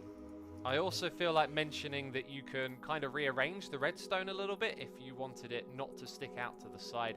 You could also put it back here, which is a little bit more compact, to be fair. Last thing to mention is that this is the best type of fishing rod that you can use. Lots of people will debate which enchantments you should have on it, and a misreading or misunderstanding of how the math works for fishing may make you think that you don't want lure on there or luck of the sea. I can't remember which one it is. This is actually the best way to get the most loot. Now, having mending on there might sound pretty crazy, you know, getting a mending book, but you'll find when you start using this farm, after you've gone through a couple of fishing rods, it won't be long before you get other fishing rods with unbreaking on, and eventually you'll end up with mending on it. And you know, you get XP from using this thing anyway, so then you can use the anvil to combine them together. So basically, when you start out, frequently check up on the drops that you're getting, and you'll soon end up with a fishing rod like this. Now, you may have noticed when I showed you the loot from Hermitcraft that there were these heads in here as well. These are additional loot that we have on the server, and these heads are now available for you to have in your world as well. If you didn't see my More Mob Heads video, then be sure to go and check that out. There'll be a link on the screen for you. And if you go to the website... Dual Breath. Tried gaming with friend earlier, but the DNS server for my internet went out for close to half an hour. Silicone cover for my keyboard came, so ripped the board part, scrubbed all the pieces, put it on. Maybe now it will stay cleaner.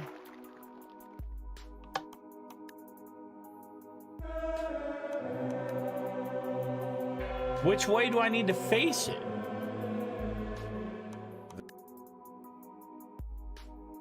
If you guys are on Minecraft Pocket Edition, down and place hopper. Then, the next step. The reason why we added this lava is because it will prevent our fishing rod from losing durability.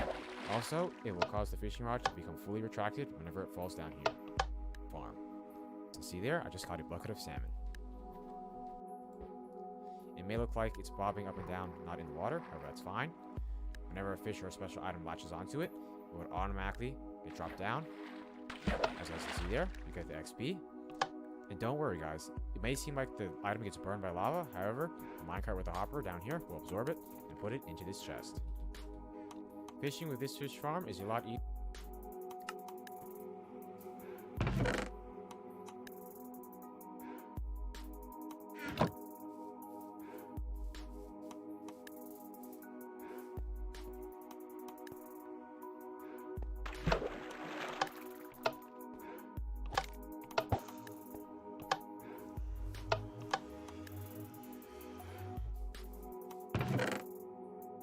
Where are my fucking items? Like, is it just not working? Like, did I screw this up? Or am I just not catching anything right now? AFK fishing's one thing.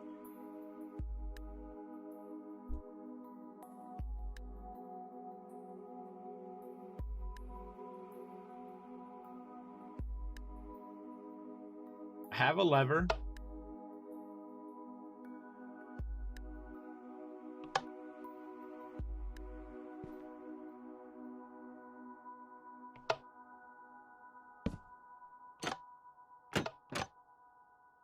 We want it like that, right?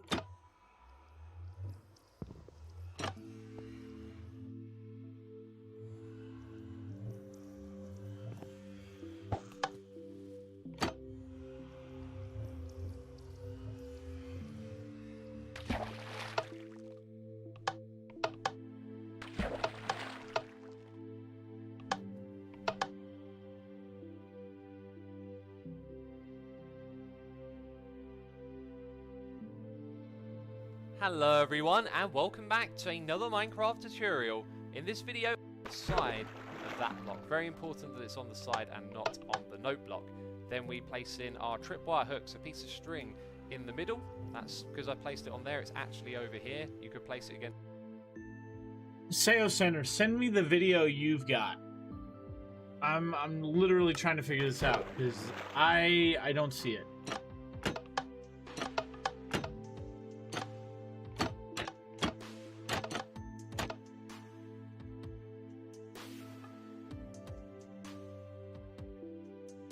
I literally don't see it.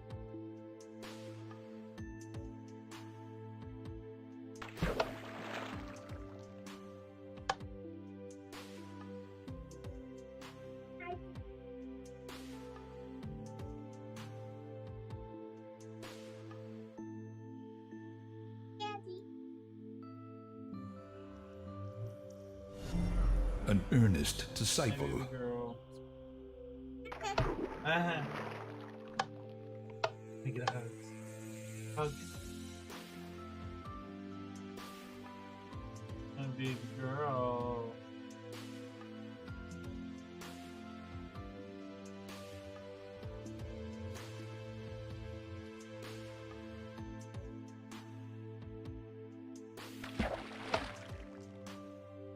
Ready? Take this. Take it. Ready?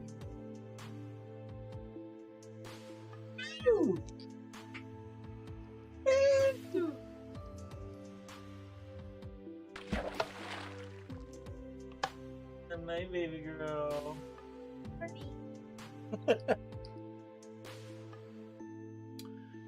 Twitch Hunsfuts. Hunsfuts. Welcome to the arcade, man. Hello everyone, and welcome back to another Minecraft tutorial. In this video, I'll be showing you how to build the AFK fishing farm that you've seen me and some of the other hermits using on the Hermitcraft Season 5 server. This was a heavily requested tutorial. Wait. Maybe Hermitcraft is not in here. And finally, I found a little bit of time to prepare and record it for you. Now, if you don't know what an AFK fishing farm is, well, it's a farm that you go fishing at, but you can do it for long periods of time using an AFK trick. We'll come back to that in a moment. This one is musical. You can place a block on top of that to disable it. And from this, you will get loads and loads of fish and lots of other cool loot as well, like books, even mending books you can get from this farm. It is very overpowered if you haven't seen it before. I'd highly recommend checking out the Hermitcraft videos to see how much loot you can get. In fact, I'll show you some of the loot from Hermitcraft right now. Crazy amounts of loot is what you can get with this thing. So in this video, I'm going to show you how to build it. Before we do that though, I do want to mention that this design is not my own. I saw some of my patrons on the patron server using this, and I decided to use it myself. Have no idea who the original author is, but one thing I'll say about this design and why I like it so much is it's very server and very lag friendly. If you have a poor connection to a server, you can increase the delay over here, and it gives you much more time to cast your rod and to have this little trick right Wait, here. do I have to and have... This trick is to continuously hold down right click and do all of the different functions of fishing in order continuously. The way we do that is mostly with this iron trapdoor right here. We can actually click on it because it is below the string. You can see this doesn't come all the way down to the bottom of the block, so there is a gap that we aim at. Now, I deliberately aimed in the wrong spot on this trapdoor, but what you can see is that we're casting the bob over and over again. And then when the bob is cast, if we're aiming in the right spot, it will stay there. So then the next part of fishing is for the fish to catch on the bob, and then we would have to right-click to bring it in like we've just done there, and then the thing resets itself. So let's simulate that again. We catch a fish, we hold down right-click, the trapdoor then shuts, but we're still clicking in the same space. So then it casts, the trapdoor goes up, and the process repeats itself. Now, the next thing to do is to trick your computer into thinking that you're holding down right-click, whether you're using the computer for something else or you're not even at the computer. I've already made a video showing you how this is done. Yeah. So there'll be an image of it on the screen, but because they removed annotations, the link is in the description box. So after you make this farm, make sure you go and watch that video so you understand how to do this AFK.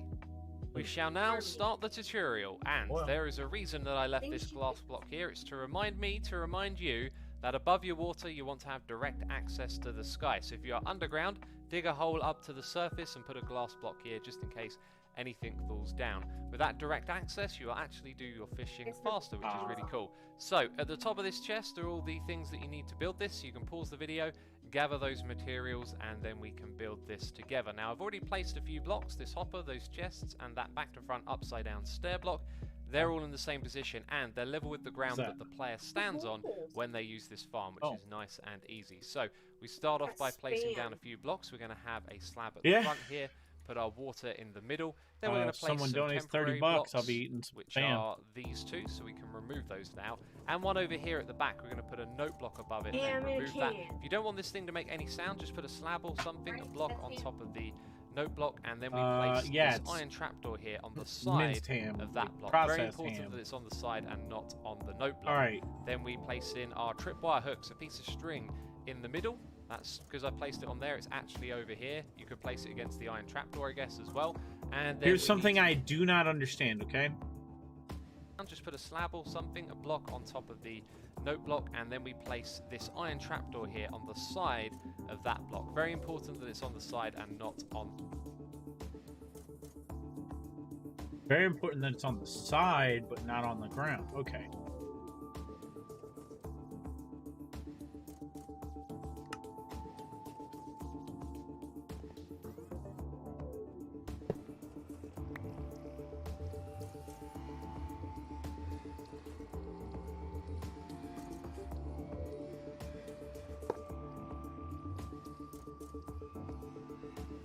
Yo, I literally can't lift it.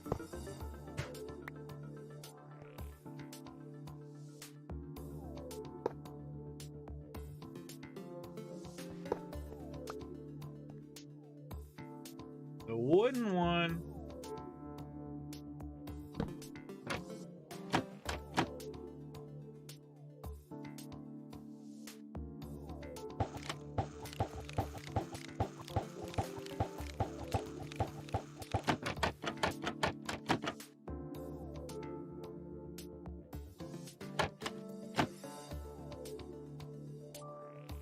Like that?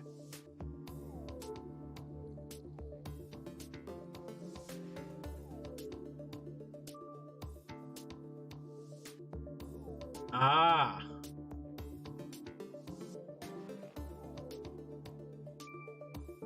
So do I need a wooden one? Did it just do it? Did it just work?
I don't know how this is supposed to work.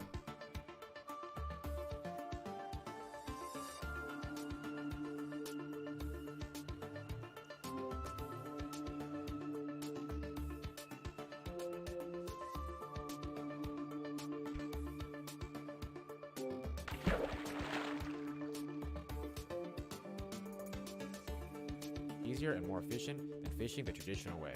As you guys can see there, all you have to do is cast the rod out, then it will automatically get retracted whenever an item.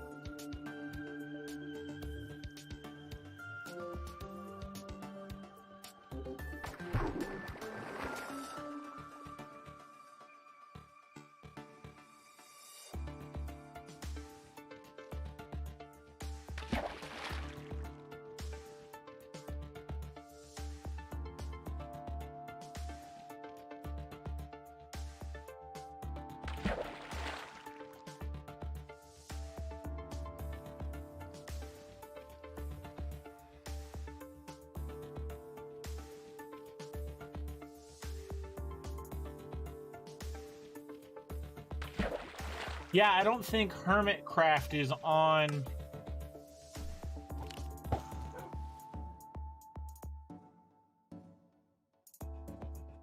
I don't think Hermitcraft is on.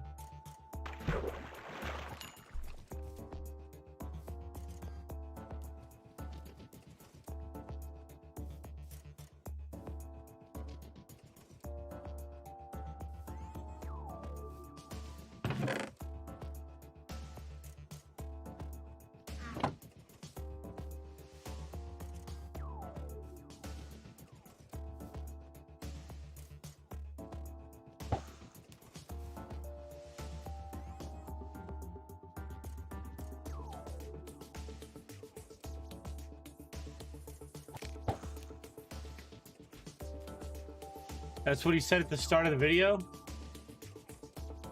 What did he say at the start? I missed it.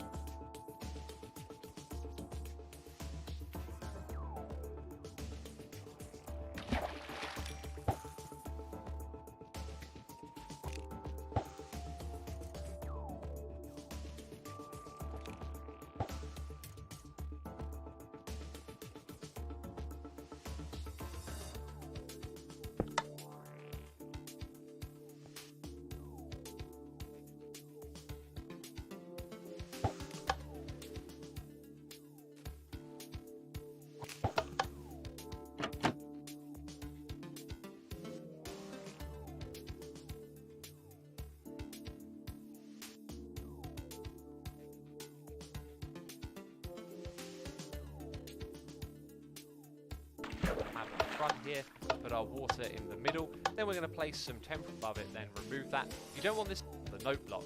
Then we place in our tripwire hooks, a piece of string in the middle. Look, he has iron. I placed it on there, it's actually over here. You could place it against the iron trapdoor, I guess, as well.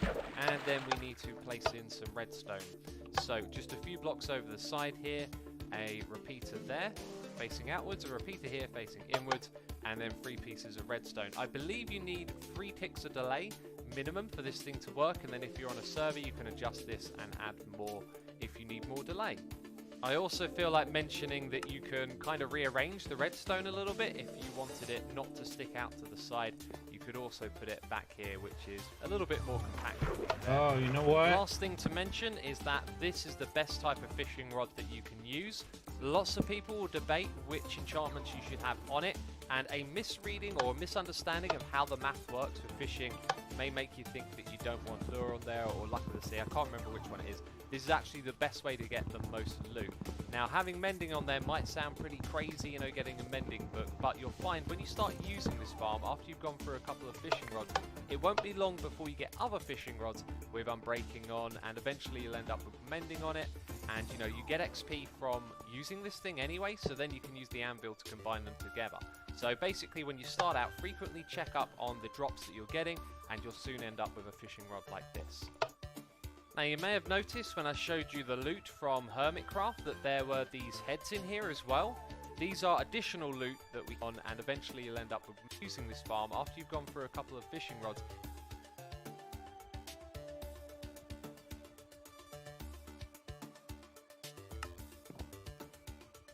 I wonder if the type of block matters right now.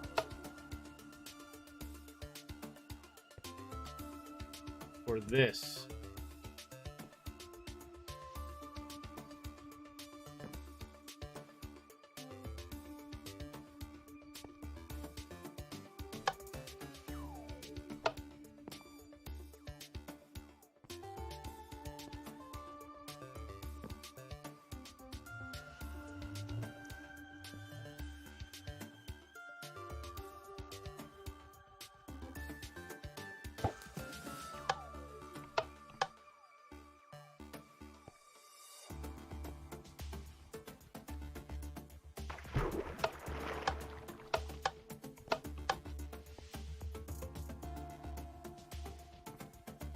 This is what I don't understand.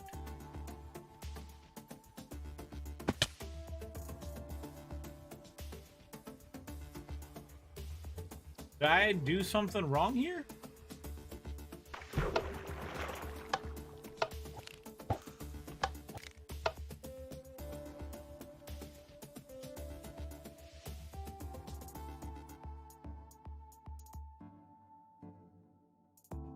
Glass block is important. Okay.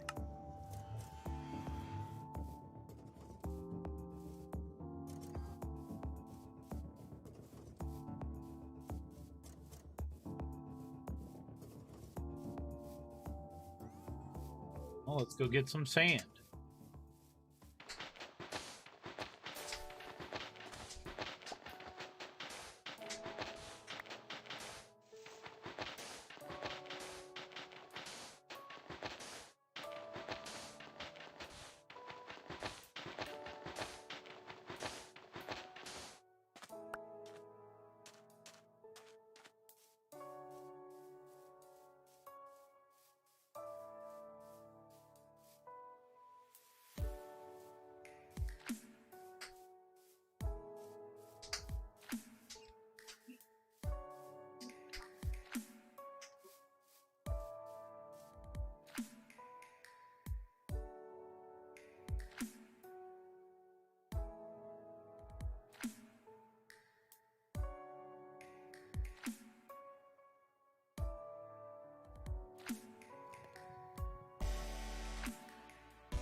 It won't be long before you get other fishing rods with unbreaking on, and eventually you'll end up with mending on it, and you know, you get this thing anyway, so then you can use the anvil to combine.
Yeah.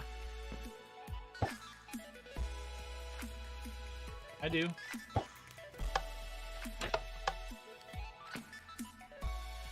Ah, we fixed it. We fixed it. We fucking fixed it, chat.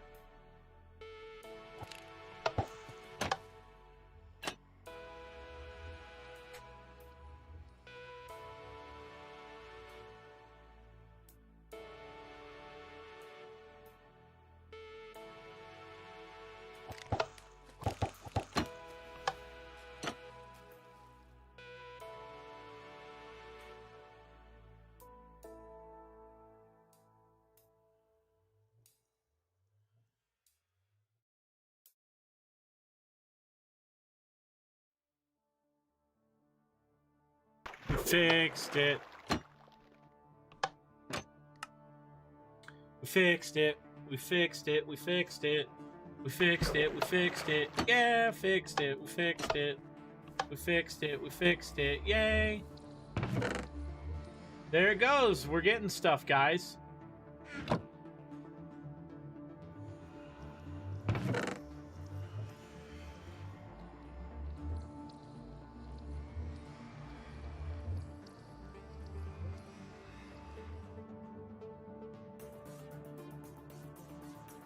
Do I have an auto clicker on the mouse?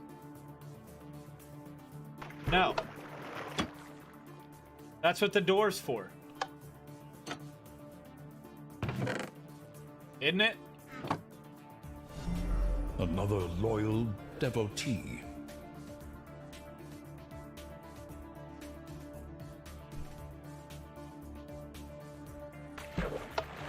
Mishaka, thank you for that support. Welcome to the arcade.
It's part of it.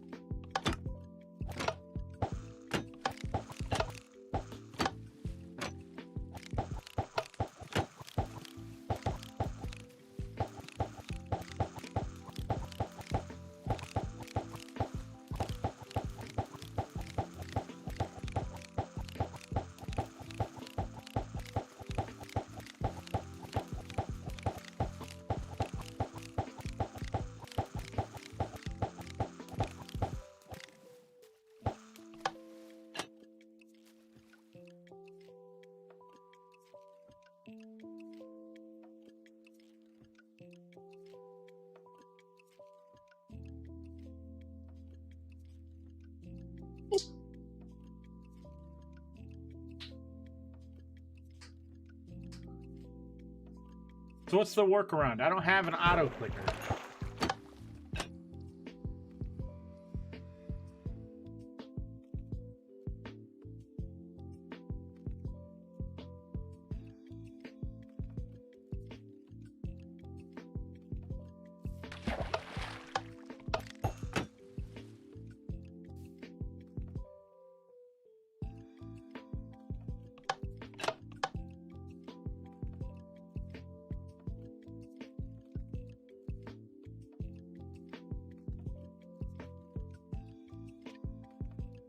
Go back to that video. Find them together. So basically, when you start out, frequently check up on the drops that you're getting, and you'll soon end up with a fishing rod like this.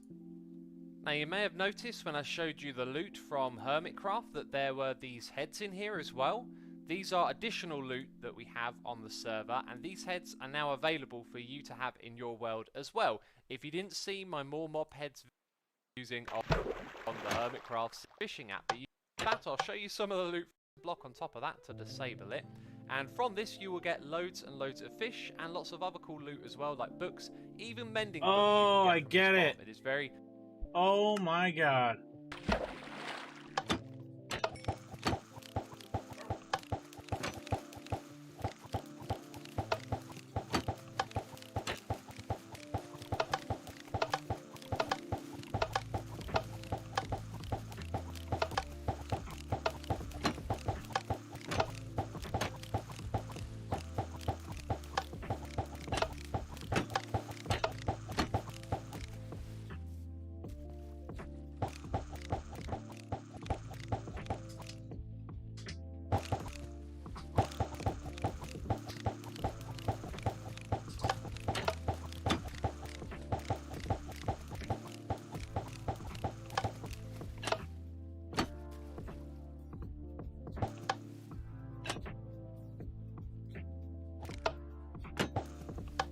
How come the jukebox works for him but not for me? If you haven't seen it before, I'd highly recommend checking out the Hermitcraft videos to see how much loot you can get. In fact, I'll show you some of the loot from Hermitcraft right now. Crazy amounts of loot is what you can get with this thing.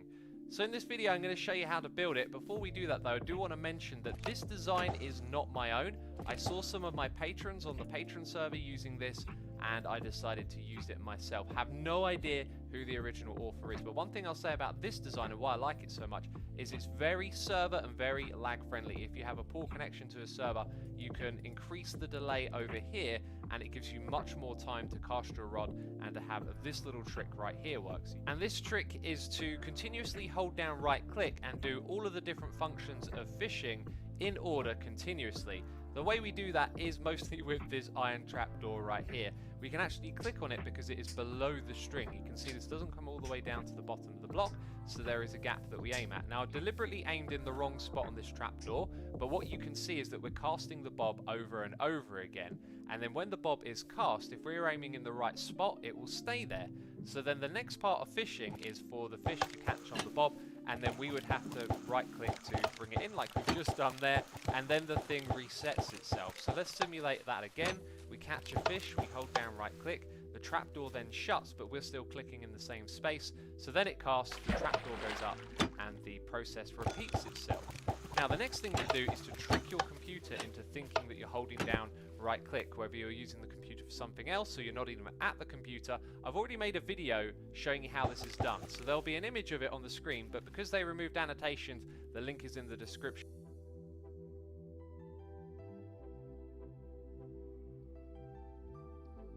Hello everyone, and welcome back to a...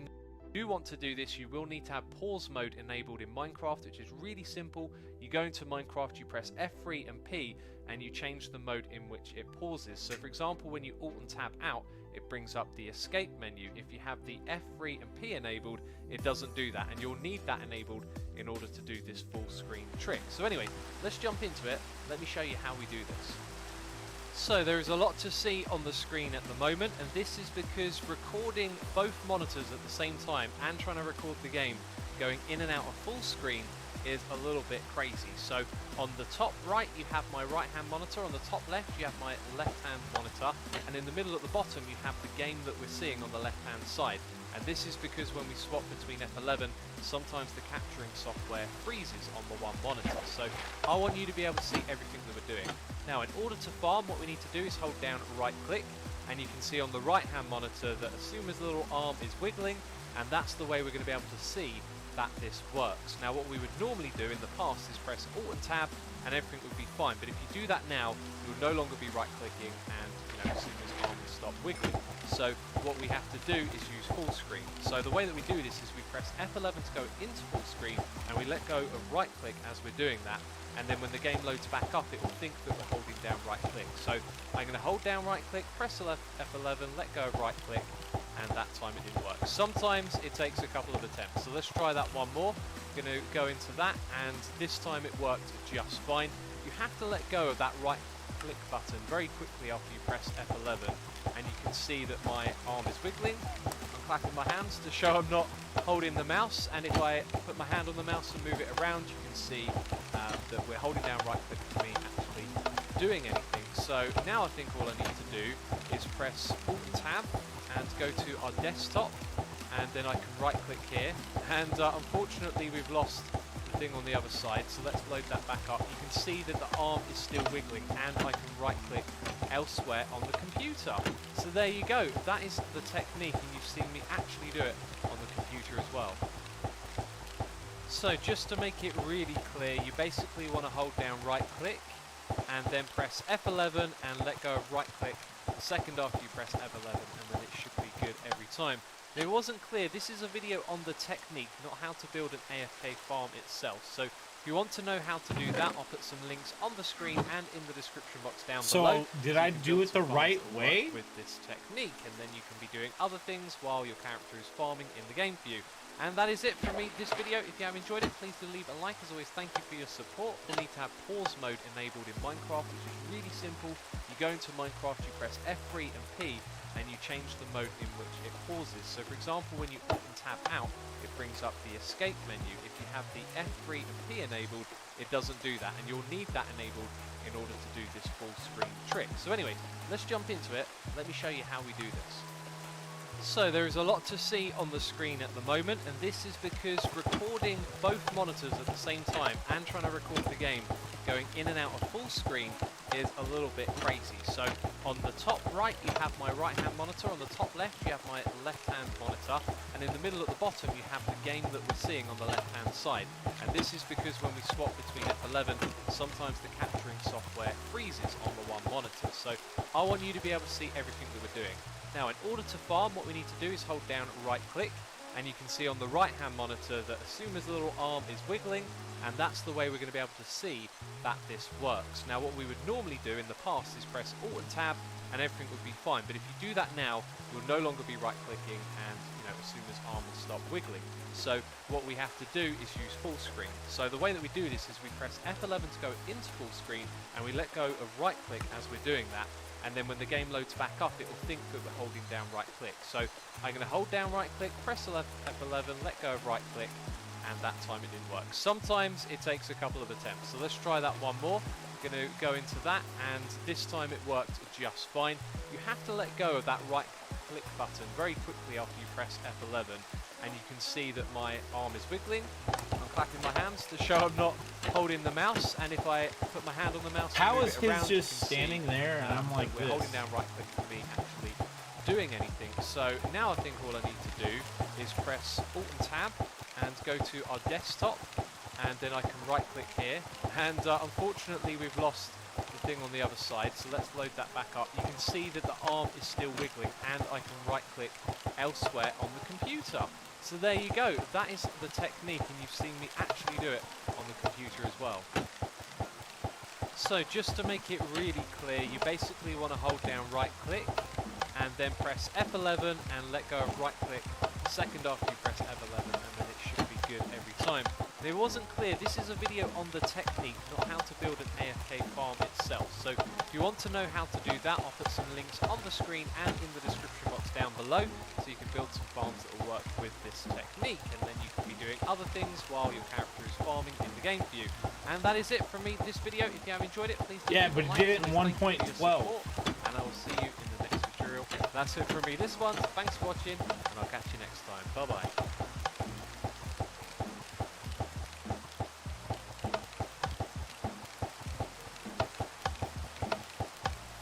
MC. In 2016, after the destruction of Aureus City during the Russia War, Keynes Law, the founder of the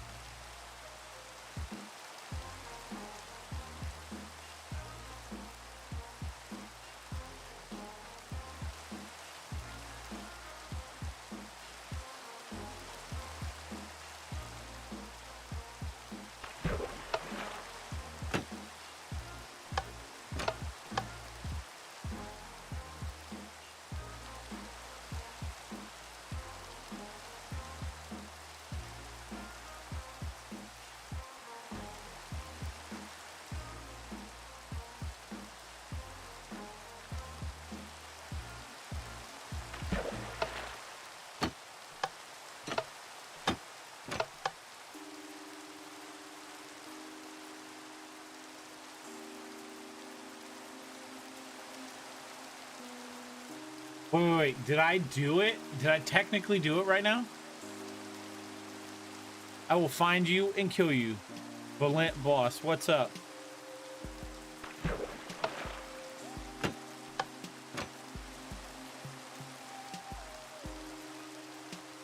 Is it technically working?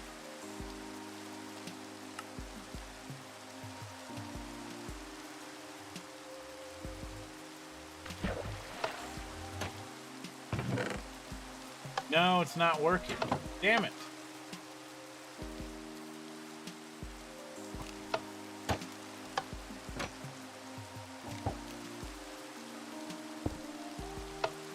Oh, damn it.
Seems I have it set up right.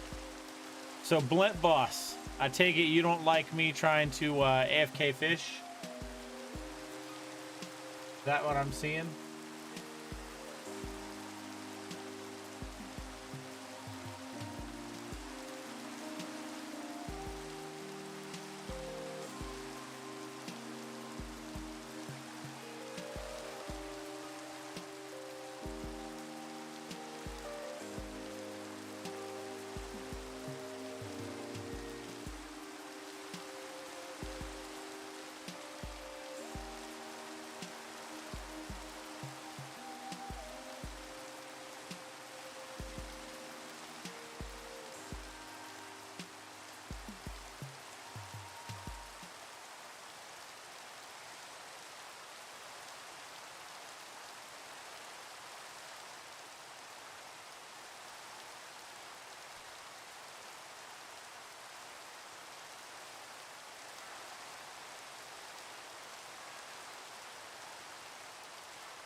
Seems that I have it.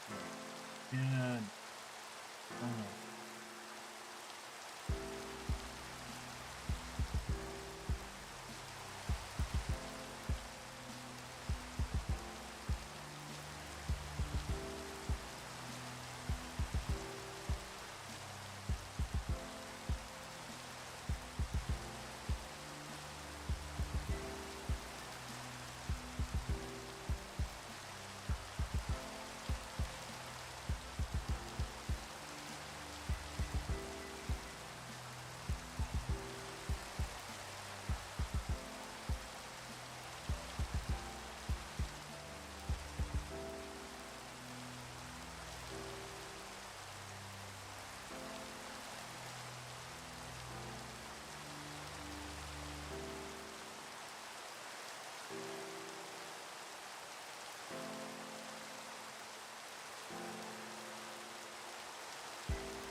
Let's see.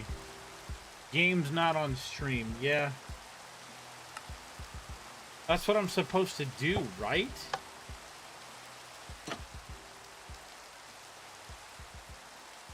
I can just derp out, like...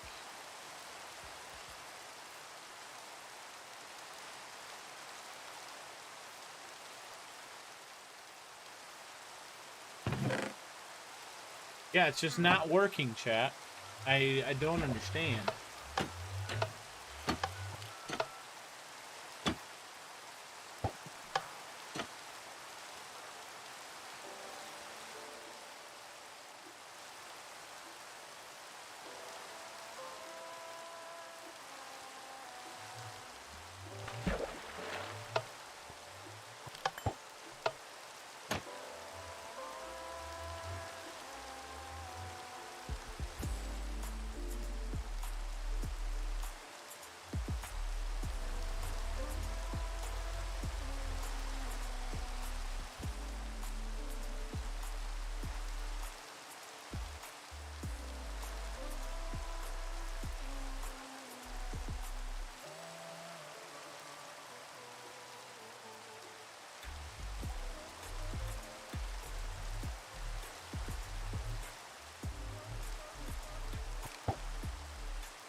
Hmm.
What?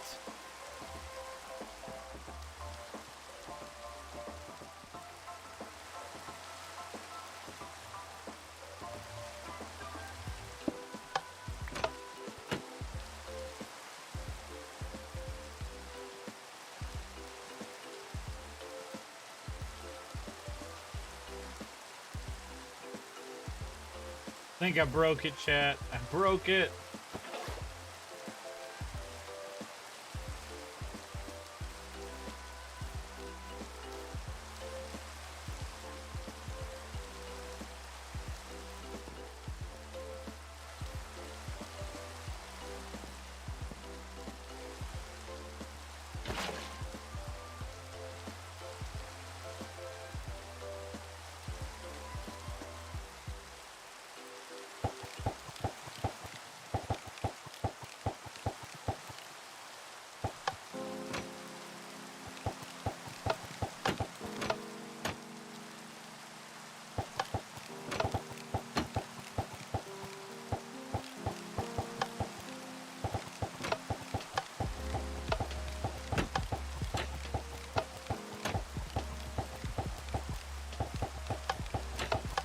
Wolfie bread, 2 hints on my handle.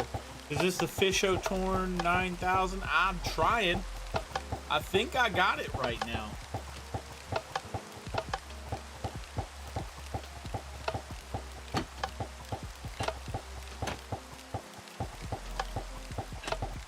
There's only one problem.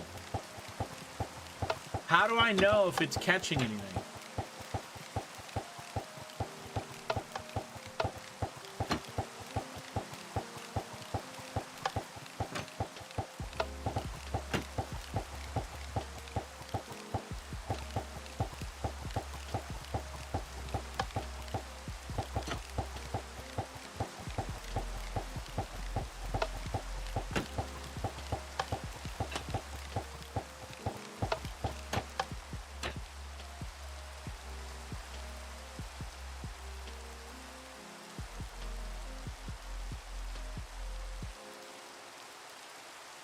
You don't hear it anymore.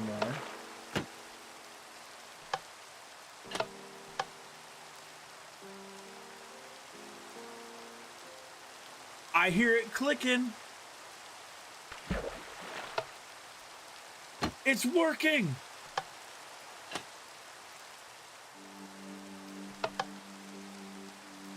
You hear it clicking?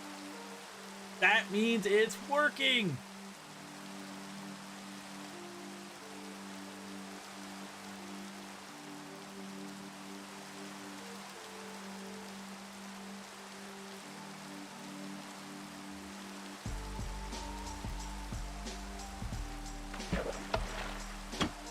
There it goes. Oh, this is great. This is great, chat. This is great. This is great. This is fucking great. Great, great, great.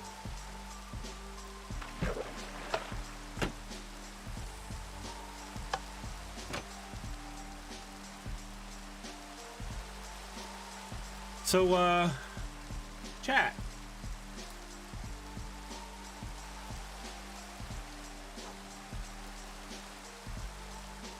Yeah, the second setup's where we got confused. Like, I didn't have the glass, but now I had the glass.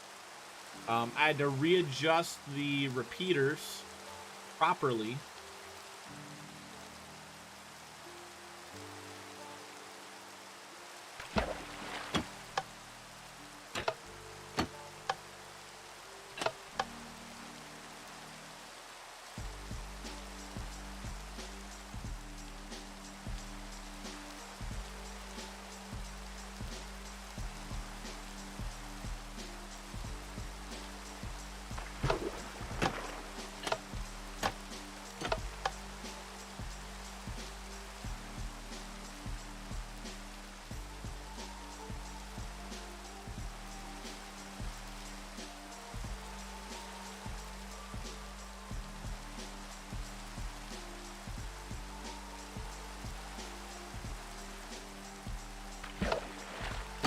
It's working!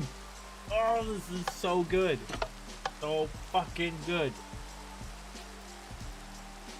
You don't understand. I'm so happy right now.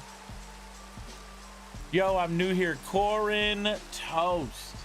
Alright, so we straight just did this, chat. We straight just did an AFK fishing farm. So after you make this farm, make sure you go and watch that video so you understand how to do this AFK. We shall now can't see start the Minecraft. tutorial. I know. And there is a reason that I left this glass block here. It's to remind me, to remind you, that above your water you want to have direct access to the sky. So if you are underground, dig a hole up to the surface and put a glass block here just in case anything falls down. With that direct access, you will actually do your fishing faster, which is really cool. So, at the top of this chest are all the things that you need to build this. You can pause the video, gather those materials, and then we can build this together. Now, I've already placed a few blocks. This hopper, those chests, This is what we and that did, back and chat. front upside down stair block. They're all in the same position, and they're level with the ground that the player stands on when they use this farm, which is nice and easy. So, You can we hear start the off by switches placing down going. A few blocks. We're going to have You can a hear slab them. at the front here. Put our water in the middle. Then we're going to place some temporary blocks which are these two, so we can remove those now. And one over here at the back, we're going to put a note block above it, then remove that. If you don't want this thing to make any sound, just put a slab or something, a block on top of the note block, and then we place this iron trapdoor here on the side of that block. Very important that it's on the side and not on the note block. Then we place in our tripwire hooks, a piece of string in the middle. That's because I placed it on there, it's actually over here. You could place it against the iron trapdoor, I guess, as well. And then we need to place in some redstone. So just a few blocks over the side here, a repeater there facing outwards, a repeater here facing inwards, and then 3 pieces of redstone. I believe you need 3 ticks of delay minimum for this thing to work, and then if you're on a server you can adjust this and add more if you need more delay. I also feel like mentioning that you can kind of rearrange the redstone a little bit. Fishing farms get nerfed with each update. Side, you could also put it back here, which is a little bit more compact, to be fair. Well, we'll finish Last this. thing to mention is that this and then we'll is the go best back type and of look fishing and see rod if we that you actually can caught use. anything. Lots If of we people will didn't, debate I don't which know what to enchantments do. you should have on it, and a misreading or a misunderstanding of how the math works for fishing may make you think that you don't want lure on there, or luck of the sea. I can't remember which one it is. The This box is actually might the get best way full to at get the 3 most hours. loot. Now, having mending Yo. on there might sound pretty crazy, you know, getting a mending book, but you'll find when you start using this farm, after you've gone through a couple of fishing rods, it won't be long before you get other fishing rods with unbreaking on, and eventually you'll end up with mending on it. And, you know, you get XP from using this thing anyway, so then you can use the anvil to combine them together. So basically, when you start out, frequently check up on the drops that you're getting, and you'll soon end up with a fishing rod like this. Now, you may have noticed when I showed you the loot from Hermitcraft that there were these heads in here as well. These are additional loot that we have on the server, and these heads are now available for you to have in your world as well. If you didn't see my More Mob Heads video, then be sure to go and check that out. There'll be a link on the screen for you. And if you go to the website, it now includes the fish as well. So that's it from me, this fishing tutorial. Do hope you have enjoyed it. If you have, leave a like on the video. Thanks for the support, and I'll see you in the next one. Ciao for now. Bye-bye. Hello, everyone, and Alright, so to be fair, the only reason that I can do this fishing farm repeatedly is 2B2T is completely on 1.12.2. It's not going anywhere. They're not able to update any further. It literally is stuck. So yeah.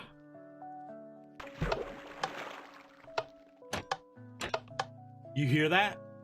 You hear all that clicking? Let's go back into the game. I did it. I did it.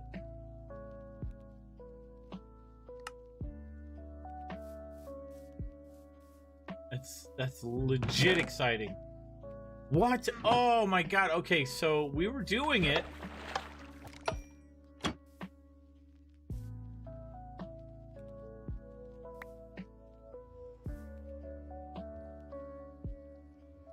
What the fuck?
Do I just hold the button down at this rate?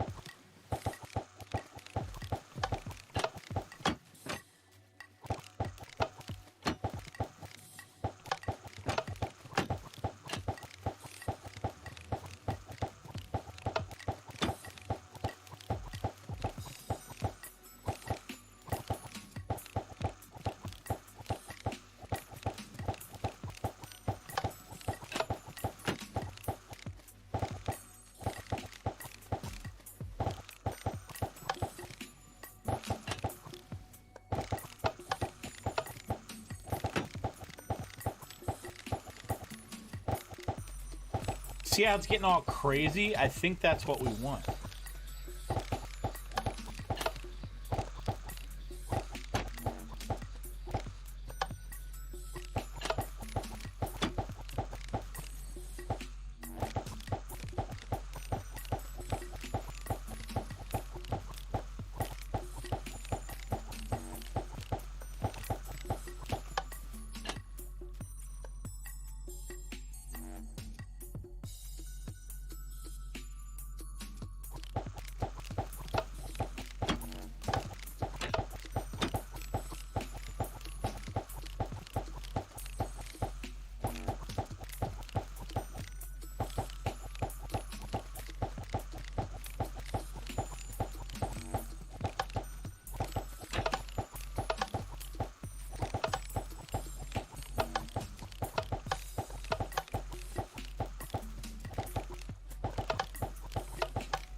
Let's see, does he have...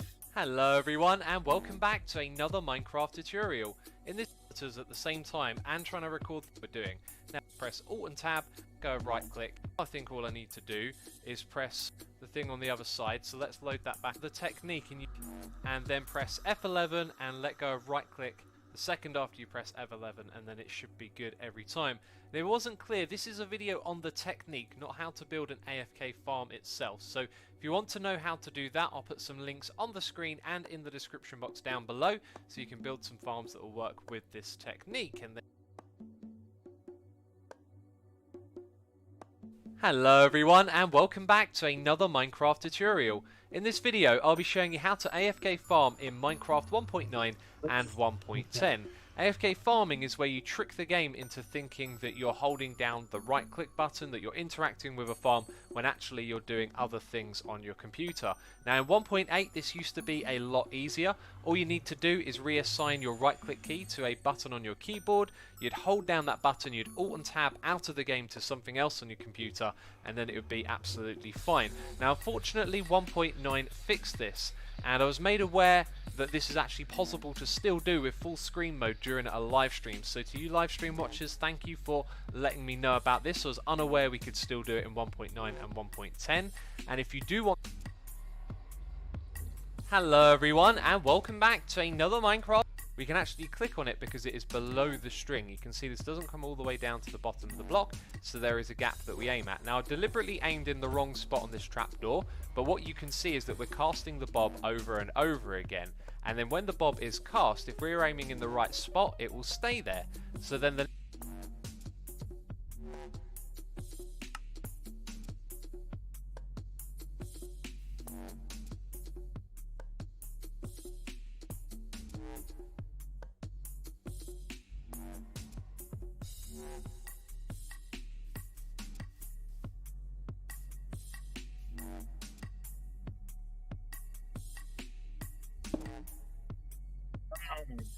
No.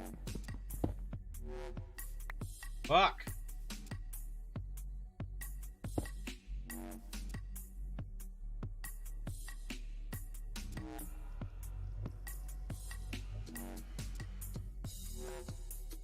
Gotta be in the right spot, so that's what the video says. Gotta be in the right spot.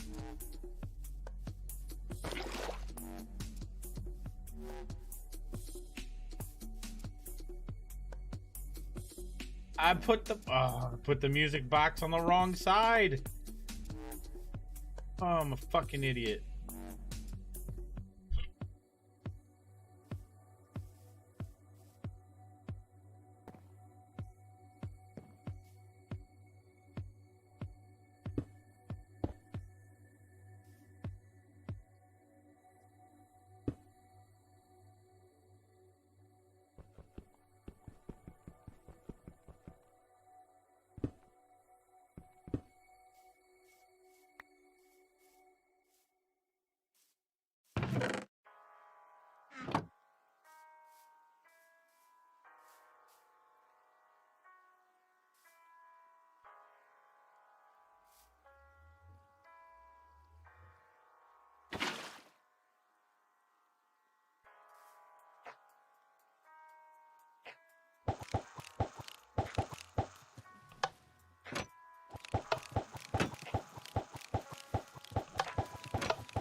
This is something I don't understand. It's getting weird.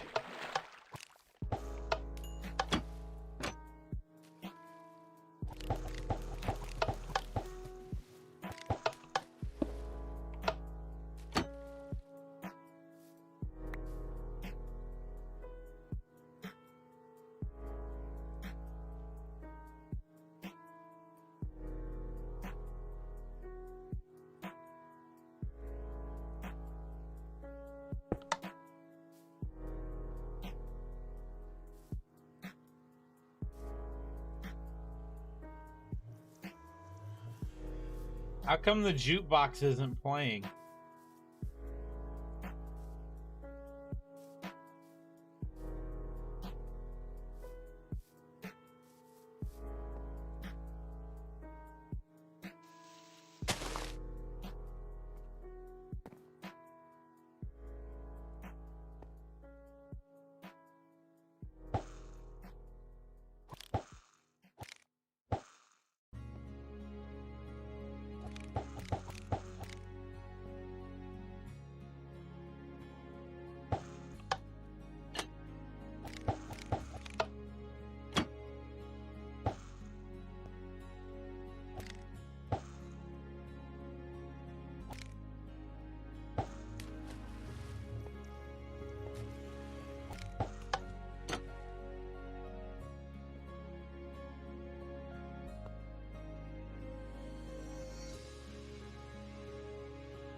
What do you think, chat? Am I completely screwing this up? Did I do something wrong here? Because the music box doesn't do what it's supposed to.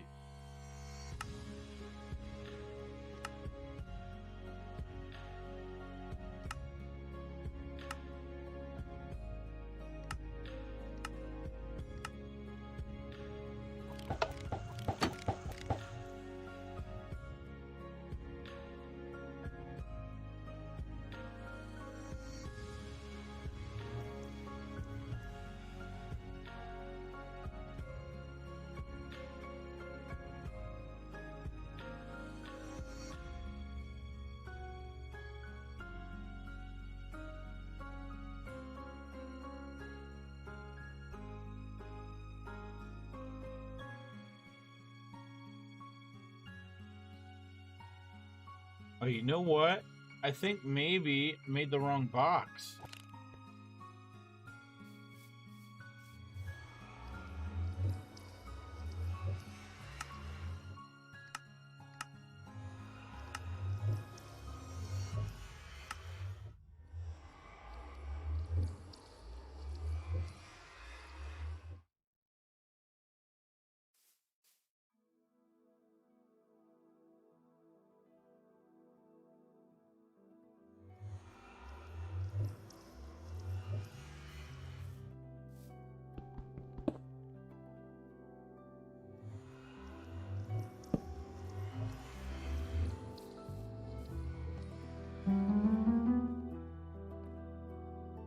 Ah.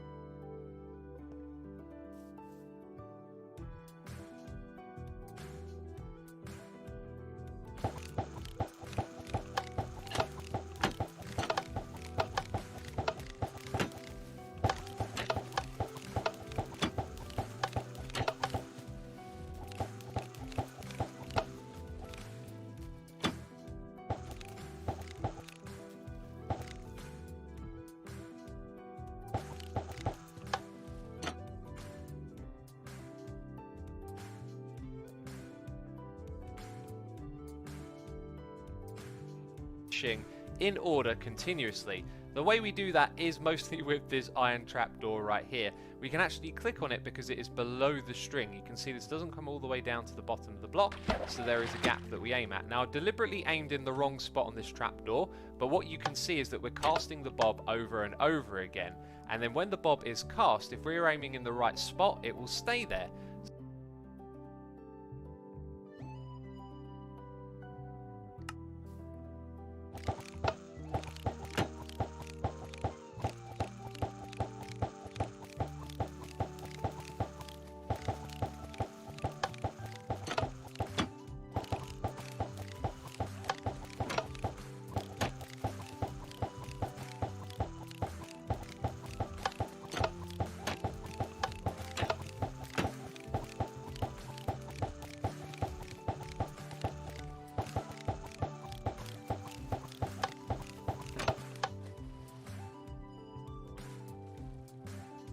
We did it, chat. Oh my god.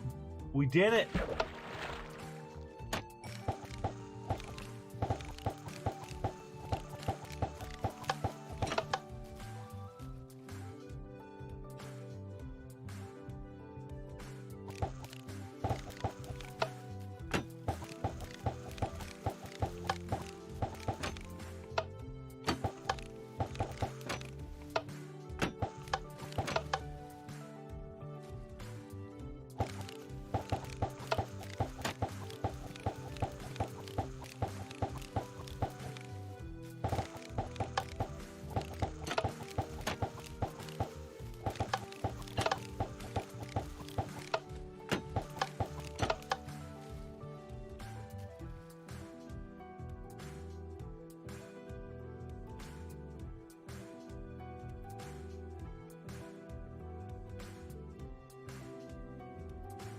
Now we did it, chat.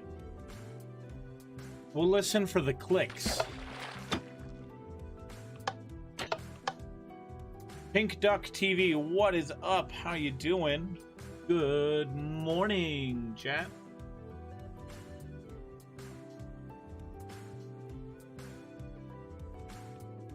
This is literally right here. This is what we need to do. We needed a note block, not not the other one. They look identical because of that pattern. But look, chat. So there is a gap that we aim at. Now, I deliberately aimed in the wrong spot on this trapdoor, but what you can see is that we're casting the bob over and over again. And then when the bob is cast, if we're aiming in the right spot, it will stay there. So then the next part of fishing is for the fish to catch on the bob, and then we would have to right click to bring it in like we've just done there, and then the thing resets itself. So let's simulate that again. We catch a fish, we hold down right click, the trapdoor then shuts, but we're still clicking in the same space. So then it casts, the trapdoor goes up, and the process repeats itself. Now, the next thing to do is to trick your computer into thinking that you're holding down right click, whether you're using the computer for something else or you're not even at the computer. I've already made a video showing. And that's what we needed to do. And you guys can hear it. Just repeatedly doing its thing. GFam Reaper 15, thank you for the host. Rip 110 100, thank you for the host. C Crush'em, thank you for the host. Geo Wolf 17, thank you for the host. Host. You can hear it, chat. Oh my god, it's so fucking beautiful. Yes, it's so good. I'm so happy.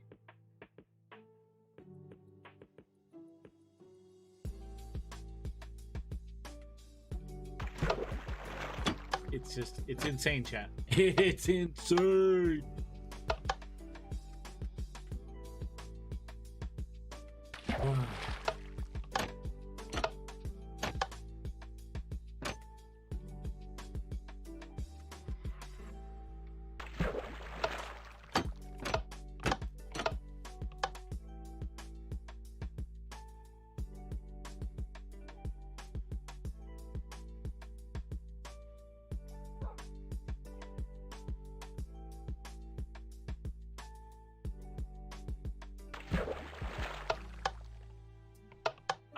got it to work. I got it to work. Yeah, I got it to work. I got it to work. Yeah.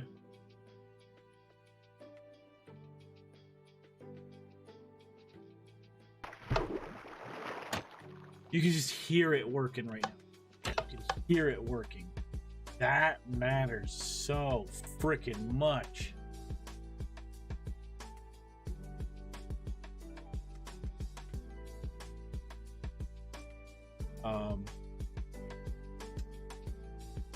Damn. It's so good.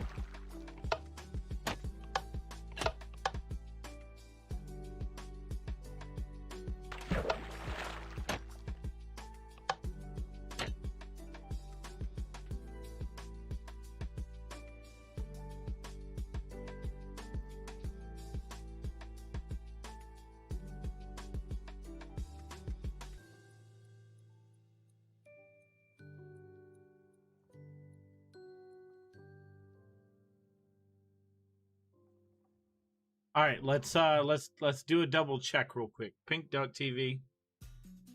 What y'all thinking, chat?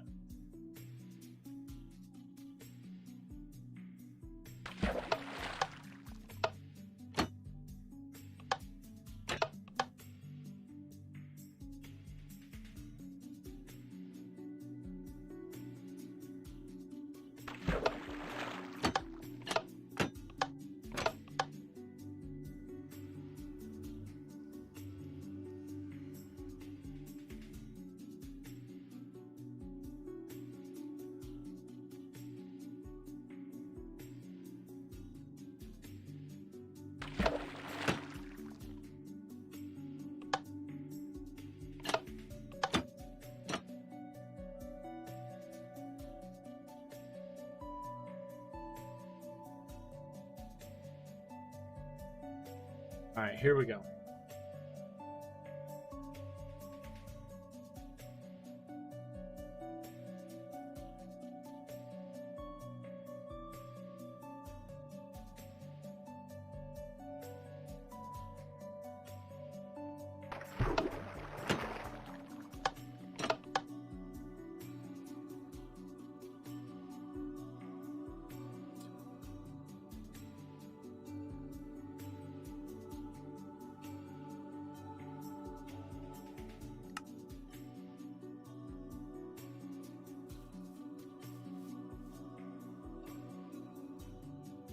Not on me. I don't know. I have no clue, chat. Maybe it works, maybe it doesn't.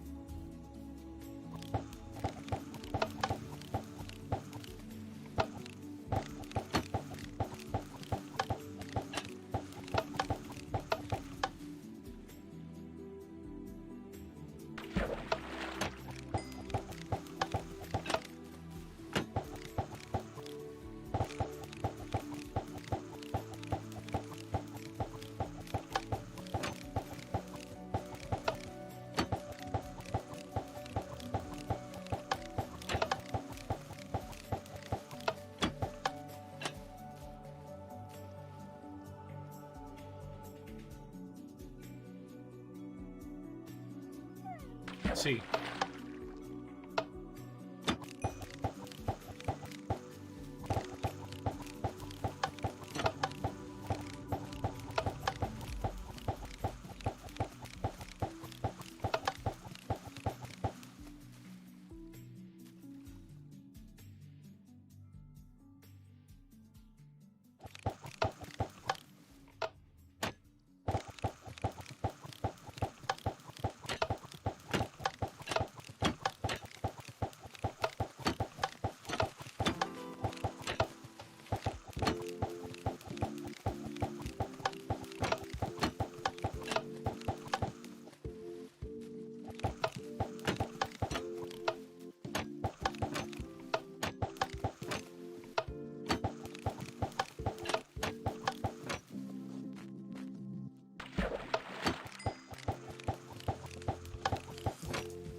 There it goes. At least I think this is right.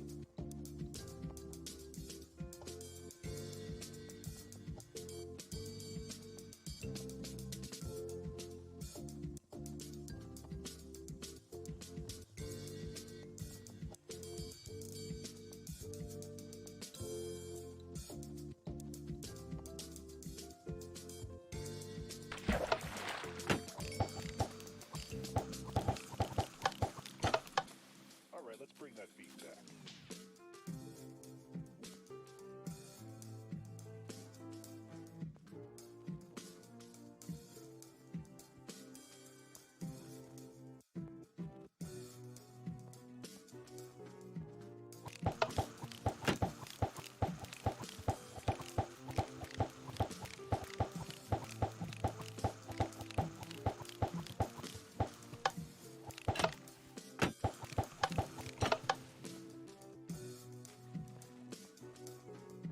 There we go.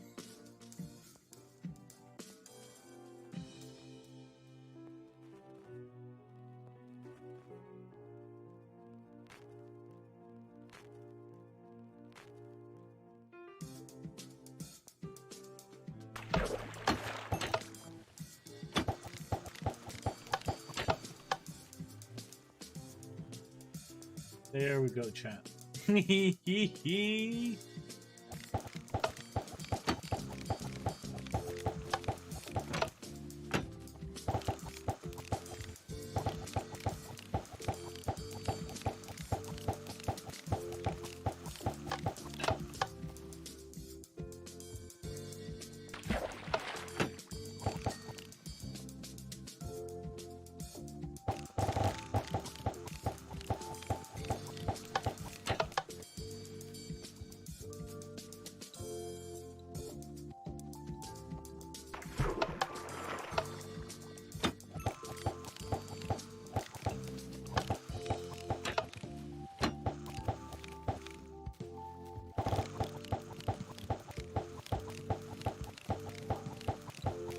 That's insane, chat.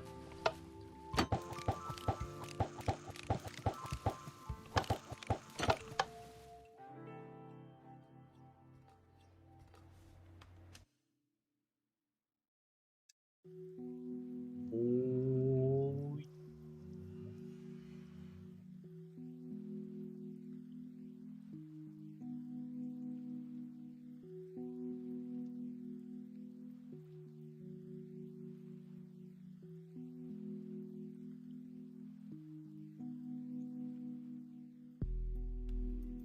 You know. For every time Oh, yeah. I I know. about him. I know.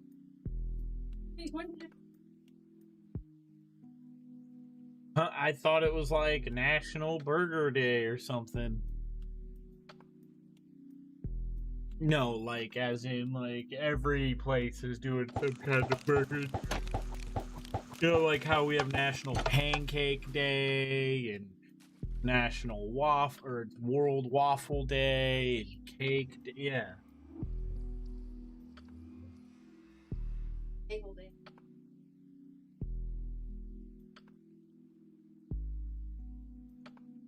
This is probably the weirdest thing, chat, right here.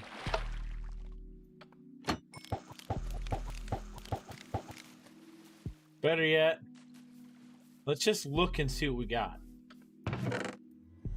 17 of these. We got a bow. We got 5 of these raw salmon. Like, we're getting shit. That's awesome. I'm, like, ecstatic that we got it to work. And I have a bed here. Yeah!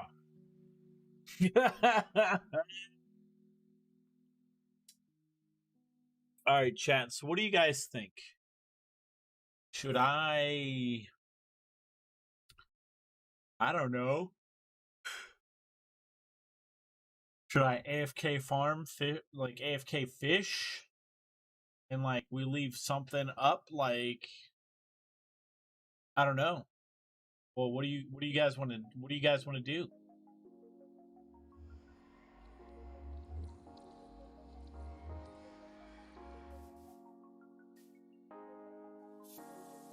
Because it's as simple as this.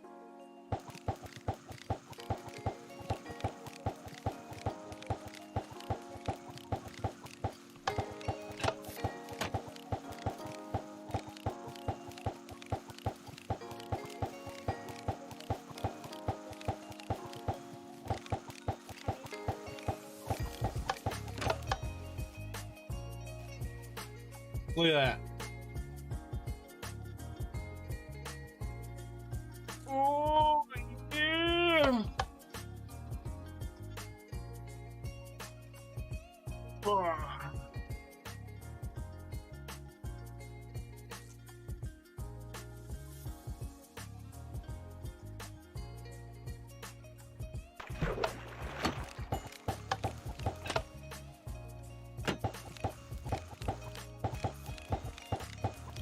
It'll fix itself. Don't worry, chat.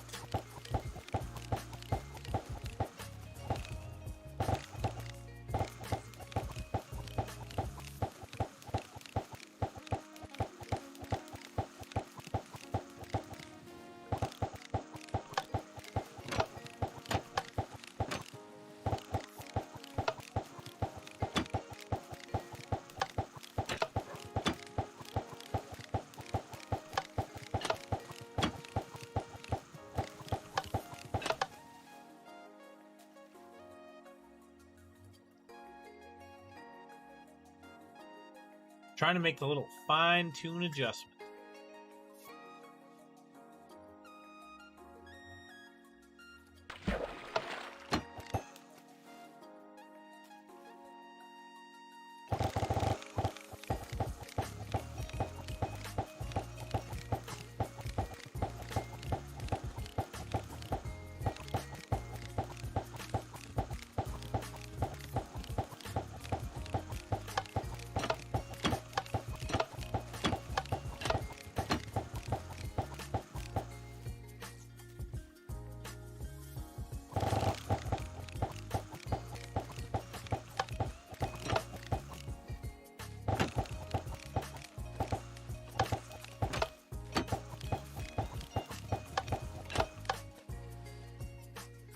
That's super weird that I gotta do it like this.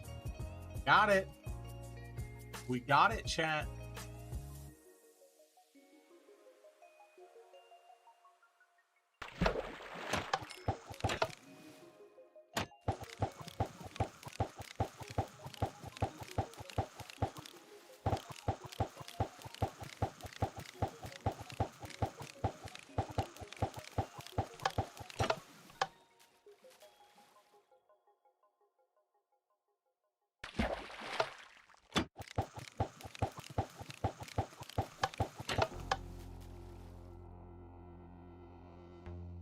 Okay.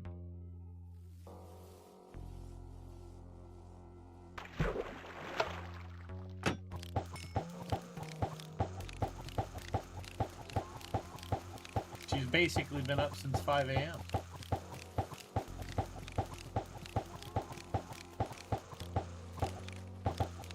Yeah.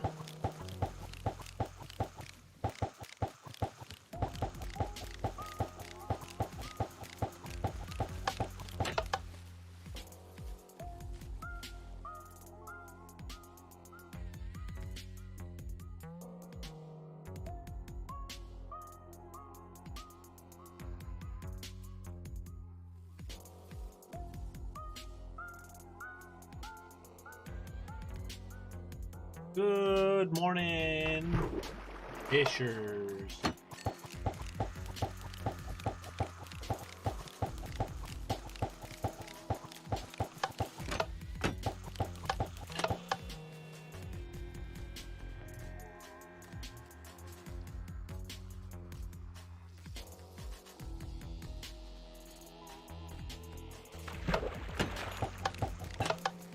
We're getting the goodies, chat.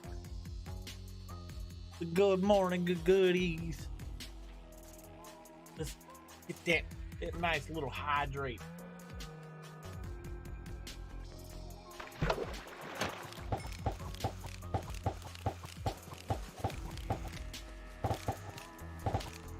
Mm.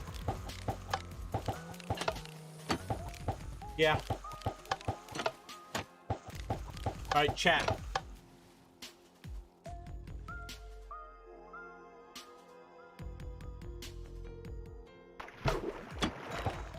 I'll go up there just after 8.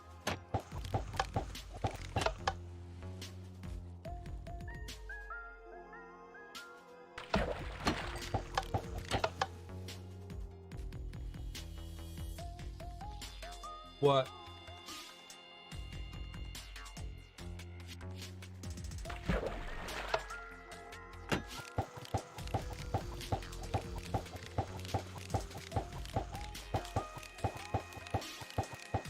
This is great.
And this is how you AFK fish, folks.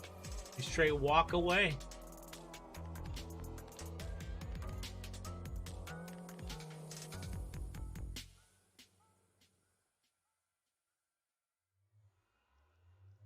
Yeah.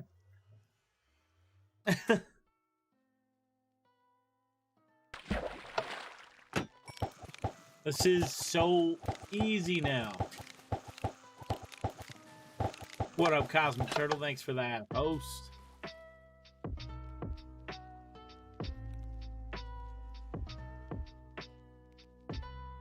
We getting our fish on. 'Cause we like a fish out of water.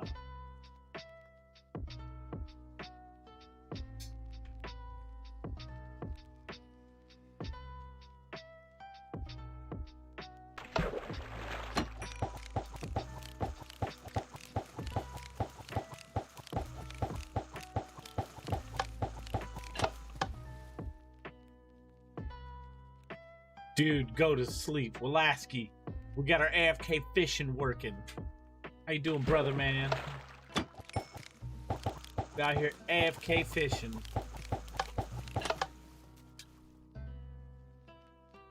So goddamn happy I got it working. And we're on 2B2T. Ugh. Also, you don't know me quite well yet, Wolaski. I used to be able to pull 24 hours, like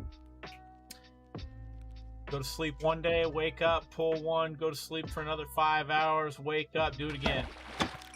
You just woke up? Nice. I'm gonna have to go to my daughter's school here in like, I don't know, 40 minutes, 45 minutes to go get her folders for the next 2 weeks and then come back. I'm literally going to leave the stream up. I'm just stepping away for going right up the street. 2 minutes, if that. The time it takes me to go to the school and get the principal to hand me her her work folder for the next 2 weeks. Don't even need to. I have right click. When you go into full screen from non-full screen, you hit F11 and immediately let go of right click at pretty much the same time. So you hit F11 and then immediately let go. This is what happens. Look. I'm constantly throwing. I'm already throwing. And we're getting this thing full. Poggers! Right? We are already looting. Woo!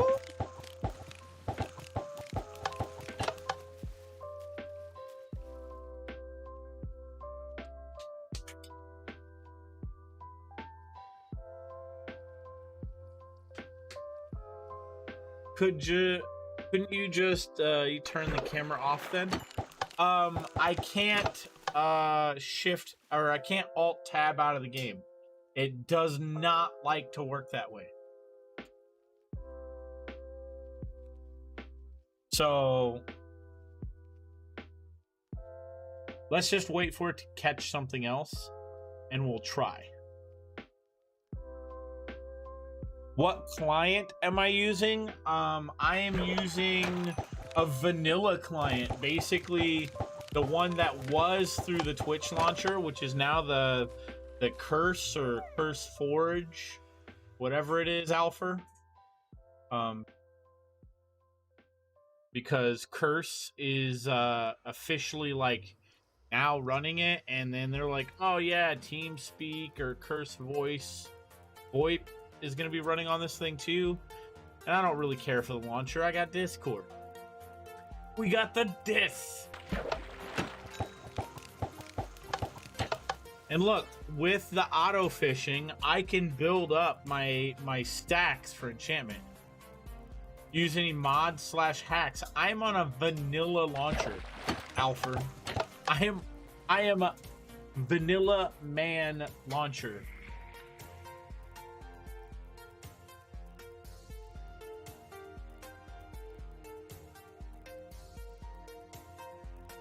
Yeah, sounds hard.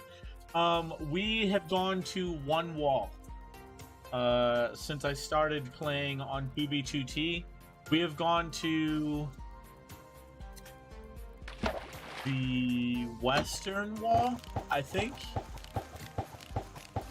And I physically walked over 1 million blocks Netherworld. Matt Chills, I cannot tab. The game does not like me alt tabbing at all, but I'll show you guys.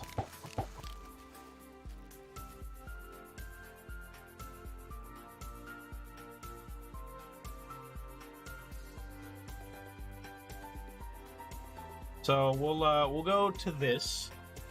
We'll see what happens. What, babe? What's wrong?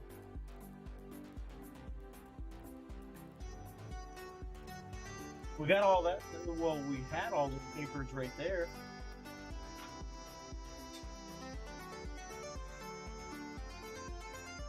And her card folder.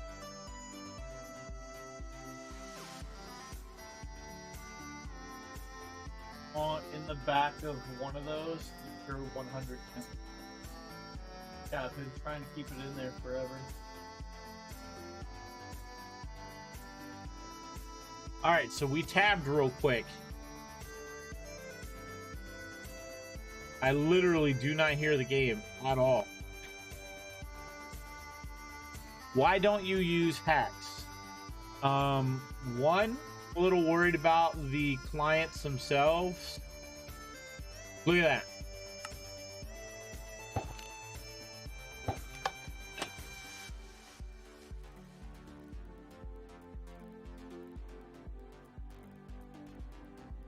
And two, it's 2B2T. I don't care about the PvP side of things. I literally, against Twitch TOS. Wolaski, for 2B2T, it's an anarchy server. So therefore, it's actually not against Twitch TOS.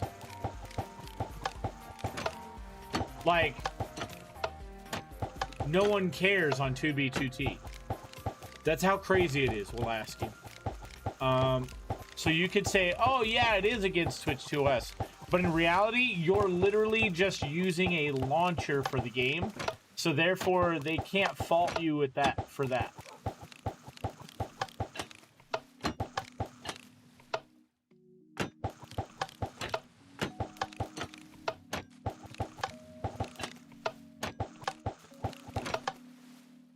Yeah.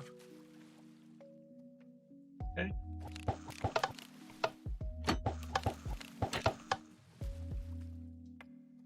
Yeah, it's Friday. It's not that I would say it's against Twitch TOS. I mean, it's like I said, it's the oldest Anarchy server, Minecraft, oldest Anarchy Minecraft server. Jesus Christ. And there's 3 different hack clients that the community seems to use in favor of being safe. So yeah.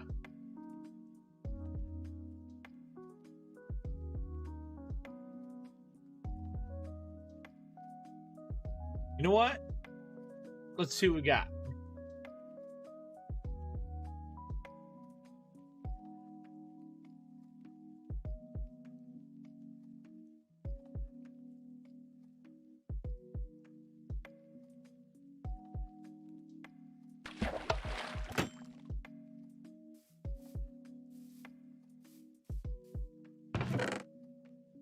Oh my goodness.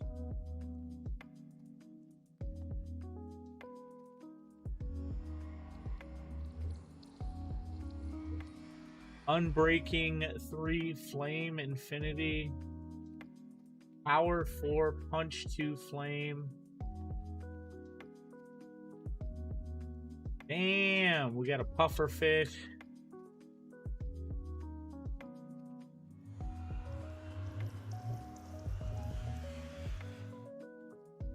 We have 1 enchant book.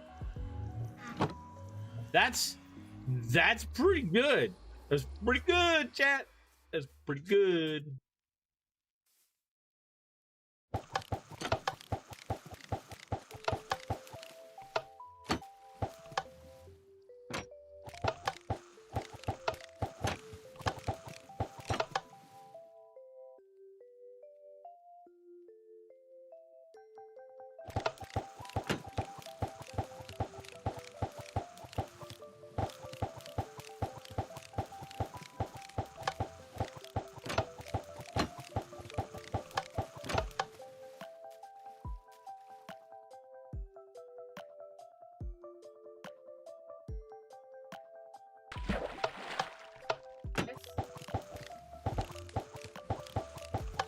Okay.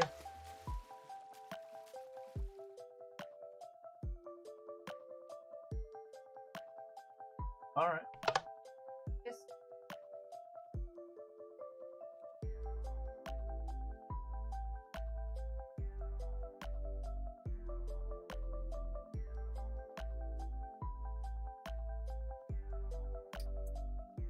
Ugh, so good, chat. So good.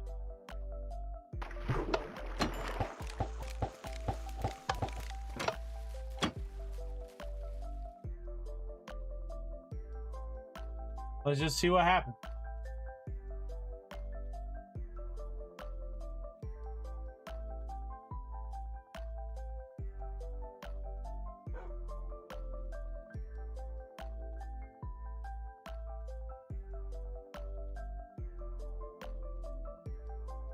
Well, Lasky, I am in Discord though. If you want to chit chat.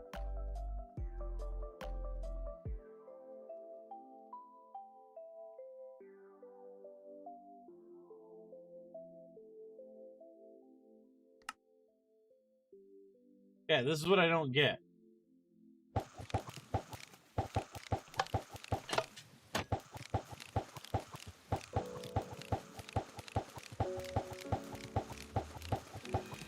You already told me when we said the bucket, and you said you Harmony wanted a marker.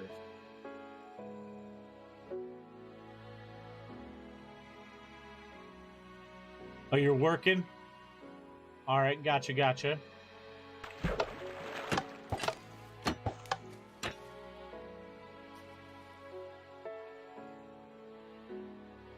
Did I get it?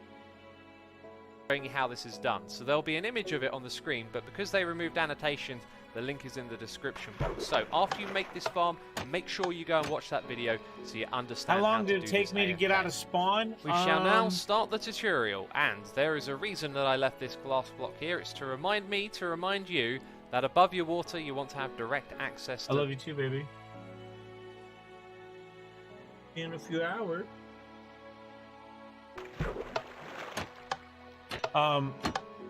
What, babe? Oh, okay. Matt Chills, I have not been in spawn since before the hero spawn water block. I did go back and see it though. Oh.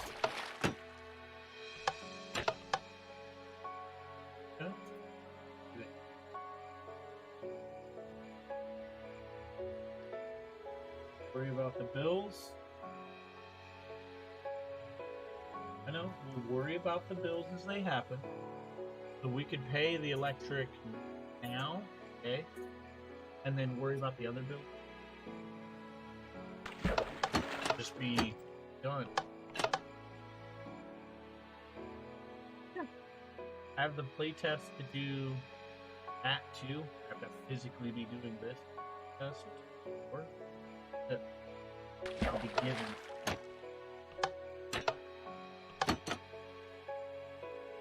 Even if they're here at 3. Well, my mom's gonna take house home. Let them have tablet.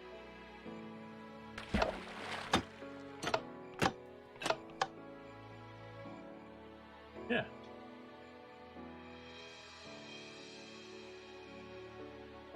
Love you, baby. Hey, Matt Chills, are you on 2B2T? Because it didn't take me long to get out of spawn either.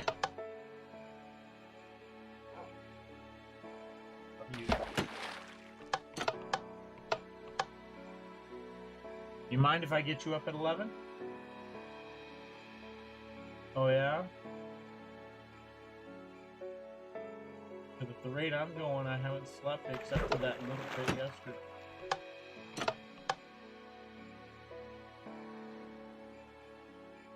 I'm only saying that because I have that thing at too.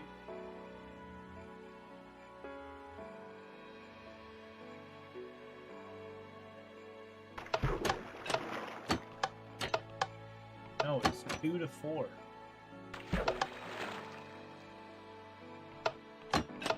You can hear it working, chat. You literally can hear it working. That's awesome. We got the AFK spawn fisher to work. So today I will probably buy priority queue to see how fast priority queue is, and we'll probably be doing this more often.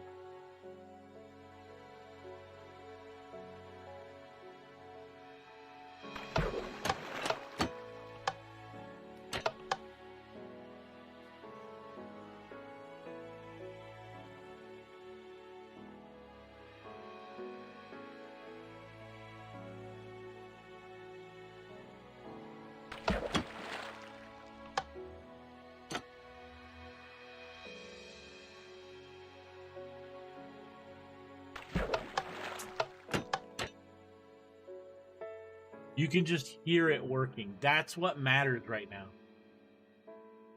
And this fish. Showing you how this is done. So there'll be an image of it continuously. The way we do that is mostly with this iron trapdoor right here. We can actually click on it because it is below the string. You can see this doesn't come all the way down to the bottom of the block, so there is a gap that we aim at. Now, I deliberately aimed in the wrong spot on this trapdoor, but what you can see is that we're casting the bob over and over again. And then when the bob is cast, if we're aiming in the right spot, it will stay there. So then the next part of fishing is for the fish to catch on the bob, and then we would have to right click to bring it in like we've just done there, and then the thing resets itself. So let's simulate that again. We catch a fish, we hold down right click, the trapdoor then shuts, but we're still clicking in the same space. So then it casts, the trapdoor goes up, and the process repeats itself. Now the next thing to do is to trick your computer into thinking that you're holding down right click, whether you're using the computer for something else or you're not even at the computer. I've already made a video showing you how this is done, so there'll be an image of it on the screen, but because they removed annotations, the link is in the description box. So after you make this farm, make sure you go and watch that video so you understand how to do this AFK. We shall now start the tutorial, and there is a reason that I left this glass block here. It's to remind me to remind you that above your water you want to have direct access to the sky. So if you are underground, dig a hole up to the surface and put a glass block here just in case anything falls down. With that direct access you will actually do your fishing faster, which is really cool. So at the top of this chest are all the things that you need to build this. You can pause the video, gather those materials, and then we can build this together. Now I've already placed a few blocks, this hopper, those chests, and that back to front upside down stair block. They're all in the same position and they're level with the ground that the player stands on when they use this farm, which is nice and easy. So we start off by placing down a few blocks. We're going to have a slab at the front here, put our water in the middle, then we're going to place some temporary blocks, which are these two, so we can remove those now, and one over here at the back. We're going to put a note block above it, then remove that. If you don't want this thing to make any sound, just put a slab or something, a block on top of the note block, and then we place this iron trapdoor here on the side of that block. Very important that it's on the side and not on the note block. Then we place in our tripwire hooks, a piece of string in the middle. That's because I placed it on there, it's actually over here. You could place it against the iron trapdoor, I guess, as well. And then we need to place in some redstone. So just a few blocks over the side here, a repeater there facing outwards, a repeater here facing inwards, and then 3 pieces of redstone. I believe you need 3 ticks of delay minimum for this thing to work, and then if you're on a server you can adjust this and add more if you need more delay. I also feel like mentioning that you can kind of rearrange the redstone a little bit. If you wanted it not to stick out to the side, you could also put it back here, which is a little bit more compact, to be fair. Last thing to mention is that this is the best type of fishing rod that you can use. Lots of people will debate which enchantments you should have on it, and a misreading or misunderstanding of how the math works for fishing may make you think that you don't want lure on there or luck of the sea. I can't remember which one it is. This is actually the best way to get the most loot. Now, having mending on there might sound pretty crazy, you know, getting a mending book, but you'll find when you start using this farm, after you've gone through a couple of fishing rods, it won't be long before you get other fishing rods with unbreaking on, and eventually you'll end up with mending on it. And, you know, you get XP from using this thing anyway, so then you can use the anvil to combine them together. So basically, when you start out, frequently check up on the drops that you're getting, and you'll soon end up with a fishing rod like this. Now, you may have noticed when I showed you the loot from Hermitcraft that there were these heads in here as well. These are additional loot that we have on the server, and these heads are now available for you to have in your world as well. If you didn't see my More Mob Heads video, then be sure to go and check that out. There'll be a link on the screen for you. And if you go to the website, it now includes the fish as well. So that's it from me, this fishing tutorial. Do hope you have enjoyed it. If you have, leave a like on the video. Thanks for the support, and I'll see you in the next one. Ciao for now. Bye-bye. You know what? Oh, man. What I'm about to tell you is ridiculous. A few nights ago, I got killed by a digital hitman on the oldest Anarchy server in Minecraft. In my 7 years on this server, this has never happened to me before, where someone knew where I was going to be, the time I was going to be there, and managed to take me out when I was at my most vulnerable. As if this place wasn't crazy enough, we have Minecraft Hitman now. So let me give you some backstory. This week's video originally was just going to focus on a group called the Guardsmen, their history on the server, how they protect land from griefers, and even me being inducted into the group with a proper ceremony. But while filming, the attack happened out of nowhere and fast. I was almost bed trapped, which means that something or someone leaked. The question is, who was the actual target here? Was it me? Or was it the Guardsmen and I just got caught in the crossfire? I'm going to show you the footage of everything leading up to the hit. A lot of this video was edited before the ceremony took place, so I had no idea any of this was about to go down. Let today be a lesson about why you should never let your guard down on Anarchy servers in Minecraft, and watch as I unknowingly walk into my own digital death. It all started 7 days ago. Today I've received an unusual request. My friend Hermeticlock wants to meet me in-game at the ruins of my old base, Aureus City, which was destroyed 4 years ago. I asked, why Aureus? I mean, the place looks as bad as Spawn at this point. He told me that he wanted to hold a ceremony there to induct me into his new group, the Guardsmen. He described his new movement as players that came together and dedicated themselves to a single plot of land, building there and then defending it from griefers for as long as possible. Once the land looked as destroyed as Spawn, they would move on to somewhere else. It's an open group meant to bring out the honorable side of players, and Herm told me that most of the members would be in attendance at this ceremony. So I'm on my way to the ruins of Aureus City to accept the invitation to this new group and take part in the ceremony. I have no idea what to expect. Now this is a cool thing to find on the way. This is a duping bridge, so if you don't know how it works, on 2B2T, players used to send donkeys down bridges at high speeds into portals to dupe items. Oh man, a dead body. You hate to see it. You hate to see it. Let's see, yeah, they left all their items in this chest here. They must have done a /kill back to spawn. But, oh yeah, the XP is still there too. So we found a donkey bridge and a dead body, and we haven't even reached Aureus yet. This is an interesting trip, to say the least. Looks like we've got a small base here on the way. You know, it's always fascinating to me. Every time I've come back to Aureus, I've noticed that there are smaller bases set up like 2,000 to 3,000 blocks away. Almost like the city became a pilgrimage site or something. It's very weird. I can't really tell if it's been griefed or it's just incomplete, but regardless, why would you build so close to Aureus? So after the ceremony, I guess we're all heading back to their main base, the homeland, which is the land they've been protecting for the past month. The homeland is where the rest of these induction ceremonies have taken place, so I still think it's a bit weird that mine is at Aureus, but maybe I'm just being paranoid. Griefers have been coming by almost every day to grief, so I'm curious to see what kind of shape it's in when we actually get there later on. We're almost at our destination, so I'm going to find a safe place to land, and then I'm putting on my chest plate and taking off my elytra because I like to be cautious in case I'm walking into a trap of some kind. I mean, when you're as hunted on the server as I am, you can't be too careful. I've arrived at the ruins of Aureus, and the first thing I've noticed is that someone is actually building here.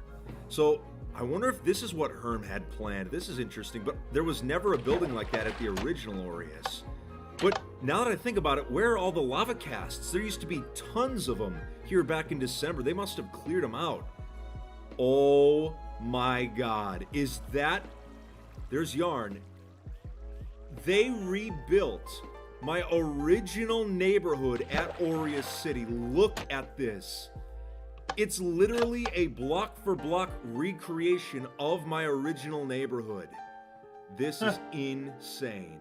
They even rebuilt my original house here. Look at this. Man, the interior's the same and everything. They must have taken, you know, a schematic or something because this is spot on. I mean, other than this water here, but I'm guessing that has to do with the ceremony. The festivities don't start for a few more hours, so I'm going to get about 500 blocks away, and I'm going to make a bed, put it in a cave, probably throw an e-chest down just to be safe. It's time for the ceremony, so let's see how many people showed up. Oh my, that is a lot of people. Wow, well, I guess we better get down there and say hello to everyone before the festivities really get started. So let's do a little swan dive. I'm absolutely floored still. I never thought I would see Aureus City rebuilt in any capacity and all the lava casts removed. I know this is not going to last long at all. I mean, even when the video comes out, this place is doomed. But just to see it like this one more time is crazy. We're supposed to do a group photo down by the water's edge. Oh, hold up. Oh my god, they rebuilt the glass spiral too? No wonder they wanted a photo op over here. Look at that. They outdid themselves. There we go. And with the moon in the background too, next to the spiral, this is a killer shot, man. I should be a photographer. Almost time for the ceremony, but I've been told to look in this chest here. Special gift for... Oh my god, are you kidding me? Well, I can't say I'm surprised, but this is actually a pretty cool gift. That's very wholesome. I've been told to remove all of my items before I hop in call with the guardsmen, and normally that's a horrible idea on 2B2T, but I'm in good company right now. Aureus seems pretty protected at the moment. I should be alright. But anyway, this meeting's about to get started. It's gonna take place in my old house. This is gonna feel really weird. Come in.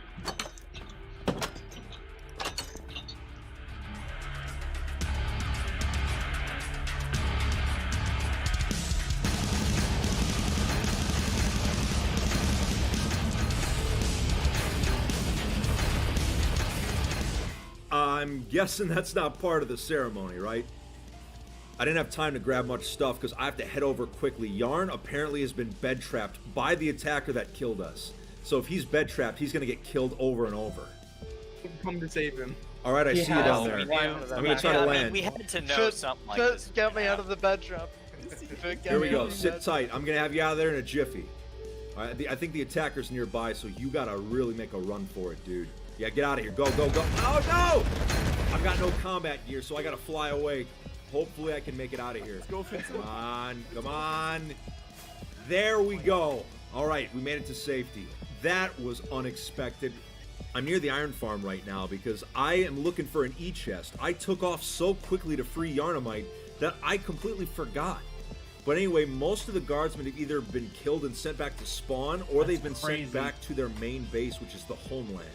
So as soon as we find an E-chest, we're going to head to the homeland ourselves and we can figure out what actually happened here. There we go. That's what I'm looking for. Let that be a lesson, kids. On 2B, never let your guard down. I let it down just this once and I got deleted. All right, let's cruise. I've arrived at the homeland finally, and just about an hour ago, a battle went down here with the guardsmen being attacked.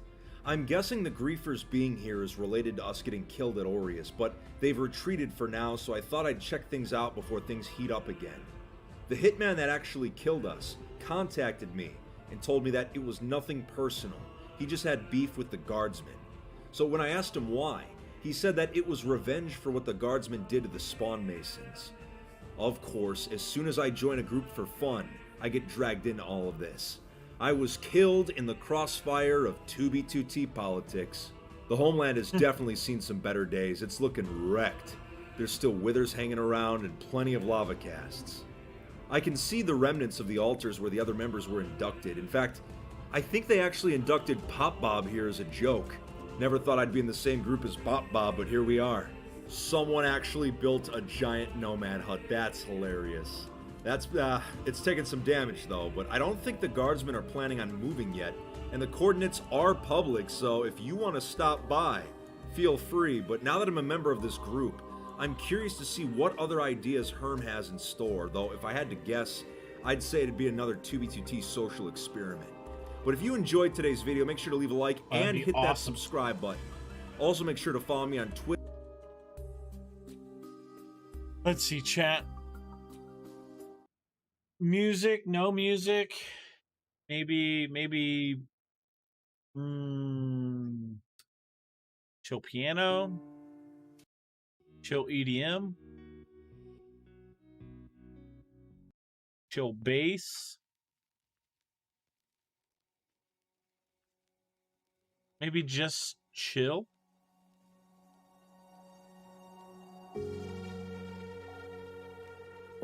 What y'all think?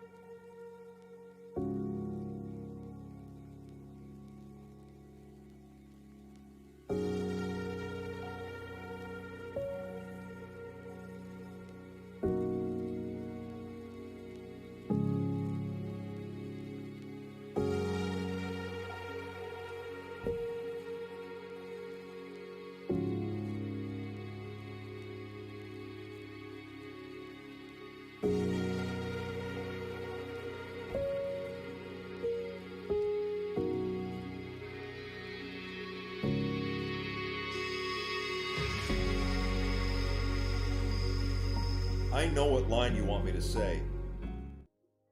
I'm not gonna say it.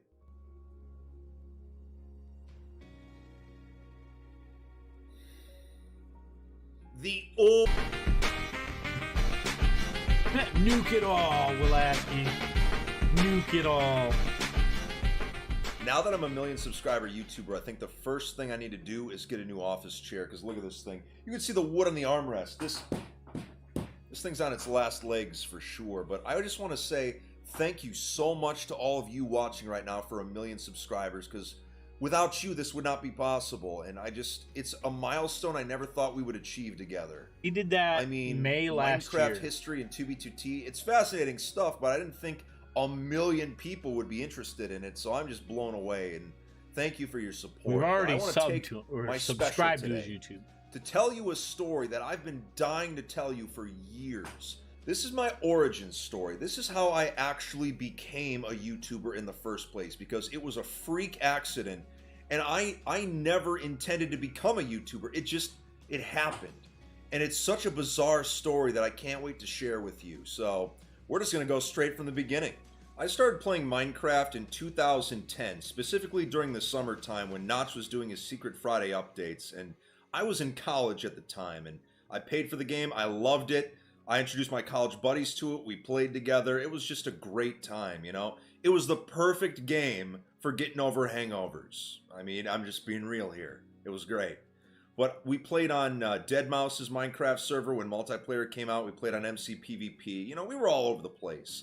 And it wasn't until 2013, after I had graduated college already, that I discovered 2B2T for the first time. And over the years, I discovered that it was more than just an anarchy Minecraft server. There was history, there were builds, there were all these people with all these stories, and I've always been a huge history buff, so I guess that side of me was naturally attracted to 2B2T. Fast forward to May of 2016. Wilasky, you using us to filter out the This is a big step for me. I've boring never admitted nothingness of this work? before, like on my YouTube channel. This is my first time. Before I was a YouTuber, I was an elementary school teacher, and I taught science and I taught social studies and history, and I really enjoyed the profession. It was a lot of fun. It was a great way to, you know, contribute to society. I did enjoy it a lot. But in June of 2016, I was off work for the summer. I mean, teachers don't have to work during the summer. We get 3 months off, which was pretty nice. And it just so happened that the Minecraft server that I had played on for the past 3 years had just been invaded by a Minecraft YouTuber, the Camping Rusher. And you gotta remember, at this time, I had 3 months with absolutely nothing to do, so I thought, you know what? I'm gonna make a YouTube video of me killing his fans, just to get a rise out of him, just to troll him, to see what happens, because, you know, I'm so used to, like, being a positive influence to kids, I want to just kill them for once. Now, I'd actually uploaded Minecraft videos to my YouTube channel as early as 2014, but I was never trying to be a YouTuber. Those were all inside jokes for my friends on 2B2T, and I'd even uploaded Team Fortress 2 clips earlier in the channel's lifespan, but these were all just editing exercises. I was never trying to be a YouTuber. I want to just make that clear. This was not something I was ever planning to get into. So I got onto 2B2T. I killed all these Rusher fans, and I clipped it. And then I was huge into video editing in high school. Like, I used Sony Vegas and everything for, like, work experience and stuff. But all of the early Rusher War videos that I put out were made in Windows Movie Maker. Because I didn't have the expensive software at the time, because I wasn't a YouTuber. So what would an elementary school teacher need Sony Vegas for? You know, putting together clips of a recorder recital? So anyway, I put out this video. And it instantly gets hate from Rusher's fan base, but it got a lot of views. The most viewed video on my channel at that time, I think, was a couple thousand. And it was like the Minecraft bow jumping video. It was just... it was just an excuse to show off Asgard 2 on 2B2T, but this new Rusher killing video got over 20,000 views in about 24 hours. And that was the most views I'd ever gotten on a YouTube video before, and I was just blown away. I was just like, what? This is hilarious. Like, I even called up my college buddies, like, you know, Carter and Stryak, who's longtime fans of the channel, probably remember. I called them up, I'm like, you're not gonna believe this. I'm killing these kids on a Minecraft server, and people are eating this stuff up. It's insane. And they were like, keep going, man, keep making videos. So I was like, okay. So I put out more videos of me killing these Rusher fans at spawn. And eventually, I put out a video of us raiding a 40-person compound, and we killed everyone inside, and we burned the whole place to the ground. I think one of the reasons why people loved that video specifically was that you've got this grown man with a deep voice that's taking a Minecraft server this seriously, and he's killing all these people. He's just swearing like a sailor. He just does not care at all. There was something about that like drew people to the videos. And after a few days, the Camping Rusher himself actually discovered that video that I had made, and he included a clip of it in his video, and that's when my channel really started to blow up. I talked to a bunch of the older 2B2T players, and I said, you know what, we should go to war with these Rusher fans. Wouldn't that be hilarious? Wouldn't that be fun? Like, that was our first priority, was to have fun. And they're like, yeah, like Sato, like I got his stamp of approval. We came out with Team Veteran, which was like a meme faction. So right after we had declared war on the Camping Rushers fan base and on Rusher himself, that's when I started actually making history videos about 2B2T, because I guess my teaching side actually took over. I'm like, you know, there's this complete other side of the server that none of these newbies have any idea actually exists. I mean, the history, the builds, the conflicts between groups, the history of groups trying to take over the actual server itself. I mean, they had no There's some idea. great If you were stuff, a casual chat. observer, you'd have no idea any of this stuff was going on. So I'm like, you know what? Now that I'm fully committed to this YouTuber gimmick for the next 2.5 months, let's roll with it. Let's just go all in. And so all summer, I was just making 2B2T videos, and just, you know, my entire real life got put on hold, basically, because I was putting out sometimes 2 or 3 videos a day. You know, they weren't that long, but like I was putting them out multiple times a day because I was just having a blast. The whole summer, it was just gym, eat, sleep, occasionally see friends, but everything else was just YouTube. I was fully dedicated. Like, it was taking up the majority of my time, I would say.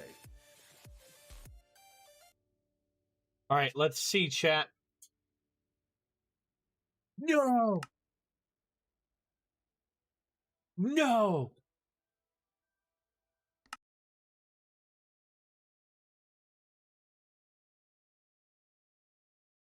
Oh, no. No! I obviously have internet. We didn't drop any frames. Oh, fuck.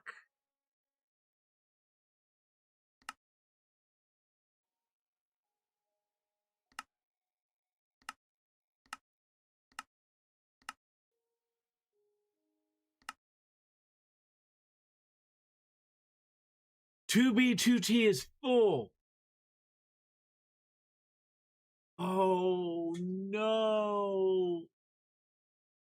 All I did was make that. No.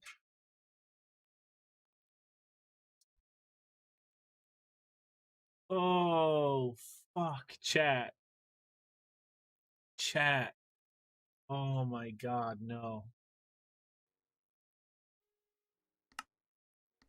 Chat. You guys understand what just happened?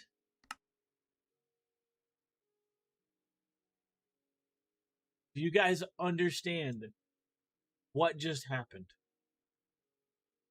Look at where we are. Look at where we are in the queue.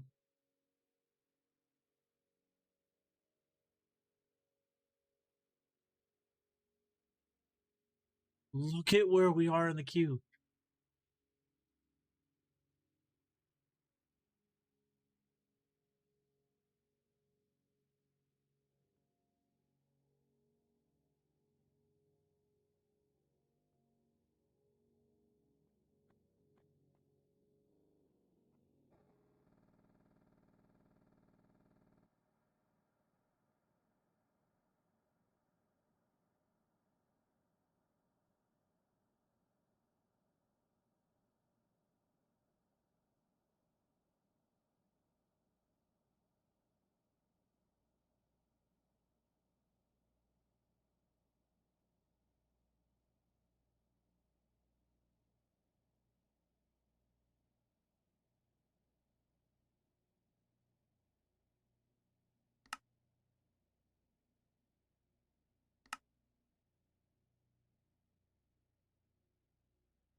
Yeah,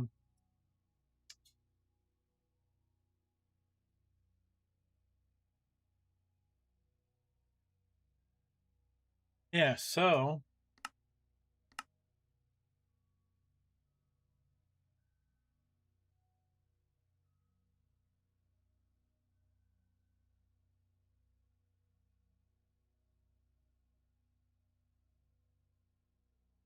yeah, I did this.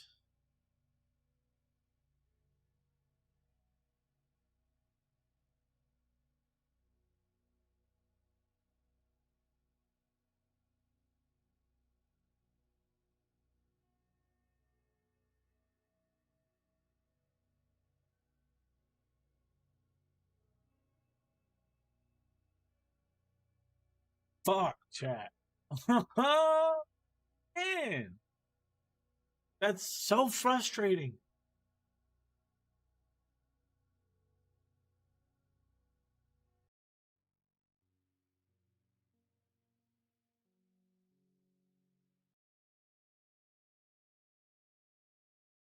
Okay, where is it? Curse Forge. 2B2 loader. Like, I set this up so I could physically play on 2B2T at any given time. I could just load in. Why is it over on that monitor? It needs to be over here.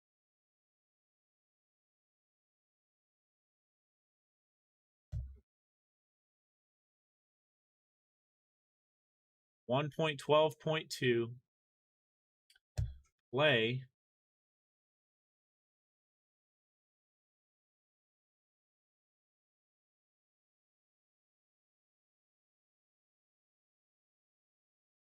Oh, there was an update. There was a little update. You see that?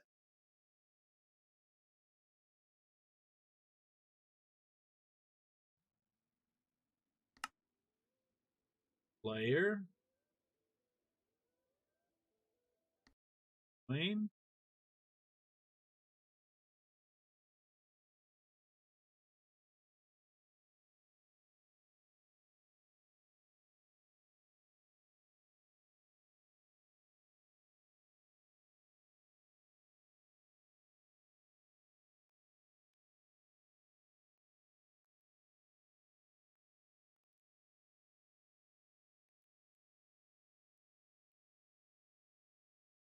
There we go. 8:40. Jesus. Oh. All right, chat. I'm gonna go use the restroom. I'm gonna go get my daughter ready to get up to when I get back. So, fuck. Damn it. Oh, all right. We're gonna throw some music on. And then we're gonna go exploring whenever we load back in. Hell, I might even use the time to take a fucking nap. Frustrating. Oh.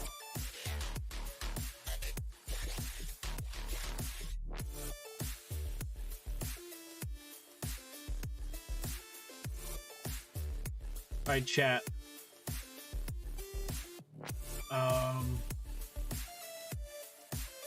Shit.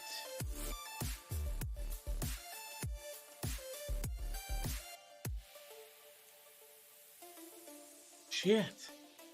I mean, what do I do now? What do I fucking do now? Oh.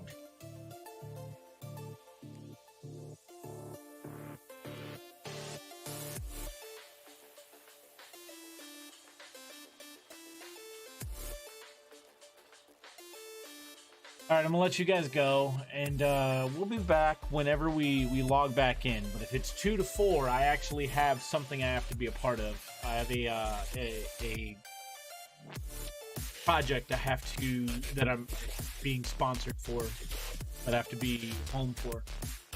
All right, folks, love your faces. We'll see you guys later on today. Lord, the regular people want on.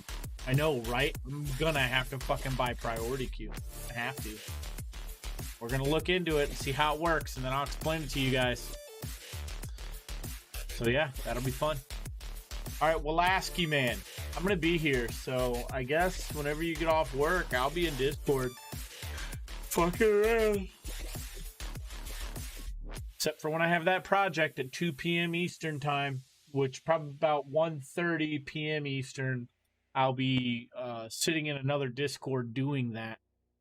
So peace, brother.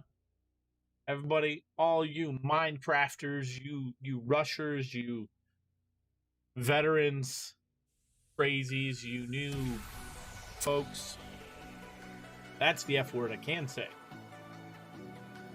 We will catch you all next time. Till then.